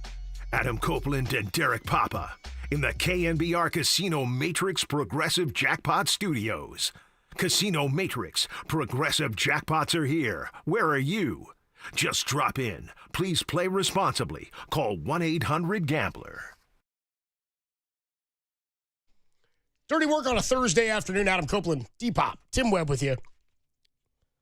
We got Kyle Shanahan, 49ers head coach, joining us at about 3:15, 3:30 for his weekly conversation. Still hopeful about Brock playing. And I think I said that last week. We didn't anticipate a bigger update on Brock's situation or status. And I don't anticipate a big one today. I don't think there will be a proclamation. Probably not. Unless we were to be told somebody was so hurt they weren't playing. But usually then you would just wait at this point and not reveal any information. We talked all about the gamesmanship of that last week. Yeah, I mean, and we don't know who's more hurt between Mac Jones or Brock Purdy at this point. So I want to know how it was set up yesterday. Like with them both being limited, do they take equal reps? But today it seems like Brock Purdy's taking the bulk of the reps or the first team reps. So yeah, like I said, it's always a weird thing when you've been off a couple weeks as a quarterback and getting acclimated again. Like I remember last year when Jordan Love was out for the first 2 games, he was rusty. And a lot of quarterbacks are. So if you're anticipating this offense to be clicking on all cylinders again and looking great, it may be a little bit of time. But as long as Brock Purdy's under center, I feel pretty good about this team. And yeah, we'll see how it goes against the Jacksonville Jaguars. It's funny, I'm not really too concerned about that. I just feel like so much of what they do on offense is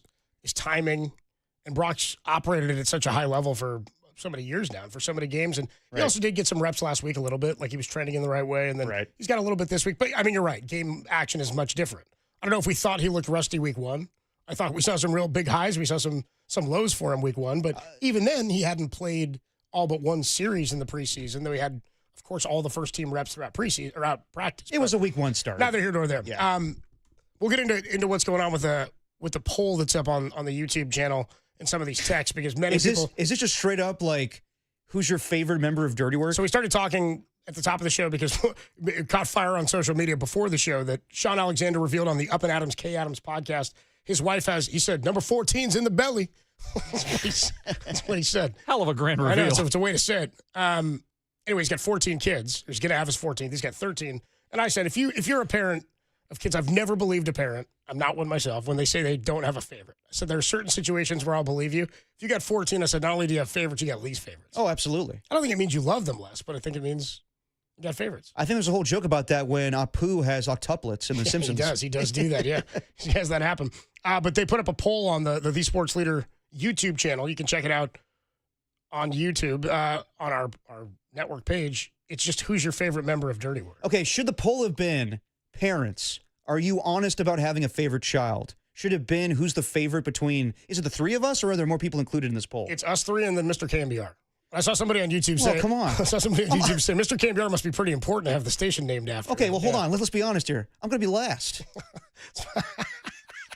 Why do you think that? You think you're the least favorite? Because whenever we do these polls, I'm always last. Well, it's part of the bit. I get it, but it still hurts my feelings. It's not really a bit. Oh, dude, really? Your feelings hurt? I'm okay. Were your feelings really hurt when we did a poll about who would you most trust to babysit your kids, and you lost? I think that one cut you a little deep, yeah. Just because I've been raising kids my whole life. You keep saying that so loosely. You did not raise a child.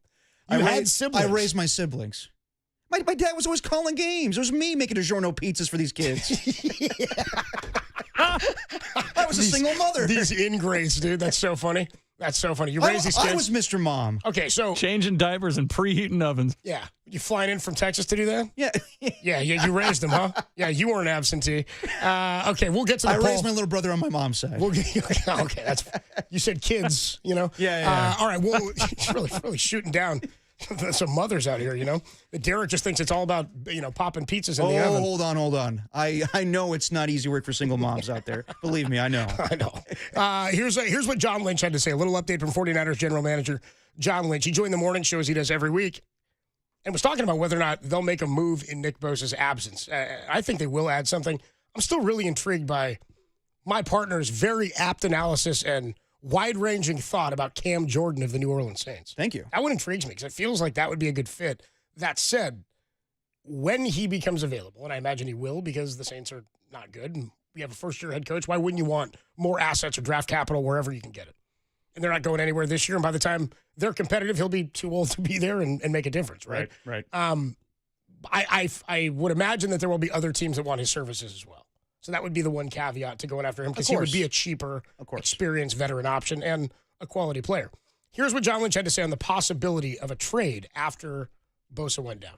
Of course. I mean, we're always looking prior to Nick getting hurt. We're always that's our jobs is to look at the market and see who might become available. And like our history shows, when you got guys like Trent Williams, Christian McCaffrey, and the list goes on and on of players we've acquired via trade, that we're not afraid, and we've been effective in doing that. So this is no different. I do think we're a deep group there, and that depth's going to be tested.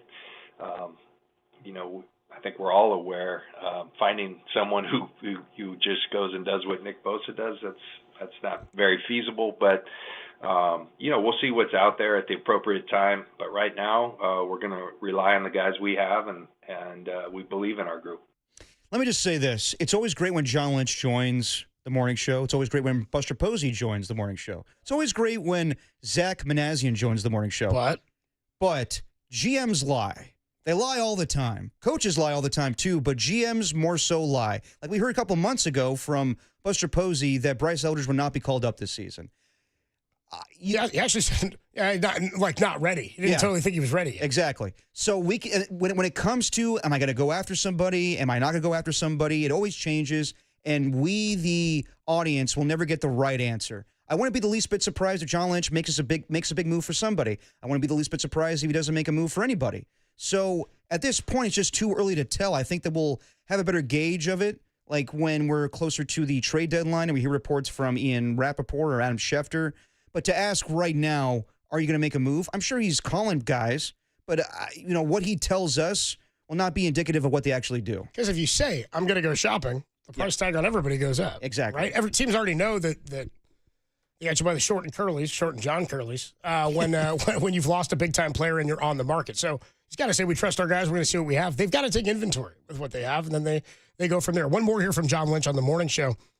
This was an interesting one this morning. Yep. This was a little bit more, I don't want to say concrete, but it was a more feels like bigger news than Alexander, right? It felt like it's a great point. It felt like a firm answer on Brandon Aiyuk's potential return. Here's John Lynch with the second biggest news of the day behind Sean Alexander having 14 kids. Brandon Aiyuk's health status. Here you go.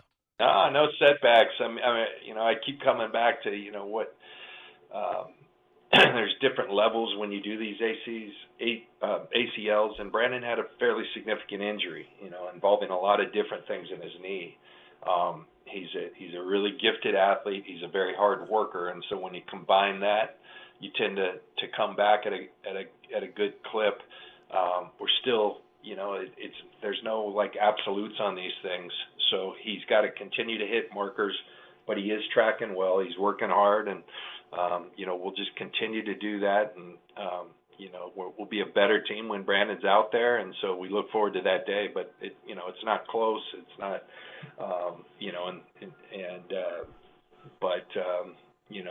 when we have some more information on that, we'll be forthright with it.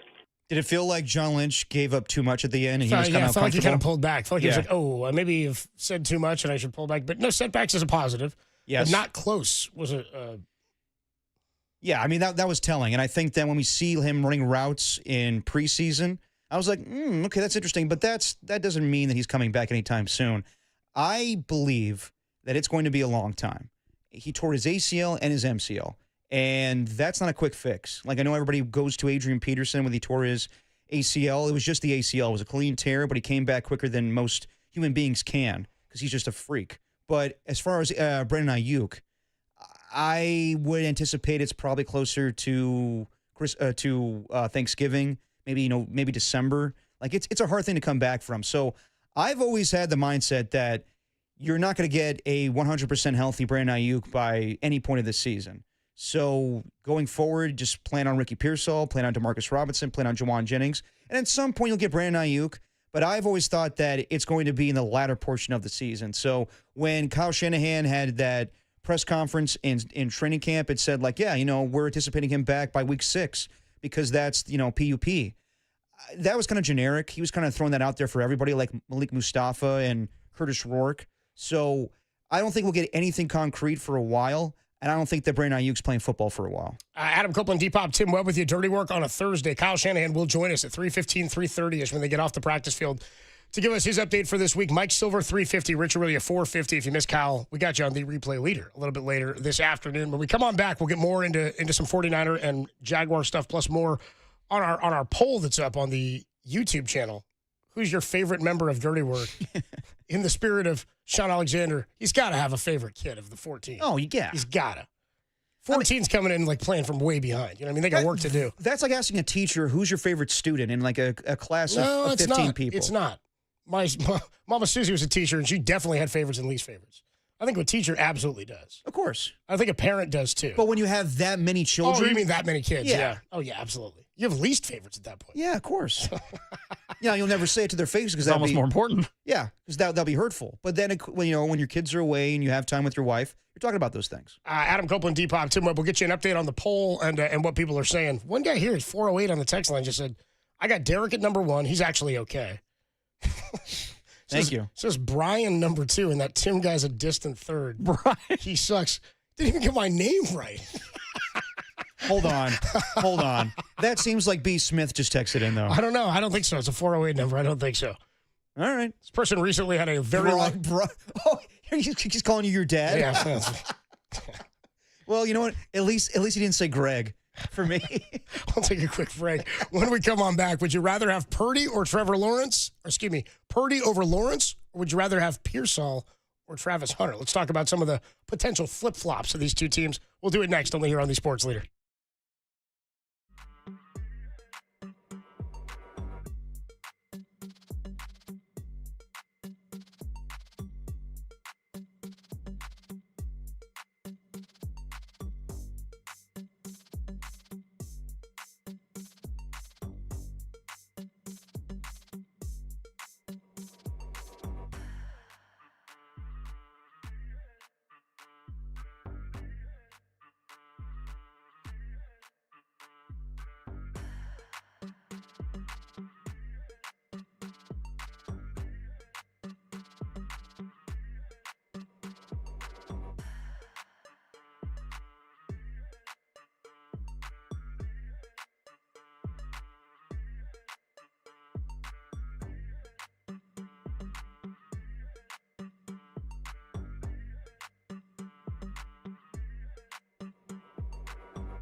Did you miss the Tim Ryan football hour? No, that blows. Why on earth would you risk upsetting Tim frickin' Ryan? You got a big mouth. Shut up. Find the entire hour at thesportsleader.com and on our app. But we all know what his favorite show really is. Dirty work. Dirty work.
Now back to dirty work.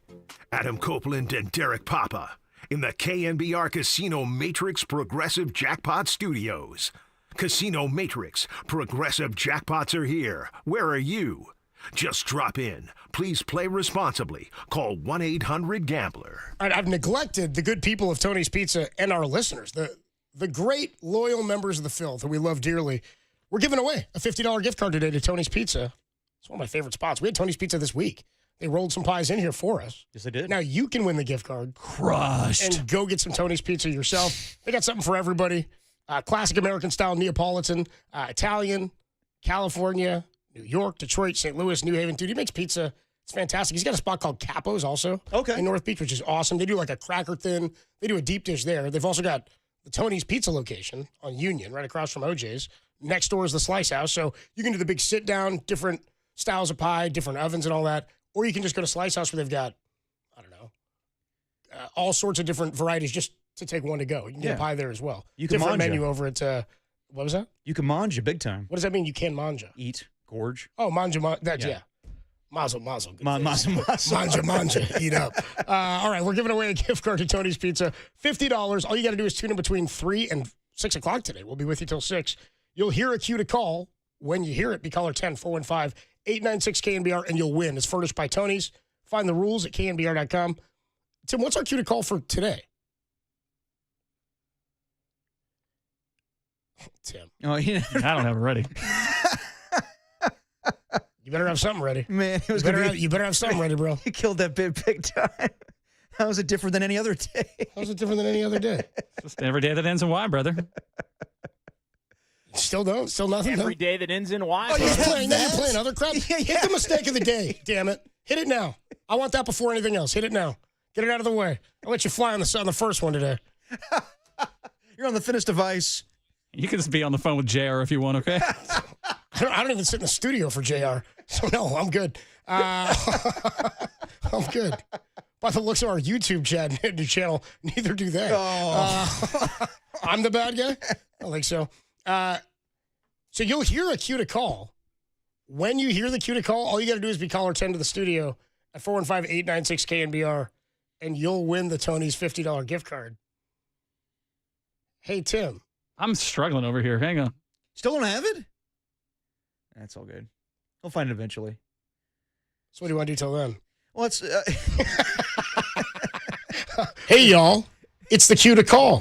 So if you want tickets to $50 gift card to Tony's Pizza, call right now. That was exceptionally difficult to find. Yeah, well, keep it around because we're going to need it again later. When you hear that, there won't be as big of a gap between Tim playing it and actually hearing it. I hope not. Hey, y'all. Nobody to call. That's it. Okay, so when you hear that, you can win a Tony's gift card. 415-896-KNBR. That was loud as hell, too. Yeah, that was weird. Quick check. Well, we'll do that in a minute here. Let's get into some of this. Okay. Would you rather, you put this down earlier. Yes. Purdy versus Lawrence. The first pick of a draft, which will be funny because this will happen throughout Purdy's career. Anytime he goes up against a number one pick at quarterback. Yes, it will. Which will happen a lot because a lot of guys go number one at quarterback, or number one overall who are quarterbacks. Trevor Lawrence was viewed, in my mind, the way they talked about him coming out of Clemson and the way he had played and won a national championship and they beat Alabama. Yep. The way that they had talked about him and the skill set that he appeared to have with the long hair, the big arm, the mobility, the ability to read the field. Sunshine. They talked about him like he was the best quarterback prospect since Andrew Luck. Yeah. Fair enough? Yeah. Something like that? Some would say bigger than Andrew Luck. I wouldn't, but Trevor Lawrence, because he was in the ACC, he won a national championship and beat Alabama, he was a big deal. Absolutely a big deal. And so guys rise to the top of draft boards every year, but he was viewed as a consensus number one overall guy for a couple of years. Yes. Like we were looking at him like when Lawrence comes out, he'll be the guy. Some people suggested he just not go back to Clemson and just sit out for like 2 solid years of college football, and then he'll be the number one pick. Some people who, Maurice Claret? He was like, no, just don't, you'll be good, just don't go. I'm talking about Florio. Yeah. Florio floated that one out there for a while. Florio floats a lot of crap out there. Florio leaves a lot of floaters out there. a little too close to Turdy. Yeah. Thank you. You have that one, Tim, huh? That's exactly it. You have that one ready to go. No cue to call. But God forbid the cue to call we do every day. Anyway, Trevor Lawrence was considered one of the best prospects I can ever remember. Like, yes. Peyton Manning was an elite one, of course. Andrew Luck was an elite one. And a lot of guys, I think, can rise to the tops of draft boards throughout a season, right? Like Baker Mayfield became the number one pick because of his play at Oklahoma and then his Heisman Trophy run, right? Kyler Murray emerged to become the number one pick. Right. They were different when it came to be like, this is a quarterback prospect that everybody's had their eye on and is watching. Brock Purdy at the end of the draft, completely different. So at this point in their career, I mean, first of all, who's had a better career to this point? Oh, no. Brock Purdy, no question. Brock Purdy, absolutely. I mean, he's exceeded every expectation. Yes. Would you say that Lawrence has underachieved? Absolutely. Yeah, I don't think it's all by his own fault, but I would say, I would agree. He definitely had some shoulder injuries in the past, and, going from Urban Meyer to Doug Peterson to now Liam Cohen. I'll just say that Trevor Lawrence has not been put in a good situation by any means. He's had some talent around him. He's had his college running back, Travis Etienne. But as far as having a stable situation like Brock Purdy has had, it's not even comparable. Brock Purdy's had one of the best coaches in all of football. Brock Purdy's had some of the best talent as far as running back and wide receiver around him and tight end. Trevor Lawrence, it's a different deal, though. When you're Trevor Lawrence, you're the number one pick, it should be enough. It should be that you're that guy. Like, it wasn't enough for Andrew Luck back in the day when he was the first overall pick in 2012, and he had the likes of T.Y. Hilton and, not a great offensive line. He had Kobe Fleener, his tight end from Stanford, but it wasn't, the best talent. Well, when you're drafted number one, you're drafted by a bad team. Exactly. That you're the one that they're banking on to turn the entire thing around. Joe Burrow's a great example of yes. that. You go to bad teams, and your job is to be the guy that they can bank on that will make everybody and everything better. Now, the Colts had already done it. They saw it happen with Peyton Manning. They were ready to do it again with Andrew Luck. The problem is, to make that work, you've got to have the right establishment or the right people in place at coach to lead that charge. Obviously, that was not the case. They thought that's what's crazy too, is they thought Urban Meyer was the dude to do that. Oh yeah, just because he coached in college and he won national championships at Florida and Ohio State, but no, that was a bad move from the get-go. I mean, that was terrible. So he's there for a year. Yep. Then you go Doug Peterson, who I actually thought was a nice stabilizing move initially. Super Bowl winning coach, yeah. Yeah. And I thought, okay, maybe this is the guy who will get more out of Trevor Lawrence. And then injuries to Lawrence last year were a big deal. They've also paid him that contract already. And then Peterson kind of lost the team. Yes, totally. Kind of lost the locker room. And he also threw Lawrence under the bus multiple times, but maybe it was warranted because there was a game this year against the Cincinnati Bengals where Liam Cohen, and I didn't think this was like a good, coaching moment, but there's a moment where he throws the ball a little too high to Brian Thomas. And Liam Cohen screaming at him from the sidelines, be like, hit him on the chest, hit him on the numbers. And Trevor Lawrence just like, shut up. And in that this video was caught a couple weeks ago, yeah. But you know what? That's not like a coaching moment. That's like a dad moment. Like when you're in T-ball and he's like, come on, son, focus on the ball. Liam Cohen, he's learning to be a head coach as well. But, when you coach a quarterback, it's to, okay, line up here, have that receiver, whatever, like call timeout. Not to like the basic stuff of hit him on the numbers. Well, no S, dude. Do we know that's what Cohen was yelling? Yes. And he even downplayed it after the game. It's like, that's just us being fiery in the moment. But as of right now, yeah, I would say that Brock Purdy has definitely outperformed Trevor Lawrence. The thing is, I would always say, and this is just based off the combine and, all of the measurables, Trevor Lawrence is a more talented quarterback than Brock Purdy. I think that's no question. But Brock Purdy has definitely proven to be a better quarterback at the moment. However, Trevor Lawrence gets the bigger contract. Not as far as guaranteed money, Brock Purdy has more. But it just seems to me like whenever Brock Purdy goes up against a first-round draft pick, that player is always going to be looked at as, okay, that guy you could do more with. The criticism of Brock Purdy will always be, well, if he goes to a different team, it's not the same success. If the Jacksonville Jaguars decide to move on from Trevor Lawrence, then a lot of teams will go after him just because of his talent and him being taken first overall in the NFL draft. I think he's waiting to be unlocked is kind of the way I view him. I look at him and I'm like, who's going to unlock this talent and ability for this guy who's got some of the best, as you said, measurables that we've ever seen. And I think the skill set's still there. I don't think he's an errant. He's not bad. He's not bad at all. He's not a bust. But because he was viewed as a can't miss prospect and a number one pick. Again, who's let the organization down more, Trevor Lawrence or the organization's hiring of head coaches to this point? I would say Shad Khan and the Jacksonville Jaguars. So there you go. I mean, also they had to move on and get a new general manager this past offseason, right? They spent money on Travis Etienne. Yeah. They spent money on who did they get? Christian Kirk a couple of years ago. Like they'd spent money in some weird situations, weird places, I thought. But the bottom line is the Jacksonville Jaguars are, for the most part, a bad organization, and the 49ers are a good organization. It's just crazy that you take the highest of expectations of Trevor Lawrence and the lowest of expectations of Brock Purdy, And, Brock Purdy's made the most of it while Trevor Lawrence is still figuring things out. If you had to ask me which quarterback I would rather have, that's tough to say because I think that Trevor Lawrence is so much more talented than Brock Purdy. However, Brock Purdy does so much more than just what, God gave Trevor Lawrence. It's his ability to run the offense. He's processing, yeah. Exactly. So, I wonder what opportunities Brock Purdy will get later on in his life. I think that Trevor Lawrence will always have opportunities because he was very gifted and he was the first overall pick. That's what we're seeing still with, the likes of Jameis Winston. Even though he's kind of flamed out as a starting quarterback, he's still going to be a backup quarterback for a long time. Same thing with Marcus Mariota. When you're taking that high in the draft, you'll always get the benefit of the doubt, and unfortunately, Brock Purdy won't. It's funny. For me, this all comes back to Kyle Shanahan. Yep. Right? I mean, Trevor Lawrence is the guy who was taken number 1 when they took Trey Lance number 3. Right? Yeah. Is that the same draft? He goes 1, then it's Wilson 2, then Trey Lance 3. Absolutely. Then you get Mack and Justin Fields later in the draft, in the first round, I should say. But it all comes back to Kyle for me. Like, if you're going to ask me which guy I'd rather have, I'd say which guy has Kyle Shanahan. Exactly. So is Brock a better quarterback? He's had a better career to this point. Yes. Skill set doesn't matter what the skill set is when one guy's winning and one guy's not. Like, if you put Trevor Lawrence in Kyle's offense, probably looks pretty damn good. Yeah. Probably develops differently. It's exactly what we talked about having the right coach to match the player to make it all work. Adam Copeland, Depop, Tim Webb with you. People are checking in. The news of the day when we started the show was that Sean Alexander told Kay Adams he was having a 14th kid. I don't know why it got so big on social. Like you saw, it was like all over social media. It's maybe because we haven't heard from Sean Alexander in so long, and he was such a big deal. Like, by the way, did I tell you guys what I've been doing? Yeah. I've been making kids. I've been getting busy. Got a factory over They're here. like, what have you been up to? He's like, well, let me tell you. I'm a school teacher. Yeah. I do all kinds of stuff, man. So we were asking what I said is when you have that many kids, you definitely have favorites. Yeah. And I said, as a kid who's the oldest of 3 and knows that he's the 3rd favorite, like nobody told me, but I know. Hold on, Tim. If you had to guess, Where do you rank among your siblings? Me? Yeah. I would say my sister's probably the favorite. Yeah. She's the only girl. I know and my I'm totally sister's the fine with that. favorite, Yeah. She deserves it. She should be. Yeah, I mean, obviously the girls get favoritism. Like, Daddy will always, favor them a little bit more. My mom and my sister are like best friends. Yeah. My brother has never pissed anybody off. Which No.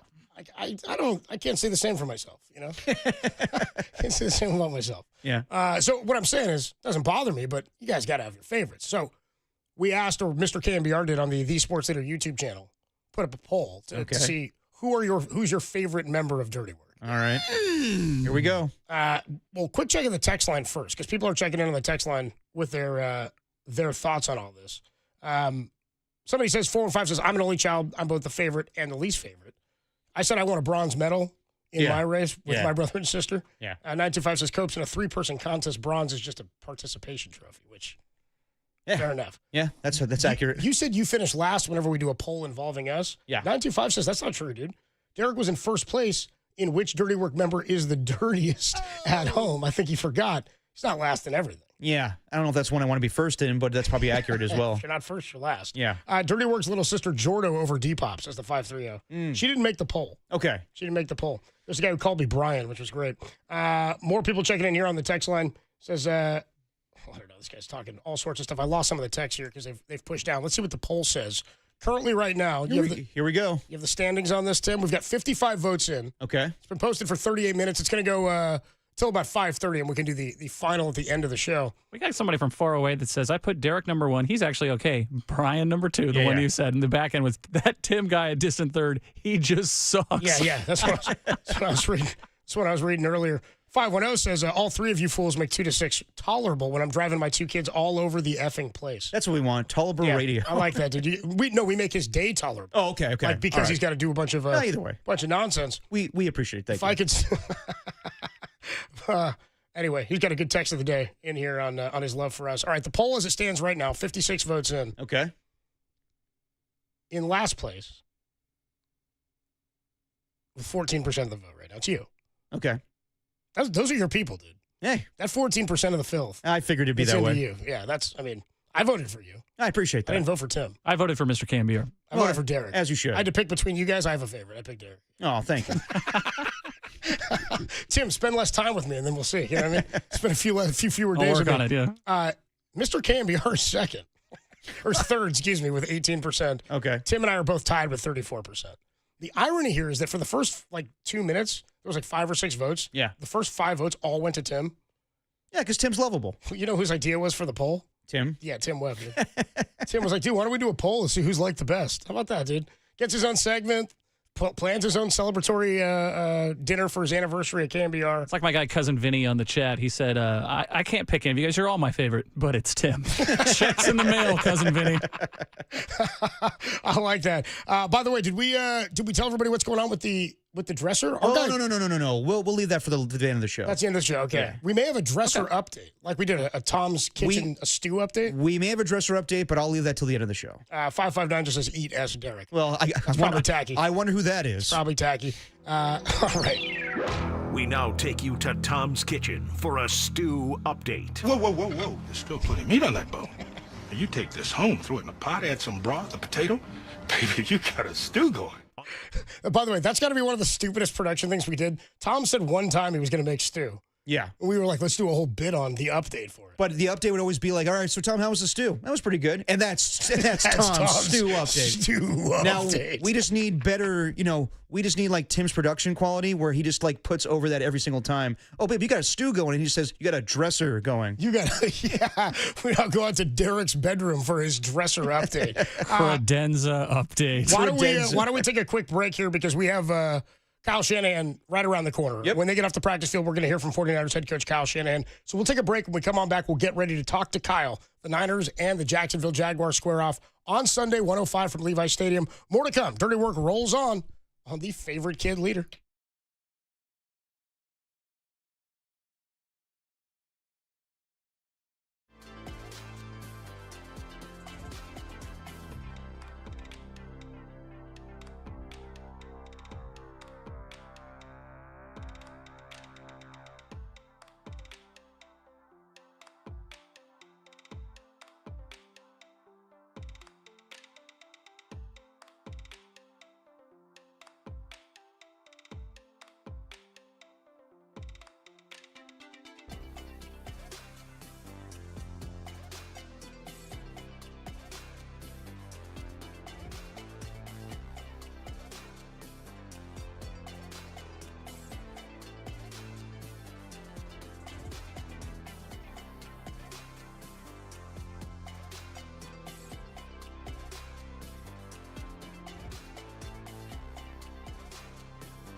'49er General Manager John Lynch joined the Murph and Marcus Bonanza this morning. Of note, Lynch suggested that Brandon Aiyuk's return is not imminent as he looks to return from last season's knee injury. Find that podcast and all of our podcasts at thesportsleader.com and on our app.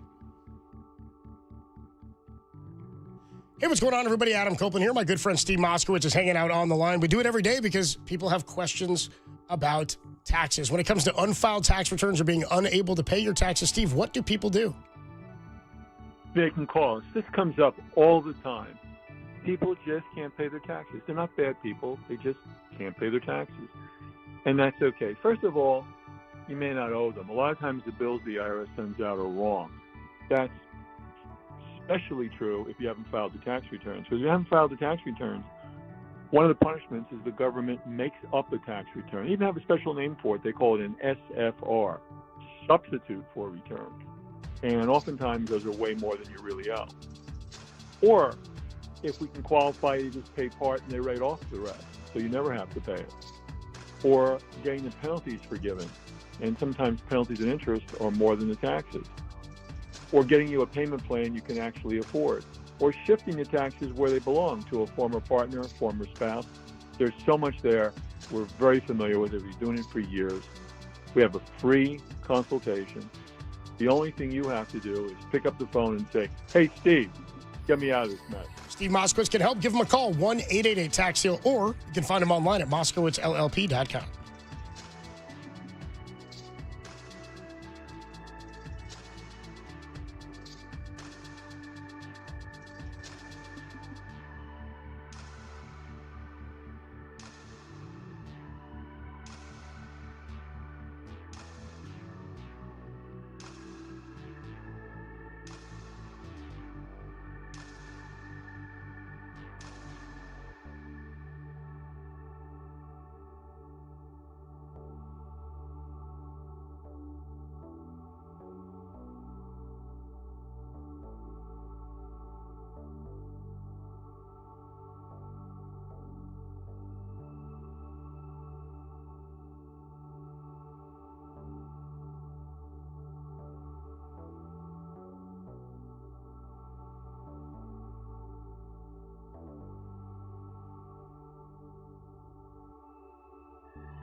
You've found Dirty Work, the greatest show in America, right here on the Sports Leader.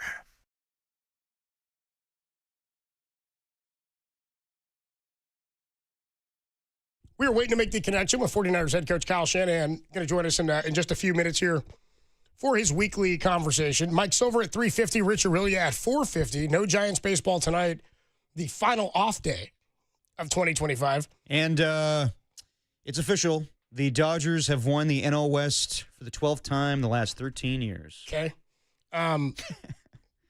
What happened that 13th year, though, huh? Yeah. They bounced the Giants in the playoffs is what happened. Oh, yeah, that's true. They don't give a damn. They came and beat them in 5. Oof. Yeah. See, I don't want to run back the same stuff. I don't want to run it back. I don't blame you. I don't want to run it back. I don't blame you. I want to retool and refresh. You should. Reload and come back with some more artillery for next year to try to take down the Dodgers. You think the last 4 seasons be enough to be like, all right, we got to change some things? Starting with the slogan, nothing like it. Let's change that this season. Dude, can we seriously? It's time to get a new slogan. I think so. Get a new one. I think so. It also we used to when I was a kid. The Giants had a different slogan seemingly every year. Yeah, and then they'd have like a mid-season or a late season one. Oh, really? That they do for like a playoff. Yeah. There's magic inside. Like whether you liked it or not, they would add like one at the end. Right. 02 was like say hey, come out and play. 03 was the Giants super fan. They did those commercials. Introduce yourself right on. Okay. If then it doesn't get more SF. Yeah, the Kapler era, game up. Yeah, I remember Game I'm a big fan of that one. Yeah, nothing like it. No. Unless you're talking about playoffs, it doesn't really apply. Well, nothing like it. It's been the same thing for the last 4 seasons. So, yeah, I think it's time to change that. I think it's time. I think it's time for a refresh and a retool. Yep. And I hope it starts at the top. I mean, Buster can do something here. Manazian was on with the morning guys today. Yeah. You talked about earlier, you were like, GMs can lie, or they lie a lot, which is something you can't do on late night TV, but you can do it if you're a GM of a sports team. Yeah. Manazian was on this morning, and they asked him, he didn't give them anything, really. Right. Which I kind of anticipated this late in the year, where there are questions about stuff going on with the roster. They're playing it close to the vest. Even Bochy spoke today in Texas and was like, I don't know what the future holds. Yeah. We're going to talk about it at the end of the year. He goes, season's not over. We're going to try to win a few more games here. I was like, Boch, it's over, man. Are they officially eliminated? They're out, but he's like, we're going to win a few. We're going to give them a few more. Well, he's that's Boch's gig. My point, though, is Manazian. He was asked, like, I think Murph asked him, like, did you guys think you ran out of pitching? And he's like, I don't know if we ran out of pitching. I'm like, you started JT Brubaker yesterday. Yeah, you did. With respect, you did. No, of course they did. Of course they did. I just never understand why you can't admit what we all watched happen together. We all watched it together, right? Because certain GMs just don't talk that way. Like if you told some GMs, well, the sky's blue, I see it differently. I think it's actually orange. It's an Orange Friday for me. I see it a little bit differently. So I don't know. I'm ready for a refresh. Anyway, all that stuff is up on thesportsleader.com and the Sports Leader app if you're looking to check in on what was said by Manazian this morning after I just told you. I didn't give him anything. Check it out, everybody. Yeah.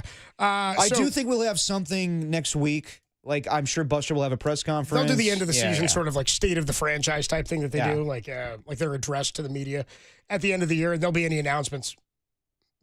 Seemingly would be some big announcements there if they have any to make. And if there's a press conference, we'll hopefully carry it for you. I would anticipate we will. Yeah, but we'll see about Bob Melman's future. I don't know right now. Let me ask you this one, because we were talking Purdy or Trevor Lawrence. Yeah. Then you put this one down in our rundown. You said, would you rather have Pearsall or Travis Hunter? Okay, now for this one, I got to be honest. I'm excited to see him in person. Yeah. On Sunday.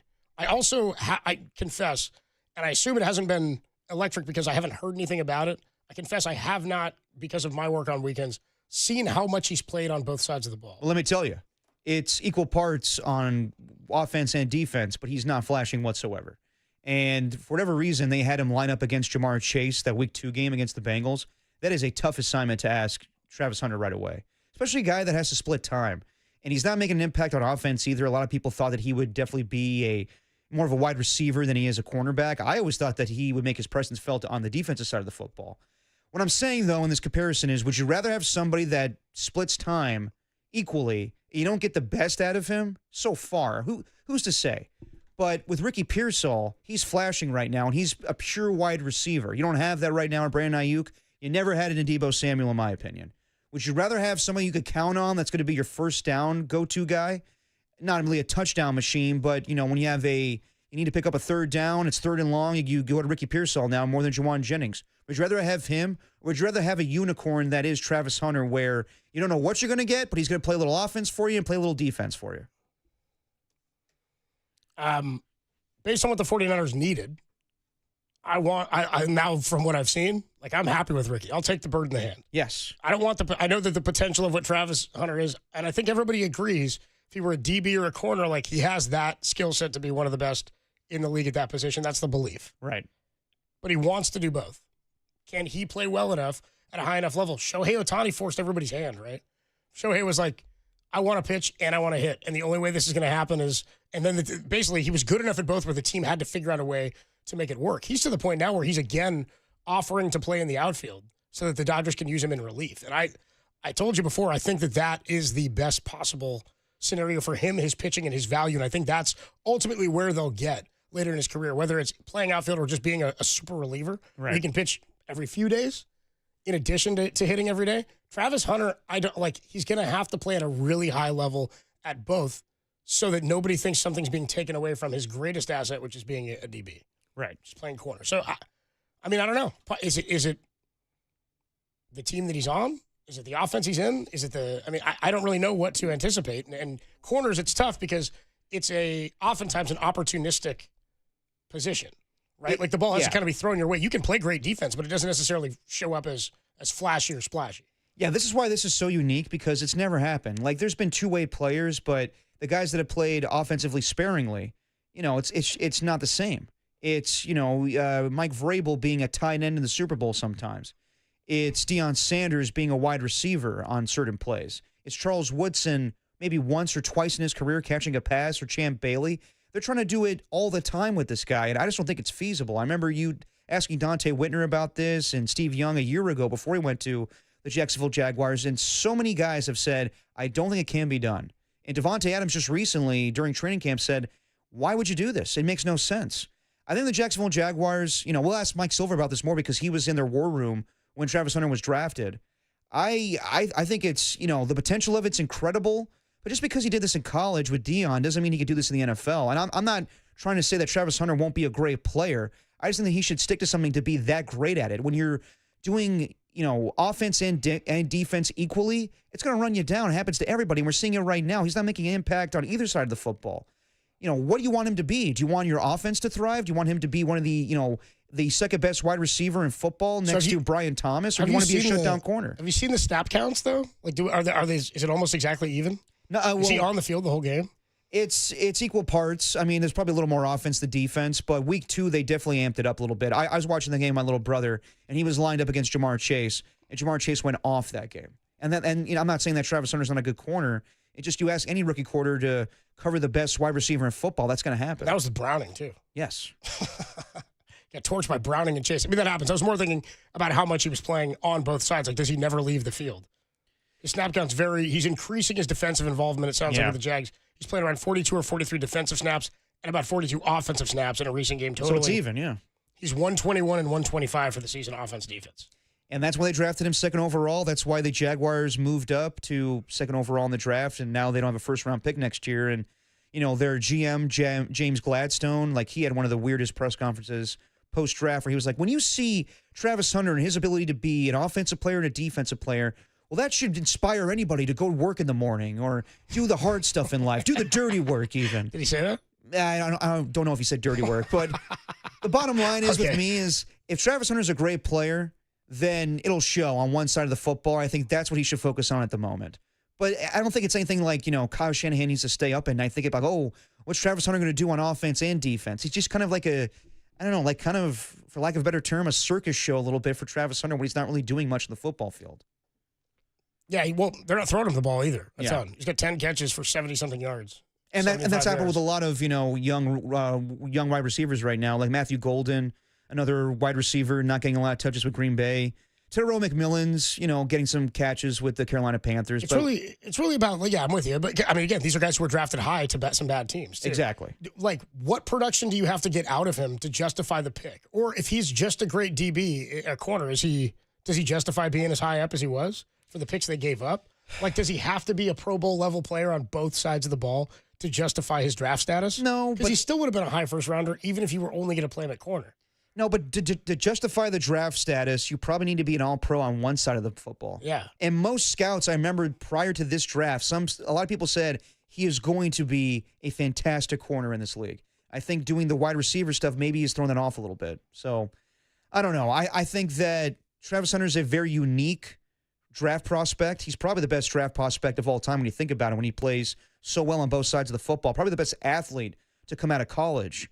But as far as it pertains to the NFL, I don't know. I don't know if he should be playing both positions. Yeah, it's tough. I mean, he's played 64% of the snaps offensively week 1, 59 week 2, 53 week 3. He's at 121, but then he's at 125 total. So he's at 240 some odd snaps. He's played more snaps than anybody on the team. To answer my own question, I'd rather have Ricky Pearsall and what I know, and him being a true slot. It's what the Niners need. Exactly, exactly. And with the Jacksonville Jaguars, it's a unique thing. It's they have Trevor Lawrence, they have Travis Hunter now. It's going to put butts in the seats. But as far as winning football games, I'm not sure. We're going to take a quick break. We're waiting for Kyle to come off the practice field. He's going to join us momentarily here. So we'll take a quick break. We'll come right back. 49ers head coach Kyle Shanahan is going to join us for his weekly conversation, and we'll do that next on the Sports Leader.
Now back to dirty work.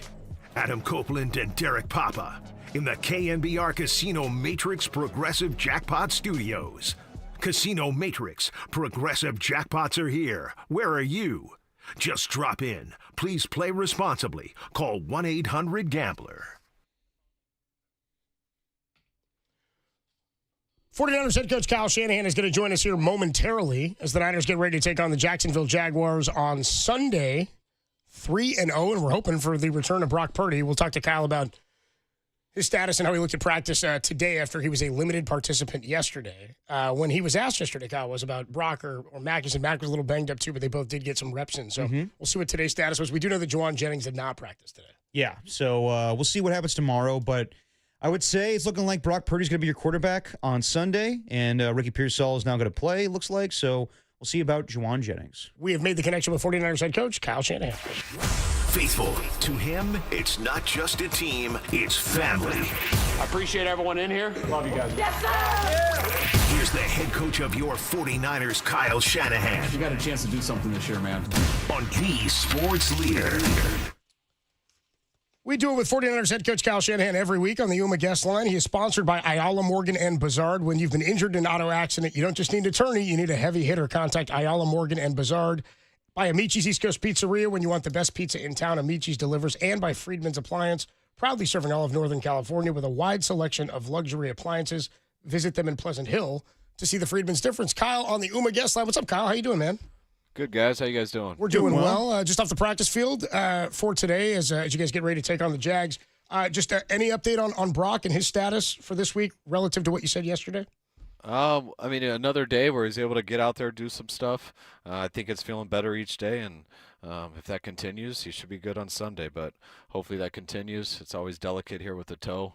Haven't got to, I saw him at practice. Haven't got to talk to him since after, but I think I'll have a better feeling that tomorrow morning. And you also get DeMarcus Robin off suspension this week. What does his game bring to the offense that's different than Ricky Pearsall and Juwan Jennings? I mean, mainly getting a healthy guy back is good, just with Juwan and Ricky being still questionable this week. But just having a vet who's done it before, a guy with good size. I think he's similar to JJ that way. He's similar to KB that way, where he's got length. He's got a good size to him. He's a good blocker. He's made a lot of big plays in this league. He plays with a physicality, and it would really help us to get him out there, and I'm pumped to have him back this week in practice. How's Juwan doing in terms of his status? I think I saw he didn't practice yesterday or today, right?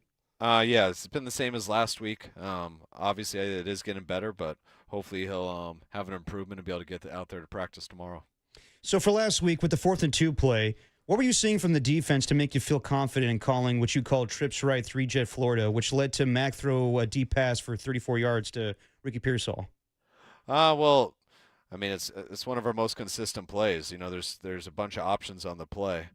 There's 2 options there versus the coverage we got, and it's to throw a quick 5-yard out to KB, or it was to throw the go to Pearsall. And right at the snap, we went on the quick count, and KB missed the quick count, so he hesitated at the line of scrimmage. And right when that happened, Mac just took his eyes right to the go route and threw a hell of a ball. There's not a situation there where I pick for him. If I do, I'd say it, but I don't really know exactly until the ball snapped which one's the better look. And Mac looked at KB, saw that he hesitated on that, so he took his eyes right out to Ricky through the go. I was a little nervous when it was in the air, but had a lot of confidence once the play was over. So it was a hell of a decision, hell of a throw, and big time catch by Ricky. So what's your philosophy when it comes to going for it on 4th down? I mean, both 4th down plays you were tied up. Is it more of a gut feeling when you trust a play will work, or is it sometimes just a sense of frustration when the offense is kind of stalling? It's a little bit of everything. There's not really one exact reason why you go for it. I mean, there's so many different variables that go into it. I would say then I believed we'd get it. We had 3rd and 5 before that, so I made up my mind that we were going to have 2 downs right away.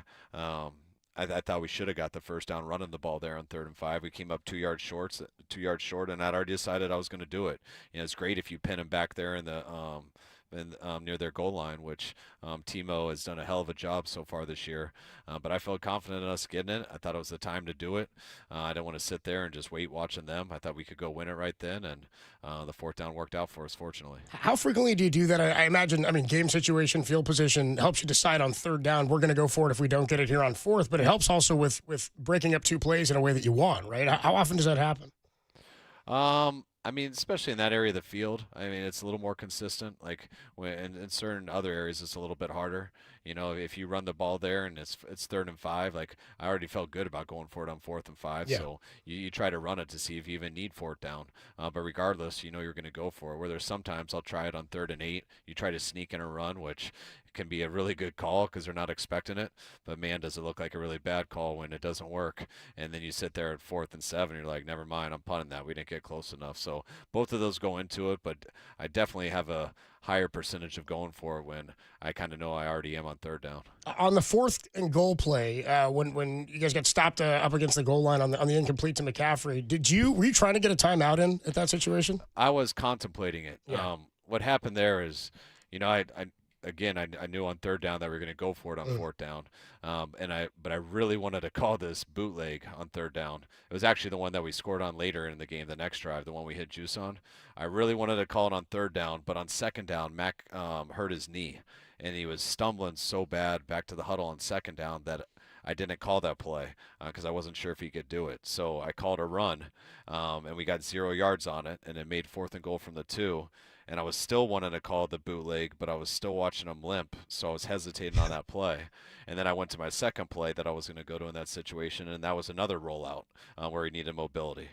But I definitely knew we should go for it in that situation because if you don't get it, I mean, they're backed up there. Right. It is so hard to get out of the end zone. You got a chance of getting to safety, which we almost did, and it's just like we got a safety later in the game when we were backed up. So I knew I was going to go for it there, but I hated that I was going to my third choice of the play call. I felt so good about the other two, and so when I called it, and they played base personnel instead of nickel, and that threw me off. I wasn't expecting that. And I didn't have a very good gut feeling because I didn't go with my top 2 choices. So I was going down there to see if I wanted to call a timeout and change my mind.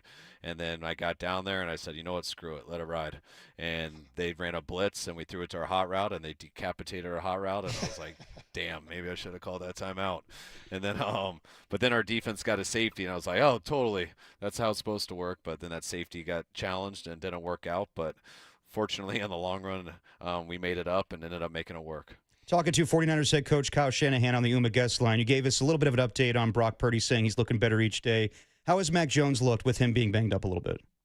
Max, he was limited today also. He wasn't able to do as much as Brock. But I think he's trending in the right direction. We'll see tomorrow. But he hasn't been able to do much this week. But we got a long time till Sunday, and hopefully he'll be ready by then. Does it feel to you, whether it's this year or just over the course of your career with the 49ers, do you feel like you've been more aggressive when it comes to fourth down stuff? I know we've talked, even with Tom over the years, we've talked about the analytics stuff, but like what you pointed out there, an injury to, the analytics don't account for Mac limping momentarily there and you not being able to call the play you want. But do you think you've been more aggressive in general over time? I don't really know.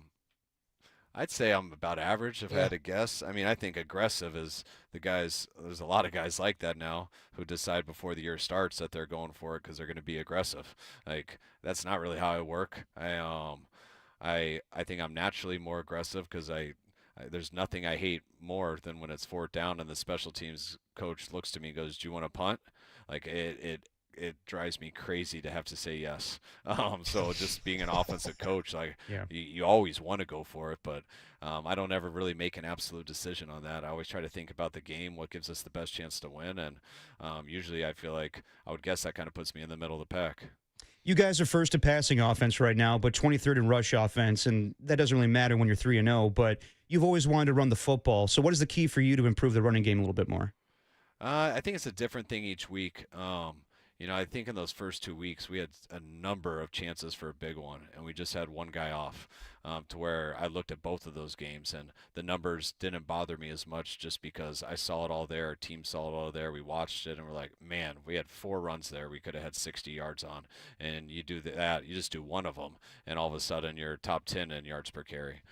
So you try not to get too caught up in that stuff, but the results are the results, and the numbers aren't there. When I looked at last week, that was just a frustrating first half. To be on your 7th play of the game halfway through the second quarter, there's the time of possession. They were holding on to it a lot, and we went 2 3-and-outs to start the game. So we got our third series in the middle of the second quarter, and we were able to go down there and get a field goal. And then we got the running game going a little bit in the second half, but 2 of our runs that we got over 10 yards on got called back on 2 holding calls.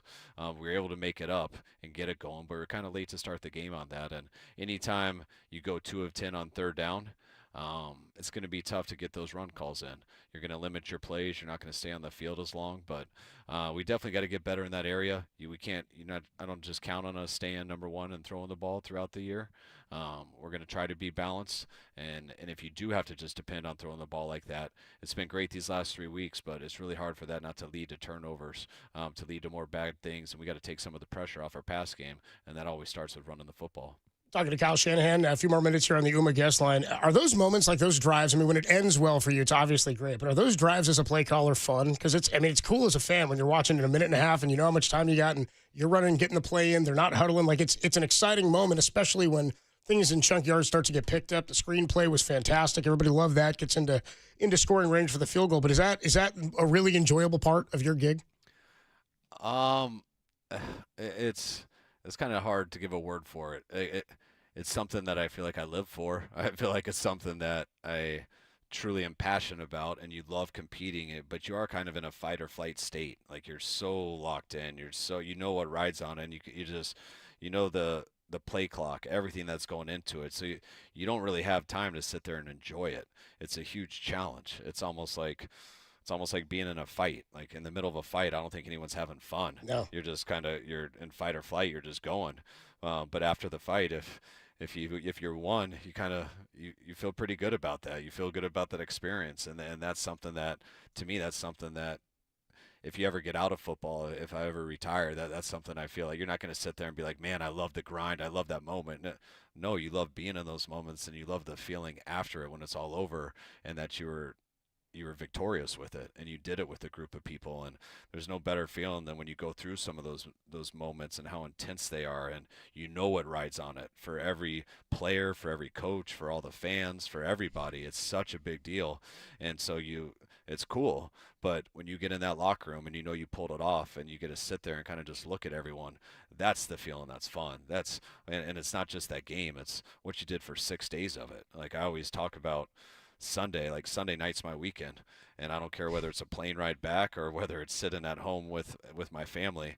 Like I need those 3 hours just to sit there and enjoy it. And you only enjoy it if it was a win, but you want to enjoy that because right when you get up at Monday morning, you're getting right to the meetings with the coaches, to the players, to the press conferences, and back to game planning for the next week. And it goes 6 days all the way to those 3 hours.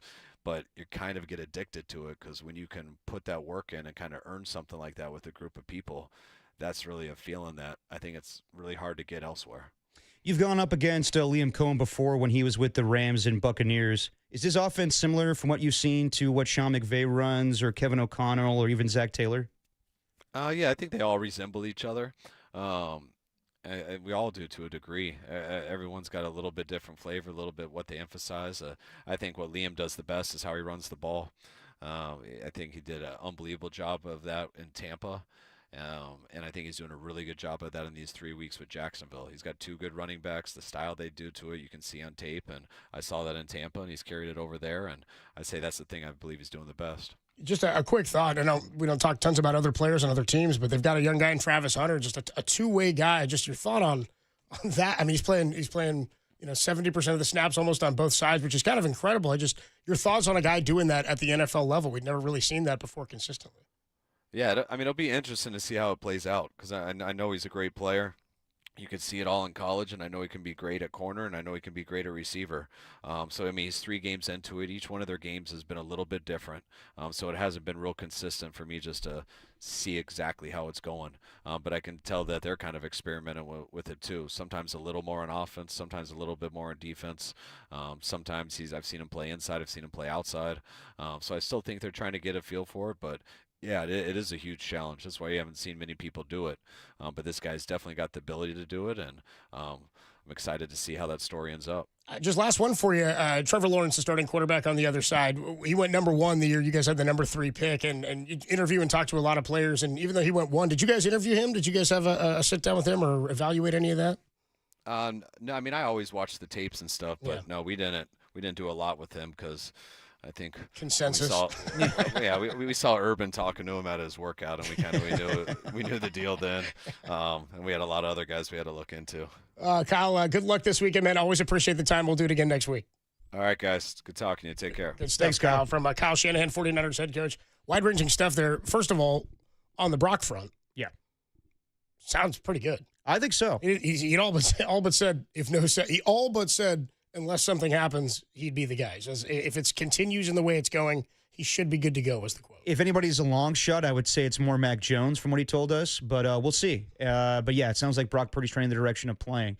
And the question that you asked him That one question where he gave a detail. That was about, great. I mean, that's one of the most revealing I feel like we've ever heard personal stuff. I think so. Like when he says like process. when the game's over and I get those 3 hours, that's my Sunday, and I think that's what a lot of football coaches think. I think a lot of coaches can relate to that. Yeah. Him talking about, I thought that was really. I've always wondered that because it takes such a unique person to be an NFL head coach and a successful one at that. That in those moments you're like, is that where you're most comfortable? Is that your bread and butter? Yeah. And he's like, well, it's what I live for. That was a really revealing comment about how he feels about that. But he also goes, it's the battle. When you're in a fight, yeah, you're not enjoying the fight. You're fight or flight. You're trying to survive. Once it's over, you're like, relief. Boy, wide-ranging stuff there from 49ers head coach Kyle Shanahan. We'll take a quick break. If you missed any of that, you know what we do. 5:30, the replay leader. You will hear more from Kyle a little bit later on. Mike Silver is going to join us when we come on back, one of our favorite dudes of The Athletic. Does a great job covering the NFL. We'll talk to him. We'll also ask him if he believes that you can rank your kids, or if you do rank your kids, because he's got a few, and one of them is our coworker. You can also vote on your favorite member of Dirty Work, which is up now. I'm climbing a little bit on the YouTube channel. It's all because Sean Alexander is having a 14th kid. I don't know where they rank, but he's got to have a rank for some of them. Right, Tim? We'll take a quick break. We come on back. Votes over here. Mike Silver on the Sports Leader.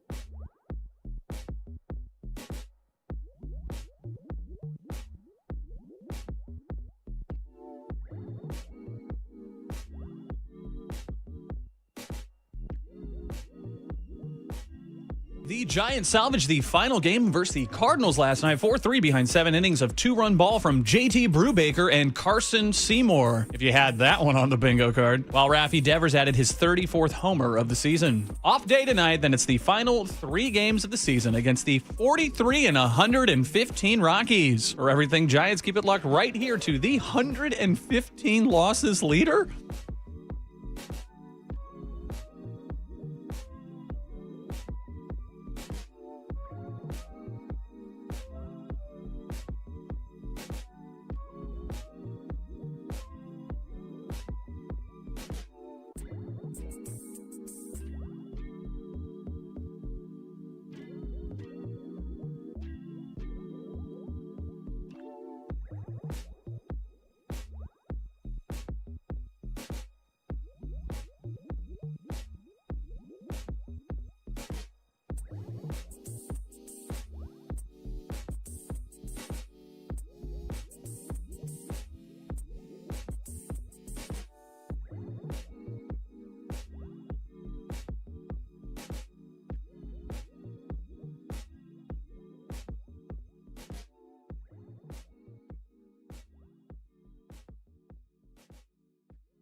It's Dirty Work on a Thursday afternoon. Adam Copeland, Depop, Tim Webb with you.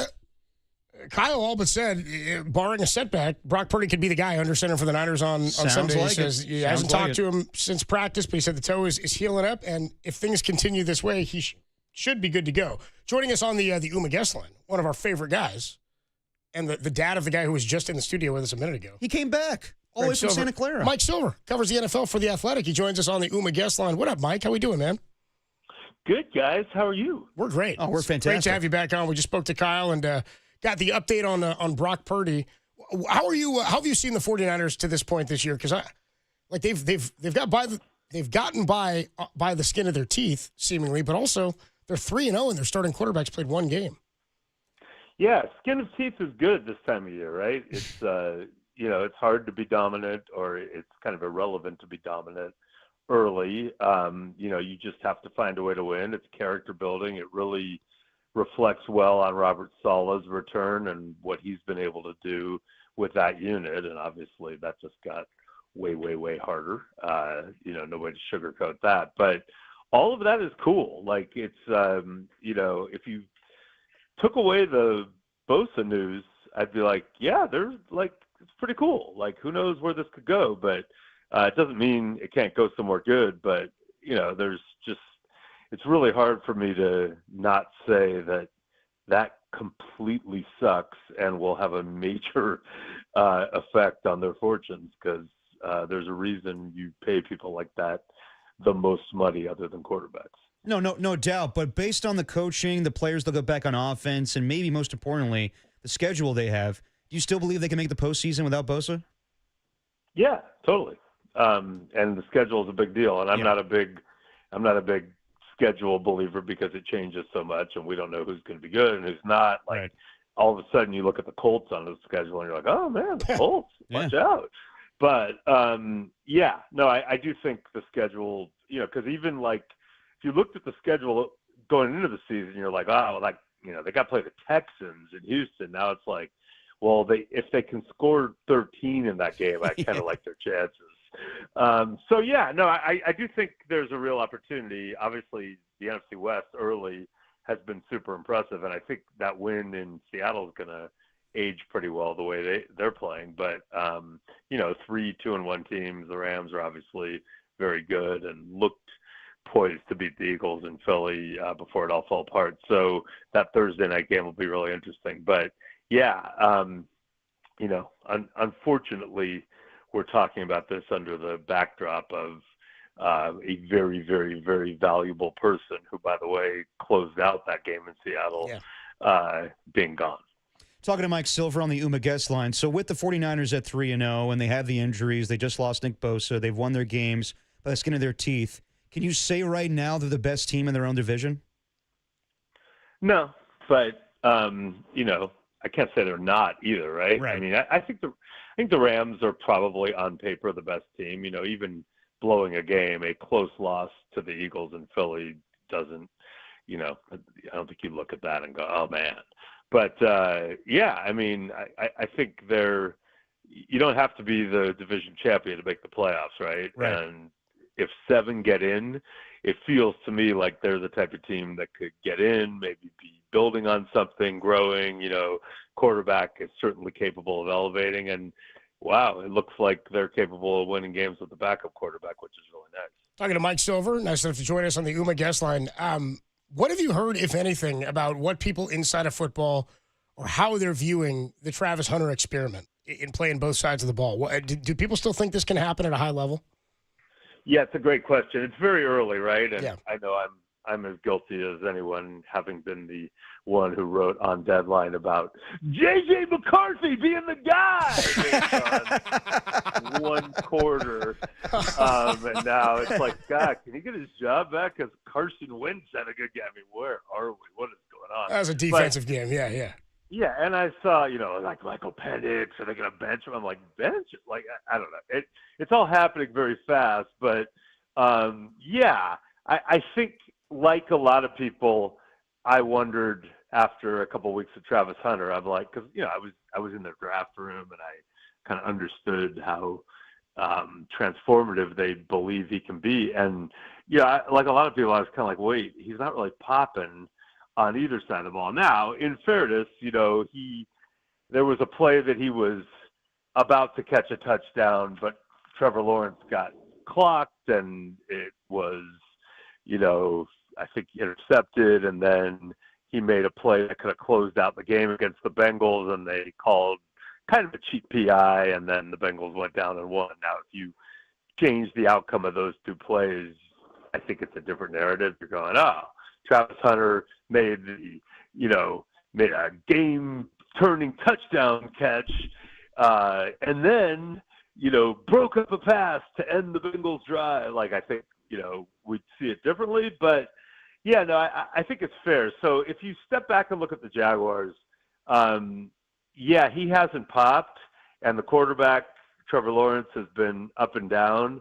The weirdest thing to me, though, that's going on with that team is what is going on with Brian Thomas? Last year, this guy was a rookie, difference maker, arguably more than Neighbors and certainly more than Marvin Harrison Jr. And, he was that guy was quietly one of the best receivers in the league and looked like he was going to be one of the best receivers in the league for years and years. And he's dropping balls. He's not really making impact plays. And, to me, that is the more concerning thing.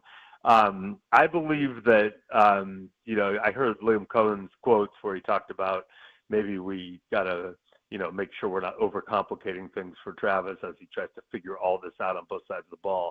I would expect them to find a way to get him in the mix in this game. And there are ways to do that, get him the ball very quickly, those quick, flip passes to the outside or whatever it is, and just see what he can do.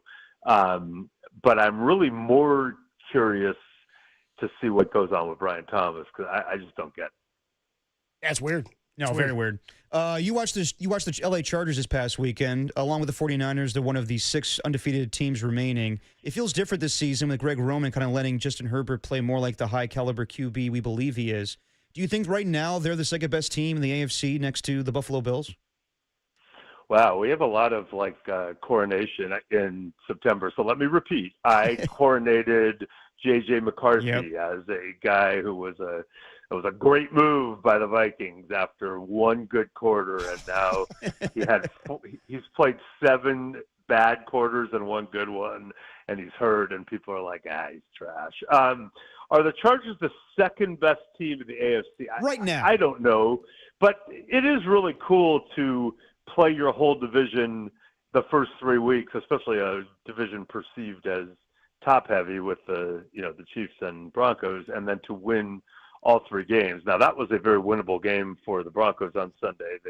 That defensive front especially is very real, and Nick Bonito and Zach Allen and friends were all over Herbert, and it looked like the Broncos had taken control in the second half, and the Chargers were able to turn that and win it, which is really impressive. So, I think it's, the way they're constructed, the way they seem to be able to at least have the foundations of a good rushing attack. They just lost Najee Harris too, but they've got Amari and Hampton doing that. And then Herbert obviously can make big plays. They're doing it with Khalil Mack hurt. They lost their best lineman, Rashawn Slater, who they had just paid before the season. So, it's a real testament to them, given all they've been through, that they're 3-0 with the 3 division victories. I don't know how it's all going to age or whether they will be one of the top 2 teams in the AFC, but they're off to a great start. Mike Silver with us on the Yuma guest line. Okay, in the AFC, stay in there. Whose record is more indicative of who this team is? Is it the Ravens or the Chiefs, both at 1-2, playing each other this week? Yeah, it's a great question, right? The Chiefs look so off, right? Yeah. And they do have Patrick Mahomes, but their offense is not really rolling, and the defense hasn't been as good as you hoped. And even that great, social critic Harrison Butker, who has not only been a really good kicker, but is so good about telling people their roles in society and he's good, how they should live their life. Yep. It's really sad to me to see that he's missing kicks too. But yeah, so I want to believe the Chiefs have a chance to be okay because they've got Patrick, and it just always ends up that way. And obviously they'll get Rice back, and Worthy will hopefully get healthy, etc. The Ravens are concerning to me because they blew that first game, to the Bills, but like, man, and then, the stat is what? No team has ever scored 111 points or led the league after 3 weeks and then been 1-2, something crazy. So they're scoring like crazy, but, between Derrick Henry with the fumbles and the defense just looking blah. But I do want to say this. I remember last year with the Ravens, they were going through it, and somebody, in that front office was pretty honest with me at one point and just said, we just didn't do a good enough job with this defense. And I was like, you're the Ravens. You'll figure it out like you always do. And they kind of did. It wasn't perfect, but, like, the defense got better as it got colder and the games counted more. So I kind of believe the Ravens will not be, this leaky either. So I don't know. I kind of think the Chiefs look more like a team that needs to make a transition to me. I think the Ravens are just finding their way. I'm with you. Yeah. So yesterday, Mike, was the 15-year anniversary of the Fail Mary between the Seahawks and Packers. That was yesterday? 13th, yeah. 13, yeah. Oh, yeah, sorry, 13th. And after all these years, do you still enjoy being a meme for your reaction on the field with Aaron Rodgers? Yes, I do. And it's funny because the memes are really hard to find now, but somebody did make a Twitter account dedicated to it and a Tumblr. And I was able, after, quite a bit of clicking, to go back and find a collection of many of the memes, which I put on my Twitter feed. But, there's some great ones. Like there's me and Jesus and FDR and Tom Cruise on the couch and all these, like, incredible moments. But, people asked me a lot at the time, like, hey, what's your favorite? And my favorite has always been just me on the corner of a stage doing the WTF with Nickelback on the stage. That's pretty good. No other explanation, like in 2012.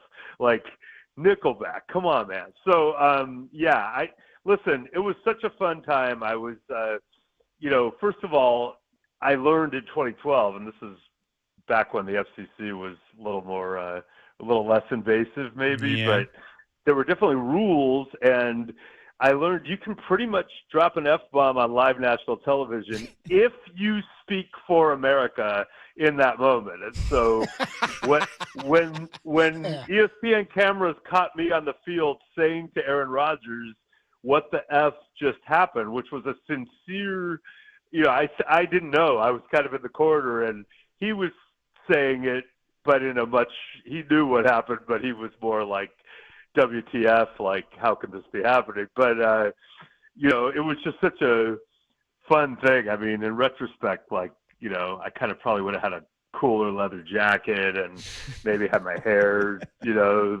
look a little better. But it became memes, and it was a T-shirt, and that's where I drew the line, by the way, on all my arrogance. I'm sure one of your midday hosts has worn the shirt from time to time, but I drew the line on I will not wear a shirt of my own likeness, like, as arrogant as I am. But one of my great moments is that Jeff Darlington, my former colleague and close friend at ESPN, his lovely wife Lori ended up with a shirt and started wearing it as a night shirt, and so it didn't take long for me to then extrapolate. And I have no confirmation on this, but that would be a really wild thing if Jeff was in bed with his lovely spouse while wearing a Mike Silver shirt, and who knows what could happen. He looks over to say goodnight, and there's Mike Silver. You know what I mean? In bed with all of you. I mean, going WTF, listen, bro. I mean, he does love me. I will say that. He loves me. Oh, Mike Silver, the voice you hear, dude. I mean that's one of the more perplexing things that has ever happened in North American professional sport. Did they have junior college officials out there? Yeah. What was so great is that it had reached an inflection point. Even the day before, that's when Belichick pushed a ref, and they Remember, they called a field goal that clearly missed. Good. Like there was this total lead up to it, and then everyone had enough. It was kind of a dumb lockout too. Like the NFL just kind of at the very last minute was like, we're knocking at the refs. We don't care. So America was mad, and then to have a game clearly blown on a simultaneous possession. And by the way, I had Packer fans in my household, so it was not a popular game in my household either. So what was really interesting was I had a pre-planned trip the next weekend, and my dad, who originally was born in Milwaukee and lived there as a little boy, came out, and then my two sons, who were pretty young at the time, came and were Packer fans. And so we went to a Packers-Saints game, and it was pretty awesome pregame, and I had them, I think I had them out on the field with me pregame, and I'll never forget the refs walked through the tunnel pregame and got this raucous ovation at Lambeau because the lockout got settled the day after the Hail Mary. It was like, come on, this is ridiculous. Mike, do you remember Steratore stood there with his hat off and doffed his cap at the corner of the end, and everybody gave him a stand. It was hilarious. It's one of the funniest.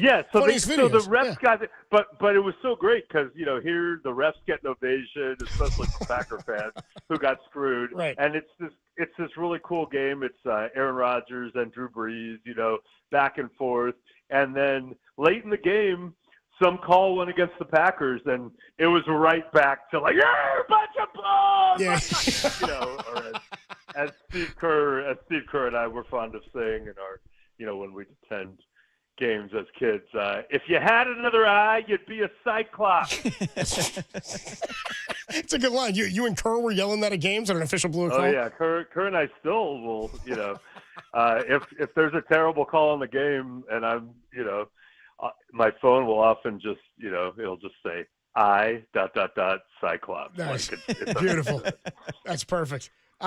Before we let you go. I've told him he should use it, could use it on Scott Foster. When he wants to get tossed, when he's trying, instead of snapping a clipboard, just use that and get the tee. That'd be good. Would be effective. Before we let you go, this was our big story at the top of the show today.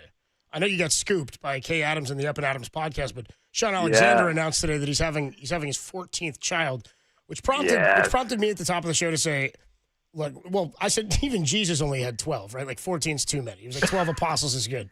I don't need more than that. 14's too many. I said, but I know I've said this to you, or I've asked you, I've said it to Tom when he did the show. I said, if you have multiple kids, I don't believe any parent, as one of three, who says they don't rank them or don't have favorites or don't have a favorite to a least favorite. So we've been asking the listeners if they have a favorite kid or if they rank their kids or if they've ranked their dirty work hosts. Greg Silver was just in here. He said you would not have him number one of your three kids. I mean, it's really controversial because I've long been accused of favoring my daughter, who's my first, and I think on paper people would expect me to say that.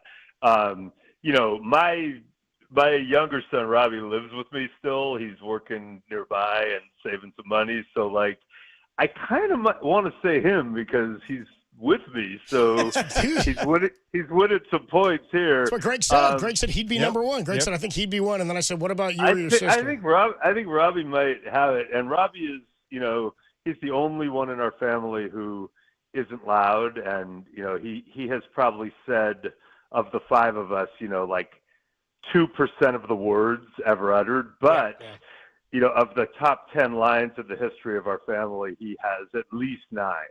There's not even a debate. He might have 10. It's unbelievable. So, Greg's okay. He's all right. Listen, I mean,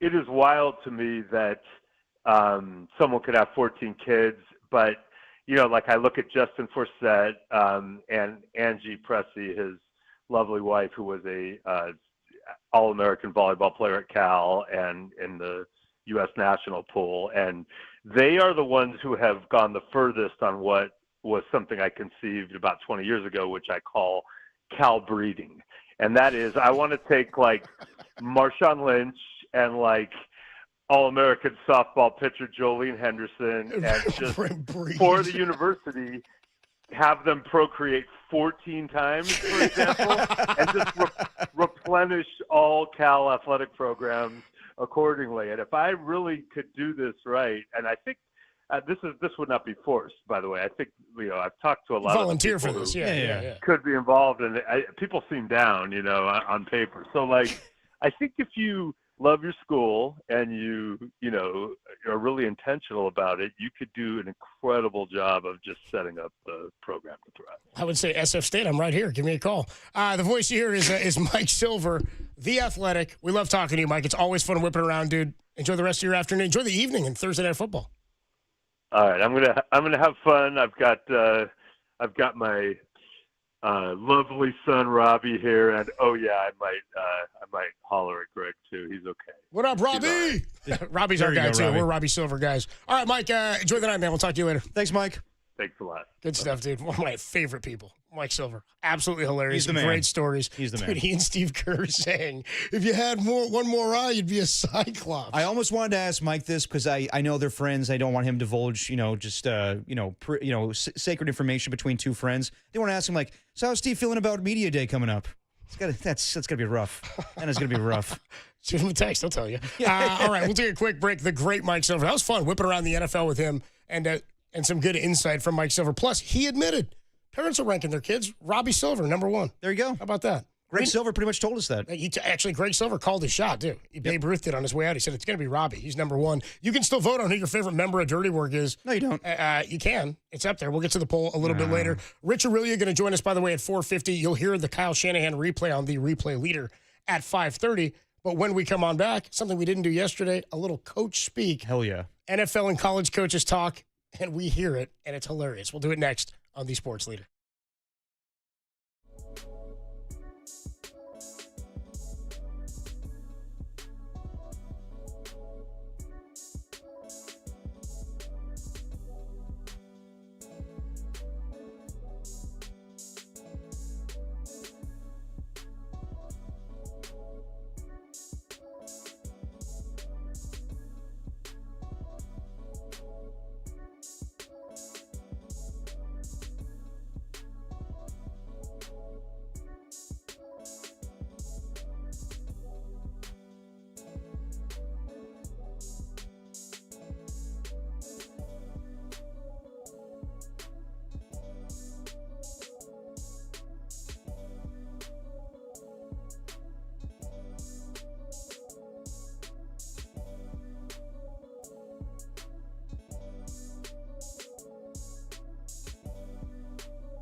'49er General Manager John Lynch joined the Murph and Marcus Bonanza this morning. Of note, Lynch suggested that Brandon Ayuk's return is not imminent as he looks to return from last season's knee injury. Find that podcast and all of our podcasts at thesportsleader.com and on our app.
Dirty work on a Thursday. Sorry, I was talking to our guy Kyle Chung out there. Chunger. I love my guy Chunger, dude. Chung's the man. That's my boy. I think I'm going to a concert with Jordo, Chunger, and maybe I can't remember who's going to this. Jordo told me this a couple weekends ago. We were out. What show? Andre Nicotina. Oh, nice. She was like, "You want to go to the Nicotina concert with us?" And I said, "Sure." When is it? She told me, and I pulled my phone out and bought a ticket right then and there. Nice. So now I'm pot committed. Now I'm in. I'd say so. Yeah. It's Jordo. I think it's Kyle Chung. I think it could be Kyle Har as well. Tim, you're probably working that night then. And then I think maybe our guy Cole. Sweet. Okay. Our guy Lapelt could be with us. All right. We do this each and every week. Hold on real quick. Just football. An update. Brock Purdy's speaking right now, and he says Chung is cutting it up for he's working on it. And he says, I really feel where I'm at right now. I feel a whole lot better. So turning in the right direction. And Kyle Shanahan told us just a little while ago, if things continue on the way they are, he should be good to go this weekend. Let's do it. We do a segment every week called Coach Speak. And, I don't know. Here it is.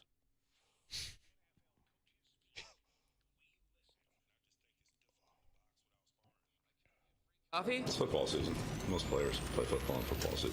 This is Coach Speak with Adam, Derek, and Tim on the Sports Leader. All right, Coach Speak. Football's just different, man. You get different voices in football and different, characters, personalities. Again, as I said last week, football's the only sport where, it could happen in hoops, I guess, too, in college, but football's the main sport where, the coach of the team is the highest paid employee in the state. Yeah. You know what I mean? It happens all the time when you got a big school, specifically in the SEC. So you get some big personalities and some big egos is kind of how it goes down. Yeah, you do. Why don't we start with one of our new favorite guys? Oh, great name. Michigan interim head coach, Biff Poggi. Good old Biff Poggi. So we had the sound from him last week where he called his quarterback, he was like Batman out there. Yeah, Bryce Underwood, Batman. And then he didn't really have much to say after He that. might be Batman. I don't know. He might be Batman. We'll have to see. We'll have to test him. Here we go. They got a win over Nebraska. Matt Rule's Nebraska Cornhuskers. Yep. And they asked Biff Poggi, how are you going to celebrate this win? What are you going to do tonight to celebrate? I'm going to eat some Haagen-Dazs coffee ice cream with my wife and smoke a Cuban cigar and then probably go to the hospital. At least he's honest. I mean, Biff Poggi, a big man. And yeah, I'm sure a little Haagen-Dazs and a cigar's not great for you, but whatever. Biff's winning. It's all good. You fancy yourself a cigar man? I do. Would you ever crush a pint of Haagen-Dazs and then wash it down with a cigar? Pint? I imagine Poggy's putting away a pint. Yeah, I would say so. I don't think he's getting a single scoop. I might have a small bowl and a cigar. A cigar. And then probably go to the hospital. Yeah, exactly. As the way Biff Poggi said it, a cigar. Yeah, why do you say it like that? A cigar and then probably go to the hospital? He's probably got a humidor for his, much like you. Yes, I do. Thanks to Rock a New Era. Is your humidor filled with cigars now? And smoke a Cuban cigar. Almost like guitar. I need to re-up on some stogies when I go to see my mom in Houston. That's where the humidor is. Oh, the humidor's in Houston? Yes. So you took the humidor with you, you flew it with you to Florida. I talked about this. I didn't know you flew with it, though. Oh, yeah. The humidor. Humidor was in Florida. My mom has it in Houston. When I go visit her and my little brother, I'll be smoking stogies on the porch. You know what your mom said, too? She's like, when's that bastard coming to Houston? Yeah, exactly. All right, moving on She here. called me a bastard. Yeah, when's that bastard coming to Houston? Dabo Swinney. You know him. Dude, I'll talk about this press conference afterwards. This was ridiculous. I got to tell you, I don't even hear from him often. Yeah. But I dislike Dabo Swinney more by the day. Oh, yeah. I might have an opinion about him until I heard this press conference. I'm like, you got to be kidding me. He rubbed me the wrong way when they won that national championship. Oh, he yeah. said, where the hell we are in California right now? And I was like, I know, but shut up. Yeah. I don't need to hear from you. I know Levi's is down there, but shut up. Yeah. Let me say that, not you. Here's Dabo Swinney on Clemson, who have started a whopping 1-3. Here you go. So, I mean, listen, I know everybody's frustrated, but 17 years we've had one bad season. One. And that was 6 wins. The worst season we've had in 14 years is 9 wins. And that's happened one time. If they want me gone, if they tired of winning, they can send me on their way, because that's all we've done is win. So if they tired of winning, we've won this league 8 out of the last 10 years. Is that not good? I'm just asking. Is that good? I don't know if that's good or not. To win your league 8 out of 10 years, to go to the playoffs 7 out of 10 years, to be in 4 national championships, win it twice. If Clemson's tired of winning, they can send me on my way, but I'm going to go somewhere else and coach. I ain't going to the beach. Hell, I'm 55. I got a long way to go. Y'all going to have to deal with me for a while. We haven't won it since January of 19. We haven't won the national championship. Well, then I guess we stink. But why are we held to a different standard from all these other teams out there who ain't ever won nothing? We're not perfect, and we may suck this year. We may lay a freaking egg and go 6-6, but I don't think so. Oh my God! Oh my God! That was so arrogant. You're just reciting everything from the past. You're going through your resume and saying, "Well, I've done all this in the past, so I should be given a pass this season." Please, sir. And he just said right there, why are we held to a different standard? Because of all the winning you've had in the past, sir. By the way, also, he said, why are we held to a different standard from all these other teams that never won anything? Who's holding teams that haven't won anything to a different standard? Seriously. What are you talking about? I don't know if that's good or not. You're a coach. Everybody knows. What have you done for me lately? You're only graded by your most recent performance, and your most recent performance has you at 1-3. I hear what he's saying, where he's like, oh, people want to be critical. This is the funny thing about Coach Vic, is what I'm saying. Coaches get so bent out of shape when they start hearing things that they don't want to hear about. Yeah. That they have to deal with the media. Brian Kelly, what was his name? Brian Kelly last week? Yeah, Brian Kelly, yeah. Lost his mind at that report. He said, hey, what'd you think of your offense? All right, stop. Like, wouldn't even, didn't even criticize him. Asked him a question. You're selfish. You're spoiled. But Dabo, dude, I mean, you haven't. And by the way, Dabo, you ain't done S since NIL started. Yep. Or transfer portal. And he's against it. You're against it. He's because totally against it. You may not be that good of a recruiter. You may Is that not good? You may not do a good job of holding on to players. I do not like that attitude about this at all. No. And now I'm rooting even harder against the Tigers. Yeah, dude. I mean, that snippet doesn't even do it justice. He started quoting Bible verses and how much of a good man he is. Well, that's a Dabo move. That's a. I mean, if someone pulled this in the NFL, we'd be making fun of him nonstop. The fact But why are we held to a different standard from all these other teams? Because you won the national championship, Dabo. God, Yeah, the number one pick in the draft. That totally pissed me off. I don't understand. Well, I do understand. He just thinks so. What? We should just praise you forever, no matter what your record is. Yeah, he kept saying over and over again, "You're not going to ruin my joy, okay? You guys aren't going to ruin my joy." Kind of feels like we have. Yeah. Kind of feels like we didn't even take that much. Oh man. Man, I hope they finish with a bad record. Yeah, I do too now. Yeah, if they fire me, I'm not going to the beach. Okay. Try that Clemson Almost beach. like daring them to fire me. Like, go ahead, Clemson. See what happens. See what happens. I mean, these Some guys more Biff Poggi and less Dabo. Yeah. Dude, how about the difference in vibes between Poggi and Dabo Swinney. I'm going to go get a pint of Haagen-Dazs and have a cigar and then probably go to the hospital. Biff Pogge's just why living we life. have a different standard from all these other teams. He's living life. How about this? Who ain't ever won nothing. And smoke a Cuban cigar. Todd Bowles, the head coach of the Dude, he was getting loose. Tampa Bay Buccaneers. He got loose after they beat the Jets. He got so loose, I thought this was an AI video. I thought it was fake. No, this is real. Here's Buccaneers head coach Todd Bowles. My thoughts were going from when we run for a touchdown. Excuse my language, like you gotta be me. What did Payne Durham say to you when he wrapped his arm around you in the tunnel? Me and Payne have a relationship not many people know about, and we're secret lovers. Okay, so he was asked what was going through your mind when they had the blocked field goal return for a touchdown. He said, "You got to be effing S-ing me." And then they asked him about the tight end, one of the backup tight ends on the team, Payne Durham, and I guess he had his arm around him. And what did he say to you? Yeah. What did he say to you? And he was like, "Oh, the thing that people know about me and Payne is we're secret lovers." It's like, what? Were you drinking during the game? He was feeling giddy in this game, dude. He was Use my language, like you gotta be me. That's pretty good. By the way, somebody checks in here on the Golden State Lumber and Showroom text line 650 says, dude, Derek has a humidor for his cigars, but he doesn't have a dresser for his underwear. Damn right. Stay tuned for an update. Matt LaFleur, head coach of the Green Bay Packers. Yep.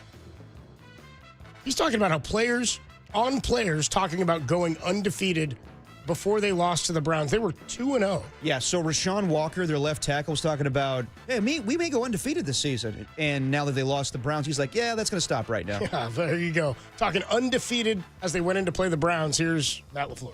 Well, I just think this league is such a week-to-week league, and you can never lose sight of that. And you can't take any moment, any game for granted. And the goal, and I've said it a million times to you guys, I don't think I've obviously said it enough to our team, the goal is to go 1-0 every week.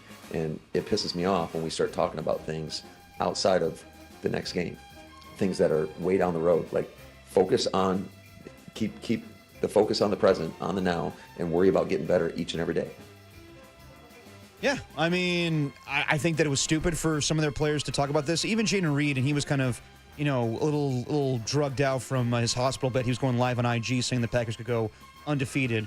But yeah, Matt LaFleur kind of reminds me of Kyle, where if you chap him a little bit, he's going to bite back a little bit. So, yeah, I don't mind him saying that. I think that it's ridiculous for the Packers. They have a ton of hype, but they shouldn't be talking about going undefeated already. Can't believe that was Cram up your cram hole, LaFleur. Can't believe that was a thought at 2-0. Ridiculous. You know what I mean? You play the NFC North. Yeah. What are you talking about? Played 2 games. Yeah, but the weather hasn't changed yet. What are you talking about? Exactly. You know what I'm saying? One more here from Deion Sanders, Colorado head coach. Who ranks his children? He ranks his kids openly, like Mike Silver. Like Mike Silver does. Here's Deion Sanders on Colorado players leaving a game too early to go party after the game. Here's You would love that to happen. Because when they're leaving, what does that mean? Game's out of hand. That means the game is over. They're going to party. I'm cool with that. They're right down the corner. On what street is that down there? No, not Pearl Street. On the hill. That's where they at. Yeah. That's cool. I know where they at. So I don't mind them emptying. You got to understand it was family weekend as well. Sure. So a lot of the older family members probably said, okay, let's go home, honey. And they wanted to get out of there. But we're winning. That means we're winning.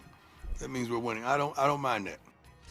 Look, he's the head coach. He just let players leave the game before it was over. Look, he's the head coach. He can do what he wants. It's his rules. If he's okay with his players leaving the field and going to a party while the game's still going on, more power to you, Deion. I would not be for this. What do you give me for Deion's players leaving the game early to go party and Tim Webb leaving the show early to catch a plane to Reno so he could watch March Madness? Remember to Tahoe, remember that? I understand Tim a lot more. Deion's just like, yeah, we already win the game, man, so why does it matter? I'm not getting any NIL money either. What? I'm not getting any NIL money either. Did you understand what he said? Sorry, I listened too much to Biff. I heard him say a cigar one too many times. Yeah, so like Biff Pogge. Yeah. Talking like cigar. That is your coach speak for Thursday, September 25th, 2025. We'll take a quick break. When we come on back. I'll leave one at Danwell, please. When we come on back, dude, it's a Thursday. You know what Thursday means? It's a day from Friday. It means people who run up to me on the street and say, Copes, Copes, Copes. How am I going to spend my weekend? That's why we deliver you the unsponsored KNBR Dirty Work Weekend Sports Calendar, and it's next on the Sports Leader.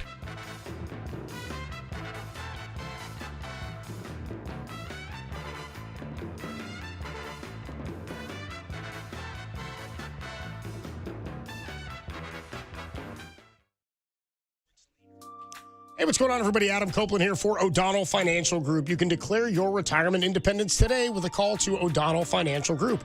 Having the proper investment strategy in place may allow you the freedom to do what you want and when you want, potentially for the rest of your life. You've worked hard, you've saved hard, and the folks at O'Donnell Financial Group are here to help you avoid common mistakes that so many people make in retirement. Having the right investment strategy for the future could make all the difference. You can reduce what you owe to the government and keep hundreds of thousands more in your pocket, especially for those who have already saved a lot. So don't wait. Declare your retirement independence and call O'Donnell Financial Group today. The number is 866-496-2300 and learn what it means to truly achieve retirement independence. Again, 866-496-2300 or learn more online at o'donnellfinancialgroup.com.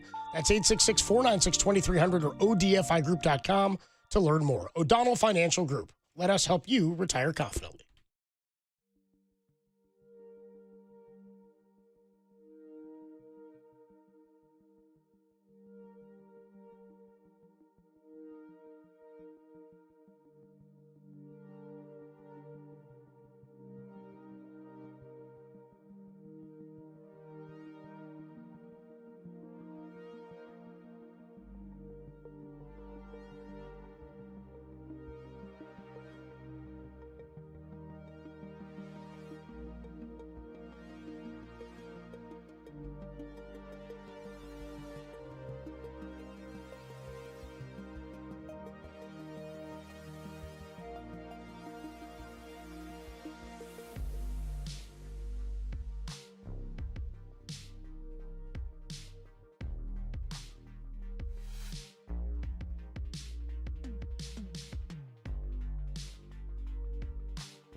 Now, back to dirty work.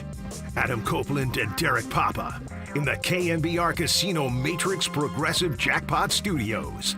Casino Matrix Progressive Jackpots are here. Where are you? Just drop in. Please play responsibly. Call 1-800-GAMBLER. Dirty work on a Thursday afternoon. Adam Copeland, Depop, Tim Webb with you. By the way, somebody on the text line, 415, checks in and says, Dion was talking about the student section, not the players. Was he not? I don't know. That makes more sense. Oh. I'll have to look into that one. I'd be shocked if Dion was allowing his players to leave early. I was kind of surprised by that.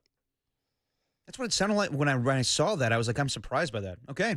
What was he talking like Tim? Because maybe it was hard to understand. Seizured out there for a minute. 916 says Tim's been drinking NIL. Really? NIL, They're all Mike. mad at Tim. Really, Tim? 408 says, what in the Waterboy Hillbilly was that? I couldn't even understand. Sorry, 408. Sorry, 916. I'll get back to pushing buttons. All right. Okay, so let's we have some Brock sound. Brock spoke to the media just a little while ago. Yes. So Kyle joined us at about 3:30 or so, 3:40, and he told us that Brock was progressing nicely, and if things continue this way, he could be the guy on Sunday. He says if it keeps going, he'll be good to go for Sunday. Brock then met with the media and gave a little clarity on how he's feeling. Here's 49er quarterback Brock Purdy. Been going back for you with your toe and everything. It's been good. Really like where I'm at with the progress with it healing up and feeling better and dropping back, throwing, and like where I'm at. So it's been good. Playing Sunday for sure. We'll see. Yeah, I'm taking it day by day still, but I feel a lot better. So You were in the correct me if I'm wrong, but in the celebration after Eddie hit the field goal, you were kind of jumping around, with your group and everything. I mean, it looked like a pretty healthy toe, based on that celebration. Yeah. I mean, you must be feeling fairly confident in that toe. yeah, no, I liked my progress last week with where I was at and in terms of feeling better, getting better, and so it was just a day-by-day decision. It's the same thing this week, but I mean, it's no secret. Like, it's been 2.5 weeks or so, and just overall, man, my toes healed up. It's gotten better, and so when Eddie hit the game-winning field goal, yeah, I could jump a little bit, so I was good enough to do that. There you go. That sounds all like positive stuff. I mean, they were really pressing him, the video, and sort of having fun with him, saying, so you're guaranteeing you're going to play on Sunday? We'll see, said Brock. But says he feels good, feels better. I love the angle of that, too. So you got a lot of trust in that toe right now. Brock saying he is feeling better. He was still limited a bit today, but based on his tone and Kyle's, that sounds like a positive development for Sunday against the Jags. And now you've got a Ricky Pearsall, a Demarcus Robinson, Kendrick Bourne. We'll see about Juwan Jennings, who Kyle said same situation kind of as last week, where he hasn't practiced as of yet, and or even his 2 weeks. Yeah, last week leading into the Cardinals game. He hasn't practiced yet, so we'll see. But I would imagine that he's not trending in the right direction if he hasn't practiced to this point. Right, yeah. But as far as Brock Purdy, that's a really good sign, and yeah, I would anticipate that he's probably going to play on Sunday. Good deal. That's all positive stuff. Yeah. All right, we got to get to Rich Aureli here in about 5 minutes, but we can't do that before we do our service to the people. Oh, yes. We give things away. We deliver the bag. The grab bag gets delivered to us, and then we deliver it. We spin the wheel and the dial on a Friday.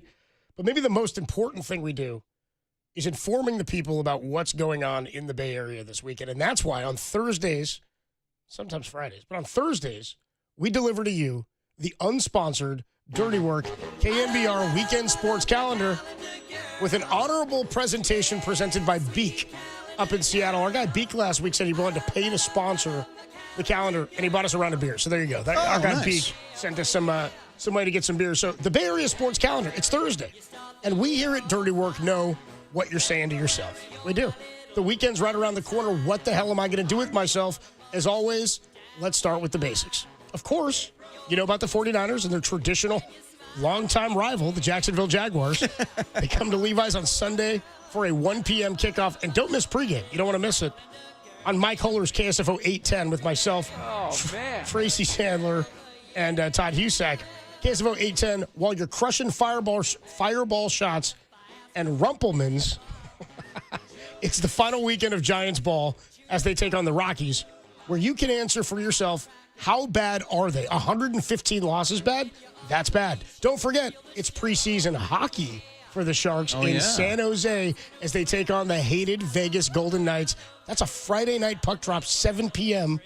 at SAP. How about that? And finally, Saturday, it's our ladies, the Bay FC, against the Utah Royals. Lord will not be in attendance, but you will be at PayPal Park. All right. All right? Sound good? Be great. Want to be? Oh, Tim. Got to get a Utah in there. The Utah Royals. It's the Utah Royals. Hate the Utah Royals. Same. I'm a Bay FC guy. I hate the Royals. Now and look. their Sugar Skulls. No, thank you. Tucson Sugar Skulls. Hate them. Now look, we get it. Sports rule. It's that simple. Yep. But that's not why you're here. Oh, okay. You're here because the Bay Area Sports Calendar digs deeper then when everyone else just stops at the obvious or just stop altogether because it's not sponsored, right? Everybody else has kind of stopped altogether. Yeah. We kept it going because we deliver the service. Yeah. Not dirty Losers. work. Not dirty work. Dirty work. We do have some gems for you. So you're saying, yeah, Fireball's cool, but do you have anything more classy? To which we respond, obviously. It's Sake Day 2025 this Saturday at the Hotel Kabuki from 4 to 8. How about that? Ooh. The 20th annual Sake Day celebration is the longest standing and largest in the world? It's not a question, but I'm asking. I wasn't aware until I read this. Neither was I. Read this either. You can taste, learn, buy, or just get bombed. It's a party you do not want to miss. Over 300 different imported and craft sakes. Explore sake with friends, family, book club members, moms groups, soccer club, roommates, bachelor party, or your weird cousin. You know Greg Silver's going to be there. So get your sake on Saturday, because nothing is better than sake on a Saturday with your weird cousin who winds up in a ditch. Okay? Okay. I cashed out in a bush. Thank you, Crook. But I know what you're saying. You're saying, hey, Copes. I do hate the Utah Royals. Who amongst us? And who doesn't? Like, who among us does not? Yeah. But sake leaves me constipated. Tell me you have something for me. Save my weekend, Copes. Don't worry, baby. It says baby here, David. Everything I read is from this year. Yeah, I know. Don't worry, baby. We got you as well. It's beginning beekeeping this Saturday at the Garden for the Environment in San Francisco, 10 to noon. Just 2 hours. That's it, 10 to noon. Find what the buzz is about regarding... No, not the bee! Not the bee! Regarding beekeeping basics. What happens with bees in the winter? What I've always wondered. Where do they go? Haven't we all? And how to prepare to start beekeeping next year. Whether you're already Tim just want to keeping, play bee traps. whether you're already keeping bees or simply curious about what beekeeping involves, there will be something for you in this workshop. I love it. Instructor Mark is the honey guru for the Good Food Awards. He's the honey guru for the Good Food Awards. Your good hands. And if you get stung, that's on you. So get bombed, don't fall into a beehive, and become a honey guru yourself. If it's bees, it's the Bay Area Sports Calendar. And that is your unsponsored Dirty Work KNBR Weekend Sports Calendar. Today presented by Beak, our UPS driver up in Seattle. Thank you, Beak. We'll take a quick break. When we come on back, Rich Aurelia, former Giants shortstop, joins us only here on The Sports Leader. Bees?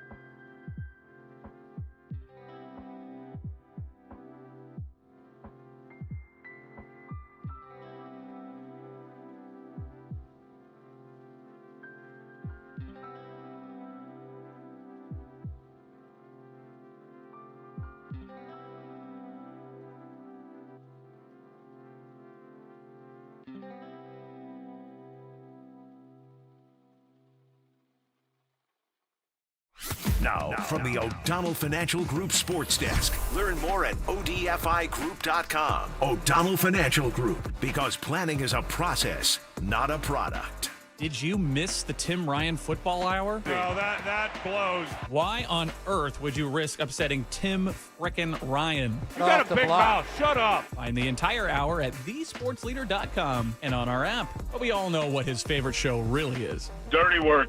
Dirty work.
was the original number 35 at 3rd and King. Kipper swings, rolls one to short, and a bad hop. Aurelia somehow comes up with it, races to the bank with a putout, and the sign is retired. And now he joins Dirty Work every week. Here's the 2-2 pitch. Aurelia hits one deep to left field, and this baby is out of here. A grand slam home run for Rich Aurelia, and it's his second home run of the season and his first grand slam of his career. It is 4-0. Forever Giant Rich Aurelia on the sports leader. No sleep till.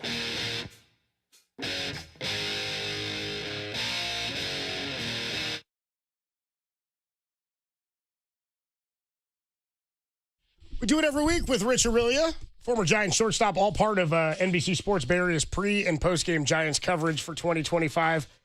And Richie is sponsored by Ayala Morgan and Bazard. When you've been injured in an auto accident, you don't just need an attorney, you need a heavy hitter. Contact Ayala Morgan and Bazard. And by Surfside before first pitch. Grab a pack of Surfside iced tea and vodka or Surfside lemonade and vodka. Surfside, a proud partner of Giants baseball. Rich Aurelia joins us on the UMA guest line. Richie, how we doing, man? Dude, I am great. I am out here at Harding Park. Just finished up doing the Giants Community Fund golf tournament today. And big news, I had my first Surfside. Oh, they're pretty good, man. I like those things. They're not. I like that they're not carbonated. Yeah, that's good. So that was pretty good. And I actually ran into. I love that you guys call me the original 35, but I had that number for a reason, and I ran into the original 35 out here, Chris Spire, today. Chris Spire, nice. Good deal. Yeah, so it's a good day. So I just stepped outside of the clubhouse here to going through some kind of auction right now to kind of catch up with you guys. Well, good deal, man. Good to talk to you. And I think that's cool, man. I love when there's I like that, like in the NFL, we don't retire numbers really anymore. Players just go into the Ring of Honor because there's so many guys on the team. You can't retire numbers or we'd run out of them, right? But I've always liked that. It's a big soccer thing. But the Giants, and that's a big Mike Murphy thing, that Spire really had 35, Crawford had 35. I like that the shortstops got to wear those.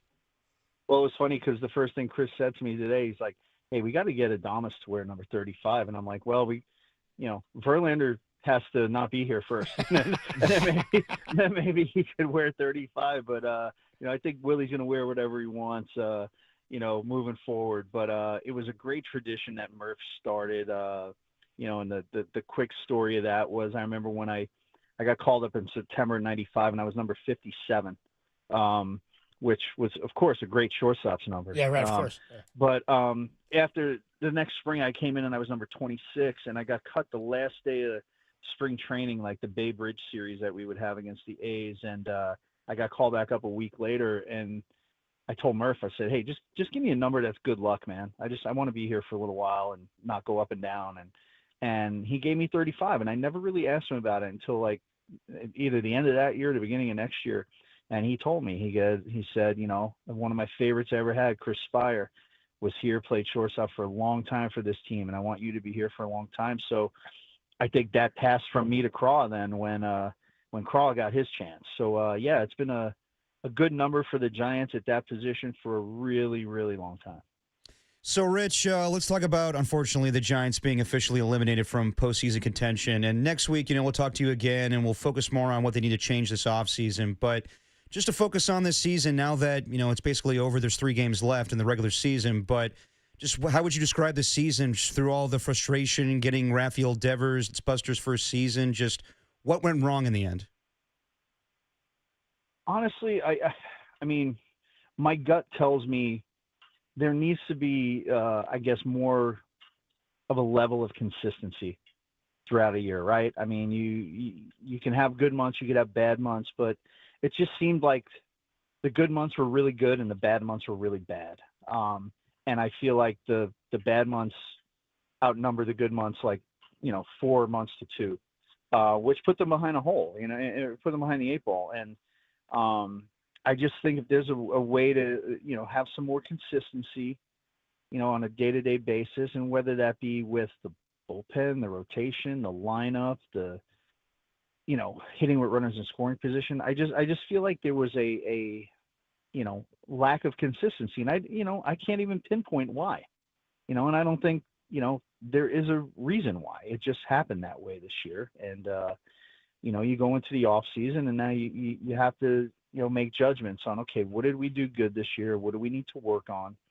And what do we need to change, or what do we need to bring in for next season? So, again, these last 3 games of this season really, they're not going to tell much of a story, but I'm sure we'll get some clarifications next week once there's some meetings and once there's a plan moving forward. But, again, I just think it was just the level of the inconsistencies this year that hurt this team most.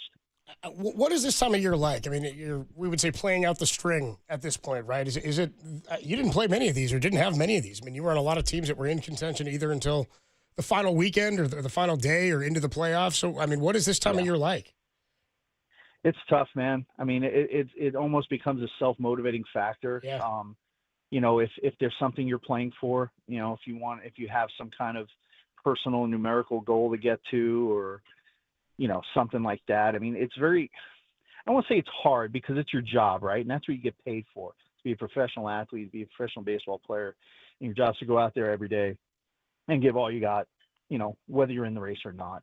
But it is hard at this time of the year. I mean, listen, it could have went either way this year for this team. I mean, a month ago or 5 weeks ago, they were done, right? And then they had a good run for 2 weeks, and you're like, oh, they're in it again, So it played with the emotions a lot, and I think it's a very difficult thing for a team to kind of like play through the, just play the string out. It is a difficult thing, but maybe some of these younger guys will gain a little bit of experience and see a little bit more time, and kind of, I don't want to say carry that into next year, because 3 games really, it's hard to judge anything.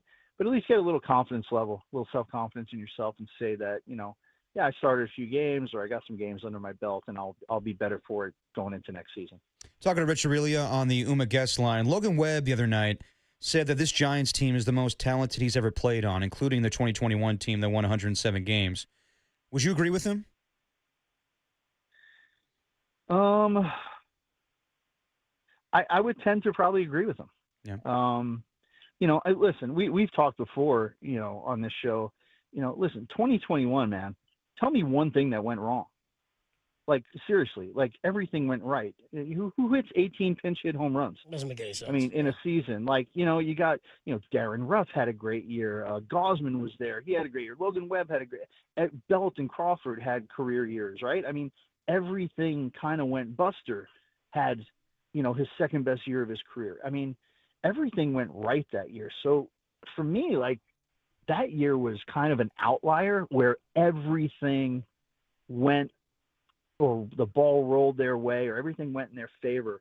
The moves were made this winter to bring people in, or even started last year with bringing Robbie Ray in, and you had Logan and Verlander at the top of the rotation, and Landon Roop, and you bring in Adames, and you sign, you bring Devers in, and a huge trade. It was still, to me, the biggest trade of the whole season this year out of any team. So I could agree with Logan in saying that. But then again, it always comes down to, what those 26 guys do on the field. And, I couldn't tell you, what went wrong, or how it went wrong, or why they got hot, or why they got cold. It just happens in a season. And, that's something they're going to have to address moving forward. And I think now, moving to next year where, Buster has a year under his belt, Zach has a year under his belt, Randy Wynn has a year under his belt, there might be some things done a little differently, this offseason than there were last offseason, because they were new. So, time will tell, but I have confidence in the people running this organization, and I hope that they could make up some of that ground in the National League West, because, man, it's a tough division with a lot of talent ahead of them. Rich Aurelia, the voice you hear on the UMA guest line. What would it say? I mean, I don't know how the optics are, what it looks like if Bob Melvin's back on a 1-year deal. Because it feels to me like it's sort of 1 foot in, 1 foot out for the organization. I was saying to Derek, I think it's got to be a decision either way. I've never liked the, quote, lame duck year, especially when it's Buster's second year. I think a lot of us feel that they may have underachieved a bit this year. What does that say to the team? Does it say anything to the fan base about where the organization's going? Well, I think that's a plan that has to be put together by the front office, by Buster and the people around him, because, they have to have a vision, right, of what this is. And is that vision including, Bob in the future past this year? I don't know. That's for them to make that decision. All I could say is that I've played for Bob. I played for him in Seattle, and I enjoyed playing for Bob. He's a good manager. He handles the team well. He's good with the players. He's, when you're a manager, listen, honestly, your decision-making on a day-to-day basis, like wins and losses of games, like there's only so many decisions that you really factor into. It's more that you're a manager of personalities and people than anything else. If you look at the teams ahead of them in the division, we know why the Dodgers are good, right? They have an all-star team pretty much around the diamond, right? So at some point it does, it falls on the players, and I guarantee you that if you ask, to a man, everybody in that clubhouse, they would probably say, yeah, we needed to play better. And I think that's a great answer, because, you're going to have years where you play great and you're going to have years where you don't play great, but, you hope you get enough of them where you can get to the postseason and move on. And, do I think this team, had everything in place to move into the postseason this year? Yeah, I think they had a pretty good setup with the players they brought in and the rotation they had, and the bullpen. The bullpen took a hit at the trade deadline, but sorry, I got these golf carts getting pulled in behind me out here. But it's the talent moving forward. I think with the core of that team is there. And, when you look at this team right now, you're going to think of Chapman, Adames, Logan Webb, Devers, Eldridge, hopefully moving forward. And, you're going to have these guys, who were signed there for a while. They're going to be there. So now it's a matter of what can you bring in to make your team better? And for me, as a former player and as an analyst now, I know how hard this game is to play, man. It's a grind, and you play 162 of them. And I don't think a lot of people would disagree with me. I would just like to see them to kind of focus a little more offensively on, putting the ball in play and situationally hit better. And I think that's something that you can do and you can get better at. And I don't think it falls on anybody, because I've talked to Pat Burrell. I know what he's telling these guys. I know what the plan is for them. And, sometimes, your plan, sometimes you just can't execute it as a player. And whether that's, just a little rut or something that you really need to work on, you got to figure that out. But again, I trust the people that are running this organization to move this forward in the right direction. I couldn't say if it's going to be postseason next year, but I think they're going to be moving in the right direction with the right style of baseball. Couple more minutes on the guest line with Rich Aurelia. Just to jump around baseball a little bit, you were in Seattle for a little bit of time. Just your thoughts on the Mariners winning their first division championship since 2001, and Cal Raleigh hitting 60 home runs in a season. Crazy. I think it's wild. One, I think it's great that they caught the Astros. Because they've been kind of chasing them. And that series, they played last week and they swept them, I think. And Cal Raleigh, I was just talking to Randy Wynn about this today, because I met Randy when I signed with Seattle, and he was with Seattle. I'm like, dude, some guy playing for the Mariners, and I still call it Safeco. I don't even know if that's what they call it. It's T-Mobile now, but yeah, Safeco is when it opened. Yeah, right. But I'm like, dude, that place was a graveyard when we played there. And I'm like, some dude, a switch hitter, is hitting 60 homers there. And he goes, yeah, they moved the fences in a little bit. He goes, but I think it's amazing how even a switch hitter, that's so hard to do. Even if you hit on one side, but a switch hitter hitting 60, good for them. And you know what? Dan Wilson, their manager, was a teammate of mine when I was there.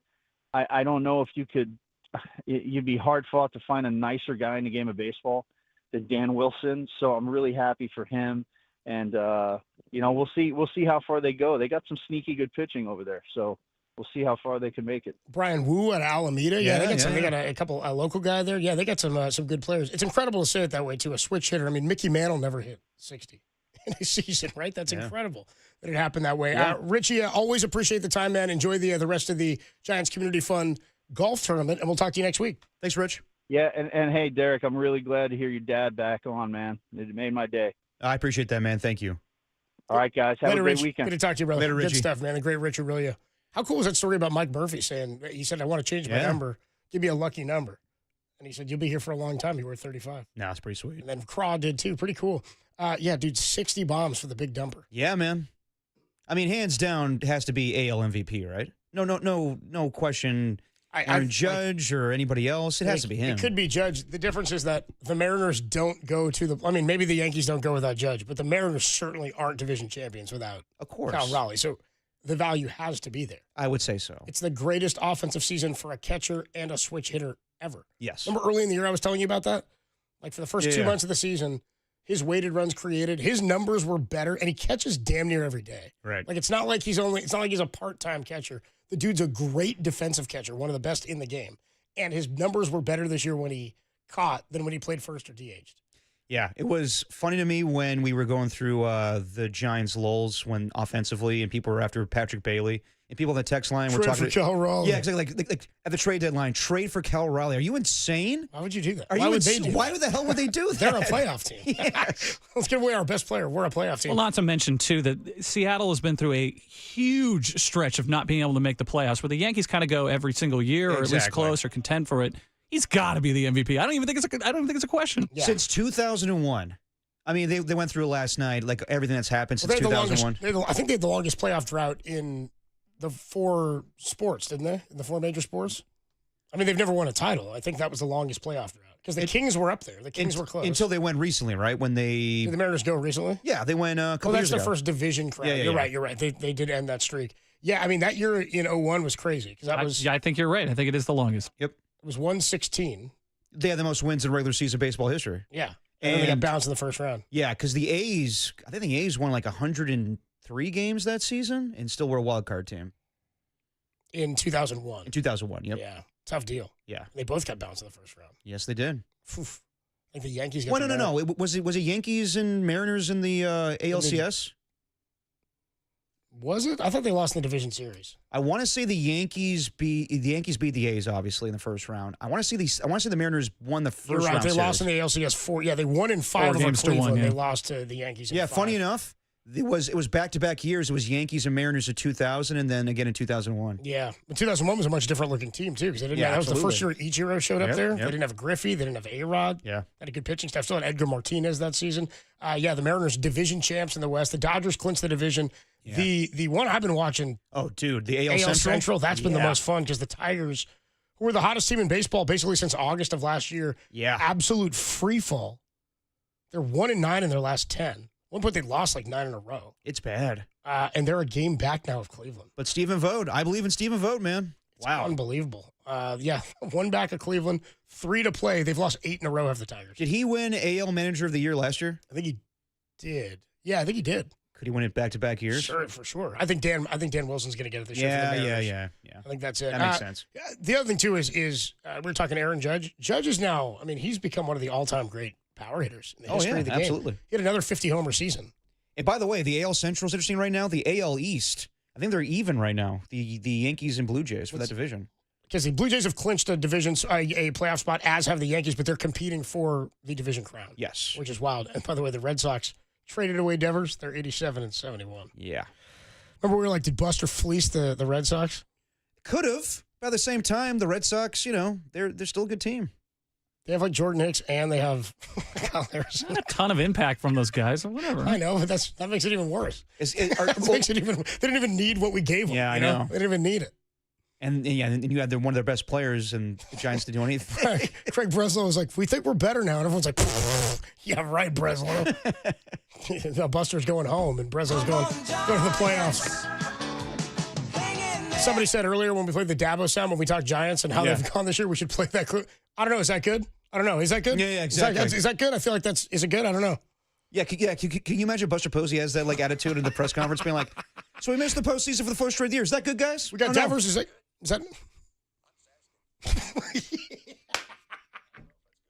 God, that's so arrogant. Keep that around, dude. Hey, Tim, Giants haven't been to the playoffs since 2021. The one winning season since 17, really. It's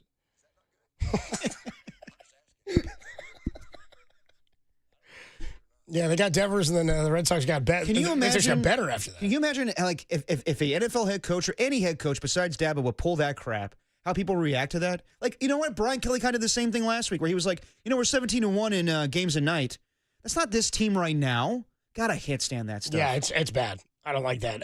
808 KNBR 415-808-5627. You got about 15 minutes still to vote on your favorite member of Dirty Work. As we talk, Sean Alexander having 14 kids. I said you got to be able to rank your kids at that point. People are ranking the show now. Can you name them? Dude, there's no way. I would mess up and accidentally name one something I'd already used.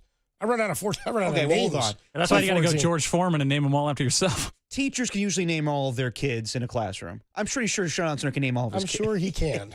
I found out Stephen Colbert was like one of 10 or 11, something like that, and he's done that. Yeah. He's named all his siblings like that. Yeah, and unfortunately, he's got a whole thing of his family, unfortunately, passing away, too. Oh, I didn't. No, he's talked about that before. Keep us up, Derek. I'm sorry. Jesus. I know about Stephen Colbert. We're laughing and having fun. I know. No, it's not good. It's not good at all. It's not good at all, It's Dabo. not good at all. Don't be a D, Dabo. All right, let's take a quick break. When we come on back a little bit more on what's going on across baseball, why don't we hear Cal Raleigh on the Mariners winning the AL East? The big dumper hit 60. We'll talk about it next, and then you'll hear Kyle Shanahan at 5:30 before we put the show to bed, only here on The Sports Leader.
A $50 gift card to Tony's Pizza.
Now, back to Dirty Work.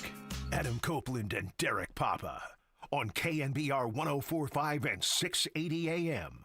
The sports leader. Dirty Work on a Thursday.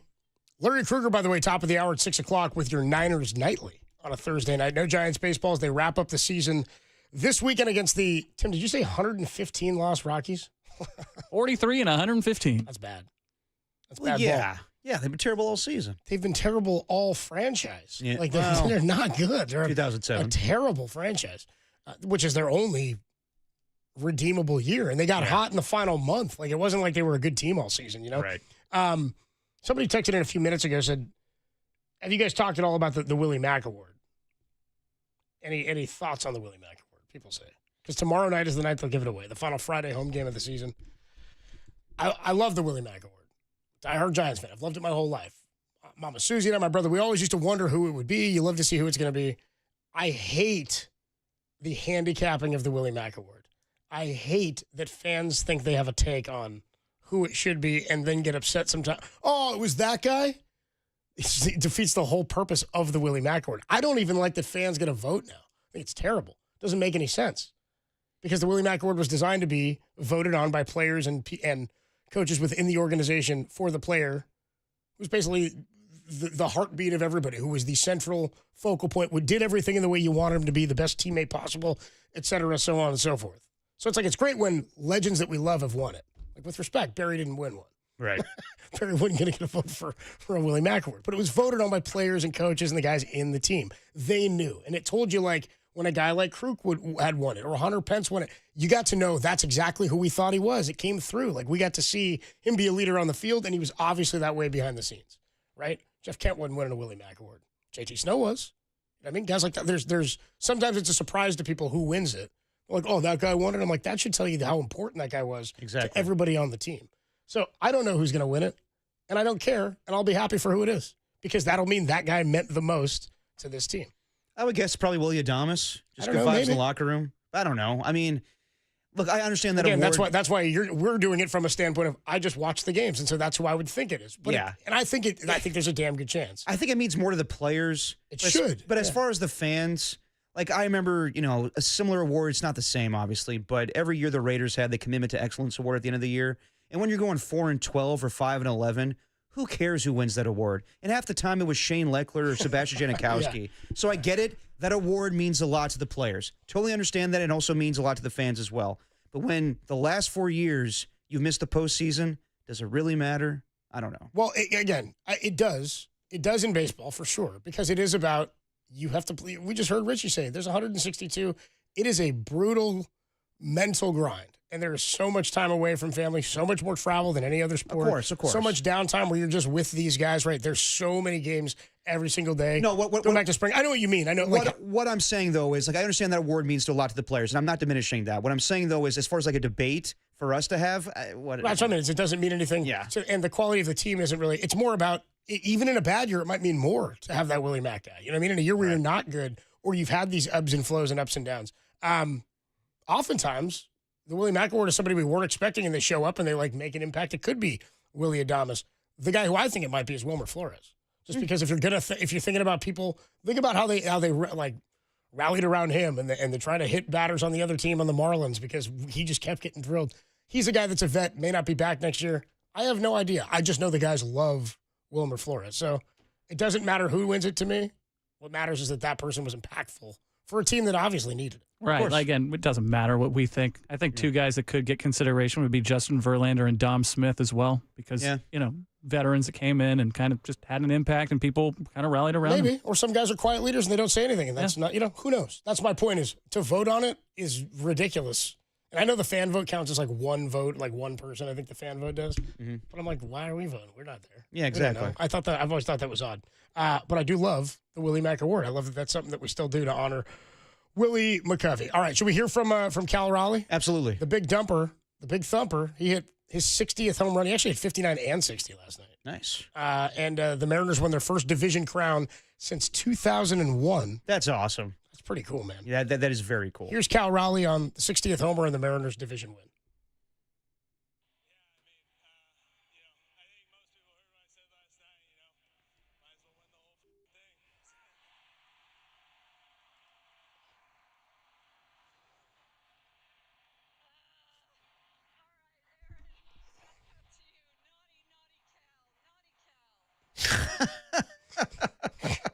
Stop. He's so naughty. He's a baseball player. Let him curse. I know, that got me kind of hot the way she said that.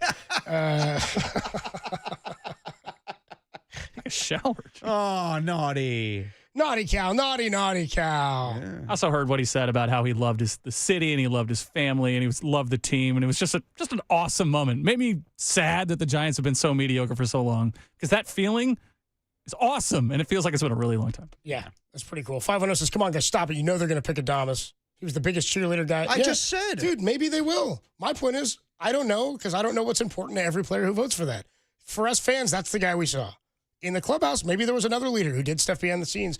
People have been surprised before. I remember when Nick Hundley won it. People were like, Nick Hundley? Like, yeah, obviously you don't know anything about him. Right.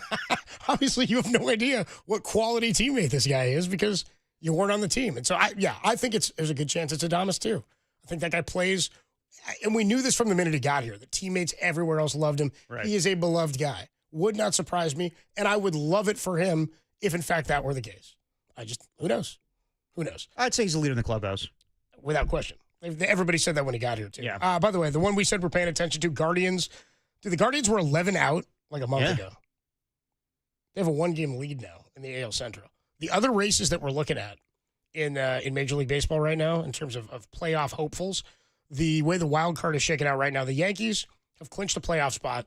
Red Sox, Tigers, Astros are all duking it out for the final two spots. The Red Sox are in second, so they're 2 games clear. The Tigers are a half game up on Houston. Ooh. So Houston or the Tigers, good chance they will not make it. The Red Sox could clinch a playoff spot tonight. Could A.J. Hinch knock out the Astros? That would be pretty cool. Who fired him? And put the onus. A year ago, the Tigers did knock out the Astros. He did. And put the onus on him, by the way. Right. That was so unfair. He had to take the heat. Him and Beltran took the heat for Dude, you and I were talking about it during the break yesterday. Yeah. The fact that I don't think A.J. Hinch did anything wrong. I don't think he was a ringleader for that whole thing with the Astros. He's allowed to manage. Alex Cora is allowed to manage the Red Sox. He was fired and brought back. The fact that Carlos Beltran has not been given another managerial job when he was fired and didn't get a chance to he's going to be hired by the Mets and then they manage let him go a game before him. for the Mets, I think that's ridiculous. Because he got the heat. Basically, they all pinned it on the player who wasn't playing anymore. Yeah. I mean, you and I were talking about potential candidates who could fill in for Bob Melvin, not fill in and take over for Bob Melvin.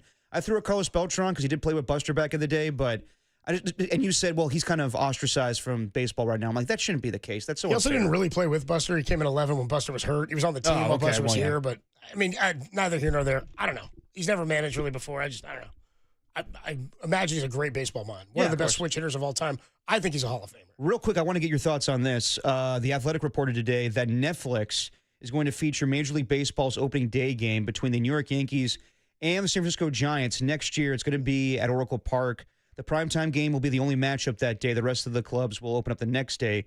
Everybody makes a big deal about, the Apple TV game and whatnot, but we're going to see more games on Netflix. Everybody has Netflix. Of course, but how do you feel about that game in particular, not like the opening day game for the Giants, not having Kruk and Kuip on the TV broadcast? Hate it. And on principle, I don't like. Did they say they're playing this game at night? I think so, yes. It's prime time, so yes. If I can, what are we? It is a night game, What are we, the A's? Opening at nighttime? What the hell is this? Well, but you're the only game that day. Yeah, what are we, the A's? Opening at night? What's this about? Murph's going to lose his ass when we're not at the public house doing opening day. That's what I'm saying. It's going to be us. It's going to be us. Hot damn, how about that? No, I reject this wholeheartedly. I don't first of all, I reject it from the premise of, I hate that we knew this was going to happen. They break up every little bit of everything and farm it out to all these different, not networks, but streaming services. Yeah. Right? Like everything's across every service. Yeah. Hate it. Hate it all. Hate it. I mean, yeah, I have them, but I hate it. Makes it hard. I don't like having to jump through hoops. Again, I have the service, but I don't like having to figure out every time these games are here, these are here. Yeah, not everybody has access. It's stupid. It's dumb. I hate it. I don't like that broadcast teams will not be on it, so we're going to get some nationally televised thing. Yep. You used to get a game sometimes on Sunday Night Baseball, or ESPN would open the season on a Sunday night, and everybody else would start the Monday or the Tuesday after. More than anything, I don't like opening against an American League team. I don't care that it's the Yankees. And I don't like playing a game at night to open the season. Baseball's meant to be played in the day. Right. And one of the most traditional parts about opening day is doing it the way they used to always do it. Like it was a big daytime holiday. So it's a Monday? I believe so.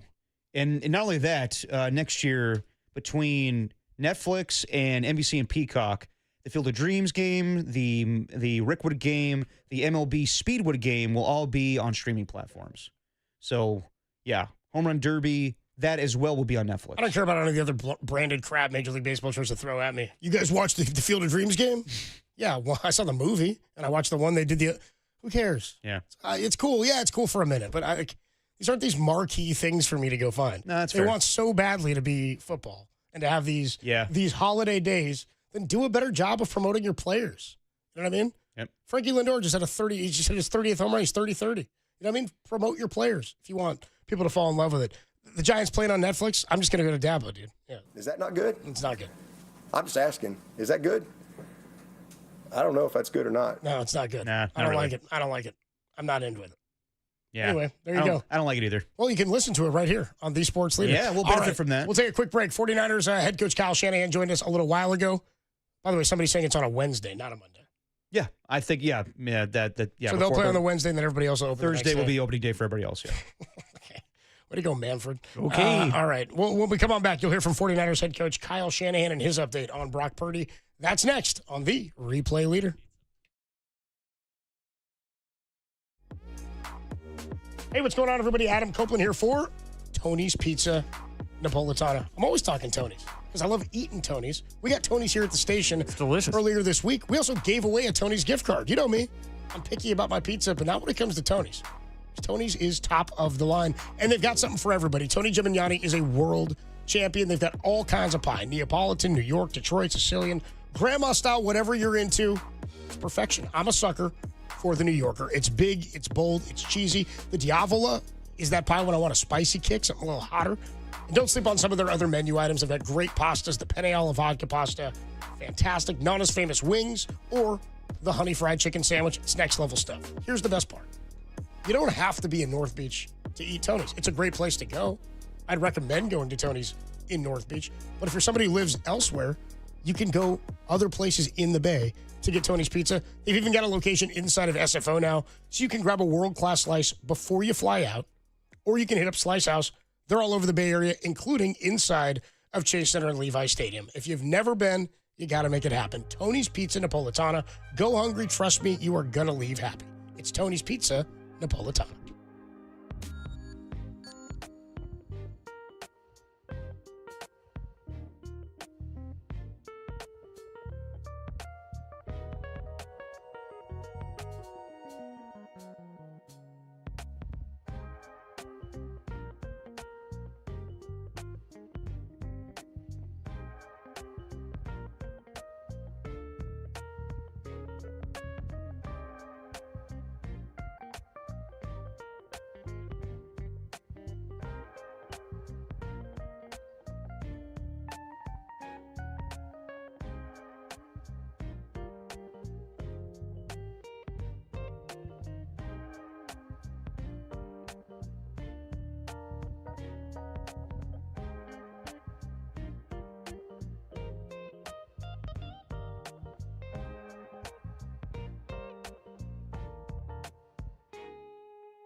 Now, back to dirty work.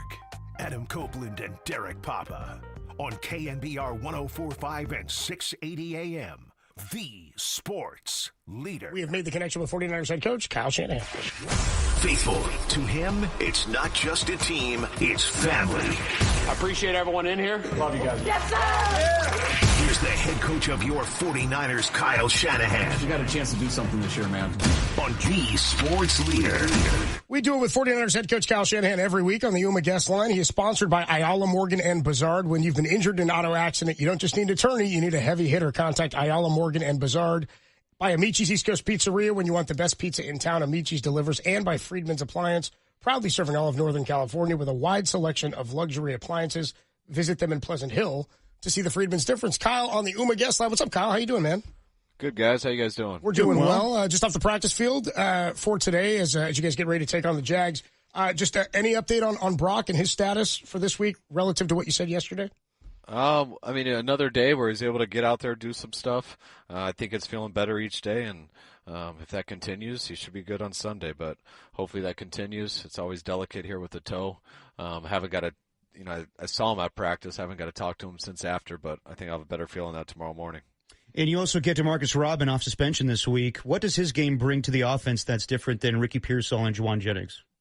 I mean, mainly getting a healthy guy back is good, just with Juwan and Ricky being still questionable this week. But just having a vet who's done it before, a guy with good size. I think he's similar to JJ that way. He's similar to KB that way, where he's got length. He's got a good size to him. He's a good blocker. He's made a lot of big plays in this league. He plays with a physicality, and it really helped us to get him out there, and I'm pumped to have him back this week in practice. How's Juwan doing in terms of his status? I think I saw he didn't practice yesterday or today, right? Yeah, it's been the same as last week. Obviously, it is getting better, but hopefully he'll have an improvement and be able to get out there to practice tomorrow. So for last week with the 4th and 2 play, what were you seeing from the defense to make you feel confident in calling what you called trips right 3-jet Florida, which led to Mac throw a deep pass for 34 yards to Ricky Pearsall? Well, I mean, it's one of our most consistent plays. There's a bunch of options on the play. There's 2 options there versus the coverage we got, and it's to throw a quick 5-yard out to KB, or it was to throw the go to Pearsall. And right at the snap, we went on the quick count, and KB missed the quick count, so he hesitated at the line of scrimmage. And right when that happened, Mac just took his eyes right to the go route and threw a hell of a ball. There's not a situation there where I pick for him. If I do, I'd say it, but I don't really know exactly until the ball snapped which one's the better look. And Mac looked at KB, saw that he hesitated on that, so he took his eyes right out to Ricky through the go.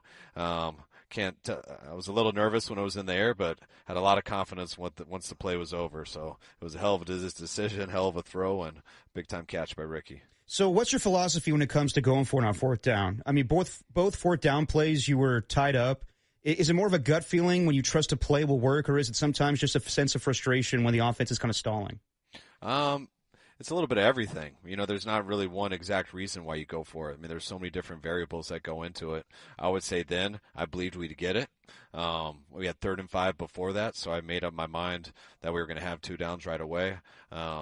I thought we should have got the first down running the ball there on 3rd and 5. We came up 2 yards short, and I'd already decided I was going to do it. It's great if you pin him back there in the near their goal line, which Timo has done a hell of a job so far this year. But I felt confident in us getting it. I thought it was the time to do it.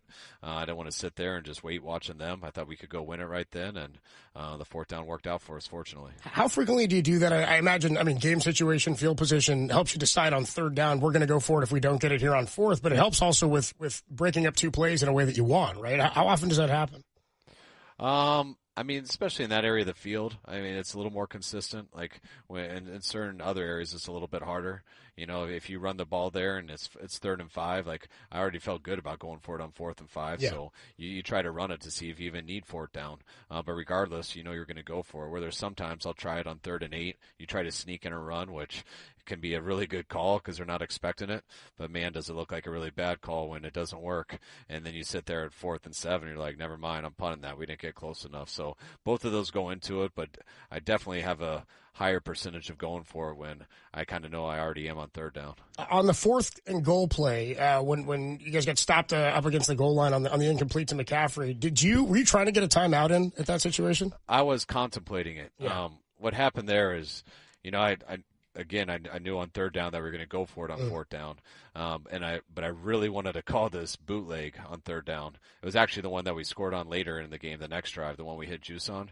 I really wanted to call it on third down, but on second down, Mac hurt his knee, and he was stumbling so bad back to the huddle on second down that I didn't call that play because I wasn't sure if he could do it. So I called a run, and we got 0 yards on it, and it made 4th and goal from the 2. And I was still wanting to call the bootleg, but I was still watching him limp, so I was hesitating on that play. And then I went to my second play that I was going to go to in that situation, and that was another rollout where he needed mobility. But I definitely knew we should go for it in that situation because if you don't get it, I mean, they're backed up there. Right. It is so hard to get out of the end zone. You got a chance of getting to safety, which we almost did, and it's just like we got a safety later in the game when we were backed up. So I knew I was going to go for it there, but I hated that I was going to my third choice of the play call. I felt so good about the other two, and so when I called it, and they played base personnel instead of nickel, and that threw me off. I wasn't expecting that. And I didn't have a very good gut feeling because I didn't go with my top 2 choices. So I was going down there to see if I wanted to call a timeout and change my mind. And then I got down there and I said, you know what, screw it, let it ride. And they ran a blitz and we threw it to our hot route and they decapitated our hot route. And I was like, damn, maybe I should have called that timeout. And then, but then our defense got a safety and I was like, oh, totally, that's how it's supposed to work. But then that safety got challenged and didn't work out. But fortunately, in the long run, we made it up and ended up making it work. Talking to 49ers head coach Kyle Shanahan on the UMA guest line, you gave us a little bit of an update on Brock Purdy, saying he's looking better each day. How has Mac Jones looked with him being banged up a little bit? Max, he was limited today also. He wasn't able to do as much as Brock.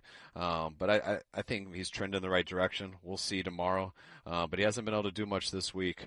But we got a long time till Sunday, and hopefully he'll be ready by then. Does it feel to you, whether it's this year or just over the course of your career with the 49ers, do you feel like you've been more aggressive when it comes to fourth down stuff? I know we've talked, even with Tom over the years, we've talked about the analytics stuff, but like what you pointed out there, an injury to, the analytics don't account for Mac limping momentarily there and you not being able to call the play you want. But do you think you've been more aggressive in general over time?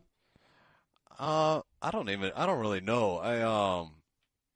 I'd say I'm about average if I had to guess. I mean, I think aggressive is there's a lot of guys like that now who decide before the year starts that they're going for it because they're going to be aggressive.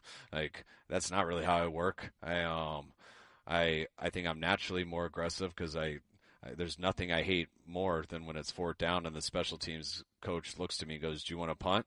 Like, it drives me crazy to have to say yes. So just being an offensive coach, you always want to go for it, but I don't ever really make an absolute decision on that. I always try to think about the game, what gives us the best chance to win, and usually I feel like I would guess that kind of puts me in the middle of the pack.